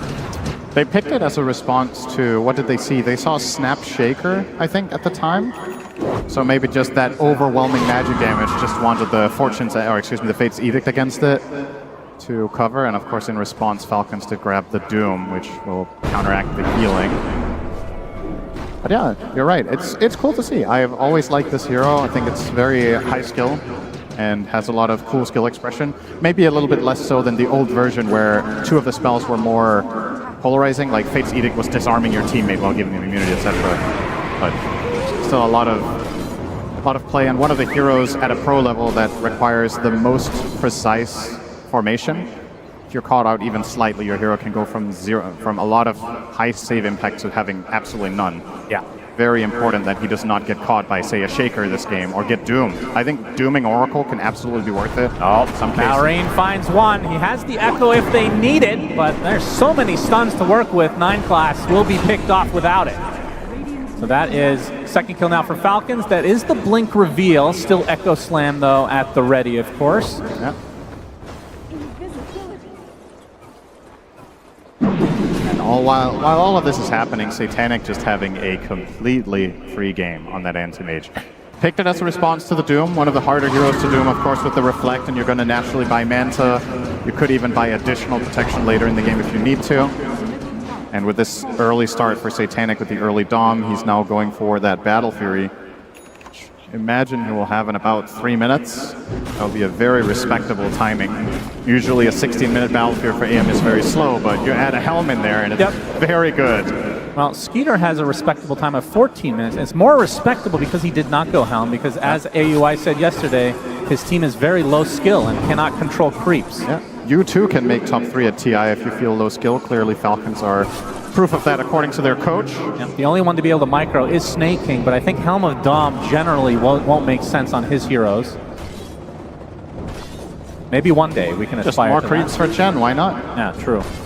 Might is pretty close for Amar, as the Battle Fury, like we talked about, onto Skeeter is online, so we'll be looking for that second item to be able to start fighting in all likelihood. I mean, do you want to go BKB super fast this game, or does it feel a little bit underwhelming? You do have the Black Hole, Sonic Wave, a lot of ways to get through it. He is queuing it up. I kind of like Sanjanyasha here. As you said, what are you really countering? Oh, Satanic, he actually blinks right into this. Malrine has everything at the ready. Amar as well. Mortimer sketches, there's the Echo Slam. Down goes Satanic. Wrong place, wrong time. They continue to have Doom ultimate at the ready as well. The biggest kill of the game, and like you said, they don't have to expend Doom, so he can't even feel safe when he comes back that he can just free farm for a while. With Echo on cooldown, you're still not out of the woods if Amar finds you at an opportune moment from the high ground. They're going to try to turn this into some tower pressure up top, but Evision are in pretty good position with some of their heroes. And now Amar on the receiving end, perhaps. Yep, DM shows up to the party. They're going to get rooted now. Nice fissure. Going to block off DM, but they have so many stuns, so many slows to work with. Amar does die. 30 seconds in the base now. Looks like that's going to break things up overall. Who do you think has more Doms between 3 heroes with Dom or Chen? I think this is a philosophical question. Yeah, that's a great question overall. Chen has 4 creeps, but they're not as strong. But he has 1 more. And he is in control of all of them himself. That's true. And he can get Shard to get Ancient, so they become even more powerful. Midas. A rare sight these days, because everybody who usually buys Midas buys Helm. It's true. 9 class, hounding crit. Wukong's command is there. No one with the blink. This will be an easy pick off for P-Vision. Trying to get control of this area for the eventual Tormentor, but that's in 4 minutes. through the gate they go to maybe try to bait Satanic, although he goes into the triangle, so looking for a lowly Skeeter. Yeah, he's going to be a tricky kill, though. They don't have much to kill him with except the Black Hole, which is part of the reason Troll is such a good pick this game. You're going to try to rotate on him. You may need to probably bring 3 or 4 heroes to make it happen, unless Black Hole is one of the abilities. And even then, there's still Hand of God. You're going to see the tree. At half HP is the Monkey King. Ducalis in the area, though. That's going to force Malrine back. That's still a lot of information, though. And there's the battlefield that you talked about with the helm for Satanic. 17 minutes. And that was after his death, so he would have maybe got it at like 15 and a half. Still looking very healthy. He's going to get stuck with the Echo Slam and the Mortimer's Kisses. This isn't enough damage, though. Satanic getting stunned. It's going to be close. Blinks out to safety, just barely survives. Zeus ult! Well, probably would have been enough. Close call, but the 4 points in counterspell necessary there. If he had gone for a 4-4-2 build, he dies in that situation. That's probably what most players in his shoes would have done. But just recognizing how much of a magic damage threat there is on him. Wow, this is quite the Roche attempt. Yeah, they lose Echo Slam. They're like, hey, let's Roche. No big deal. Amar, no one in the area. DM as well. They're going to try to hound him. Prevent that platform coming, but Amar with the Doom upon the Quap. He's in a lot of trouble now, trying to walk it up. They're going to try to get the Roach first, as Skeeter continuing to pound into him. There's the first Black Hole of the game onto the Earthshaker, but they do get the Aegis onto Skeeter. Malrine falls for this. Sonic Wave and P-Vision trying to take advantage of this timing. Boundless Strike on the Snake King gets slowed as well. Looks like this is going to be the second kill for P-Vision. Does cost him the Aegis, although Snake King is super tanky. Finally, the Seder Hadouken takes him out. So in the end, 2 loss for Falcons, but a very surprised Roche. Yeah, considering they had spent those abilities on AM without killing him, the confidence to go there, I kind of like it still, and it did somewhat work out. I don't really know who you want to say came out on top there, because the Shaker kill is big, and most of the time I would favor the team getting the Aegis for that 2-hero trade. It's just a matter of, can Falcons actually even use it this game? I think it's going to be difficult. You're playing against a lineup that is a really big part of why P-Vision has done so well in this tournament. They're extremely good at constantly pushing out these waves, and it's not a surprise that they've run these triple helms this game. They're just going to keep the pressure up, making it that much harder to get that 5-man group up for that Aegis push with Chen. Probably going to just expire.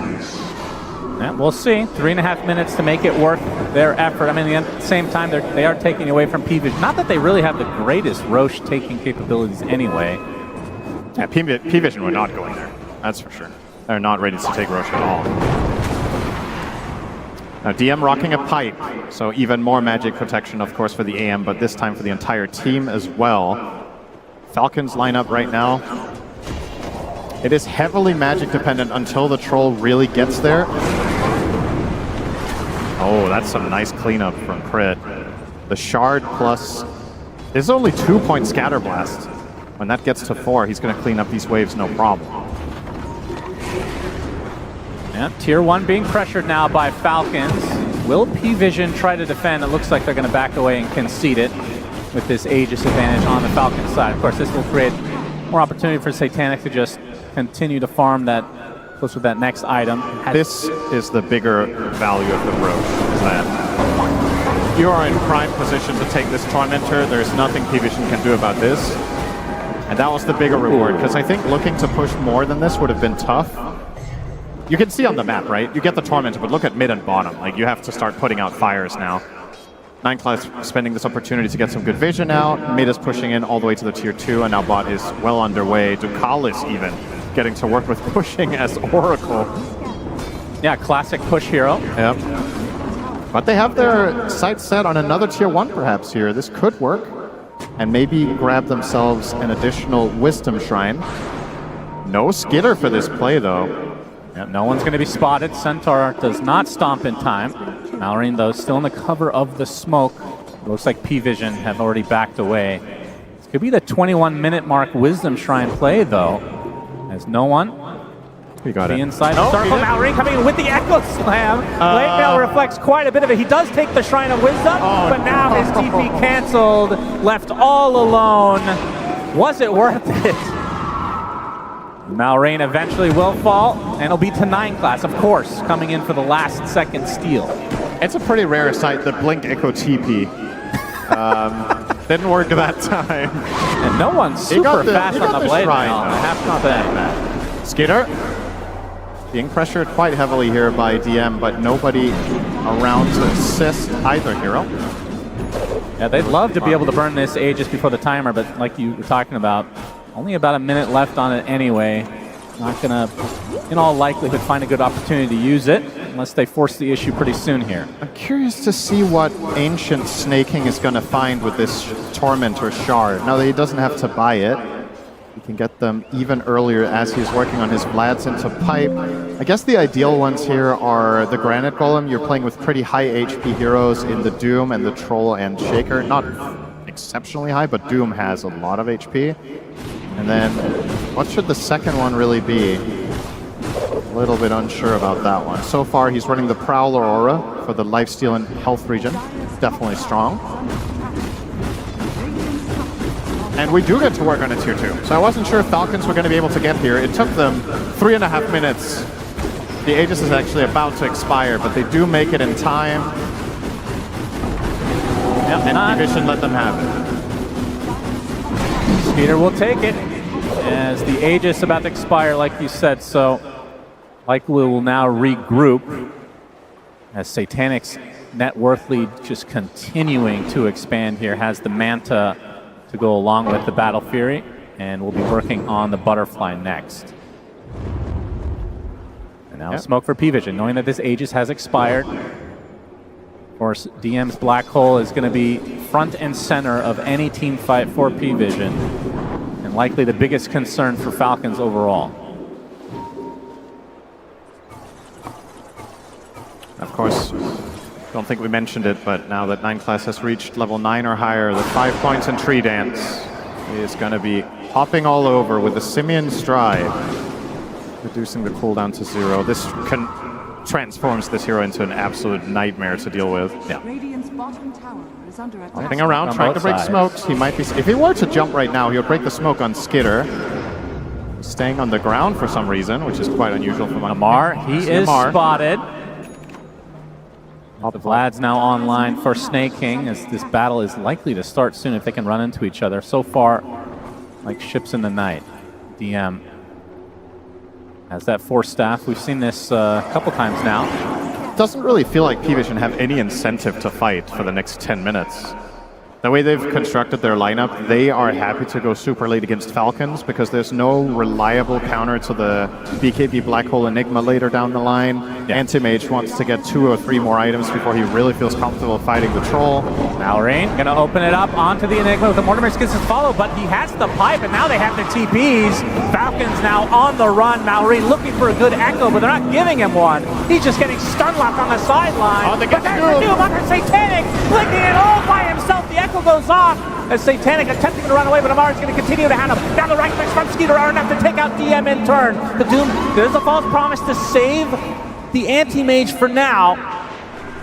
And it looks like he will survive. In fact, close to full HP, so could rejoin the fight if they want. Amar forced the BKB and now in full retreat mode as Satanic is leading the way. Over the high ground, Satanic still has that Mana Void at the ready. Nice boundless strike onto 2 as Falcons just scrambling to get away. But there's the big Mana Void as Skeeter completely out of mana now. 2 dead in this fight. And 3 overall for Falcons. Make it 4 as Crit tumbles. So P-Vision, great response overall. And the fact that Satanic lived is kind of crazy. It's just so clutch, right? He gets doomed, and that looks like a very promising setup for Falcons. They use the Troll ulti, but Skitter not quite close enough to fight him in melee form, so he starts fighting at range. And as they're about to get him in kill range, the Force Staff from DM, he just walks in and pushes AM to safety, gets protected by the Oracle. And as soon as that false promise goes out, the fight is lost for Falcons. You just have to try to cut your losses, but that's the thing about this Monkey King 4. How the hell do you get away? Yeah. And another potential pickoff. Snaking shows himself in his own triangle. How dare he? No one there to clean up swiftly as the Amar coming to the RT ping to try to support, but no one able to blink out to safety. 9 class might be in a bit of trouble. As Amar going to get slowed, and the Boundless Strike comes up. That's not going to be enough. So it's still a support for support, but it does require many TPs for Falcons to try to get some sort of a response. This is a major upgrade on the way now for no one. Full Ags just completed. He didn't have any of the components before this, so yeah, wow. A massive level up. Playing against multiple melee heroes, you know these Shadow Strikes are going to land. And on the side of Falcons, you don't really have any dispels. Troll doesn't go Ags this game, so he can't really get rid of it.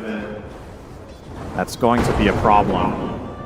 Vision looking very comfortable, and you can start seeing the makings of Falcons getting a little bit cornered. The waves, once again, are going to be pushed more and more. And with this Battlefield, or excuse me, Butterfly and AM, yeah, they have to bring 3 or 4 heroes to kill him. Even then, if Ducalis is in range behind him with the Blink Dagger, how do you kill AM this game? You have to have 5 items on Troll and have him be uncontested for a long time getting into that AM. I'll give them a drubbing they'll not soon forget. Yeah, Satanic going for Basher next.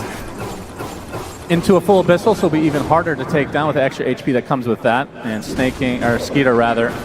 Looks like it will be the SNY, so the extra status resist, but does feel like he needs a +1 item on top of that to really pose a threat against Satanic. It really does feel like it's kind of up to the stun locks that the rest of the lineup have to offer, in addition to Amar's ult.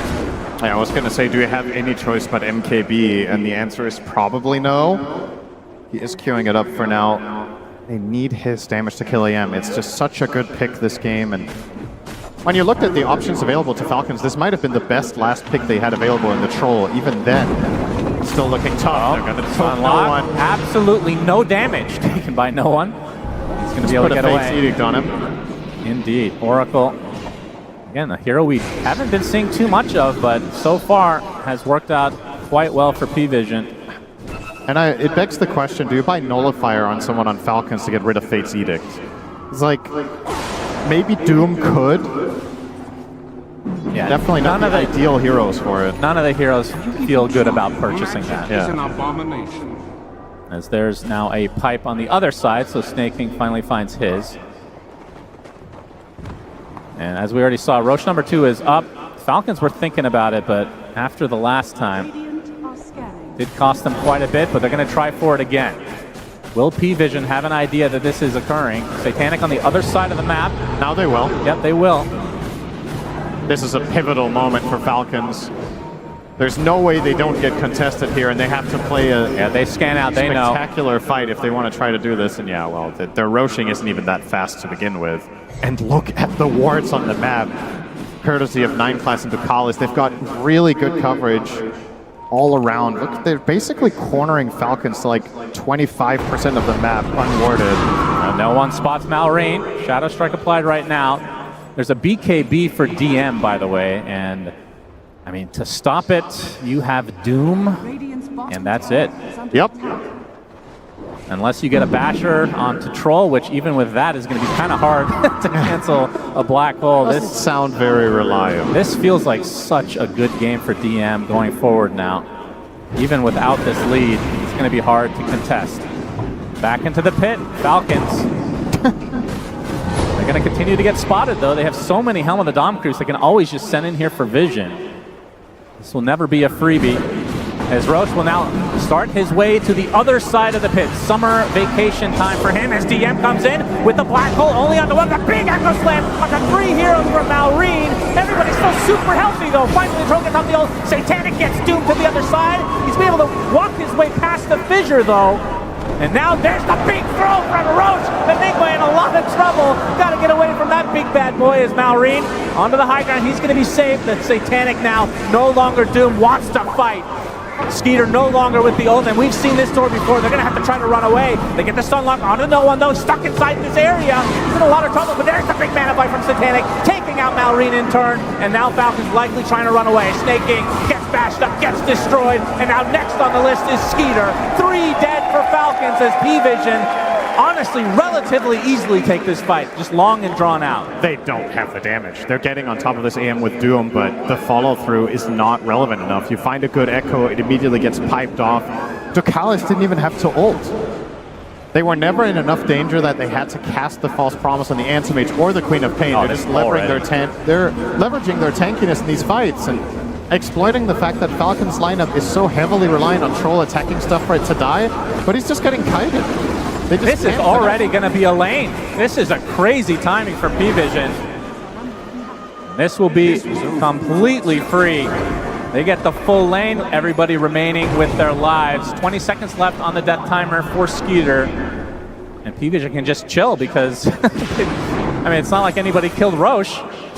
Yep. They can just go for that now. Oh yeah, by the way, Enigma got tossed twice by Roche. Oh, twice. And they still won the fight and without having to use any. I'm pretty sure Roche did more damage than Falcons that fight. Might have. And into the pit, Satanic goes, and this is a free one for them. This could just be the game-ending Aegis. I have a really hard time seeing Falcons kill Satanic twice. Considering the fight that we just saw, I don't think P-Vision are going to hesitate to try to end this one out. Enigma now with a Blink Dagger on the way as well for DM, so he's going to have a guaranteed Blink Black Hole. He could probably just BKB Blink Black Hole the Doom, and they just kill him. It's a little bit of a consolation prize here for the side of Falcons. They're getting the Tormentor, which will be a shard for Amar. A little bit of healing for him to stay tankier in the fight, but not a game changer. Doesn't really seem to be the problem. If you could kill that shard and get permanent amplified damage on Troll, perhaps that would be a good shard this game. Yeah, make sure that's in the next patch for sure. Sacrifice your own items so your position 1 can get stronger. Just like the good old Dota 1 days. You buy, back when you were able to buy items for your teammates. You buy Rapier for Clinks. I remember those. Back when you could buy Aegis and it had 3 charges. Oh yeah, the classic times. And then it always took a slot in your inventory, you couldn't destroy it. Yep. We've come a long way since then. Since the good old days of Hans 2 Clinks. Wonder if he was German actually with that nickname. Let's get a shout out for Clinks with Divine Rapier, everybody. Very related to the game, of course. Satanic, 4 minutes on this Aegis. What are they going to be able to accomplish with it? With already a lane of racks, which, I mean, it's not often you see an AM on your doorstep pushing and able to get a full racks. Also not very often you see him with 500 CS minute 35, but that's where we're going. True. We have 7 Gale Guards in the game. It does feel like both sides are super tanky. Yeah. And like you said, Falcon's just lacking damage. Yeah, that's the primary difference here. One of these teams is not like the other. One of them has the damage. Maybe they should get... How do they get the damage, Cinderin? I mean, Troll needs the MKB, and then... Okay, what else? Shaker Refresher. Okay. I don't see any other solution, and I don't think you're able to take a fight before that. So, at the same time, P-Vision aren't necessarily in a hurry. I think they could try to end the game. They don't have to because of how good Enigma is in this game. But I wouldn't mind seeing them at least trying to put the Aegis to good use here and poke and prod Falcons and see if they've got what it takes. There's no reason to give them that refresher on Shaker as well as that Troll MKB if you could finish the game before they get that potential play. Yeah. You've got to feel so confident after these multiple fights that Satanic is just seemingly unscathed after being doomed every single time. Now he's going to find himself a little bit of an illusion rune, so it's 5 a.m. now in Germany. When he uses Manta, of course. Sure you didn't understand that. It's fine. It's for the more sophisticated. It was a combination of me not understanding and not listening to you, which is a common trait between the both of us. That's why we're so good together. That's every sentence, basically. Thank you for paying attention. Here comes Panic.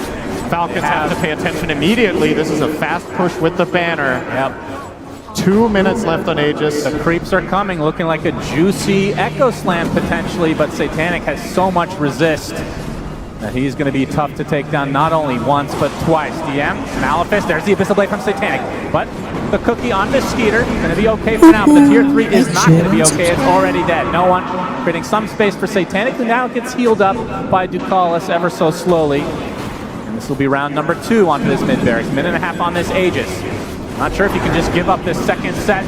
Gonna be able to try to burn this first life of Satanic. DM gets the Midnight Pulse off. Mana Void actually applied to Skeeter. He's very low on mana. We'll have to use the cookie to get away. Nightclass still on the tree line. As his barracks are still falling ever so slowly. Fortification comes out. Wukong's command not so fearsome from this support, but this is the state of affairs now for Falcons as another melee Rax will fall. Amar looking for the backstab potential. Full second lane for Satanic and company with little resistance from Falcons. He's full HP. They can just keep healing him with the Oracle. Even when Fate's Edict is on cooldown, the damage from Purifying Flames on AM is so insignificant, so it's a much, much bigger heal on him than any other hero. Just spam him back up to nice and healthy, and round number 2. 40 seconds on the Aegis. Amar wants to get aggressive, running around extremely fast. Satanic wants to continue to try to get him. Boundless Strike's not going to hit Satanic. Looking for the Blink Abyssal potential, but no.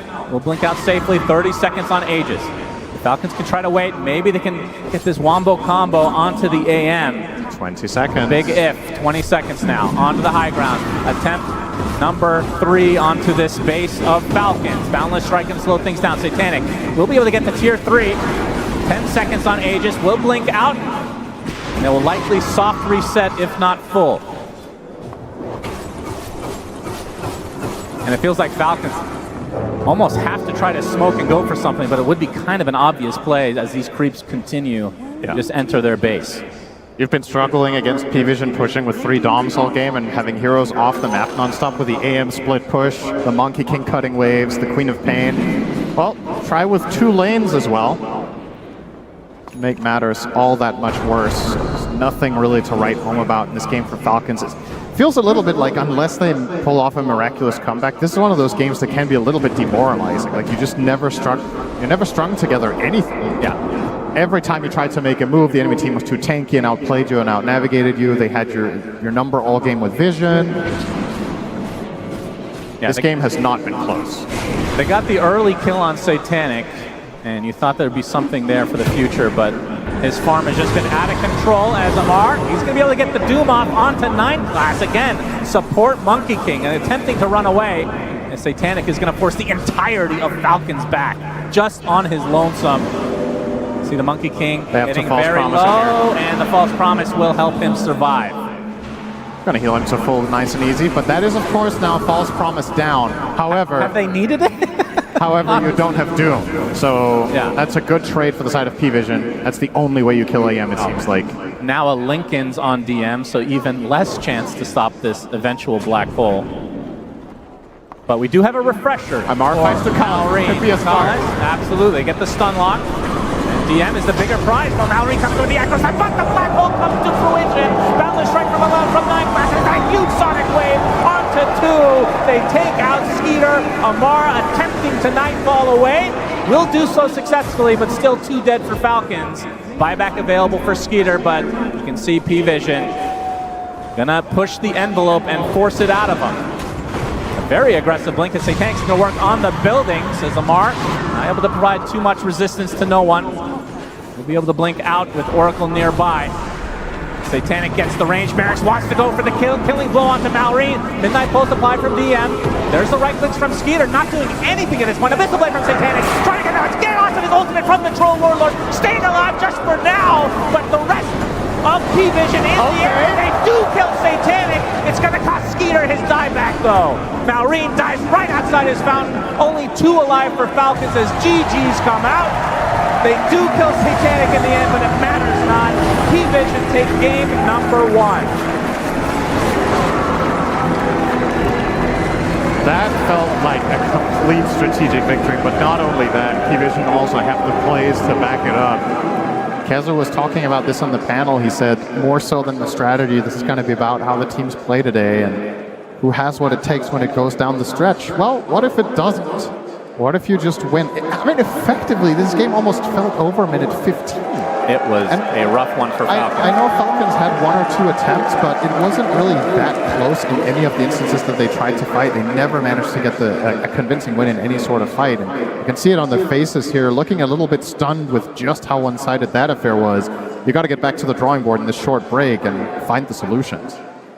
Yeah, no one ends the game 12-0 and 10 on the Queen of Pain. Absolutely going ballistic in this game number 1. I mean, Falcons, they've been here before. They've been down 1 game, as has P-Vision. These teams have played a lot against each other. What do you think they need to do in game number 2 to try to change how this went? I think the main thing you have to solve is the problem with these waves just being non-stop pushed. So find a solution.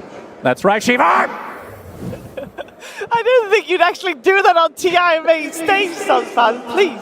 But thank you. We're going to make this game down because this was This is a beautiful game of Dota 2, actually. We saw a lot of cool little things come into play, a lot of fights where for a long time nobody died, all because of little tiny plays we're gonna all highlight here with Kezu, Effie, and T-Gov. Kezu, this game was beautiful. No, absolutely. Like both teams doing so many small things that then allowed them to like get an advantage in the game. In the early game, you have P-Vision. They blocked a lot of the camps from the triangle to slow down Malreen's game. But also Malreen, usually we see him, he's able to get these early stacks, go into the offlane, make this first kill. But in this game, it looked like this DM Enigma. It's a hero that many teams don't give him. There was so much pressure. They just kept responding to the safe lane. And P-Vision, they took full control of the game. And this fight looked beautiful for P-Vision as well, because they kind of baited Amar to use a Doom very early on, kited back from the pit. Once they knew no one was safe, then they re-engaged with the Black Hole. Like, the amount of layering in the team fight from P-Vision, like offering up the correct heroes, getting saved by the Oracle, then following up with the damage and the farm of Satanic and DM, even no one. It's just a really good outplay in this first game. Yeah, this may have not looked that action-packed, but it was an incredibly high-skill game of Dota, and I think P-Vision played a very disciplined and patient game as well. A lot of the moments it looked like maybe they could have gone out, made a play for themselves, tried to play off of their Enigma, but they were content to just wait for Falcons to break formation, to come into their triangle, to overextend, to get the save off on whoever gets doomed and then re-engage. And that requires a lot of patience, because I think a lot of teams may have fallen into the Falcons' trap during that mid-game, and we could have seen a different game had they just given up their position one time. Yeah, P-Vision just did a very good job at exploiting Falcons not being able to overlap their cores in the early game, right? Like we mentioned it during the draft, Troll is quite static in his lane, Shaker static from the mid lane, Doom static from the off lane, but they're all very static farm-heavy heroes, and P-Vision, when you've got a Monkey running around, an Oracle buffing you up, Enigma pressuring your towers, it's not natural for Falcons to want to react to that, unlike other drafts that we've seen so far. Yeah, I'm just really impressed with P-Vision, like being able to keep your cool. This is main stage TI, this is semifinals, sure. Like you have no one on the screen, DM, like these guys, they pop up, and I'm sure too, if we could like listen to them, what they're saying, I feel like they played very cool and calm in this game. Like the pressure, it didn't get to them, because like we're talking about, Falcons in the mid game, they get to you. In the early game, they get to you, they get their stacks, they go to your safe lane, they kill you, they take your towers, they got the Aegis, but they got nothing from it. Yeah, you could really feel the pressure that was on Falcons, where normally they're the ones applying pressure to the team's mid-game. They felt that they had to use their cooldowns, that they weren't using their Aegis. They ran into P-Vision's triangle. Malreen missed his initiation on the side. He got killed, but Falcons took the fight anyway. They said, okay guys, we've doomed the anti-mage, maybe we can still win this fight, but in comes the Oracle. And on the topic of Oracle, that hero made this game way too difficult to play for Falcons. They could not find a specific fight to take because of the presence of Ducalis. Yeah, you could definitely make the standout player be no one when we see a 12-0-10. But why was he 12-0-10 if not for the Oracle? It's true. Like he can just go in, and he already mentioned, you know, it's not just that he has the guy behind him, he goes in for the Oracle. Like he baits the enemies. And at top level Dota, it's not all about the setup. It's about in this moment, what do you do and how does the enemy react? Sometimes they miss the vibe check. They did this time. No one, 100% kill participation. Just a beautiful game from them. Beautiful game of Dota 2. I also think is maybe a little bit extra sweet for especially DM and Noan and Astini, because last year they were on the Cloud9 crew and they were also in the lower bracket. And guess who eliminated them? Falcons, correct. So this was definitely a very strong start to this upper bracket finals. And we did start talking about this finals, talking about the mid lane, because there's such a big difference in experience in terms of career experience. How do we feel like they did in the game, Kezu? I would say that no one did really, really well. I mean, I'm not too surprised with like type of the hero matchup, because you see it here already. He's like 1100 gold ahead at minute 12. And Malreen, his first moves, they always hit. In every game we've seen so far, it has hit. But no one in the mid lane, he gets the counter pick. They understand how to shut down Falcons. Like they strategize, of course, they have coaches. He's going to tell them, this is the plan. We're going to pick the Oracle against this. We're going to back up and have Monkey King come over, because Nineclass early in the game, he came to this lane. He was a difference maker. And this is a big reason why Falcons kind of struggled in this game. Yeah, and then, sorry, if you go. I was just going to say that typically when Falcons win, it's off of Malreen's first 2 rotations. Like he'll farm an item timing with the Blink Dagger Ghost on a key hero, and they'll get a kill off of that. This time around, it just didn't happen. Like the first Echo was to defend that bottom tower from Enigma's push. The second initiation on Anti-Mage, he got away with 100 HP, and then another initiation near the 14-minute Wisdom didn't work out either. So the kills that they're used to getting from Malreen that lead them to Snowball just did not hit this time. It did not hit, and we're talking about Echo Slam, big spell, of course, but I did tell you we were going to look at the little things during this game and during some of those fights, Kezu. Oh, absolutely, because the little things is really what separates the pros from, you know, like the tier 1 level to the next. Look at Satanic in a moment. He's on edgy threads. Okay, before he gets jumped here, he will make sure we don't even see it, but he goes into strength threats here. He has the correct skill build with 2-4-4. Okay, max spell shoot because he understands this. Not only these two things with the threat swap, the magic wand, and the correct skill build, he also has the brawny enchantment on his neutral item. If any of these three things don't happen, he dies there, and this entire game could change. But the small things, you do it properly, you don't slip up, you make it clean. Yeah, I don't know if this is a small thing, T-Gov, but I think Oracle getting a blink, probably pretty big. Yeah, I mean, Dakalis had a stellar game, right? And against a Troll Warlord, any type of disarm is incredible. So positioning is key. Getting off the Fate's Edict, getting off the False Promises. You want to be able to enable your team both kind of aggressively through disarms and defensively. And yeah, I think getting that Blink Dagger Rush, other support players might be, talking about additional healing or Solar Crest or maybe even like drums and stuff. But for Oracle players, the good ones, they know when to buy Blink Dagger. And Dakalis already was popping off in the first 22 minutes without the Blink Dagger. Once he got it, it felt like he was on another level in this game.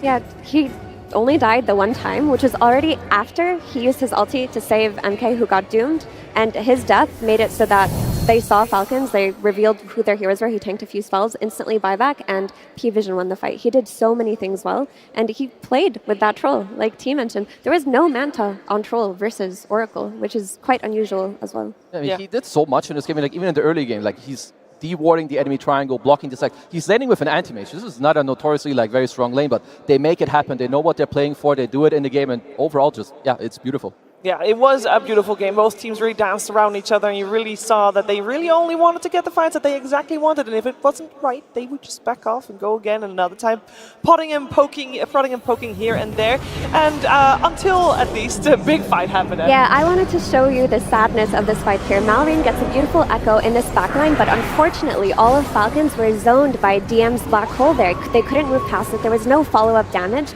And the theme of this game was every time Malrine missed the initiation or they couldn't get anything off of the instant initiation into kills, they would just lose the fight. Anti-Mage, who got doomed here, didn't even need to be false promised. He was just force-stuffed out. They kited it a little bit, and then on the side, you have Satanic cleaning up. You have no one playing on the limits, and Dakalis in the back getting disarms off on the Troll Warlord. Everyone played that fight so beautifully on P-Vision. Including Roshan.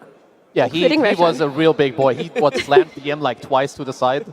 Being like 6th player. It doesn't happen very much. I mean, that was a very cool fight for a multitude of reasons. There was one other fight that happened a little bit before that, but we got our expert on the case to tell you exactly what happened at that time. It's Purge. Thanks, Cheever. There's a lot that led to that moment, and most of it had to do with creeps pushing towers. So we saw this throughout this entire game, just a super abundance of creeps. The Dark Troll Warlord push on the tier 1 was very scary looking because you're pairing it with Eidolons. Every single one of these guys is getting like 27 bonus damage due to all the skeletons that they have. So this Echo Slam, the first of the game, ended up looking really beautiful. It got him a huge amount of net worth, but it does stop the push, which is ultimately a good thing. But this kind of kept happening the entire game. DM's pressuring the mid lane with his Eidolons, with his Helm of the Dominator. Snake King's trying to offset that as much as he can, but the Eidolons do have a lot of single target damage, so they can actually really go toe-to-toe with these opposing creeps, which ends up just being both teams trying to delay their tier 1 towers dying, because if the towers die, it makes it much easier for their teams to go get ganks. And P-Vision really has to worry about the Doom ganks and the Earthshaker ganks getting some crucial kills. So they tried to slow this down as well with the tower getting backdoored here. No one tries to deny it. He's not successful. And then basically once the mid-tier 1s are dead, they're doing the same thing. They're just jamming creeps down one lane to make sure that their opponents can't end up pushing or looking for kills. And on the other side, Falcons is doing the same thing with some of their creep cutting here, using these satyrs once again to push out creep waves. But what's really important about this is that by pushing the lanes down like this, it makes it very difficult for Falcons to go look for their kills as the game continues. In fact, here's a great example of that. Their P-Vision's farming the bottom half of the map. Satanic sends his little pine cone creep towards the mid lane because he's trying to cut this wave. And they barely saw Amar. They basically expected Falcons to do a smoke in this position. And now you have all these Falcon players kind of sitting in the middle of the map. So let's take a look at what this looks like. They have to play near Amar because if they run away from him, they're going to have a bad time if a team fight starts. So they basically can't actually get aggressive down here. They would prefer to be like circling this tier 2 tower, but because he cuts this wave and denies the shield rune, they now have to go deeper into enemy territory to look for a fight. And look where DM is farming on the right side. He's really close to his tier 2 tower. That means that if he does get gone on in this situation, he's going to get back up really quickly. And Falcons decide they need to get something done on the map here, so they do actually go for this here. The Echo Slam is, or at least the initial disable is going to be okay, but there's like 4 TPs going on. All of these heroes are Power Rangering in to react to this because they know that this is a crucial moment and their opponents had to do this crazy dive. Because they had to go farther, they didn't have as much damage follow-up. They do manage to get the Doom on the Anti-Mage, but the Oracle save that comes through is fantastic, of course. Last second here, that's going to come after the Doom ends, so he ends up staying alive. Just a perfect response to P-Vision, but most of this was set up by the incessant pushing in the mid lane that gave them this good place to start the fight. Thank you very much, Purge. That also reminds me of what was said at the very start, because you talked about how good the map play is for P-Vision. I feel like the clip and the fight that Purge showed us, that was exactly that. No, absolutely, and they do it like from start to finish, and it's not just that they do this, but they also have the Monkey King, so the map is already hard, and then there's a monkey around on the trees, it's like breaking your smoke, so the one thing I do like is that Falcons are their opponent, because they're very good at this themselves. They know the answer. AOI is one of the ways he won TI and what they did, so I expect them to find the answer for the next game and show us something better. Yeah, I'm sure there's a lot of talk going on behind the scenes right now to see what they can do different and what they can do to push out to a third game in this series. And while they're talking, we're going to watch a new submission for the short film contest. It's time for Grudges.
I see nothing wrong there, totally. Sometimes you just want to make sure that justice is served. And I'm sure that Falcons wants to do the same with this upcoming game number 2. Only one team will be slotted directly into the grand finals. Tigov, what do we think? What adaptations will be made? What will be the vibes going into the second one?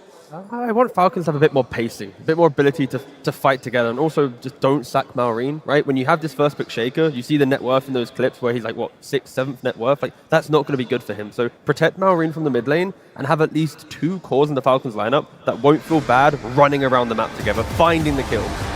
The one thing I see is I think they did have pacing, but they had like a hard time executing. But like at least you have the Chen troll, but then like you say, you have Maureen and mid, he does get shut down. Your Doom in the offlane, not the fastest hero. To me, maybe it's a bit more about setting up the map first, or is it like only about having more pace? I'm honestly not sure, but I hope that they can find the answer. I think Falcons as a team don't struggle with pacing. I think they got cooked by the Oracle pick. The Oracle pick threw them off entirely. It made it so that the Falcons that we're used to seeing taking these team fights mid-game, pushing their advantage, taking over the enemy side of the map, they couldn't do the same thing with the knowledge that their jumps will most likely fail. They did not have enough backline jump. We saw Maureen go in time and time again in that mid-game, not get any follow-up damage because he's the only hero who goes in. You're not getting enough out of the Mortimer's Kisses because of the pipe coming out of Enigma. Like, where is that mid-game damage? Who's killing this Oracle? Just ban the hero next game. Think about it. Like the other cool thing that I feel like we've talked about a lot too with Falcons is that they want to go for the 1+1 kill combo, which means they have a limited amount of damage.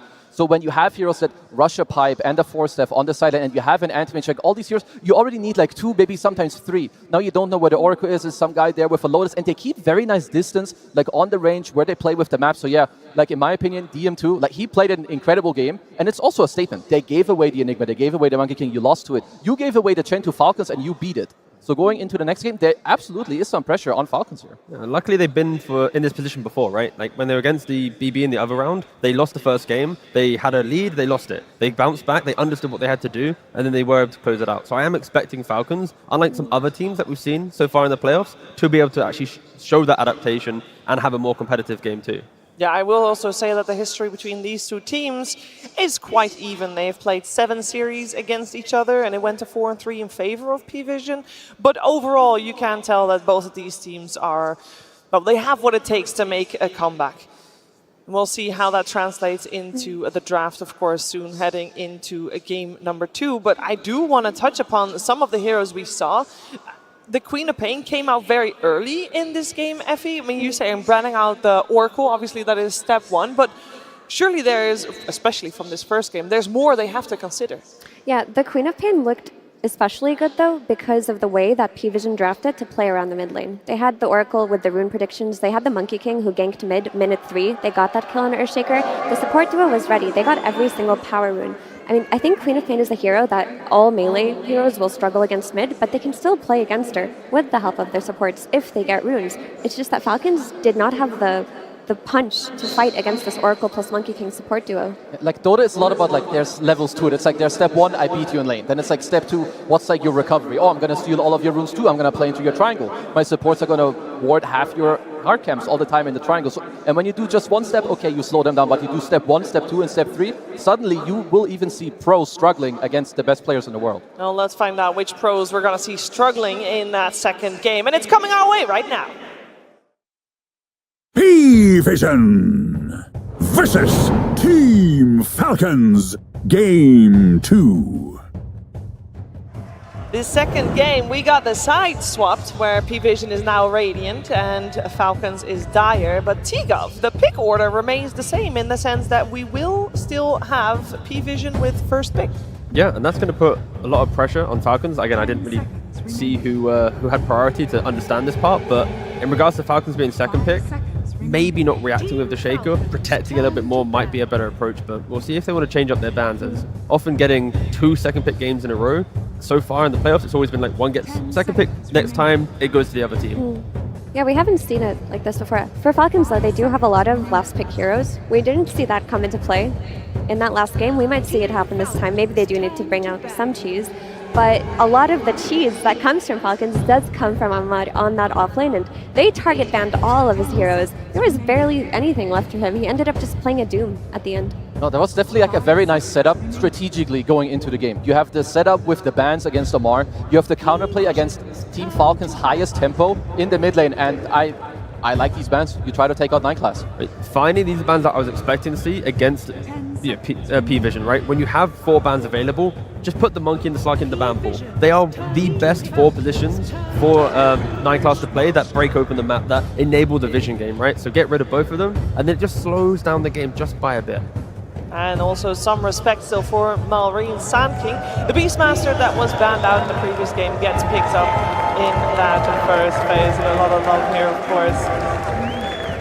Shout out to Heroic, eliminated now, watching from the sidelines to see which one of these two teams move forward. Another hero left in the pool, by the way, is the Invoker. It was first phase banned last time.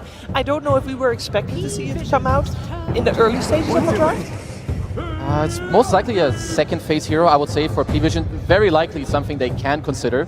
So let's see, Falcons, they did step away from Chen. I believe this is the first game in this entire tournament where they have the chance to pick this hero and they don't go for it. So they did just lose with it. I like that P-Vision. They had a lot of pressure in this offense, and it's what we talk about a lot. Not just the map, but also early on.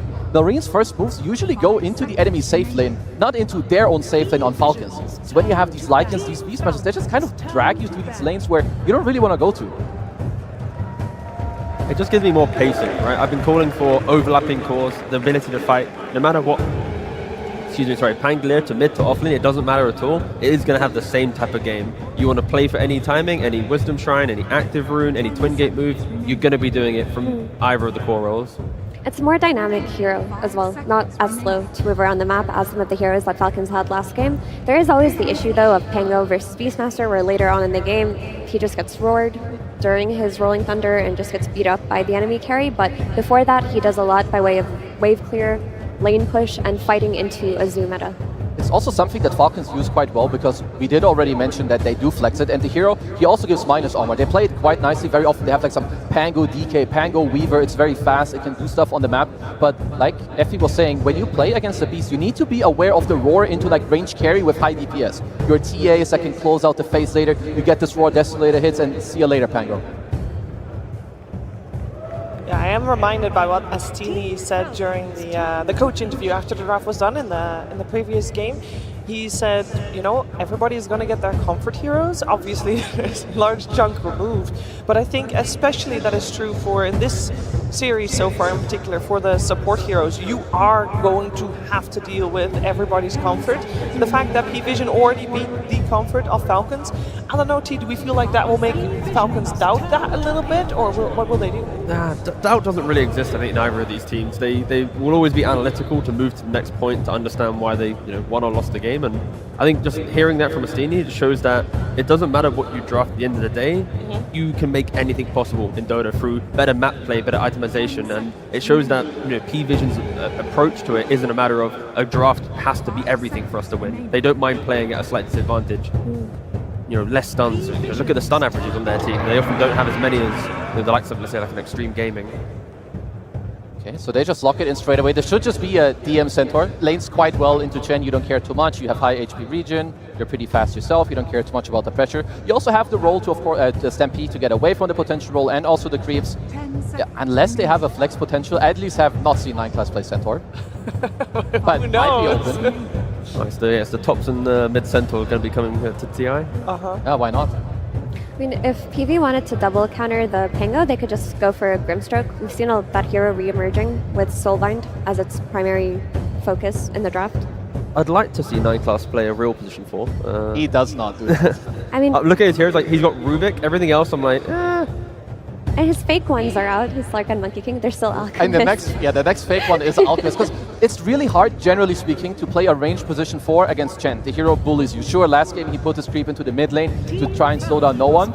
So I wouldn't be surprised if we see like another melee 4 later on, because so far, from what I understand, they've mainly been playing Snapfire on Ducalis. And I like this, to me, is also a lot when it comes to stealing. You're not giving it into Crit's hands. And there's so much kiting potential, and those stats are incredible for Ducalis, right? 8-0, but yeah, like you've already mentioned in regards to the Beast with the Roar against the Pangolier, and then the Stampede, you also have Cookie, and then the utility from a Snapfire, be it from a 4-star, like a Shard with the heal. There's so many ways for P-Vision to offer up a fight to Falcons, and then move away. Falcons have to make sure that their spell usage is so on point. Falcons have the issue of damage to address too. Last game there was just no follow-up, there was not enough coming through. This time around, Pango does do damage, but it falls off. Chen, who's just a sustain hero, we need more burst, and Snapfire is typically the go-to for Falcons. Having it taken away, it kind of leaves Hoodwink, which is not as much damage as a Mortimer's Kisses. Crit also has been playing the Grimstroke that we mentioned, and I wouldn't mind if they took it for themselves. Having a little bit more control, soul binding up the Stampede, you kind of got a Stampede in the same direction, and then we'll potentially enable 2 picks down the line to offer up bonus damage through the soul bind. You get the 15 talent, that's another 25%. And there's so many layers to it, but that all aside, they just go for the Hoodwink, keep it classic. And of course, DK Hoodwink, you saw BB utilize it against Falcons yesterday in that first game. I mean, they got their kill combo that we always talk about, a way to make a play on the game. You get that easy blink timing, and then you just look for opportunities. You look to invade the enemy triangle, because you see this Beastmaster who's been relegated to the mid lane because Chen would have countered him in the safe lane. You can go in there early, set up your invasions. That is an old one. TI1 right there. Hey. Oh yeah, it is the Falcons classic, right? You get the Skeeter DK, and with the double minus armor as well from Pango DK, not to be underestimated. A lot of these heroes on P-Vision so far, not the highest armor heroes, but they're going for a very similar strat. You have a lot of annoyance on the map. You've got the Beast Summons, you've got the Enigma, so Centaur is a support? I mean, we have to have that discussion now, right? It's DM playing the Enigma every single game. There's now a Centaur available, right? Yep. 9 class plays Enigma, maybe? Yeah, that's going to be the big question of the draft, right? And that's exactly what Falcons have to ask themselves. You've got both Centaur and Enigma, and we saw Enigma go to the support role in the Heroic series. DM probably wants to play it.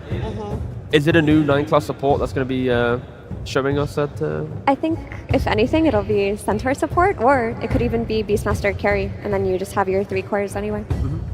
Yeah, I would kind of like the Centaur 4. Why not? You use your body in lane against the Chen. And it kind of, I would say it baited Team Falcons a little bit to like, okay, we see the offlane Centaur. We're going to lock in the DK. We're going to lock in the Chen. This is not the best lane when it comes to playing against an Enigma. So for P-Vision, they need as always, a hyper carry for Satanic. He will take over the game, but you need the damage to come out into this abundance of lockdown that you do have with your other 4 heroes. Don't you run back the likes of like the Brood or something? You have good damage, more map play. Sure, there's a Pangolier, but it's only the Pangolier. And when you're already having to deal with the pressure of a Beast and then the Enigma, one of these type of heroes can... If they want to value more map play, that is the hero you would look for. To me, I see that a range carry would feel kind of nice. I mean, it's the also, roar, yeah, it's also nice to play like a melee here with the snap. You get the cookie, but for now, I see like you want a guy that has very easy access into the roar to also like threaten this Pango who's running it. Because also there's a Chen heal to back him up. Like it's not just one roll. There's also a lot of stuff from Falcons that will come to back him up. Terrorblade still exists.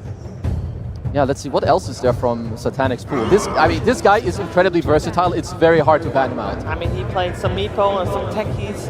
Not techies. That would. He might play tech. I mean, Tinker carry. There we go. That would be cool on the main stage. I never thought I'd say that, but here we are. The thing with P-Vision, how they draft is, even if they look like they need a bit of time to get online, the way that they buy Helmet Dominators and push waves, like from the Purge segment in the previous panel, it is so hard to deal with, and they always seem to come online. What are you doing there, Nat? Having a good time with the girls. All right, let's see what's coming. We got our final ban coming out for P-Vision. Looks like on the side of Falcons there is also flex potential, and they will get that overall last pick. I mean, for P-Vision, it's something you have to do semi-blind. I mean, you need to respect that Falcons can put the Pango mid, and you get offlane counterpick by Amar on the 24 pick. Yeah, I'm not really sure where to put my stuff on. I would have said maybe they're looking towards more of a... Yeah, it's going to be the Terrorblade. And this here makes sense, right? He's going to be that ranged carry chunking away at this Pango. When he gets roared, he's going to provide an overwhelming amount of damage to go through DK's armor. You need an incredibly high damage carry to be able to do that. And now it creates the issue. Falcons have to address the Terrorblade in this last pick, making their flex a bit more uncomfortable. Falcons have to be ruthless. When they leave their lanes and they feel like they have their first core item timings, every move needs to be very, very clear. Because if it gets any point difficult, as we keep harping on about the map play from P-Vision, every hero available for P-Vision can skip a wave really quickly, really nicely. And I mean, when Falcons group up as 4 or 5 heroes, they're going to be XP starved, farm starved. They cannot let the first game, affect them in this one for sure. I'm not sure where to go with this. I don't know who they're going to give more priority. There's like... I'm not able to find like this Exodia pick that they had yesterday with the 24 Husker. Like, do you want to like run most likely just another guy that goes in? Like, do you want to do some Primo and you flex? Is there Magnus? Like, neither of these heroes, they don't really do it for me. They're good, but it's not like what I'm looking for to really take over the game. Yeah, it's the layers of saves that P-Vision already have that prevents me from being excited about a Primal Beast, right? I think I'd agree that hero would be really nice, but instead they're just going to go for an Underlord. Question, is it an Underlord carry, or is it for the offlane here? It will be an offlane.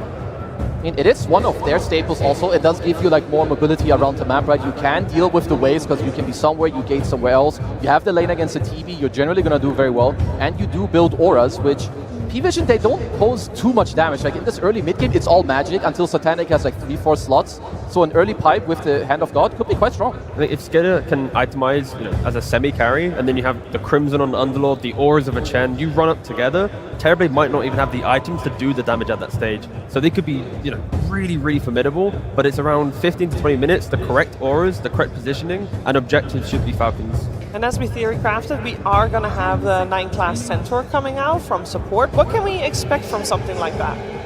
Just wave shenanigans, an early blink set up for your team, a body for this Enigma. Like, it's an easy stun to have too, and the Stampede is a very cheap and easy disengage tool against what Falcons have going for them. I think the damage issues we talked about as well can be applied to Falcons draft. If they get their blink initiation with the DK, they don't have enough follow-up damage because of the auras that are going to be coming out of P-Vision. They're going to reset and take that fight so easily with Metamorphosis, just like last game. I'm going to be maybe slightly leaning towards Falcons. And again, I think it's the gameplay that will truly decide who's going to win this game. I love P-Vision's draft too. I think if they get to delay, the game is probably theirs. But I like Falcons' answers a lot more in this game than I did in the previous. Marine shouldn't get dueling this time around. That's it. He should have a game. You should have a game. And you mentioned earlier, T, that you want Falcons to play very crisp and clean, basically, in the early stages. Like, how important is that? And if they don't, do they have the chance to delay this game? If they delay the game, then P-Vision will exploit the map, and they will control every move and have every bit of information. So for Falcons, they need to break from lanes, control the first Roshan, like play with purpose. If they stall out the game, then they're going to get picked apart. Any final thoughts, Kazu? I mean, if this game goes late, DM Enigma with Satanic TV will take over the game, but I'm hoping for Falcons, and I believe in their heroes, that they just won't let it get there. They're going to close it out 38 minutes. 38, that's 38, very specific. Call. Well, let's see what's going to happen. I know there's a lot of people hoping for a third game coming out here, and one of those people is on stage is, of course, Coach AUI 2000, who's with Slacks. Absolutely, we are here with AUI 2000 from Team Falcons. Absolute pleasure to see you here on the stage yet again, sir. Now, your team is very used to being extremely difficult to draft against. A lot of heroes to ban, a lot of great players. But in this case, Paravision also pretty difficult to draft against. I mean, how do you draft against 9 class? As a team that's extremely used to people having issues drafting bans, do you feel like you have an advantage here? Like in this game's draft? Yeah, probably, yeah. No, I think we're pretty happy with our draft. Honestly, game 1, I think the game didn't look that good, but I think a lot of it was we just gave them 4 bounce runes, so it's hard to draw conclusions after games like that. So hopefully this one's better. Absolutely. You heard it here from TI winner. Once you lose 4 bounty runes, it's cooked. There's nothing you can do. Absolutely over. Okay, we got some iconic heroes, though. The crit, Hoodwink, can't get better. But then you also have some other iconic heroes. DMs, Enigma, pretty scary stuff. Why'd you guys decide to let that one through? I mean, as you said, like they have a lot of heroes. You have DM who has some like Phoenix Enigma. No one has some like Puck, Invoker, Queen. Like there's just a lot of heroes who ban versus this team and versus us, I guess. So you got to pick what you should play against, and we want to play versus Enigma. Absolutely. All right. Well, we're getting into that second game, excuse me, here today. I have to ask this question to you, sir. Will you be going to the grand finals? Will we see a game 3? I hope so. You hope so. Tell me you fucking know so. Look at that camera and tell me you know so. I know so. I know so! Let's get into it. First blood already! No one takes out crit. AUI seem to be horribly wrong. He's very not confident in that answer as well. My goodness. But yeah, we have quite the draft here from both sides as game 2 is now upon us. P-Vision 1 game away from making the grand finals. Will the nerves kick in? Well, if AUI thought a big part of the last game's problem was that they lost 4 bounty runes, well, let's switch it up for First Blood and 3 bounty runes. I don't know if that's really an improvement over the previous experience. Yeah. So the ultimate result of this should once again be that no one will be pretty happy in the mid lane. This time, no Satyr to bother him, at least for now. And he will be playing the Beastmaster against Pangolier. A pretty easy matchup for Beastmaster in the first few levels. Then when Pango starts being able to kill boars, this could get a little more interesting. I think this early start should be good for him. This is the real story of the game, of course. They banned his Monkey King. They banned his Slark. What will he pick? It's a half horse, half man. Amazing. Centaur is picked for 9 class. And of course, now that we're 1 minute 27 seconds into the game, it's time to start thinking about the cart. And what that's going to do for this game. I've never seen him play Centaur, so I don't know if he's a cart enjoyer, you know? What can you do? He's gonna. And also, how is he going to climb trees as Centaur? That is another question that remains to be. We need to find an answer for. The old Stampede, you could traverse through terrain, but no more. Now you're just a slow horse. Of course, he has that facet, so he doesn't really need boots. We're not seeing the Counter-Strike facet ever taken. No. Which is really sad. There's no one in that mid lane. 8-4 right now versus the 8-1 on Malrain, so relatively even to start things out. Yeah, both players will be farming here. I think perhaps no one has a slight advantage in terms of the potential for a gank from Snapfire or Centaur when he hits level 6. But conversely, I suppose Hoodwink could make a similar move, but maybe a little bit more dangerous to leave the Underlord alone against Snap Terribly. It's quite a strong lane, a lot of damage, and a lot of it from far away. Underlord likes when heroes are up close and personal and you can trade back, but the TB and the Snap have the upper hand there for sure. Yeah, well, we're looking at 3 Helm of the Dominator purchases for P-Vision. The mid laner on the Beastmaster for No One, DM's Enigma, and the support Centaur will also be going Helm of Dom. I think there is a world where no one doesn't buy it. I would say the mid-beasts have been, out of the traditional Helm buyers, mid-Beastmaster probably has the lowest frequency. Just into the Ags, I suppose? Yeah, you just Ags rush with treads, and if you go the Dom first, perhaps your ramp up in the mid-game is a little bit too slow for what you want to accomplish. It's also a big part of the justification for Helm of the Dominator on a lot of the heroes is the farming speed, but Aghanim's just faster. You farm exceptionally quickly when you get this item on Beast. You can find kills that are otherwise impossible. The Dominator doesn't match. Satanic playing the Terrorblade this game. This was a very common carry from 6 months ago. It's kind of dropped off for whatever reason, but he is one of the best in the world at this, of course, going against Amar's Underlord. I mean, does Falcons have enough to contest against the likes of TB? That's why this pick is so good, in my opinion. Hang on, we'll see if him dies first. Then we can talk about why it's good after. How strong is Cinderan's Curse? Not strong enough, it seems. All right. Satanic will secure some last hits under the tower. So looking at the big picture in this game, what I really like about the Terrorblade pick in this is you're playing against Dragon Knight, who's going to go green facet, so all the physical damage, you have a lot of armor. You're playing against Pango, who's all physical. Oh, and you're almost dead. Lotus applies. Satanic dives under the tier 1 to Amar. Cinderan's Curse is just delayed like his brain, but in the end, very strong indeed. It's 9 class securing a bounty room for him. So, I mean, like, theoretically, they have the percentage-based damage against them. Breathe Fire reduces base damage, which is really good against Terrorblade, but like in terms of damage itself, it's mostly physical, like you said, which the armor is really going to help with. It is somewhat double-edged, but it's a matchup that Terrorblade has always enjoyed, the one against Dragon Knight. You outrange him in Metamorphosis form, you're going to buy the right items, you have inherently exceptionally high armor, and Dragon Knight will struggle to deal with that with the green facet. Pango's all physical.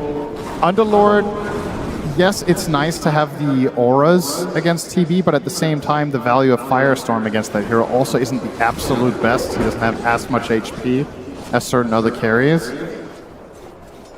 But it was crucial for Falcons to at least get on the board in this lane.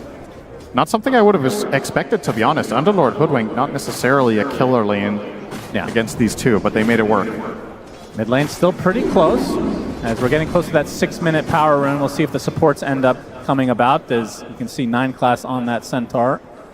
Close by, snaking. Getting some vision ahead of time. 9 class still level 2, has the hoof stomp double edge. As Malorine already using the swashbuckle. We'll see if they force the issue. No one with the primal roar available. Shield crash used as well. As bottom, looks like Amar the one in trouble. Satanic has the Metamorphosis activated, and this is 3 members of P-Vision gonna bring Amar down. No one gets off the roar just in time, but there's not gonna be any backup to try to go on top of Malorine. Instead, the Rolling Thunder will be completely free to rain right on top of No One's corpse. You'll also get the rune as an added benefit. This was a really nice timed rotation from the side of Falcons. Nothing comes for free, though, with Amar dying, but probably happy to get the rune and get their Pango on the board first here. Considering, in spite of that kill, No One is still 500 ahead of the Pango. Kind of crazy when you think about it. 19 denies on the Beastmaster as well, putting on a clinic in the mid lane. Now the invasion. Yeah, this is pretty important. 9 class really needs these levels. No One comes and takes most of the creeps with the wild axes. The Snake King taking over a boar for some extra vision here. And this is a 7-minute move. Test and get this wisdom. This will be a level 3 Centaur minute 7. Yes, he is hurting big time. 5 seconds to come. Snake King onto the high ground. Will get the vision needed. 9 class absolutely cannot stand here. He's going to get bushwhacked. Gets off the hoof stomp, but dies shortly after. So Snake King takes the shrine, and Amar gets the other. So something the Falcons desperately need as they try to stay alive in this series. This is one of those big differences. We're probably going to be talking about it more as this game progresses. Having 9 class off of those slippery heroes and onto a Centaur opens up new avenues for Falcons that they didn't have in the previous game, and that other teams haven't really found versus P-Vision in previous series either. He's always been slippery and hard to deal with. Yep, we got the hoof stomp with the help from the Cookie. Little Shredder doing Nice some body work block. as well. Amar trying to get away, but the blocks are too strong. But TPs are coming for Falcons. It looks like this will break things up as Amar gets away with just a little bit of HP. Mission They failed. do spot it, so ends up wasting a TP in the end. Dragon form popped up top. This is a very strong timing for any Dragon Knight carry lineup. Level 6 together with Chen, a classic pairing of heroes. We've seen this for 15 years. Roar from no one. Arcane Rune taken afterwards as Crit slowed Should to be a high okay. degree, and you will be getting away with the Scurry. This tower's gone up top. No That's the surprises King in the there. room. Indeed.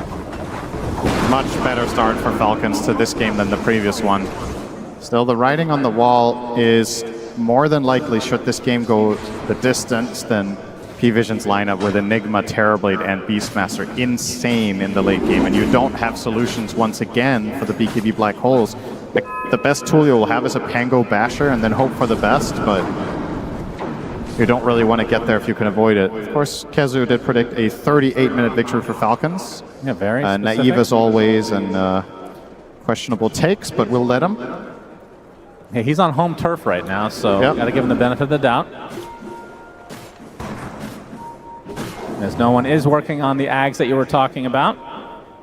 Can we get some cheers for Kezu? Oh, not bad, not bad. Can we get some cheers for Bratwurst? All right, I think that was surprisingly close. I You guys not like food? I Food is... thought that was going to be way more lopsided than that. Maybe they felt a little bit bad, but they really wanted to. Yeah. Cheer louder for that. Maybe they're full from that last series. Enough. Nah, I'm good. Early 1K lead for the Falcons side. DM now level 6 in that black hole. And Skeeter. Blink Dagger is going to be the first item for him, and it's actually really close. Looks like they want to really push the envelope. Try to get ultra aggressive to start this game. Yeah, it's going to be interesting to see when Falcons truly kick it into gear here. With this early defusal and Chen working on drum, perhaps that is when you're trying to collapse. You're also 100 gold away from DK's Blink. Classic build here from Skitter on the carry DK, even in phases when other teams were playing carry Dragon Knight more greedy with an early farming item. Skitter was generally leaning on this dagger and trying to take map control, and it really plays into the overall read that we have on Falcons as a team, which is they utilize Skitter a lot more aggressively rather than as a true position 1 in many of their games. However, in this one, maybe DK has to get really big. I'm not sure if Pango and Underlord can really output enough down the stretch. Yeah, I have to say, the Underlord, I mean, not that this is an Underlord carry, but it is Amar playing the Underlord, so it feels like it will end up being an Underlord carry. It has been a bit underwhelming, but they will get that tier 1 tower. And this is the Blink Dagger reveal for Skeeter, right on top of DM. Sharpshooter from Crit is coming, and that is a lot of damage to withstand. DM will take a tumble as a result. And a God to be able to try to keep himself alive, Snake King, but the kisses are too strong. So some sort of a trade for P-Vision, but definitely favoring Falcons this time around. Yep, another tower and a core for support trade. Defusal online for Malrine as well, so... Yep. If only someone had told you that 2 minutes ago when it was even more impressive. I mentioned the Blink Dagger, you didn't listen as well, so that is tied for All right, this it's a game. draw for now. Keep it up. I think you're just... I didn't want to say anything because it's the upper bracket finals of TI, and it seemed kind of dumb to bring it up in the middle of something so prestigious. Kind of weird that you did that, actually. Yeah. Here they come into smoke. Smoke. Looking for the wrap. Malrine. They'll find it. Now Dragon Tail. This is a big pickoff if they can get it. And the cookie's not going to be enough as Malrine just completely destroys him. And now the tier 1 tower to follow. So that is 3 tier 1s already dead at the 12-minute mark. Falcons looking good. Yeah, they're going to keep this pace up. This is what they need to do with their lineup. A strategy that they're very familiar with playing, so they should just be full-on autopilot almost. Not as in P-Vision can't respond, but rather Falcons know what to do. P-Vision have to come up with the solutions. 9 class found again. Level 5 just cracked, minute 12. Yeah, This is a totally different 9 class than in the last many games we've seen. For comparison, both supports on Falcon's side sitting on level 7. So he is not offering much. Far away from that helm, far away from Stampede. A little bit of a dead hero in the game right now, if I'm honest. Yeah, P-Vision are almost playing 4v5. But once he gets that cart, yeah, let's look ahead at that. I'll tell you this. If 9 Class gets cart, they're going to win. Because that means the game went long enough that they didn't need it anyway. Very true. 13 minutes, 3K lead. I mean, even if Falcons end up losing this game, this is something that other teams will be looking at. Oh, be able to ban both the Slark and the Monkey King as Satanic. Bushwhacked in, but you can see the TP's coming for P-Vision.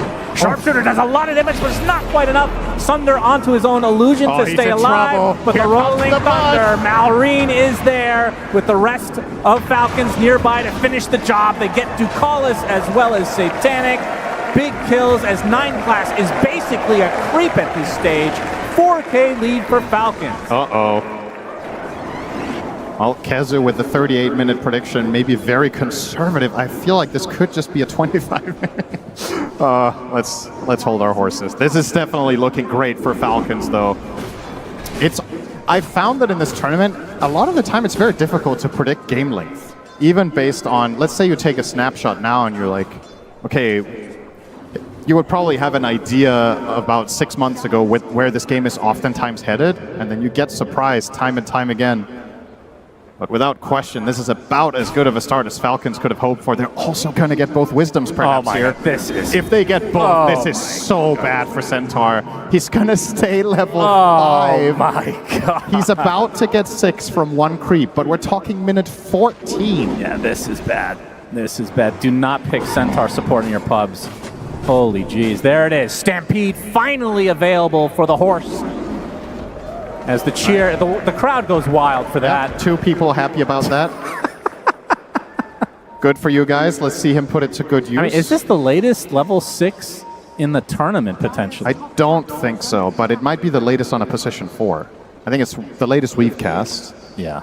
But yeah, sometimes 5s just have a terrible game where they get run over in lane and they don't really recover. I mean, he's position 7 in this game, it feels like, so far. And we'll see if he can catch up, though. Wow, not even 6. No, we skipped a level there. Okay. He's still going for the Helm of the Dominator. I mean, that certainly is a way to get What are you going to do when you have Crown and Helm of Iron Will? Are you going to change your build? Yeah, true. He's already committed quite a while committed ago. At this point. Although it would be cool to see him say screw it and go armlet. That would be, honestly, that would be one of the least surprising players to do it with a 9 Class. Yeah, if only he was playing the Terrorblade in this case. Yeah, 9 class going to get jumped by Skeeter. See, well, waiting for the Stampede, but the Dragon Tail comes first. 9 Class. He will be using the Stampede. They're going to try to turn this right around with the Black Hole available, but the Fiend's Gate comes out. Mortimer's Kisses with the Black Hole right on top. They get the DK.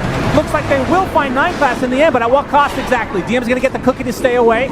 You'll be perfectly safe, so the position 7 Centaur taken out in replacement for the position 1 Dragon Knight.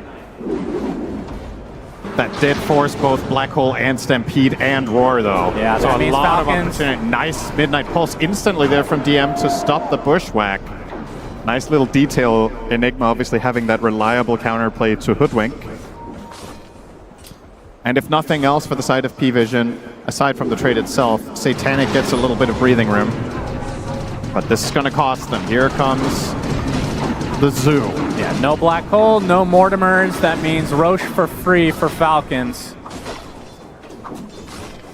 I mean, how do they scale into the late game if P-Vision is able to somehow defend, like from the Falcons' perspective? Because this is obviously a very good early game lineup.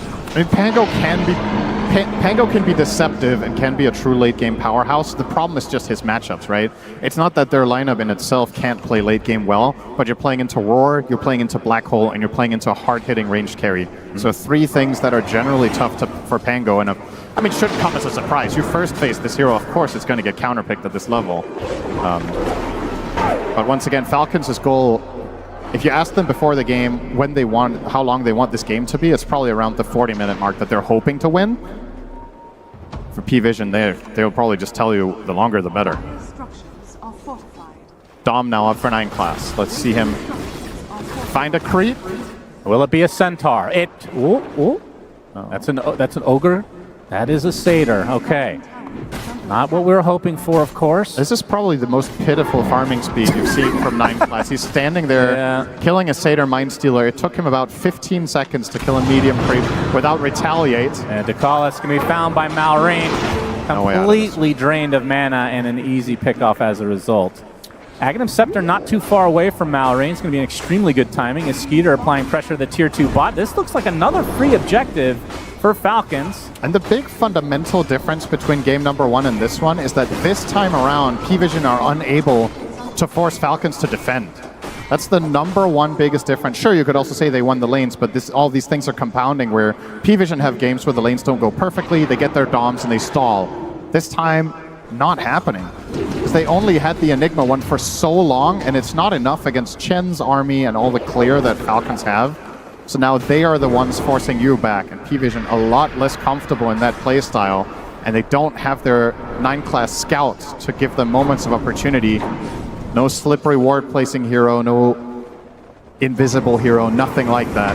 Rolling Thunder finds another target. First whack right on top. Fiend's Gate is close by. No one does get off the Primal Roar there, and there's the Stampede from the Centaur. Is now the Metamorphosis popped by Satanic. Can they try to turn this around? A big reflection comes out. Malrine and company looks like they're going to back away for the time being. That is still a big cooldown expended. As 9-class spotted. DM is nearby, and Skeeter won't pursue any further. Yep, not quite enough for that Orchid, but an interesting pickup nonetheless. Probably the dream scenario for him is finding Enigma and getting the sounds off, or of course the Terrorblade post Manta. Not going to be the easiest, but still. Another tempo item, if you will, right? Going Blink Orchid on DK, you can't really play much faster than that. It's telling a clear story about what Falcons are trying to do, whereas P-Vision just, it's again, buying that time. Yeah, Enigma's itemization also playing into that with the early Crimson. It was quite a good delay from P-Vision, cutting out some of the time of this Aegis is now a scan out, but the TP looks to be successful. Malrine, no Basher. Only 200 away from that Ags. And only 2 minutes left on the Aegis. I mean, when they picked up this Aegis, how many buildings do you think that they were expecting to take? I think they were hoping to take at least 2 tier 2s. But still in the realm of possibility. The 20-minute mark is close as well, so they'll likely use this advantage to be able to take the Tormentor.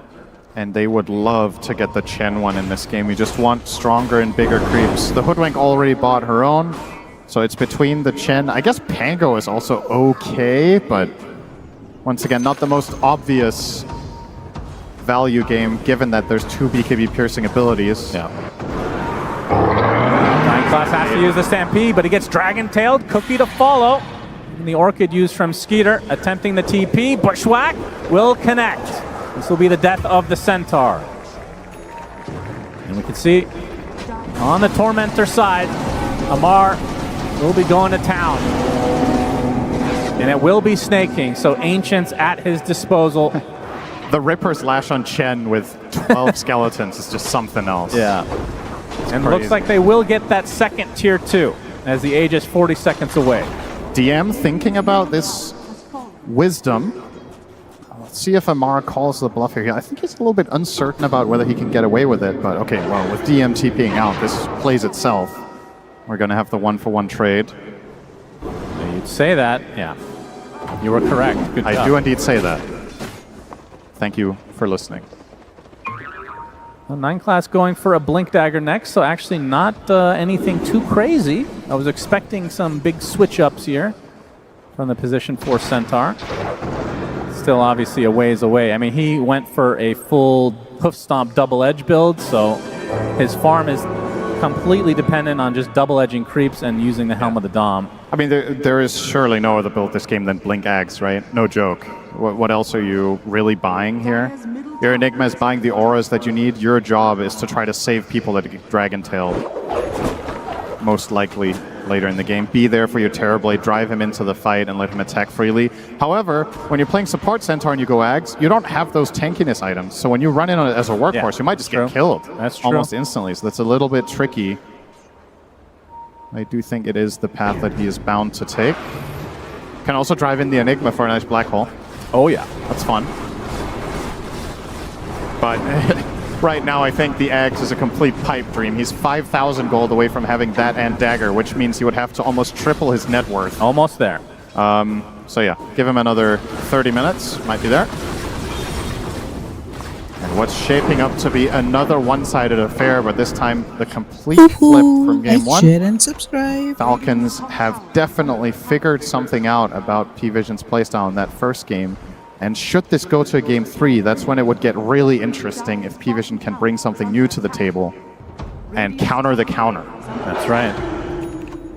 Pick an even weirder position 4. That's the goal if we get to that point. Spectre 4. Hell yeah. For 9 class. Let's hear it for Spectre, everybody. Skeeter blinks to the high ground, gets roared for his trouble, but you can see the Fiend's Gate of Amar on the way, so this will be the death of Ducalis at the very least. And no one already exiting the premises. Did require a few TPs from Falcons, but they secure the kill. Yeah. P-Vision just, I was going to say they seem a little lost, but they really don't. They're just very... It's very deliberate the way in which they're playing the map. It's all stalling tactics, but they can't really take any initiative for the foreseeable future. And playing Dota like that at this level, it's exceptionally difficult. Like, you can try to play keep away as long as you want, but eventually you're playing against a team that has a blink stun hero, you have a global hero in the Fiend's Gate, and the Hoodwink crit in this tournament has been insane on this. They're gonna find you eventually. Or they just go high ground. High ground onto the helm of the Dominator, destroyed. Satanic and company are nearby to get rid of these skellies, though. I mean, that is one thing, is P-Vision have very good high ground defense, and they can kill creeps extremely quickly. I mean, no one just alone could do that. Obviously wasn't even needed for that. Yep. As he's getting close to a blink dagger for himself now. And DM, about 1,200 from the BKB on the Enigma. Yeah, you would imagine Pango, oh, Malrine, he saw him. Yes, he did. Crit will be coming in from the south as well. And DM, you are super dead, my friend. Quite tanky with that Crimson Guard, but okay, he's going to attempt the TP. Very ambitious indeed. That's very optimistic. Good effort, as you like to say. But not quite enough to get out of there. And yeah, with the BKB, surely Malrine will go Basher after Blink, right? I don't think this is a game. You could consider Linken's against the Beastmaster and the Sunder, but I don't think it's necessary. I think you'd much rather play your tempo and try to dictate the fights. Having that way of stopping Black Hole be very nice and valuable, and of course... That is a huge pickup. Oh, yeah. Global Root. God, what a cool axe. This thing is so sick on the Underlord. Just needs a Gleipnir, of course. That's the pub mentality. Will not be going for that, of course. There's Amar with just a ridiculous amount of Zoo Creeps nearby. Smoke from P-Vision. Roche is now up.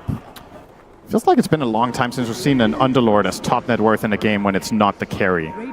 That's fair, yeah. Extremely farmed in this game. Just full space all the time. Amar spots him. Hit a Malice. Satanic trying to run away. Cuts down some trees as his entire zoo is chasing him.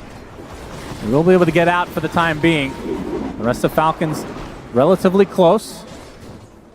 They will likely try to take this next Roche relatively shortly. It is in the top area at the moment. We'll have another 4 minutes to be able to take it. And they are grouping up now. And this is a great hero against P-Vision's playstyle as well. When you think about how they stall their games and what they do to get to that late game, Fiend's Gate has to be one of the best abilities. You send a mega tanky hero to take out the trash in a side lane, and he can always connect to a possible team fight if needed. And now with that root, as you mentioned, it's going to be even better. Nice reaction there from no one. Trying to bait them in, but it does feel like P-Vision might just give this Aegis up potentially. DM is very far to the north. As even Kiss is being used to scout things out.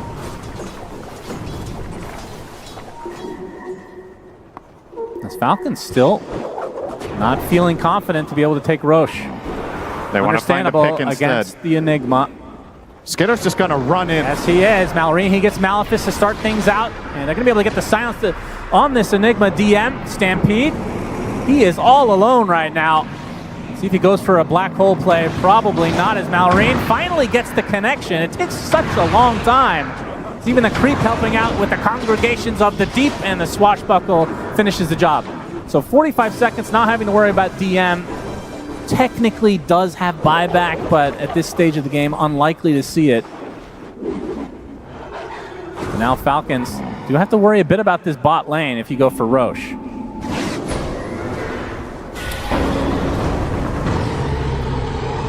As he is still angry, it seems. Snaking halfway to an Aghanim Scepter, by the way. This is such a cool Ags. Oh, yeah, that's interesting. We've seen it once before in this tournament. Yep. Be able to channel it, be able to give it magic resist.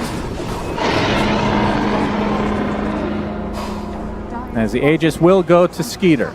For any Warcraft 3 fans, this Ags reminds me a lot of Shadowhunter's Ultimate in that game, where you yourself make all units around yourself invulnerable. It's obviously not to that level, but the concept is the same. You have this relatively fragile hero that just becomes the center of the fight.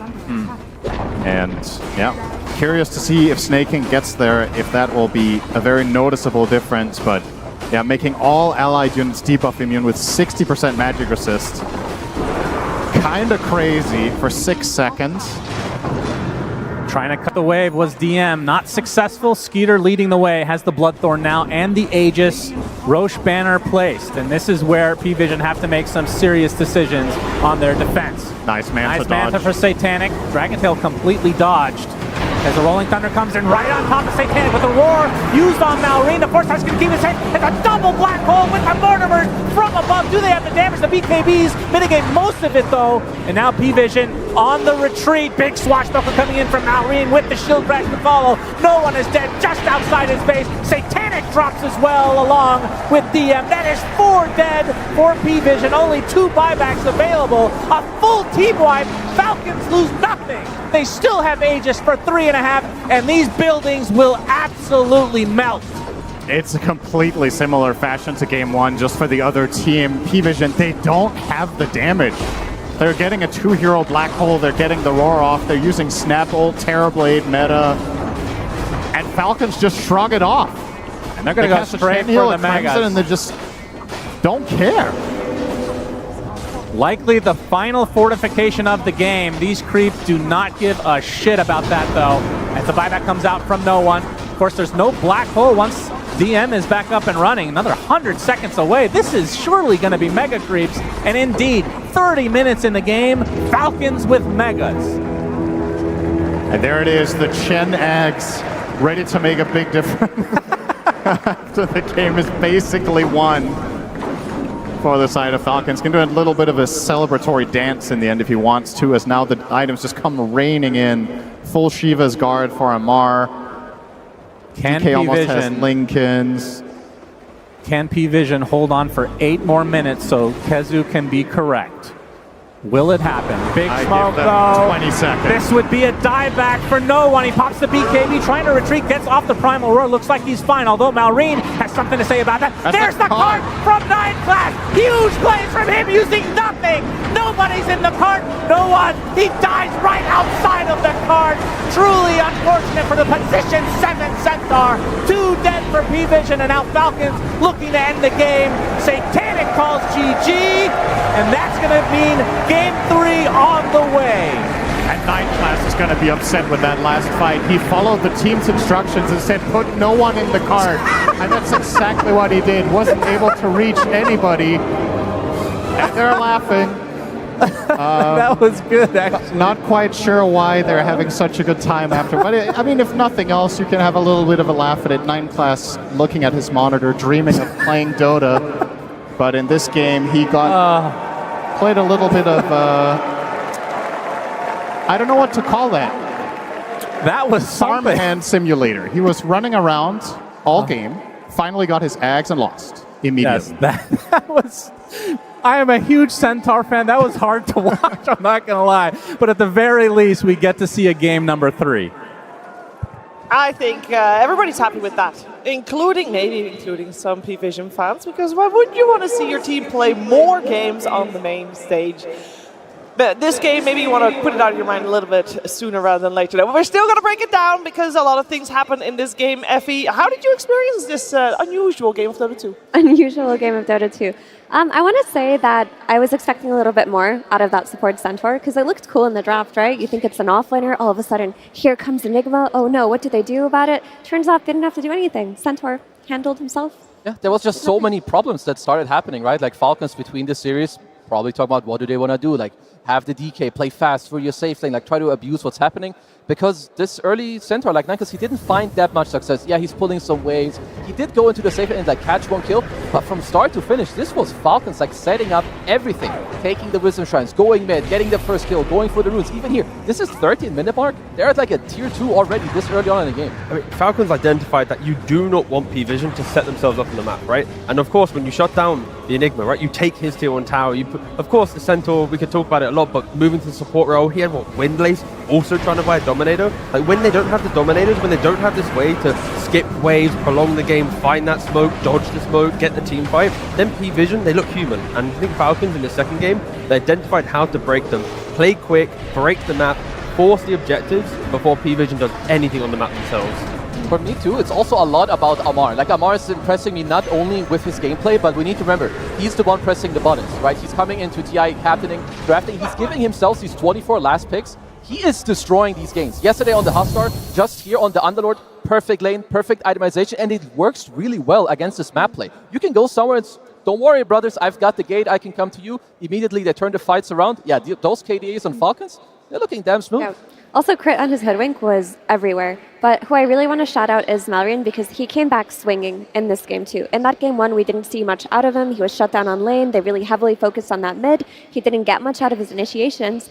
This time around, it feels like they thought, okay, they want to shut down Malrian. They want to take away his Blink Dagger heroes. Let's just play Tango. That hero can be active from the very start of the game, and that's what happened. They brought the supports mid. They were able to kill no one on that Beastmaster with the first Rolling Thunder. He then goes to the Wisdom Shrine and crit on his Hoodwink, of course, everywhere. He's wherever you need him to be. There's a reason why this is his most played hero. Yeah, he's absolutely just destroying any game that you give him this hero. You've got to be careful. Sure, maybe it's not good enough to ban, but then you play against it, it's good enough to beat you, so you've got to make the choice. Yeah, we saw the combo in the series yesterday with DB Team having the Hoodwink and the DK, and I think Tigov, I think we're going to see this combo a lot more because the kill potential was so strong. Yeah, it works so nicely on the map, and the way that Skidder played it as well, like, he wants to be more aggressive to play with the Hoodwink. Other DKs, be it from the carry role, they'll still play for scaling, and later they connect. But Skidder's like, no, I want to be with you. I want to play that aggressive game. Yeah, and they got the chance to play the aggressive game after having a good early game, Kazu. No, absolutely, because from the lanes, you know, they always do this. Like Falcons, when good stuff happens for them, they're always able to take it into one. I want to show the levels of how this happens. So they go mid, first rotation, minute 6. We talk about Malvin's Pango, boom, the crit Hoodwink, he's here, snaking on the Chen, you lose game 1, doesn't matter. What's most important here, no one dies, which means when he respawns naturally, he's going to want to TP mid tier 1. So what's going to happen minute 7? You're losing your offlane, your mid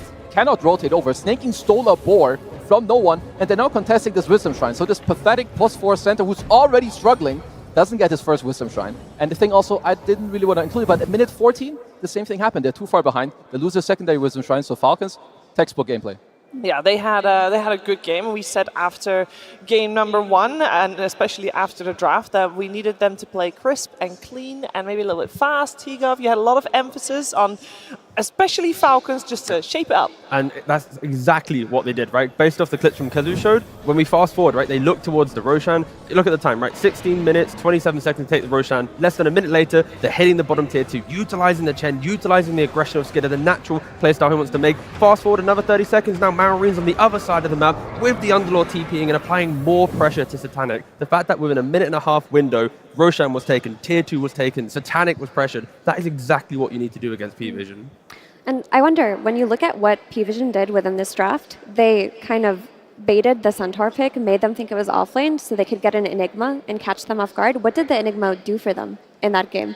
He got his tower taken very early on. He was behind on farm, and he ended up buying auras, right? He bought a Crimson Guard, but his team ended up just playing whack-a-mole, hiding around the map, trying to get farm where they could. They couldn't fight off of that aura, and they got nothing out of that Enigma pick. It just overcomplicated their draft. Yeah. It very much overcomplicated their draft. And in an episode of Please Don't Try This at Home, we're going to look at Purge explaining that Centaur a little bit more.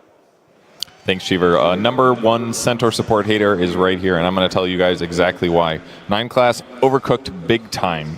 He kind of thought that if I get Helm of the Dominator, I can make any support work, which is true, but you got to get the Helm of the Dominator first, and that is basically what we're going to watch not happen. He did a great job pulling creeps. He did block the small camp the first time he did that pull. The second time, though, the camp respawns, so Snake King gets to fight him every time. And what's happening is this hero does not have good armor. He's got 0 armor. It's somewhere below 1. That means that any damage that he's taking is way more than a regular hero. Most heroes have like 3 to 4 armor. That means they're going to resist like 15 to 20% of damage. So that means all the tangos that he's using are worse because that regen that you get then doesn't get blocked, doesn't block very much damage afterwards. It basically just makes his life kind of bad. He pretty much can't contest the lane because when he actually fights heroes, the amount of damage he's taking from just a creep and a hero ends up being way more than he's dealing back. So he just can't actually fight. So he basically has to leave the lane. Here's the first time he did something good. It was 5 minutes into the game. He stacked a camp. He pulled some waves. That was okay. But this is the first really good thing that he did, which was a gank. This one was solid. This nice gap close. He's a fast hero. He went the horsepower facet so he can stay ahead of his opponents. But that was pretty much the only bright spot. We saw a little bit of this earlier, but look what's actually attacking him here. It's just 2 creeps. There's like 1 right click from Hoodwink and 1 spell and he dies. It's so simple to kill his hero.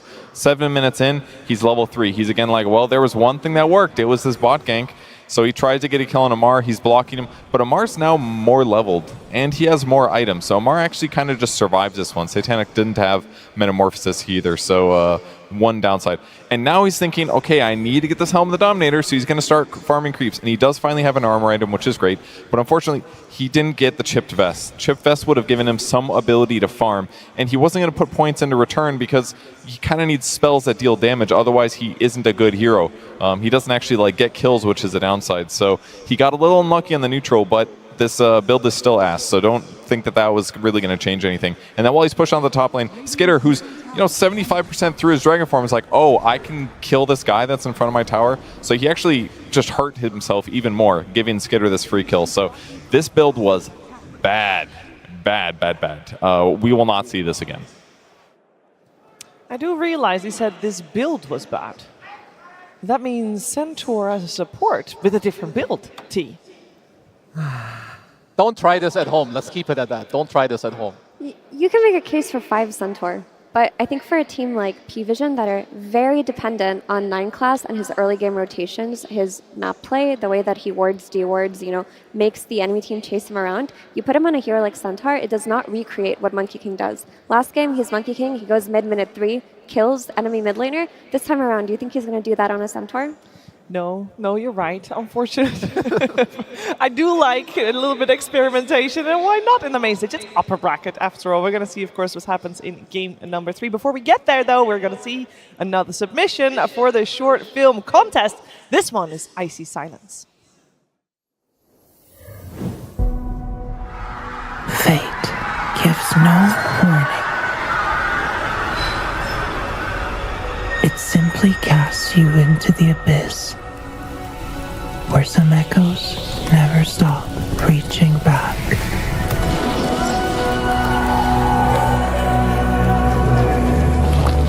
Every leap, every crack in the stone were invisible hands shaping the hunter within. Discipline sharpens instinct until the arrow obeys thought alone. There was peace in the fall, a silence only the wind could understand. But even in that quiet, allies found me.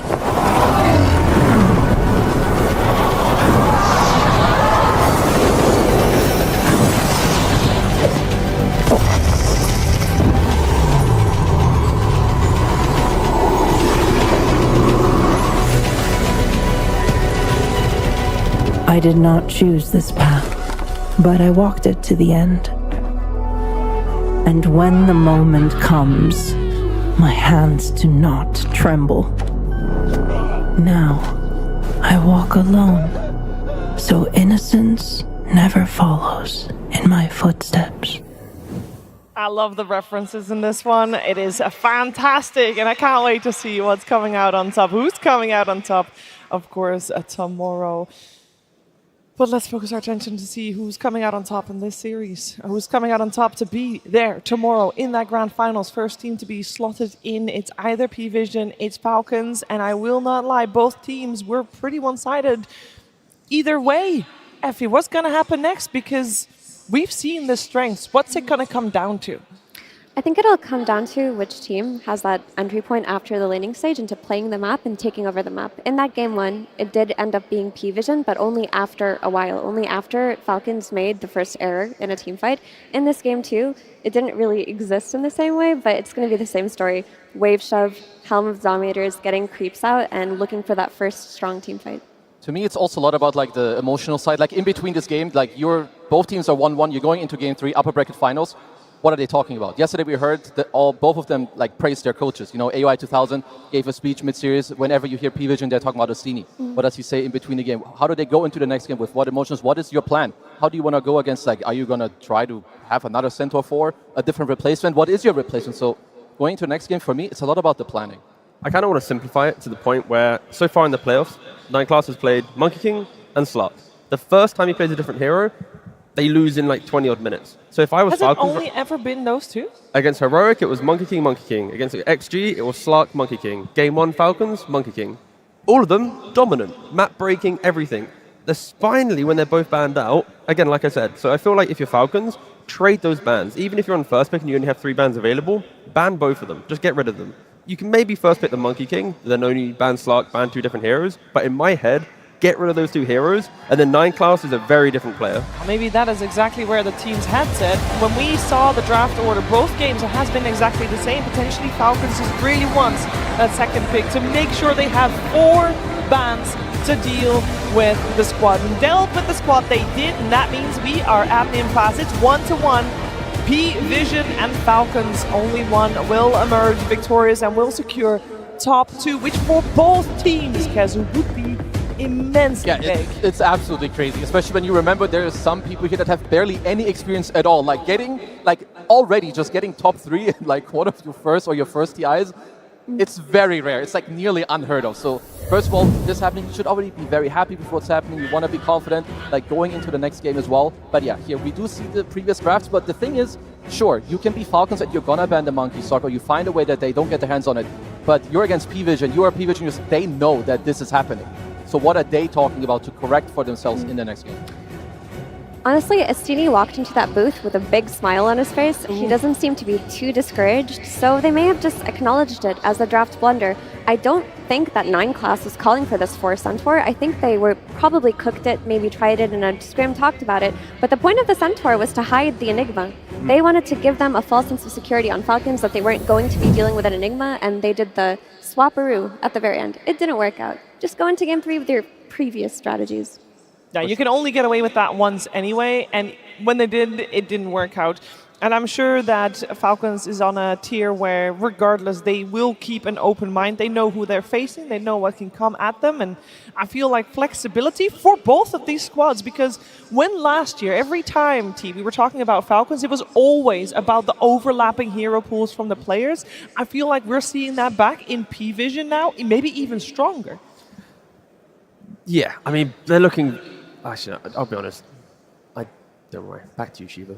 What? What happened? I have no answer for you. I'll be honest. No answer for you. Asked a question, I was nodding, and I was staring at Skidder doing some like prayer hands. And he's been doing that. Yeah, and he was like really focused, and I just was fixated on Skidder, and I'll be honest, I'm not even going to try and hide it. I have no idea what you asked me. Oh, that's fine. I wasn't necessarily asking a question. I was just posing a topic because the hero flexes have been very strong. I also do think that some heroes just have been flexed because a lot of, like the Beastmaster we just saw from No One, we see that being flexed so many more times now. I got it, yeah. They overcooked, let's be honest. I think Ostini's the type of coach that gives the vibe of, in the moment he might have an idea, and his players trust him so much that no matter what, they're going to go with it. And it feels like that's the type of draft where he's smiling going into the booth knowing, you know what, I suggested an idea, it didn't work, it's on me, don't worry players, let me fix it for your game 3. That's probably why they are still in good spirits after that game 2. I mean, Hopefully that was a good enough answer for you now, Shiva. I think that was good enough. And obviously, that is also good. Like going into the game, you want to take this pressure when you could also see, like on the camera,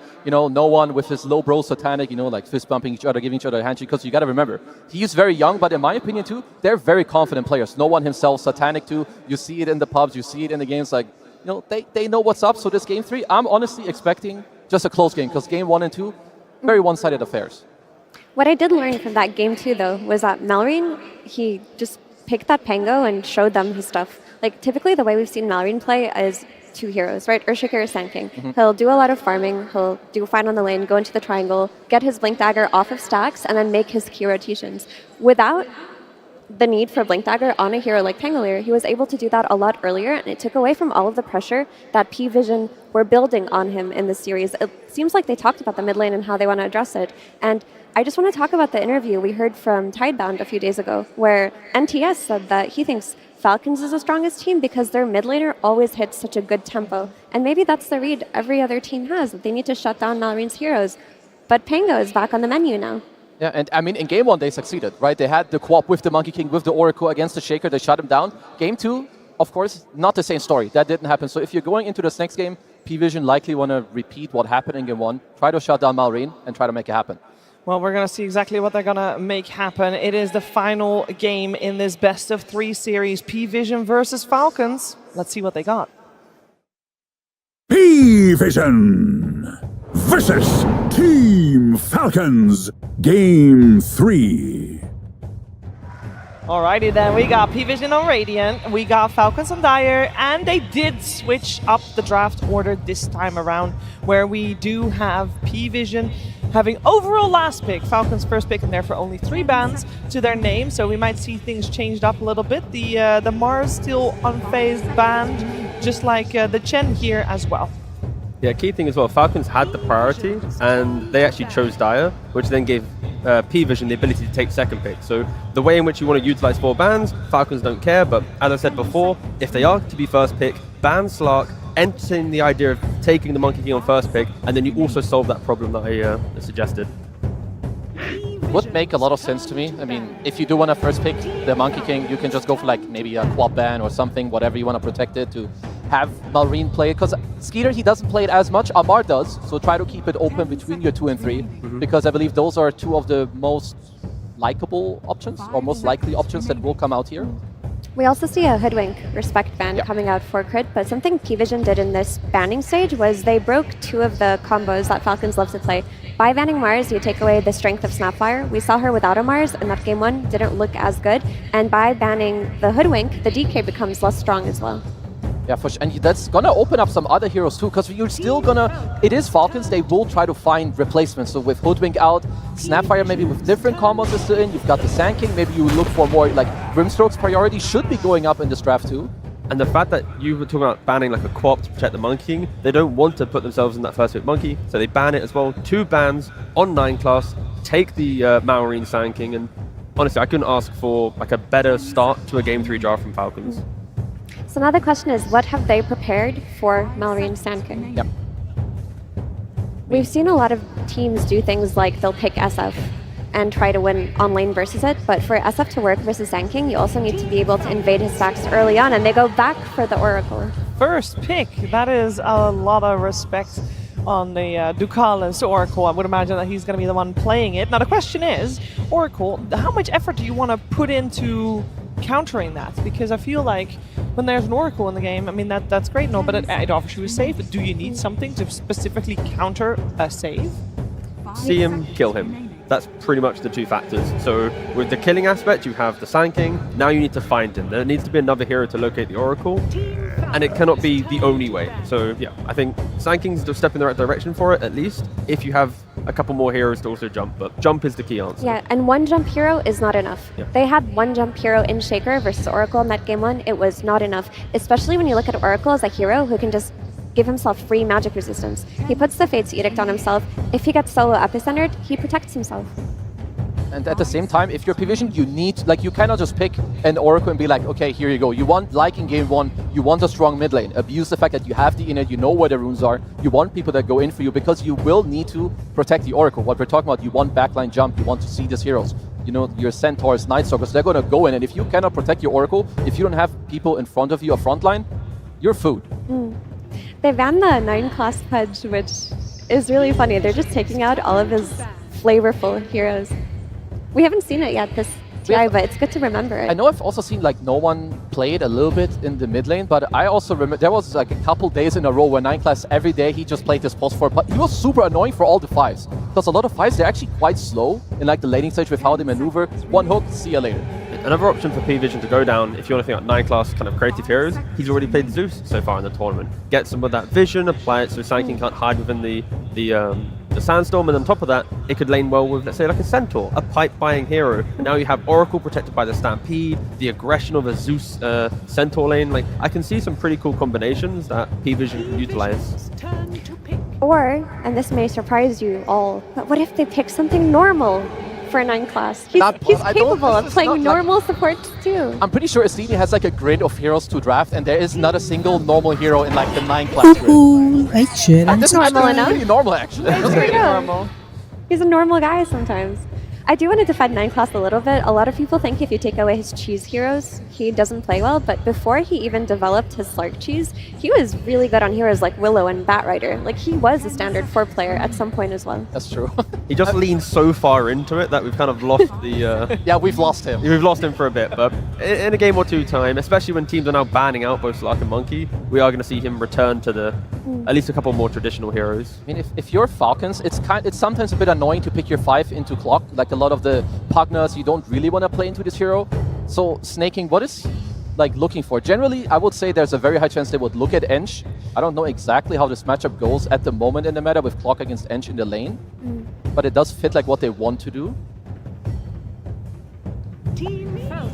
Well, we got a normal hero once again, Snapfire. I feel like we've said it before, this is one of the few series where the bans in terms of crit bans have not been, or support bans with the Pugna potentially as well, have not been very dominant, but we do this game at least see both the Hoodwink and the Chen ban, so maybe the Pugna will still come out in this one as well. The only problem with it is it's not perfectly answering the Oracle as of yet. Whilst we stun him, yes, it's good damage, but outside of that, if Oracle's free casting his spells, then Snapfire, Mortimer Kisses, it's not really applying too much to the fight, as Oracle will mitigate a lot of it. They do pick up the Enchantress, though, to try and lock down and secure that lane. I mean, it is nice. At least Oracle early on, it's one of the biggest weaknesses of this hero. It's not a strong laner. If you get dove or if someone else gets dove, you're not that strong at like TPing around. And in Ench creep, you have nothing to deal with that too. So Falcons, they're playing more for, again, the stack. Help Malrine in the early game. Contest the tower. Collapse. The tempo that we see from Falcons, it's reminiscent of the previous game, right? Where the Enchantress will unlock the ability to play the map, and P-Vision, they want to try and mitigate that. They go for the Phoenix. Now you have a clock Phoenix in the off lane. They're going to try and win that lane. You win a lane, you buy yourself another 5-10 minutes to enter that mid game. Yeah, we've seen Phoenix be very successful. But as a blind pick Phoenix, normally you see like the carry or some type of core that you know you can't punish. And I mean, it's even worse. It's a Phoenix into a Snapfire. That's a very confident pick. No, Little Shredder is one of the most annoying tools versus Supernova, but if you're an offlane Phoenix, you're not that concerned about it. When you're an offlane Phoenix, you're just getting so much value out of an early Vessel and an early Shiva's Guard where you're doing so much damage based on your spells alone that sometimes Supernova is just an afterthought. And in that regard, it's good versus both Snap and Enchantress. These heroes suffer very heavily versus Sunray and early Vessels. And people might be calling for an Anti-Mage right now, but you can't really pick Anti-Mage to counter a Storm because Phoenix in the offlane will absolutely dumpster the Anti-Mage. It's also not really like the skater type hero that you want, like that you want to put him on. He's generally not the one that's going to call for this. Yeah. I think for them, they're more looking at maybe some type of Weaver. I had a different hero in mind also, because I think here you can look for P-Vision. Right now they're very magical based. So if you can look for an offlaner that you like, that builds an early pipe, would also be super cool. And at the same time, Falcons, otherwise, the other pick that they could go for is the Skeeter carry, which I can't really place it yet. Well, there it is again, the Pango. Now there is flex for both sides. We can see the Sand King in the hands of Amar. We can see the Pango in hands of Amar. They can just pick and choose whichever one they want. We're asking for ways to provide vision for the Sand King, for the jump, to get to the Oracle. Again, lacking in game one, Pangolier is one of the best heroes at providing vision. You just roll throughout the fight. There's no Beastmaster Roar. Sure, there's like a hook shot and cogs that might be able to, punish the Roar a bit, but yeah, Oracle, if his positioning isn't perfect, there will be plenty of heroes finding him in these fights. Okay, because P-Vision, I mentioned it before, they are fully magical based. You should be looking for a hero that gives you like this static damage into the fight, like protect the egg. You have like this Oracle too that's going to buff you up, allow you to stay alive. So Satanic has ultimate last pick of the game, so he will be able to decide then. So before it's on Falcons to decide what they're looking for. Surviving the lane could just be enough, right? Going for like an Abaddon carry for Falcons, you can dispel the Fire Spirits, you chill, eventually you can go Orchid down the line to punish a Storm Spirit. As long as you don't feed to the Phoenix and provide tempo through the Clock and Phoenix, the game will be very playable for Falcons. I think it's important that P-Vision's carry pick is also fine left alone on the lane. You know, the Kunkka style of hero, where if your supports leave you, you'll be okay, because the way that they beat Falcon's strategy of farm triangle and get that Blink Dagger mid laner was running around that mid lane. With the Oracle, you're going to have vision of these power runes. You're going to know where they spawn. You're going to be sending Oracle and Clockwork to the mid lane very early on. So Satanic's hero cannot be dependent on his support existing all of the time. They should be playing around the mid lane. It's also good if Falcons can look for something similar, because that's what you want to free up your Eng to leave you. Go through the gate, go to the mid lane, and do something similar that you did last game. I would say your support matchup of Snap Eng, if you run into Oracle Clock, you should be honestly pretty good to go. Like Eng kind of overtakes those two heroes. P-Vision have last pick in the draft, and as I say, they can go for Anti-Mage, they go for Medusa. There's a lot of carries that can kind of just get themselves into the mid game by themselves, based on Falcons having to bring multiple heroes to truly punish. Let's see, what else do we have here? I feel like Skeeter is like not your Ursa type player, and maybe even the lane also isn't amazing, but I am, generally speaking, he does play the type of hero that goes in. Like nearly always, he helps them play the map. He helps them to make space for Amar and for Marie. We'll just go for a Gyrocopter. We talked earlier about comfort. This is one of his most comfortable heroes coming out. Yeah, keep it simple. Shove the wave. You're against aggression. That you can still die. In the Clock Phoenix lane, if you step up a little bit too far, there is a chance you go down, and they go for the Juggernaut. It's a very good hero versus Phoenix as well, because once you get that BKB, you pop Flat Cannon, you can kill the egg, you're also hurting the rest of the team. P-Vision respond with Juggernaut, who honestly, I think, is kind of an underrated hero if picked in correct drafts. The biggest strength of this hero, in my opinion, is his healing ward and what it does for you in teamfights as the game goes on. Like, 3 hits to kill a healing ward is really hard. Pangolier is going to have to buy Ghost Scepter this game. I think he's going to be a big target, trying to Omni Slash him during the roll. And then Satanic's also going to have to think about Nullifier to try and kind of compensate that and play around. But yeah, last bit Juggernaut. In regards to stuns from P-Vision, what you've got, Hook Shot for the Vortex. Stuns aren't their friends, really. There's a root here and there. I really like it. It's still strong. Like this Jug pick, in my opinion, is really cool. There's very few players who would have called for this pick. It's quite good against the enemy team. The healing ward also that we talked about, very strong. You've got the Oracle. I feel like we're in for the most even game that we've seen in the series. I just hope the game goes late, because I really want to see like epic moments, like Omni slashing a Gyrocopter, then Crit coming in, like gobbling up the Gyrocopter, then saving. Like this game needs to go a long way. And I believe in the Juggernaut. I think it's a very cool pick, but it's also dependent on the offlane going very well. Like, this Phoenix needs to hit its timings early on, and they play around it, and they make it so that people are looking away from the Juggernaut while he's hitting those timings. I also think Pipe goes a long way here for P-Vision as well, but Phoenix isn't much of a Pipe buyer, so maybe DM does like a hybrid item build here with like a Pipe into a Shiva's Guard. We'll see. And if it is going to go late, if this scenario that T is describing is happening, how's it going to happen? Both teams are going to farm, or is it going to be just skirmishes and nobody really finding an in? Realistically, it's P-Vision winning lanes to stall out the early game aggression, because Falcons have the identical recipe to overwhelming the map they did in the previous game. They can do it again. So P-Vision have to go better in the lanes. Yeah, these guys, they have to fight each other. Like, if you're just going to run around and farm and dodge, the enemy team will take over your map, no matter who wins the lanes or not. So you have to fight back, you have to turn it into a longer game, and, well, you have to defend your ground. It sounds like we got one good one coming for the viewers here at home, and of course in the Barclays Arena as well. And speaking of in the Barclays Arena, in the middle of it right now, Sir Action Slacks with the Steenie. Oh, I got more than a Steenie, my friend. We are here with 2 of the greatest minds in Dota 2, and one of them will be going to the grand finals after this game. Now, before we began, we talked together, and both of you agreed, 0 Helm of the Dominators this game. Now, you said you'd do it. Shake hands and promise. The first team to buy a helm, everyone will boo them. Shake hands and make do on the promise. No helms. Nice promise for me. No helms. Yes! All right, fantastic. Let's get into it, my friend. Now, you guys, by the way, favorite team at the International, you guys absolutely dumpstered Team Falcons in the first game, made them look like foul clowns. And you're coming out again in a very aggressive Phoenix pick into that team. How confident are you? Every team's banning the hero for one reason, and they're gonna find their reason. Okay, there we go. Owie 2000. My favorite team in the world at this International, Team Falcons. You made them look like absolute clowns in game 2. But in this game, will we be seeing the same result? I hope so. Okay, gentlemen, thank you so much. Let's get that handshake. Somebody's got to go to the finals, gentlemen. Put it in. Let's get this game started. It's time to go to game 3. And game 3 has arrived as 9 Class, playing the clockwork this time around, finds his way in the middle of 3 enemy heroes as Falcons will be getting first blood and Malrine will be the one to secure it. That is maybe the best possible scenario for Falcons. Yeah, it in terms seems of who like, gets the first blood. Depending on your perspective between game 1 and 2, it seems like the starting conditions for Falcons have been getting better from game to game. First, they lost all bounties, and they lost 3 bounties in first blood. This time, they got 2 bounties, and they got first blood. Oh my goodness. Actually, this time around, not starting off as a deficit is a good sign for them.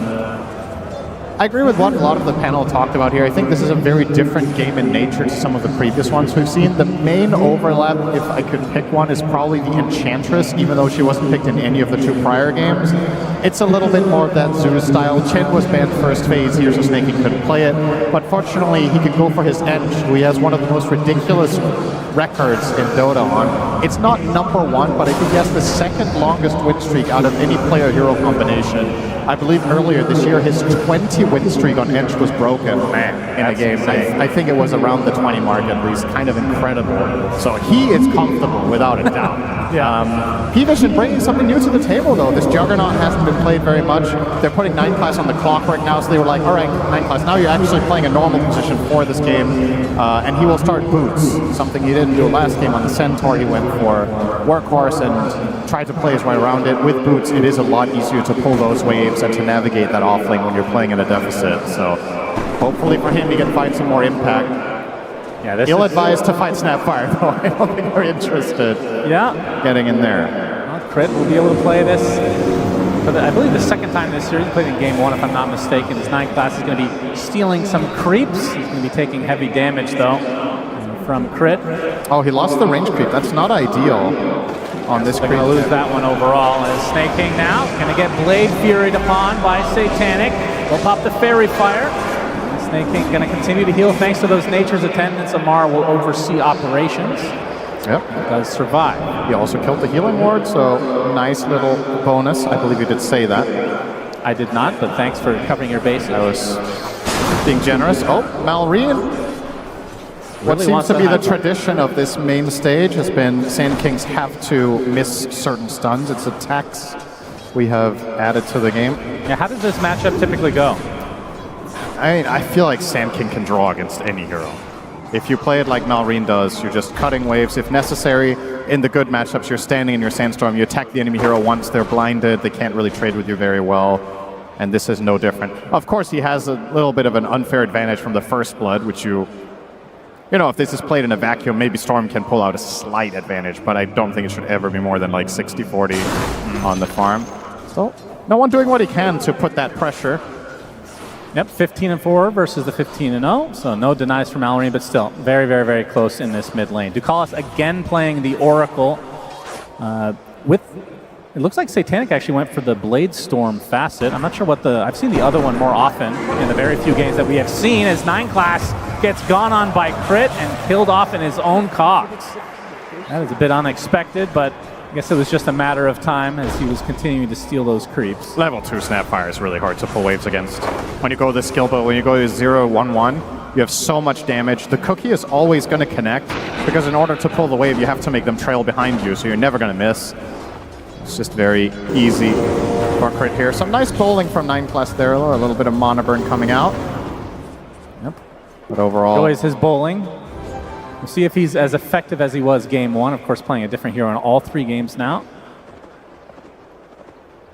We'll see how far Snake King can get this game. Like you talked about, not only just that winning streak, but this is a position, well, typically it's a position 4 that will just get right-click items, like a Dragon Lance, Hurricane Pike, and then that's when they certainly start to hurt. There's a world here where you go a lot of auras. You can go Solar Crest Pipe. Crit, in a bit of trouble, but the Rocket Barrage doing massive damage from Skeeter onto both DM and 9 class. He has to dive away. It's something you do have to worry about if you're the P-Vision side. So DM, we have not seen him on the Phoenix so far this series. We have seen a decent amount of this hero, though, as an offlaner. Has felt pretty strong. Now, you are going against the little shredder of Crit, but it does feel like as the cookie is going to hit with the Rocket Barrage to follow, DM has no dive. This is a kill going the way of Skeeter. Nothing 9 class can do here. But it does feel like these Phoenixes get enough levels as a core that the little shredder only has slight impact in the game.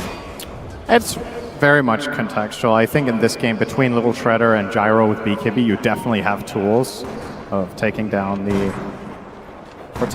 egg. I was wondering what DM was going to do with that helm because he was waiting on his quick buy, but he does commit to the helm of the Dominator instead of potentially going Veil. Yeah, not too surprising. Promise broken, it seems. Yeah. Well, Astini, in his defense, he was already out on the stage, and when you've left the player booth, you can no longer talk to the players. That's true. So they might not know that there was this. Yeah, maybe if they check their voicemail, they'll see a message. Very important, but check him PC. No one now level 6, along with Maureen. Are you expecting a slower start to this game, or like how does the Juggernaut play? Like you go for a farming item, and at what point do you join the fights? Looks like it will be a lot from game to game. I think there's it's a hard question to answer. Whoa, hang on. Oh, surprise! Storm got away. I don't know why I got excited. Yep. I think it's a hard question to answer about Jug because a lot of how this hero plays very much comes down to how other lanes go. I think it's one of the less obvious carries. Because in my experience, it's small margins that you're making your moves on. Some other carries are just way more overwhelming level 6, and it's just obvious you want to go through the gate and put pressure, or others are way more passive where you're clearly staying in your lane and going jungle.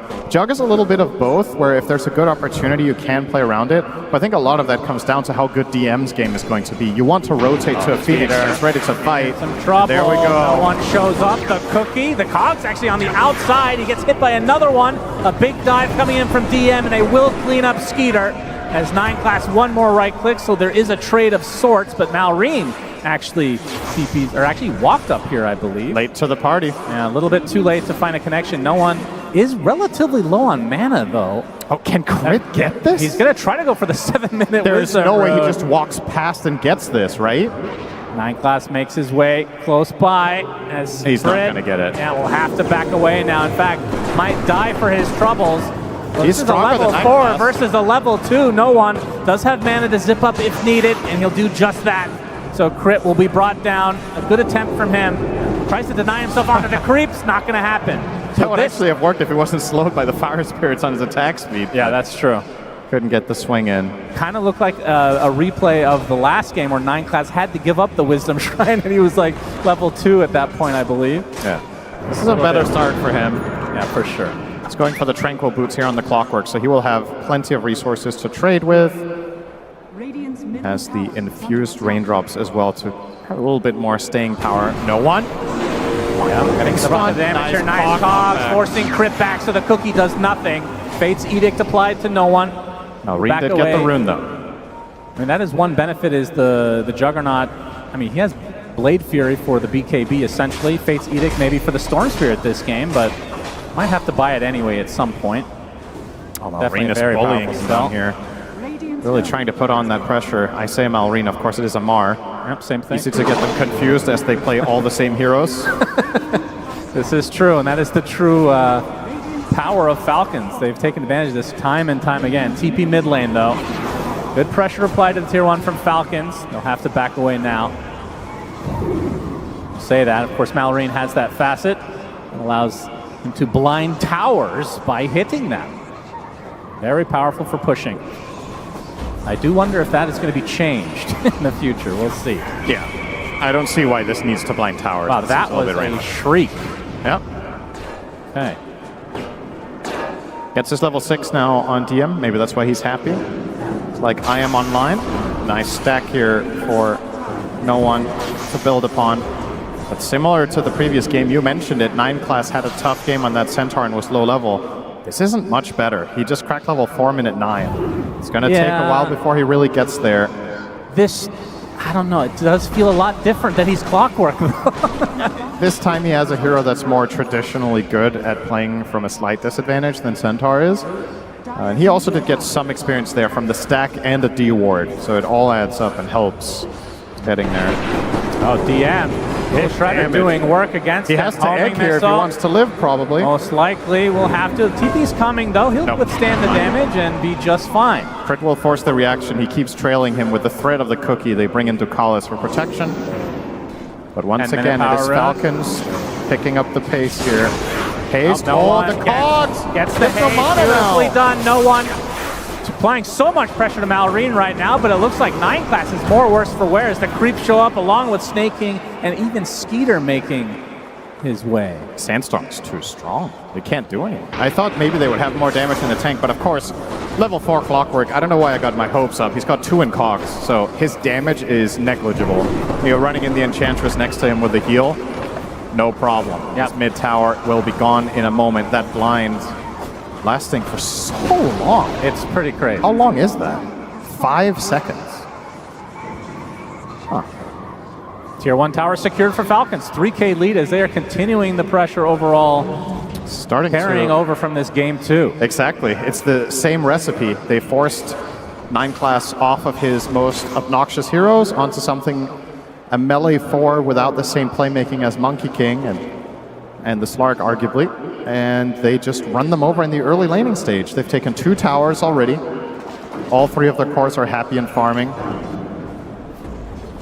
And this time around, my biggest concern for P-Vision in this game is how long do you have to wait? In the previous game, they kind of felt like they couldn't fight for 20 minutes and then they lost. In this game, when do you come online? Are you strong enough now that Phoenix is level 7 and you have Storm ulti? Can you bring Jug to fights? Because when it comes to just raw team fights, Falcon's lineup is really tough. Pango roll, FP Sandstorm, everything about Gyro, Snapfire has massive AoE damage. And one of the most obnoxious things about snaking on the Ench that we have seen for so many games, not as many this tournament, he's a really good scout on this hero. Just runs out in front, tanks up, becomes the primary target, the enemy team commits so much stuff on him, and then his team just cleans up. So how do you enter a fight correctly will be the big challenge here for P-Vision. This will help. Damage rune for no one. That's a big opening potentially. You can see the lead continuing to expand for Falcon's side. Of course, Satanic doesn't have his Battle Fury yet, and that is when he'll feel a little bit more comfortable in, I mean, I don't know if he even wants to join a fight, but if he has to, he technically could. Snaking. Gonna put it to the test here. How tanky is he? 9 class will get the slow with the rocket. Won't be able to get him inside the cog. Snaking in a 1 versus 4. He's surviving for now, but not for long. They do get the kill as Malrine finds a bigger target. Epicenter Burrow with the Mortimer. Satanic uses the Blade Fury.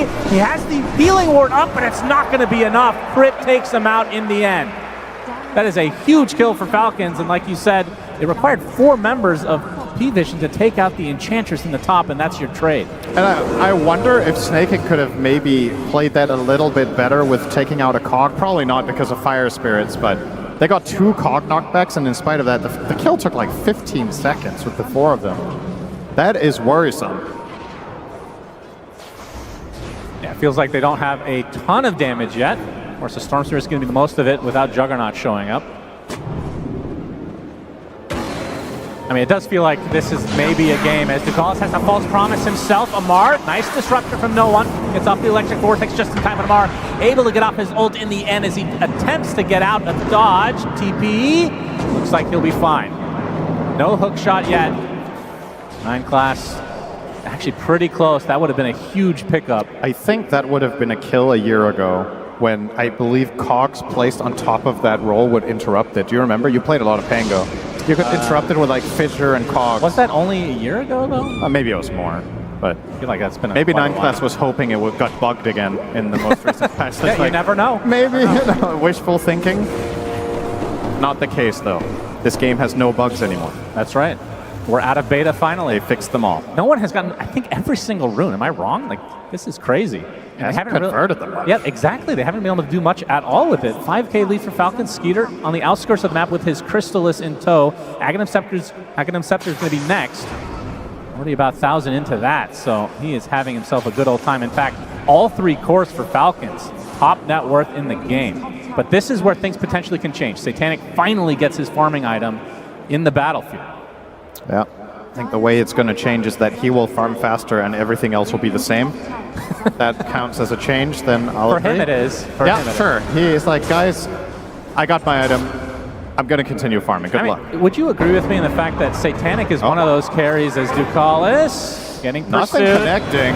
Amar, Fate's Edict applied, but No doesn't wall. have False Promise, so he is down and out. But Satanic does feel like one of those carries that could get, I mean, dependent on the hero, of course, but feels like he has put his team on his shoulders quite a few times in the past. He's one of those like, old school type carries, it feels like. He's been one of the most stable players of the tournament.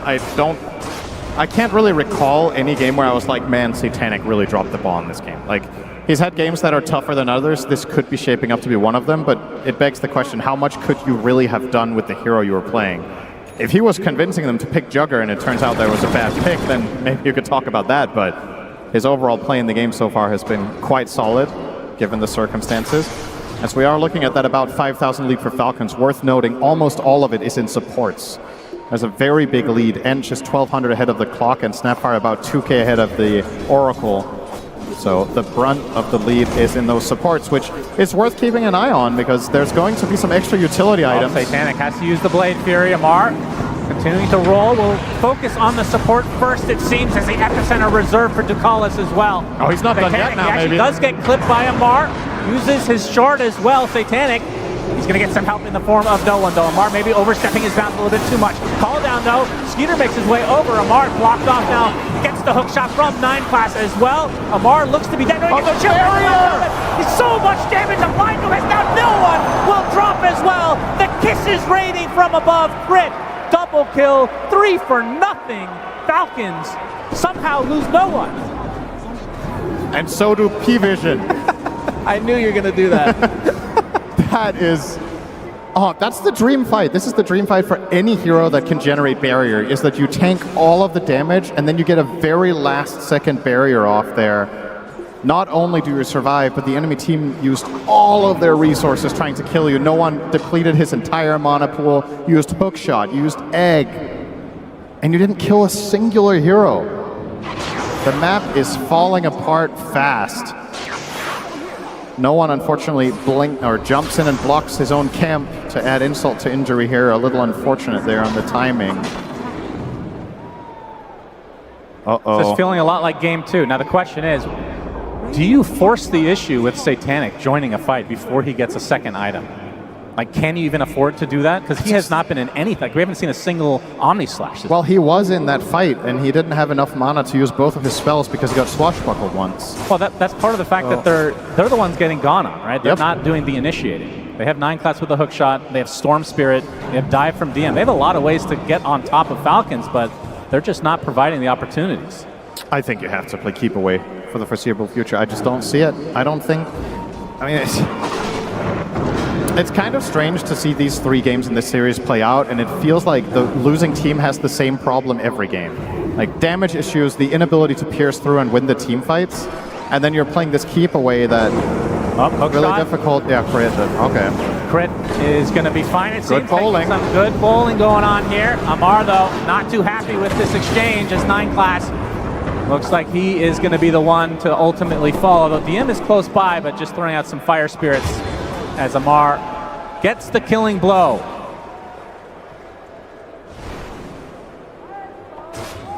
This is going to be Ducalis TV for the next 10 minutes.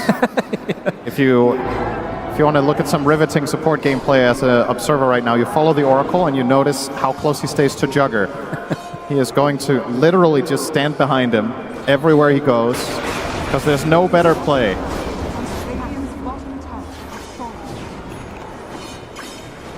Okay, he's following Satanic. I've got my eye on it. Yep. Keep us surprised. They have the stun lock for the Storm. No one dead again. This is Falcons, 11K lead at 19 minutes. It's a huge problem here because even if the Oracle conceptually is really powerful at counter-initiating these moves, you have to pick your poison because Storm and Jug can't farm in the same area. Then you're losing on efficiency. So you're kind of, as Oracle, it's one of these damn it if you do, damn it if you don't moment where you protect the Jug, he's not the target, too bad, Storm dies. You protect the Storm, Jug gets jumped, he dies. And there's no obvious way for Ducalis to know where Falcons' move is going to be because they have no vision on the map except around the mid-tier 1 tower and at the bottom, which is not where they're farming. So every move Falcons is making is very untelegraphed for P-Vision. And as a result, it's very, very hard to play the Oracle this game. Man, look at it. They're 2 supports. The combined net worth of Ducalis and 9 class is lower than both enemy supports individually. Man. They are so far ahead on the supports. It's crazy. They're so used to playing with the Monkey King and share and It feels like they don't know how to play Dota anymore. This is pretty crazy state of affairs. It's honestly, it's a valid concern. If you get so used to a specific playstyle that is hero dependent, 9 class can play a lot of heroes really, really well. It's not like it's Monkey King, Slark, or Bust, right? We've seen him have outstanding performances on tons of heroes, but when you play that archetype strategy 8 games in a row, and then you suddenly get thrown out of it, and things don't go according to plan, might take a little bit of warming up. Fortunately for them, of course, this is not an elimination game, so there would be another chance tomorrow if things go wrong. But P-Vision, of course, didn't come here today to lose, and on this game, they're not exactly doing a particularly good job at avoiding that. Yeah, the shard ended up going to They're not going to get a wisdom either. I mean, the whole map is just on lock, right? You lose the shard, you're losing both wisdoms most likely, and you have taken 1 tower at 21 minutes. Maybe mid will fall here. I'm not sure Falcons really care that much. No, Malorine seems to. He could deny Give them an inch. Just deny it to remove more gold. Yep, he'll do just that.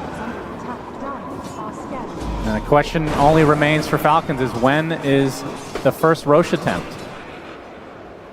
I mean, their team is not crazy good at it, but it's okay. I mean, the Enchantress can slow it down. You got the minus armor of Little Shredder and Pango pretty good as well. It's not that good at killing it, but it's really good at controlling it. Yeah. So if P-Vision do try to access the fight, as long as Ench is tanking, you're not really taking much of a risk. Snaking can kind of tank it forever. So, but not the plan here. They're hoping to find a lone Satanic or no one down here, but not going to be the case. They still get a good ward out. Now, no one might show himself on the next wave, which could be his death, or on the ward below him. He's actually playing pretty much perfectly around Falcon's vision right now, but he's not farming. Playing perfectly around the vision means standing still, so it's not very useful for the progression of the game. Satanic somehow is almost top net worth, though. Honestly, really impressive that he's able to find this space on the map. Feels like he always finds a way. But it comes at the cost of other heroes, and here is that anticipated Roche.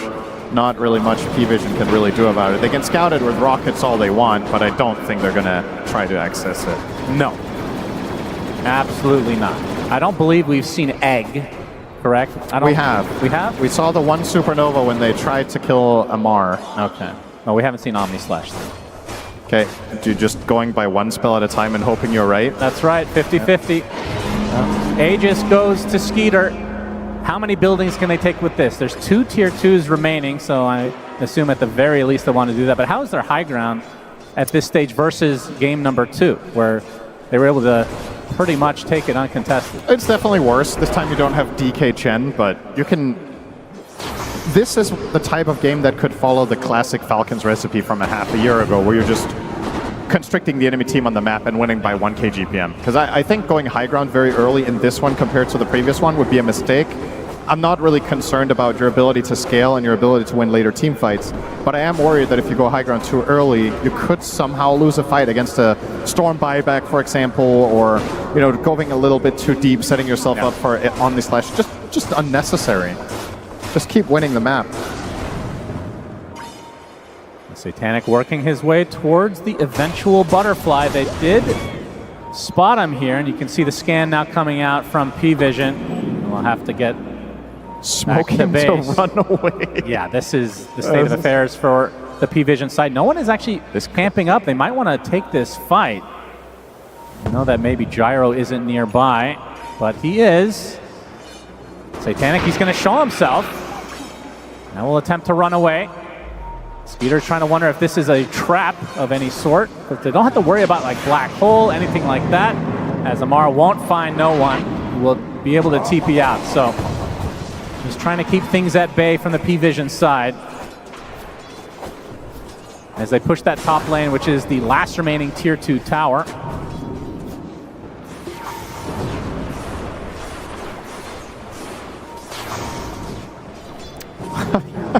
I'm just looking at Skitter's inventory. Okay, there we go. He's swapping around. He had a backpack BKB instead of wand. Oh. There's some efficiency there being lost. Doesn't matter, though. Okay, maybe they just go for it. I mean, this is... Ducalis attempted TP. Ooh, does get out. Wow. Very close. Okay, is this a siege or not? They could just be pushing in the waves and keeping control. They are posing like they want to force something. And, well, Skitter is a little bit timid, but here we go. Now, homing missile right now onto Satanic. Sagging himself from Skeeter. They're going to get the sunlight. There's a lot of damage. There's the false promise on the Satanic at the last moment. And that required very little from Falcons. Yeah, they used a homing missile and a cookie. That is insane. And now the high ground attempt. They do not have healing ward as it's about to run out. They don't have false promise anymore. As Amar jumping in pretty deep, gets the swashbuckle, able to bounce down to the low ground. Skeeter is getting a little bit low as the Mortimer's Kisses onto 9 class, but the Fate's Edict will be able to mitigate all of the damage. Now BKB online for Malrine, yeah, for now. And that Aegis, I mean, it's still 2 minutes. If we get some Nature's Attendance for Skeeter and maybe have a round 2. But this will buy some time for Satan to get that butterfly. Does feel like that is certainly not enough.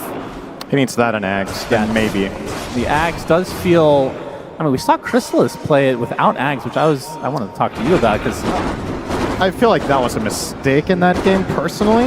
It feels like Jug is so hard to play without Ags. I would agree 100% with that. On a pro level, I think it's almost an essential item every single game, but... There's always going to be outliers. I don't think that game was the case. Spotted along with Snake King. This is going to be a good pickoff for P-Vision. It's something. They get a kill. Amar. Oh, he's going to take an Omni Slash with the creep on that. He bounces back to Amar. Satanic completely snipes him. RNG gods in favor of P-Vision for that particular moment, at least. They did a good.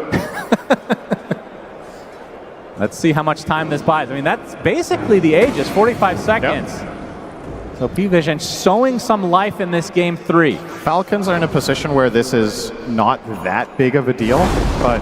Malrine, Epi, on to Ducalis. Satanic Blade fearing away. Has the butterfly at base.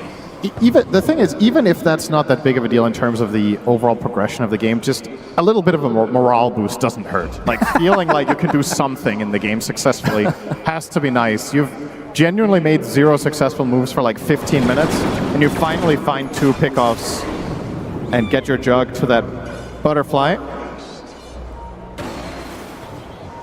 The thing about this game for Jug that's a little bit tricky, though, is if Oracle is not in a good position at all times, and especially if he dies, I think Jug can just get bursted by spells.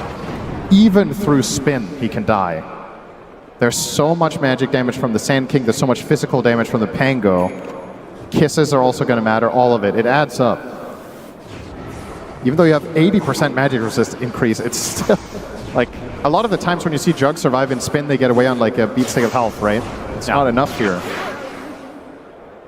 There is just so damn much output. Now almost a Satanic for Skeeter. Looking to go to the grand finals by killing P-Vision with their carry. And your puns are on point today. That's right. I talked to Lacoste earlier. It's that aura. Had a good conversation with him in the green room for about 10 seconds. Then we nodded at each other, and there was that transfer of power that I needed for the day. Keep it up. And then he left and never talked to me again. Yep, that's the Lacoste style. Love the guy. Shout out to Pyrian Flax. 500 gold away for the Aghanim Scepter on Amar, and then he's going to go for the Ghost Scepter so that he doesn't have to deal with the Omni Slash anymore, which would mean a nullifier at some point will be needed for Satanic, but of course he has bigger fish to fry. He needs this Aghanim Scepter first. I mean, for what it's worth, P-Vision aren't losing anymore for a bit. They lost by, I want to say, 500 GPM for a 10-minute stretch. It's kind of flatlined now. Storm is going to get his BKB, Jug is going on his way to that Axe, he's already halfway. You're keeping this afloat, and I think if Falcons could look back on the last 5 minutes of this game, they would feel like they slipped up a little bit because they could have maybe kept this lead growing. Right.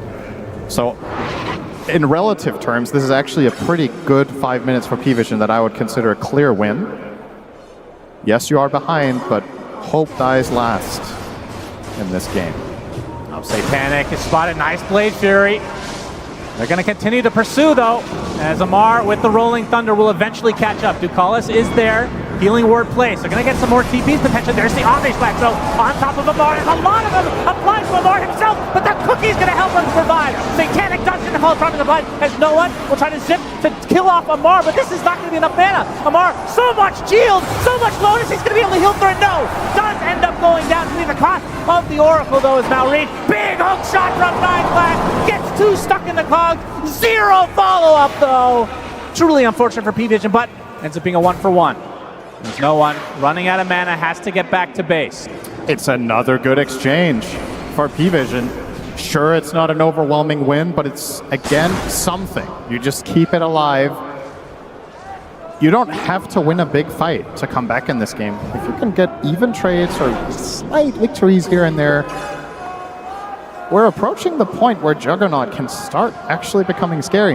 The problem for this hero in a lot of the games that we've seen in the last half a year to a year is you kind of, sometimes your power curve is a little weird. Like, you can be good in some lanes, then you enter this stage in the mid game where you're like kind of meh. But when you get to 4, 5, 6 items, this hero can be a complete beast. One of the few carries that can also kill a hero like Ench in a matter of seconds, which could matter here. We've seen so many games where Snaking ends up winning the game for his team by just soaking up abilities and not dying. Juggernaut, not a problem. He's going to cut through Ench in a few swings with the Axe, which is now complete. Yeah, Swift Scotty Slash next. ready. So Malrine has the Ghost Scepter against the Jug. Amar, like we talked about, that's the next item for him. Does Juggernaut have to get, does Satanic have to get the Nullifier, or can the Phoenix actually get it? That could be a potential pickup. I think the Phoenix one is just too difficult to pull off. Like, you have to be able to be in range for the target that Jug is on. So realistically, he probably needs to get it himself if he sees enough of a problem. Malrine gonna be able to get the Burrow Strike onto no one, but there's the false promise, keep him alive. And the egg from the low ground, no one will be able to zip away safely. Big Omni Slash, Snaking is destroyed, but now Satanic completely isolated from his team. Burrow Strike now right on top of him with the cooldown of L, but he still had the Blade Fury. That's doing a lot of damage. Thanks to the fact that his Skeeter getting gone up by no one, he's dead. And now the Sunray healing everybody up to Mortimer, so double Burrow Strike, and now Falcons will be able to win the fight in the end. 4 for 2, it looked pretty good for P-Vision, but they just run out of steam at the end. Finally, an unpredictable fight. I think neither team really understood the state of the fight. They're just going in there, throwing in everything they had. The key difference maker in this fight is Snaking separating himself from the gyro, eating the Omni Slash alone and dying. If he does not create distance from Skitter there, he just dies with Satanic ready. He would have had no target to hit. Look at this replay. So first of all, that Rocket Flare going to cancel off some Blink Daggers and the nice save from Ducalis, but keep your eyes now on the Jug.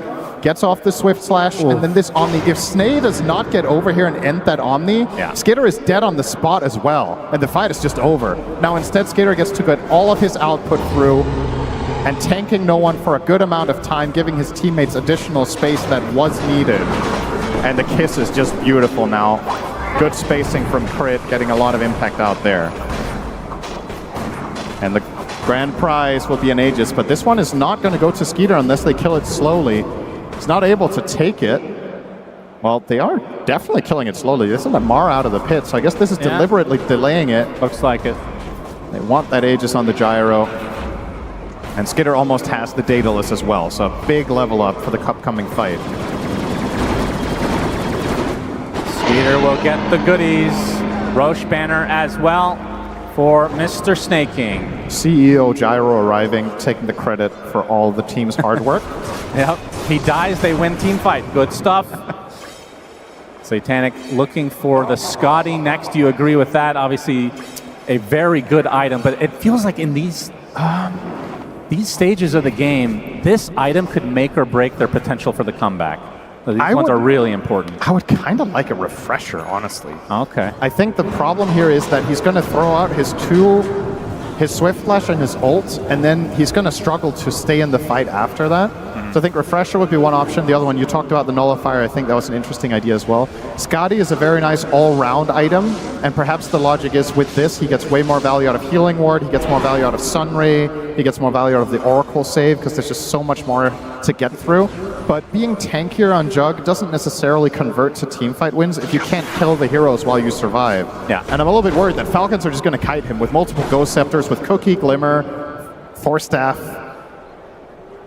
He needs a way to connect on heroes, and I don't think you can rely on Storm to constantly zip in and find them for you. Yeah, I think it's not the fact that the Scotty is bad per se, but it's more about you might not be able to get another item this game. Like the game may end it's a with legit Falcon's concern. lead right now in this Aegis advantage.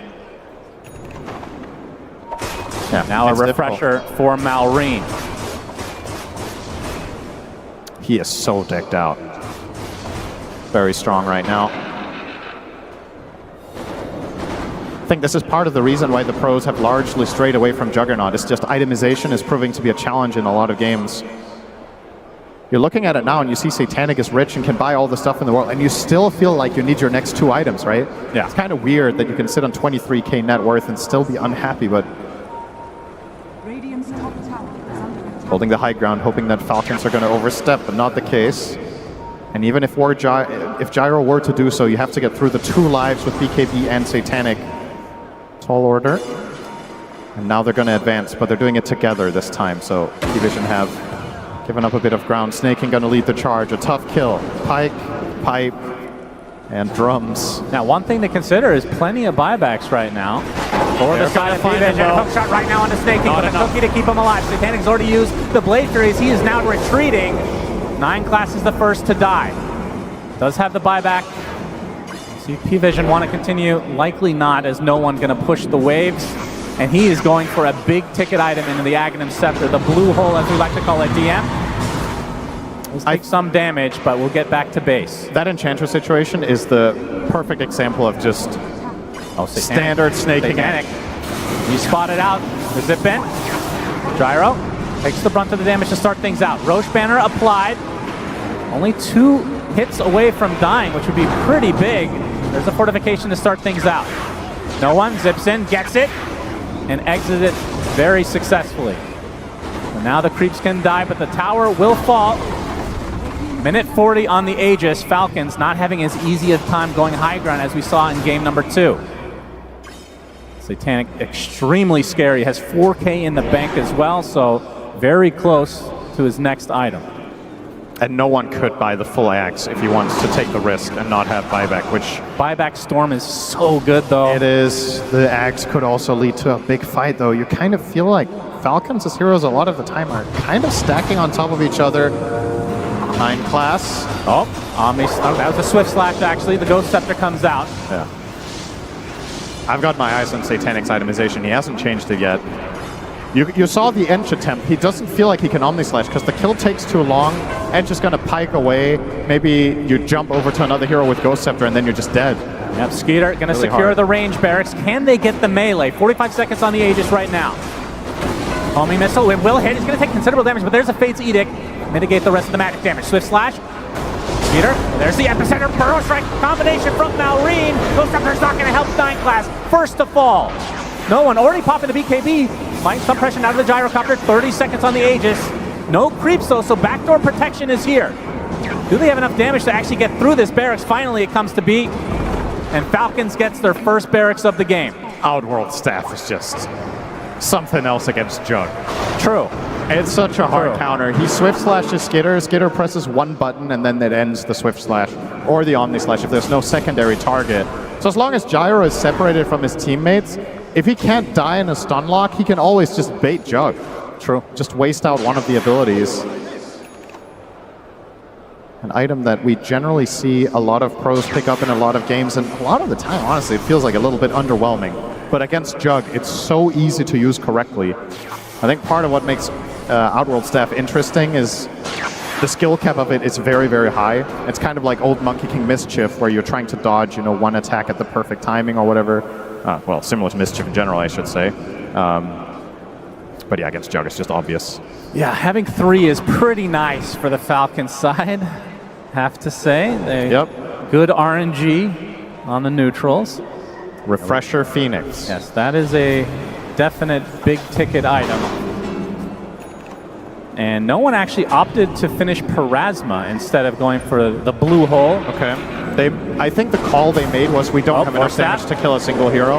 We need the damage from Storm. Yeah, Swift Slash actually baits out the Outworld Staff. Has no one, zips in, zips out. He can't go on anyone. They have 2 good formation and good spacing here. Oh, Epicenter, that's a lot of damage! Can they get the saves onto Satanic? Gets off the Omni Slash at the last moment. He's isolated for the rest of the team. No one pops BKB. On top of Snake, he's doing the first fall. Satanic in a lot of trouble. He has a false promise supply. Will attempt to get out. Mortimer's not going to reach him. Malreen's super low on HP. For all that, it was a 1-for-1 with a buyback coming out from Ducalis. Satanic back to relatively good HP levels.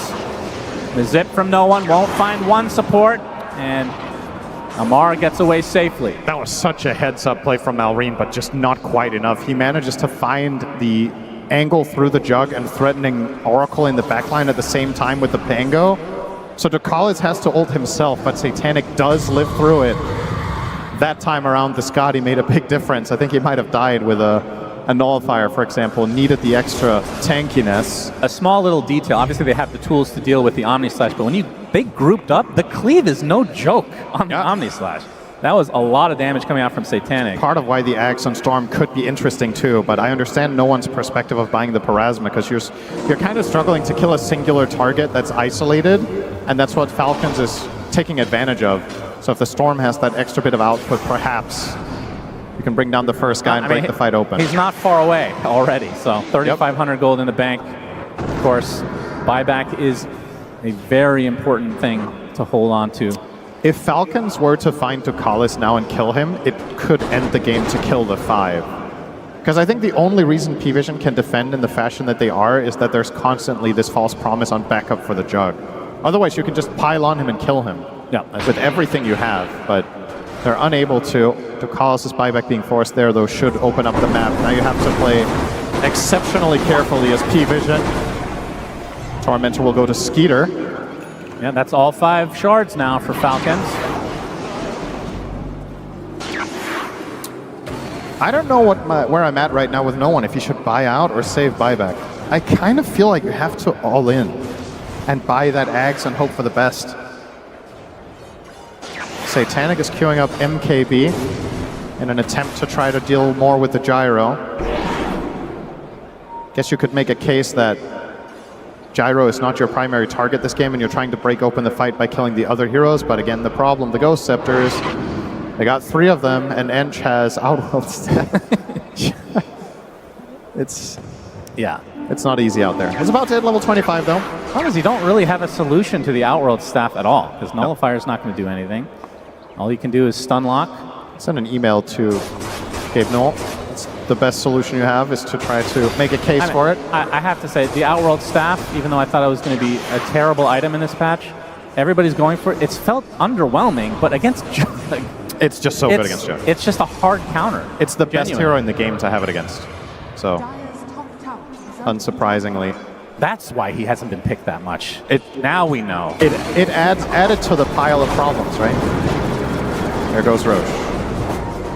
Yep, another Roche for Falcons. Aegis, Cheese, Refresher Shard, Roche banner. Who do you give the shard to? Probably the Pango. Yep. MKB is what Satanic went for.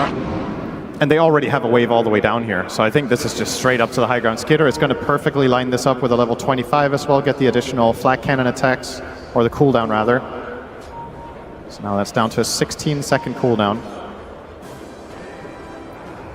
A lot of pressure about to be put here onto Oh, P-Vision. yeah. Can they hold? This Lots is of the buybacks available. biggest moment of the game. This is such a hard defense. Oh, the force staff nicely done onto the gyro cup. He's in a lot of trouble taking a full Omni Slash. Skeeter able to get the Outworld staff though, and 9 class is the first to fall. Big egg with the Sunray, but Skeeter is being able to heal through this quite easily as Malrine does get stunned by the egg. Now gets Cookie to the low ground. Falcons A-OK. Force the buyback on the 9 class. Now they can reset. Roche Banner will be cleaned up. There's a damage rune in the bot side of the river. Not sure if they have vision there. That was egg number 1 and a buyback on Flock. So now both supports, really good targets for Falcons to take down. And they will spot it. And they will bottle it from Malrine. So likely to wait for the epicenter to get back. You got the Dazoon blood right, by the way. I'm not sure if you mentioned that. Luckily for you, I did not. Extra AoE for Malrine. Probably the best tier 4 possible for this hero.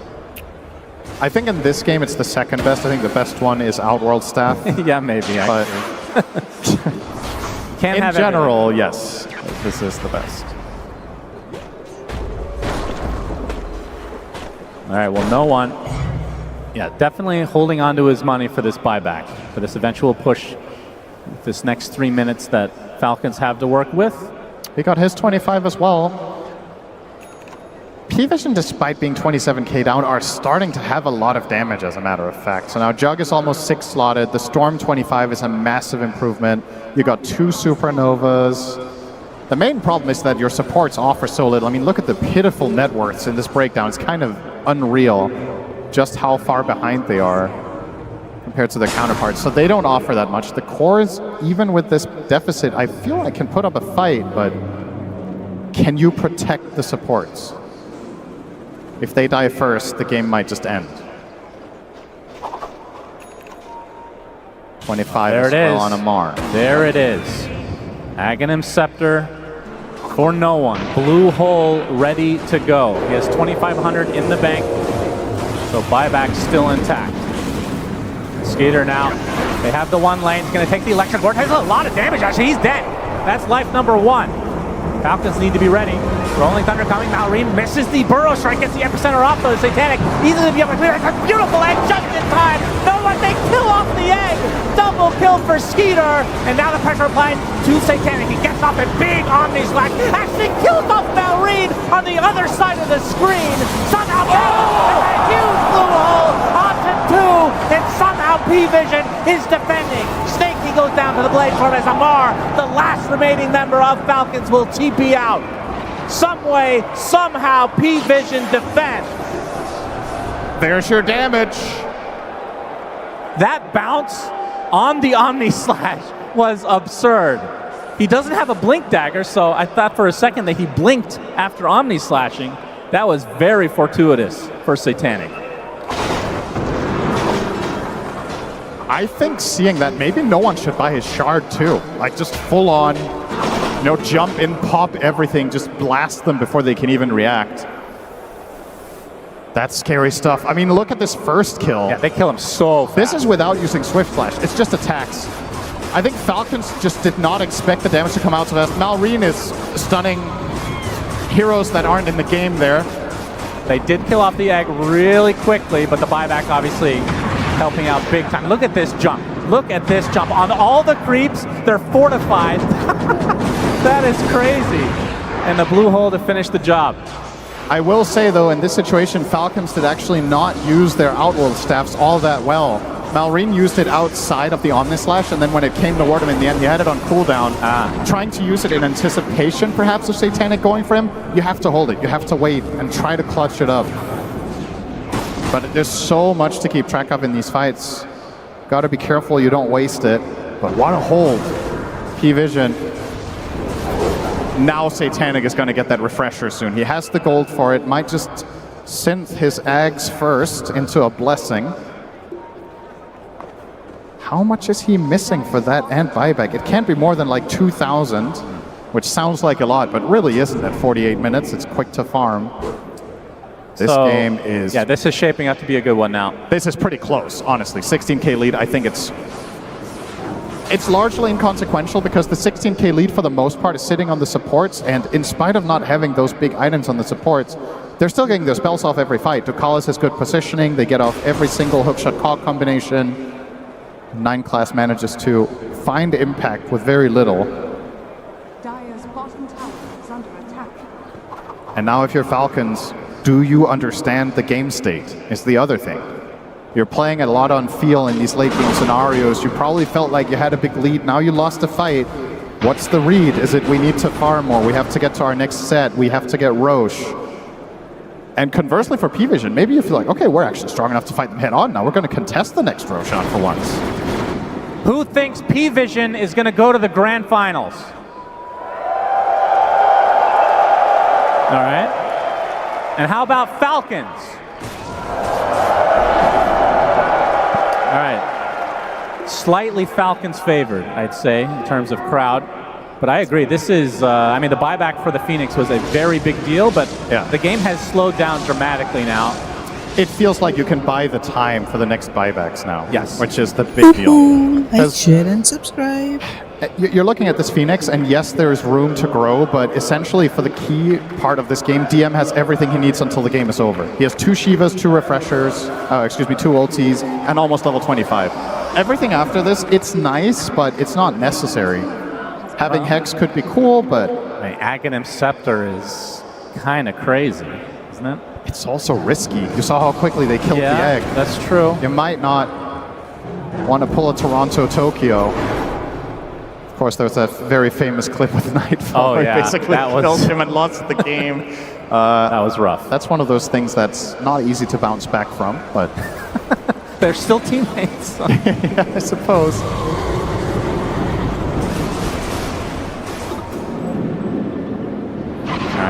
So, looking at Skeeter, I mean, I don't even know what you can do here. You replace your boots, I suppose. He looks like he's going for Manta style, so to try to mitigate a little bit of the Omni Slash. Generate more targets for Jug. All right, I know we're not there yet, but I have to ask a question.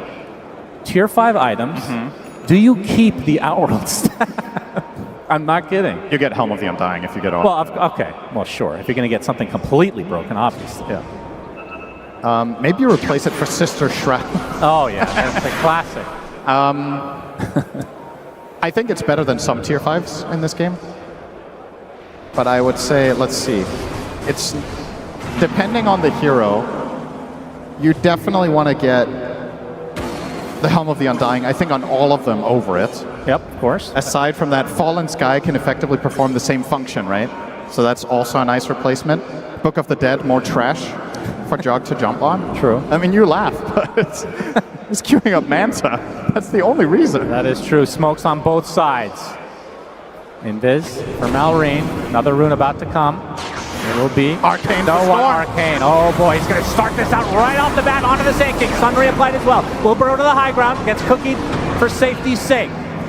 Now, the roll was actually very deep for Amar, but doesn't look like Falcons want to pursue. So they have that mid lane. As no he's one. onto him. He is, but he's getting low on mana right now. There's the epicenter burst right combination. Mallory coming in to get the bash as well. This is enough. There is no one. He zips away, but out of mana. Onto the high ground. The Mortimer's kisses with the Fate's Edict will heal him. And now he is going to be A-OK. Can P-Vision now turn the tide onto Falcons instead? 9 class. Running up front, gets the cogs onto Snake King. Bounce left, right, and center. But Bambi gets away safely. Oh, that was really close for no one. He gets saved by the Fate's Edict. He gets a big Lotus as well, if not 2. That transfusion really helping, but nobody dying in that exchange. Amar with the bash into the Abyssal. The Fate's Edict supply though. Now there's 3 members of P-Vision nearby. He uses the Swift Slash. Satanic still with his ult available. Has the refresher as well. They're going to back away. This is super tense. And now an Abyssal Blade finish from Malrine. They just want to bash Satanic. It is so hard for Satanic to use his spells correctly. He's playing into, let's see how it's that, 3 Ghost Scepters, 2 Lotuses, and 3 Outworld Staffs. Like, how do you use your spells reliably unless they're used on a stunned target? The risk-reward. Yeah, those Lotus Reflects can be crazy. brutal. Now with the refresh and the blink. Perhaps he can just brute force his way into it. Roshan, a huge belch that everybody can hear as P-Vision attracted to the sound. Yeah, Battle Fury has been backpacked finally. As the Blink Dagger will eventually be a Swift Blink, but obviously wants to keep... Well, trying for the rune here, Satanic. It is a haste top, so nothing super consequential at this stage of the game. 3 gems in the game right now as well. So it's 2 Abyssals as well on the Dire side, so 2 times the lockdown in attempts to kill Jug. Effectively, their entire itemization is against 1 hero.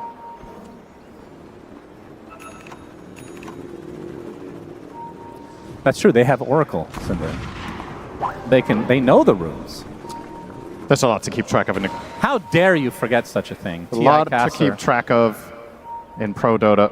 Dire are scanning. Well, you say, how did I forget? It was Jug who went for it. Yeah, no, I know. That's the ironic part. How did he forget? 55 minutes in, smoke from P-Vision. They scan out as well, so they know Falcon's location.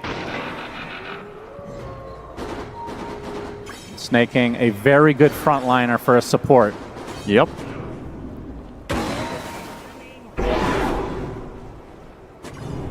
Feels like an item that we could have seen in this game was Wind Waker. Yeah, for sure. There has been 0 of them purchased yet. And I don't think you have to worry all that much about the Oracle Purge, because he's going to backline a lot onto Ducalis. It's not easy to get in for the offensive Purge. But nobody's queuing it up. Jump in. Oh, that's a big Omni Sack with a lot of damage. Down goes Skeeter. Fights back, but there's the Abyssal Blade now on the storm. They have to bash him again. No one is dead to Malrine now. Amar doing so much work in this fight. They're not going to buy back out. Honda Skeeter. Satanic in quite a bit of trouble. Will pop the Blade Fury, getting healed up.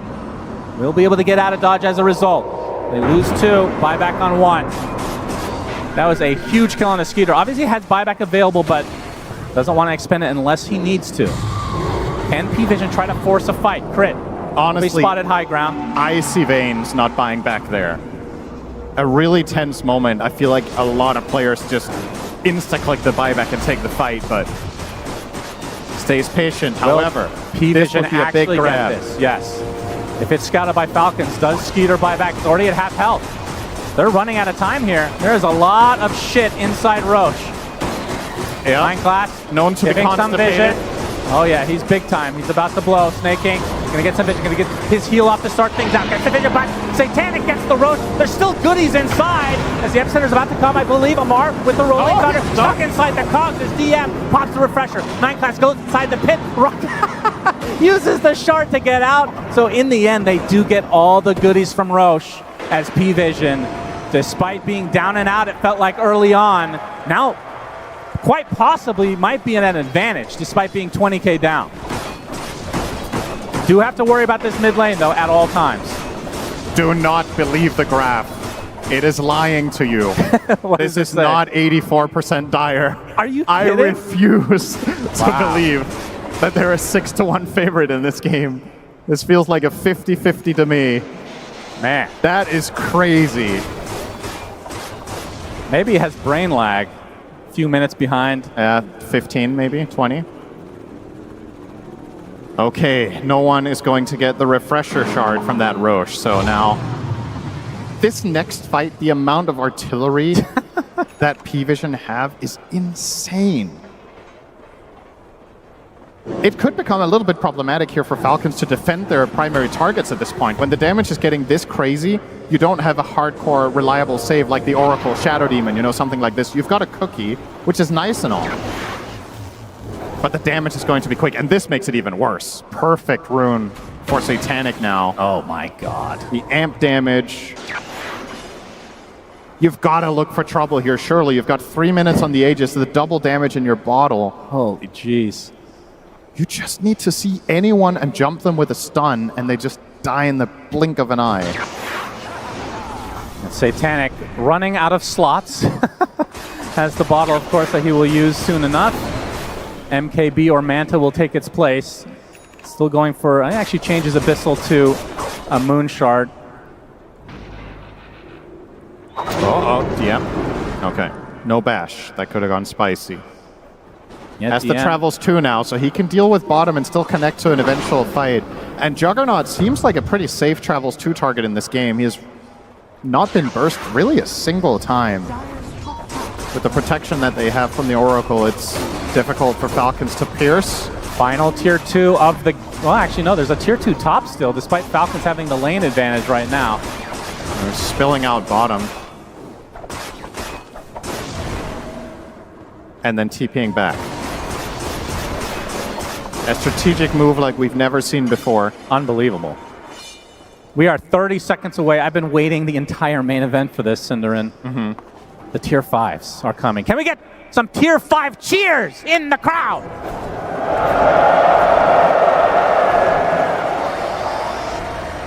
Who loves Sister Shroud? Okay, good. All right, very educated crowd That's here. all I wanted to hear. That's great. Cinderin will not be happy with that until it is literally deleted. I know you. That's the thing about Dota players, though. Everybody hates or dislikes something. Skeeter, the game has everything. Yeah. Skeeter buys the Midas so he can get a guaranteed neutral. But fortunately, we love way more. Isn't that right, Shannon? That's right. We love the cart. Oh, man. Let's talk about Centaur The cart love right is now. bigger than anything you would dislike. Grab ally and the cart. Yep, man. that's right. Neither of those heroes in this game, of course. That doesn't matter. All right, how many Helm of the Undyings are we going to see? Oh, yeah. That's honestly, that might be the story of this late game. It's so good for both teams, shockingly. Yes, it is good. Oh, my But God. against Jug. Satanic gets Helm. Yeah, but what do you He's thinking about it. Oh, he goes for Stygian. Okay, very, very confident young man. Audacious Stygian is a lot of damage. It is. It is a lot. Unrelenting Eye. Ah, interesting. Fallen Sky for DM. So more status resist for every enemy hero within 600 units, just trying to not get comboed, I suppose, on the Storm. Yeah, I think Unrelenting Eye is definitely an underrated tier 5. It doesn't sound all that sexy, but it's got to be good. It's just Helm of the Undying, though. It's super crazy. Okay, who can craft? Inch, Gyro, Sand King. Okay, all 5 of them on Falcons have crafts ready. Do they keep the Outworld staff? Another Stygian. So Skeeter and Malrine go Stygian. Okay. Very interesting. Amar cannot choose. He cannot choose the Helm. We see the book on Snap. Helm There's of the the first Undying on Helm. Inch. All right. Arguably maybe the least impactful one they can get because the spells that Snaking offers after dying are... Yeah, another Helm of the less Undying critical. for 9 class, so 2 supports have it. This is a game where recrafting could become a real thing, though. Well, full smoke from Falcons. They have 5 out of 5 tier 5s. They're not going to find any opening, though, unless they want to go straight for the base, which is obviously quite the risk. Well, maybe an opening onto the Clockwork. Snaking, going to be blocked off by the shards, though. BKB already popped from no one, applying all the pressure he can to Malrine, but he'll be able to get out just fine. Satanic already used the false promise on him. He's going to put down the healing ward. Feels like a win for Falcons in terms of that small engagement. 9 class though, homing missile, swashbuckle to follow. That's a lot of damage from Amar. Using that ult as well, right on top of him. He's dead. Oh, Helm of the Undying is dead, but Malrine gets off the Episode and the Burrow Strike onto the Phoenix. Can they get the stun lock? Can they get the egg off? Yes, he does with the Sun Ray to follow. Do they have the damage to get through? Do they have the rack? Bang on the slash from Satanic. The egg is killed by Echo. The reflected Lodax. And Skeeter now, they have the numbers. They have the numbers on the Satanic. And he's dead. Has the buyback though. Oh my God! I think has he another misclicked. egg at his disposal. I think he misclicked. He swift slashed the Lotus first, and then he omni slashed the same target. I think so, at least. I mean, it's hard to keep track of everything in those fights, but they both definitely got reflected back to back. Satanic stuck in an anime teamfight loop. Nobody died. No one? Oh, no one. Able to zip out. They have the buyback on Satanic. They do not have one on 9 class, though. Snake King likely to hold on to his, as this is a second lane now for Falcons. Not that big of a deal in the grand scheme of things. We are 64 minutes in. Amar looking for the Abyssal play, or actually the Basher since it's on cooldown. Still that tier 2 top, very pesky. They're getting it at 64 minutes. They had map control for like 20 of these. Yeah. Just never went for it, but Better now late it's time than to never. strike. They really want this buyback out of Satanic. Oh, 100%. They have the buyback. Oh, Oh my God, this is the dieback for DM! And no one now getting control. He played a 5. He's dead too. Has the buyback in tow. Satanic has to scurry back to base as the Rolling Thunder applying to the calls with a fucking BKB on Oracle, for God's sake. It's 64 minutes in. No one gonna force everybody else back. The Falcons, they're actually gonna live on most of these members. Satanic looking for a target. E-Blade now. There's the Hex. The Malrade is gonna be able to get bashed though. Gets the burrow to the low ground. 9 class. Doesn't have hook shot up. Skeeter blocking the way. Gonna get blocked by the Cogs. 45k net worthly for Falcons. Another E on this process. 9 class onto the high ground. He's stuck up here now. Oh no, he's dead. Helm of the Undying activates as no one completely out of bounds. Getting a flashback. Oh my God! That's Satanic trying to get away. Only 2 members up. Actually, he's the lone member. Gets off the Omni Slash at the last moment, but the Ghost Blades are too much. He cannot get through them. No nullifier. Now trying to circle back to his fountain. He's the last remaining member of P-Vision. Gets stunned up, but now in the fountain. Falcons have everybody alive. As now Satanic buying the BKB for one last hurrah. Goes in for the back. That is a lot of damage, but now the E-Blade keeping him alive. Omni Slash reflected. He's going to be dead. Satanic is down and out. And that means Falcons will be going to the grand finals. Wow, what an insane game this turned out to be. 45 minutes ago, you could have told me this would be 30 minutes long and I would believe you. But P-Vision manages to stall it out forever. They get to their key items. I guess Amar has leveled up, not sitting and fainting at his desk after another late game scenario. I guess the first 2 games were not long enough for him to run out of steam and hit that fatigue stage. What a worthy game of sending a team to the grand finals from, though. That is crazy. And whoever gets to meet either of these teams tomorrow is in for a hell of a challenge. That was a sick game. Yeah, I'm glad we got to cast one crazy game on this main stage as Falcons, they're the first ones to secure a seat in the grand finals here at TI. And like you said, P-Vision, another life in that lower bracket, and I guarantee you, nobody wants to face them, Cinderin. I will say, though, perhaps the good news for the opponents of P-Vision is Falcons have perhaps exposed a little bit of an overall strategy. I'm sure the panel will talk about this later, but yeah, for sure. Maybe this is an avenue that other teams can think about how to target P-Vision in the upcoming series. Is Falcons clearly figured something out here today. This game was really hard, but they did get it done. All right, let's get a post-game interview with Mr. Nomad and Snake King. Thank you, Sunspan and Cinderin. Snake King, you have been to 8 internationals. Does it ever stop feeling this special?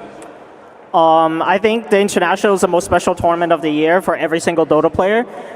So it doesn't matter how many times I've been to TI. It's always a very special moment. And you have just made it to the grand finals for the 2nd time in your career. I mean, what does it mean, not just for you, but for this team as well? I think it means the world, because every Dota player's dream is to make it to the international final and show that all the grinding and all the hard work that every player has done and put into the game is shown to the world. And you have shown that absolutely here in this upper bracket finals, and you only need to do it one more time. I mean, have you thought about it at all, what it would feel like to go all the way? Obviously, I've thought about it, but you don't want to get ahead of yourself. So just one step at a time. We just need to focus on what we need to do tomorrow. Absolutely, and let's talk about those steps. Let's talk about how you got here. What have you been doing better than any other team at this event, would you say?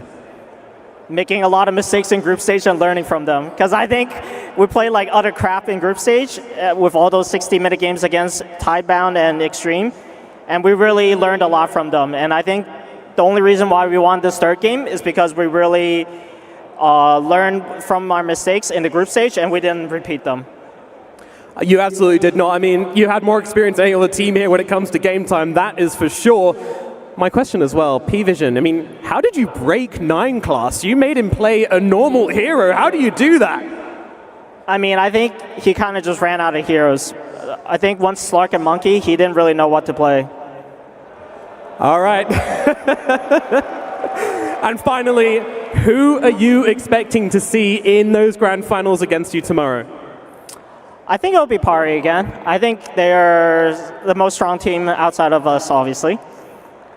All right, well, Snaking, congratulations. And Hamburg, let me hear it for your very first TI 2025 Grand Finalists, Team Falcons!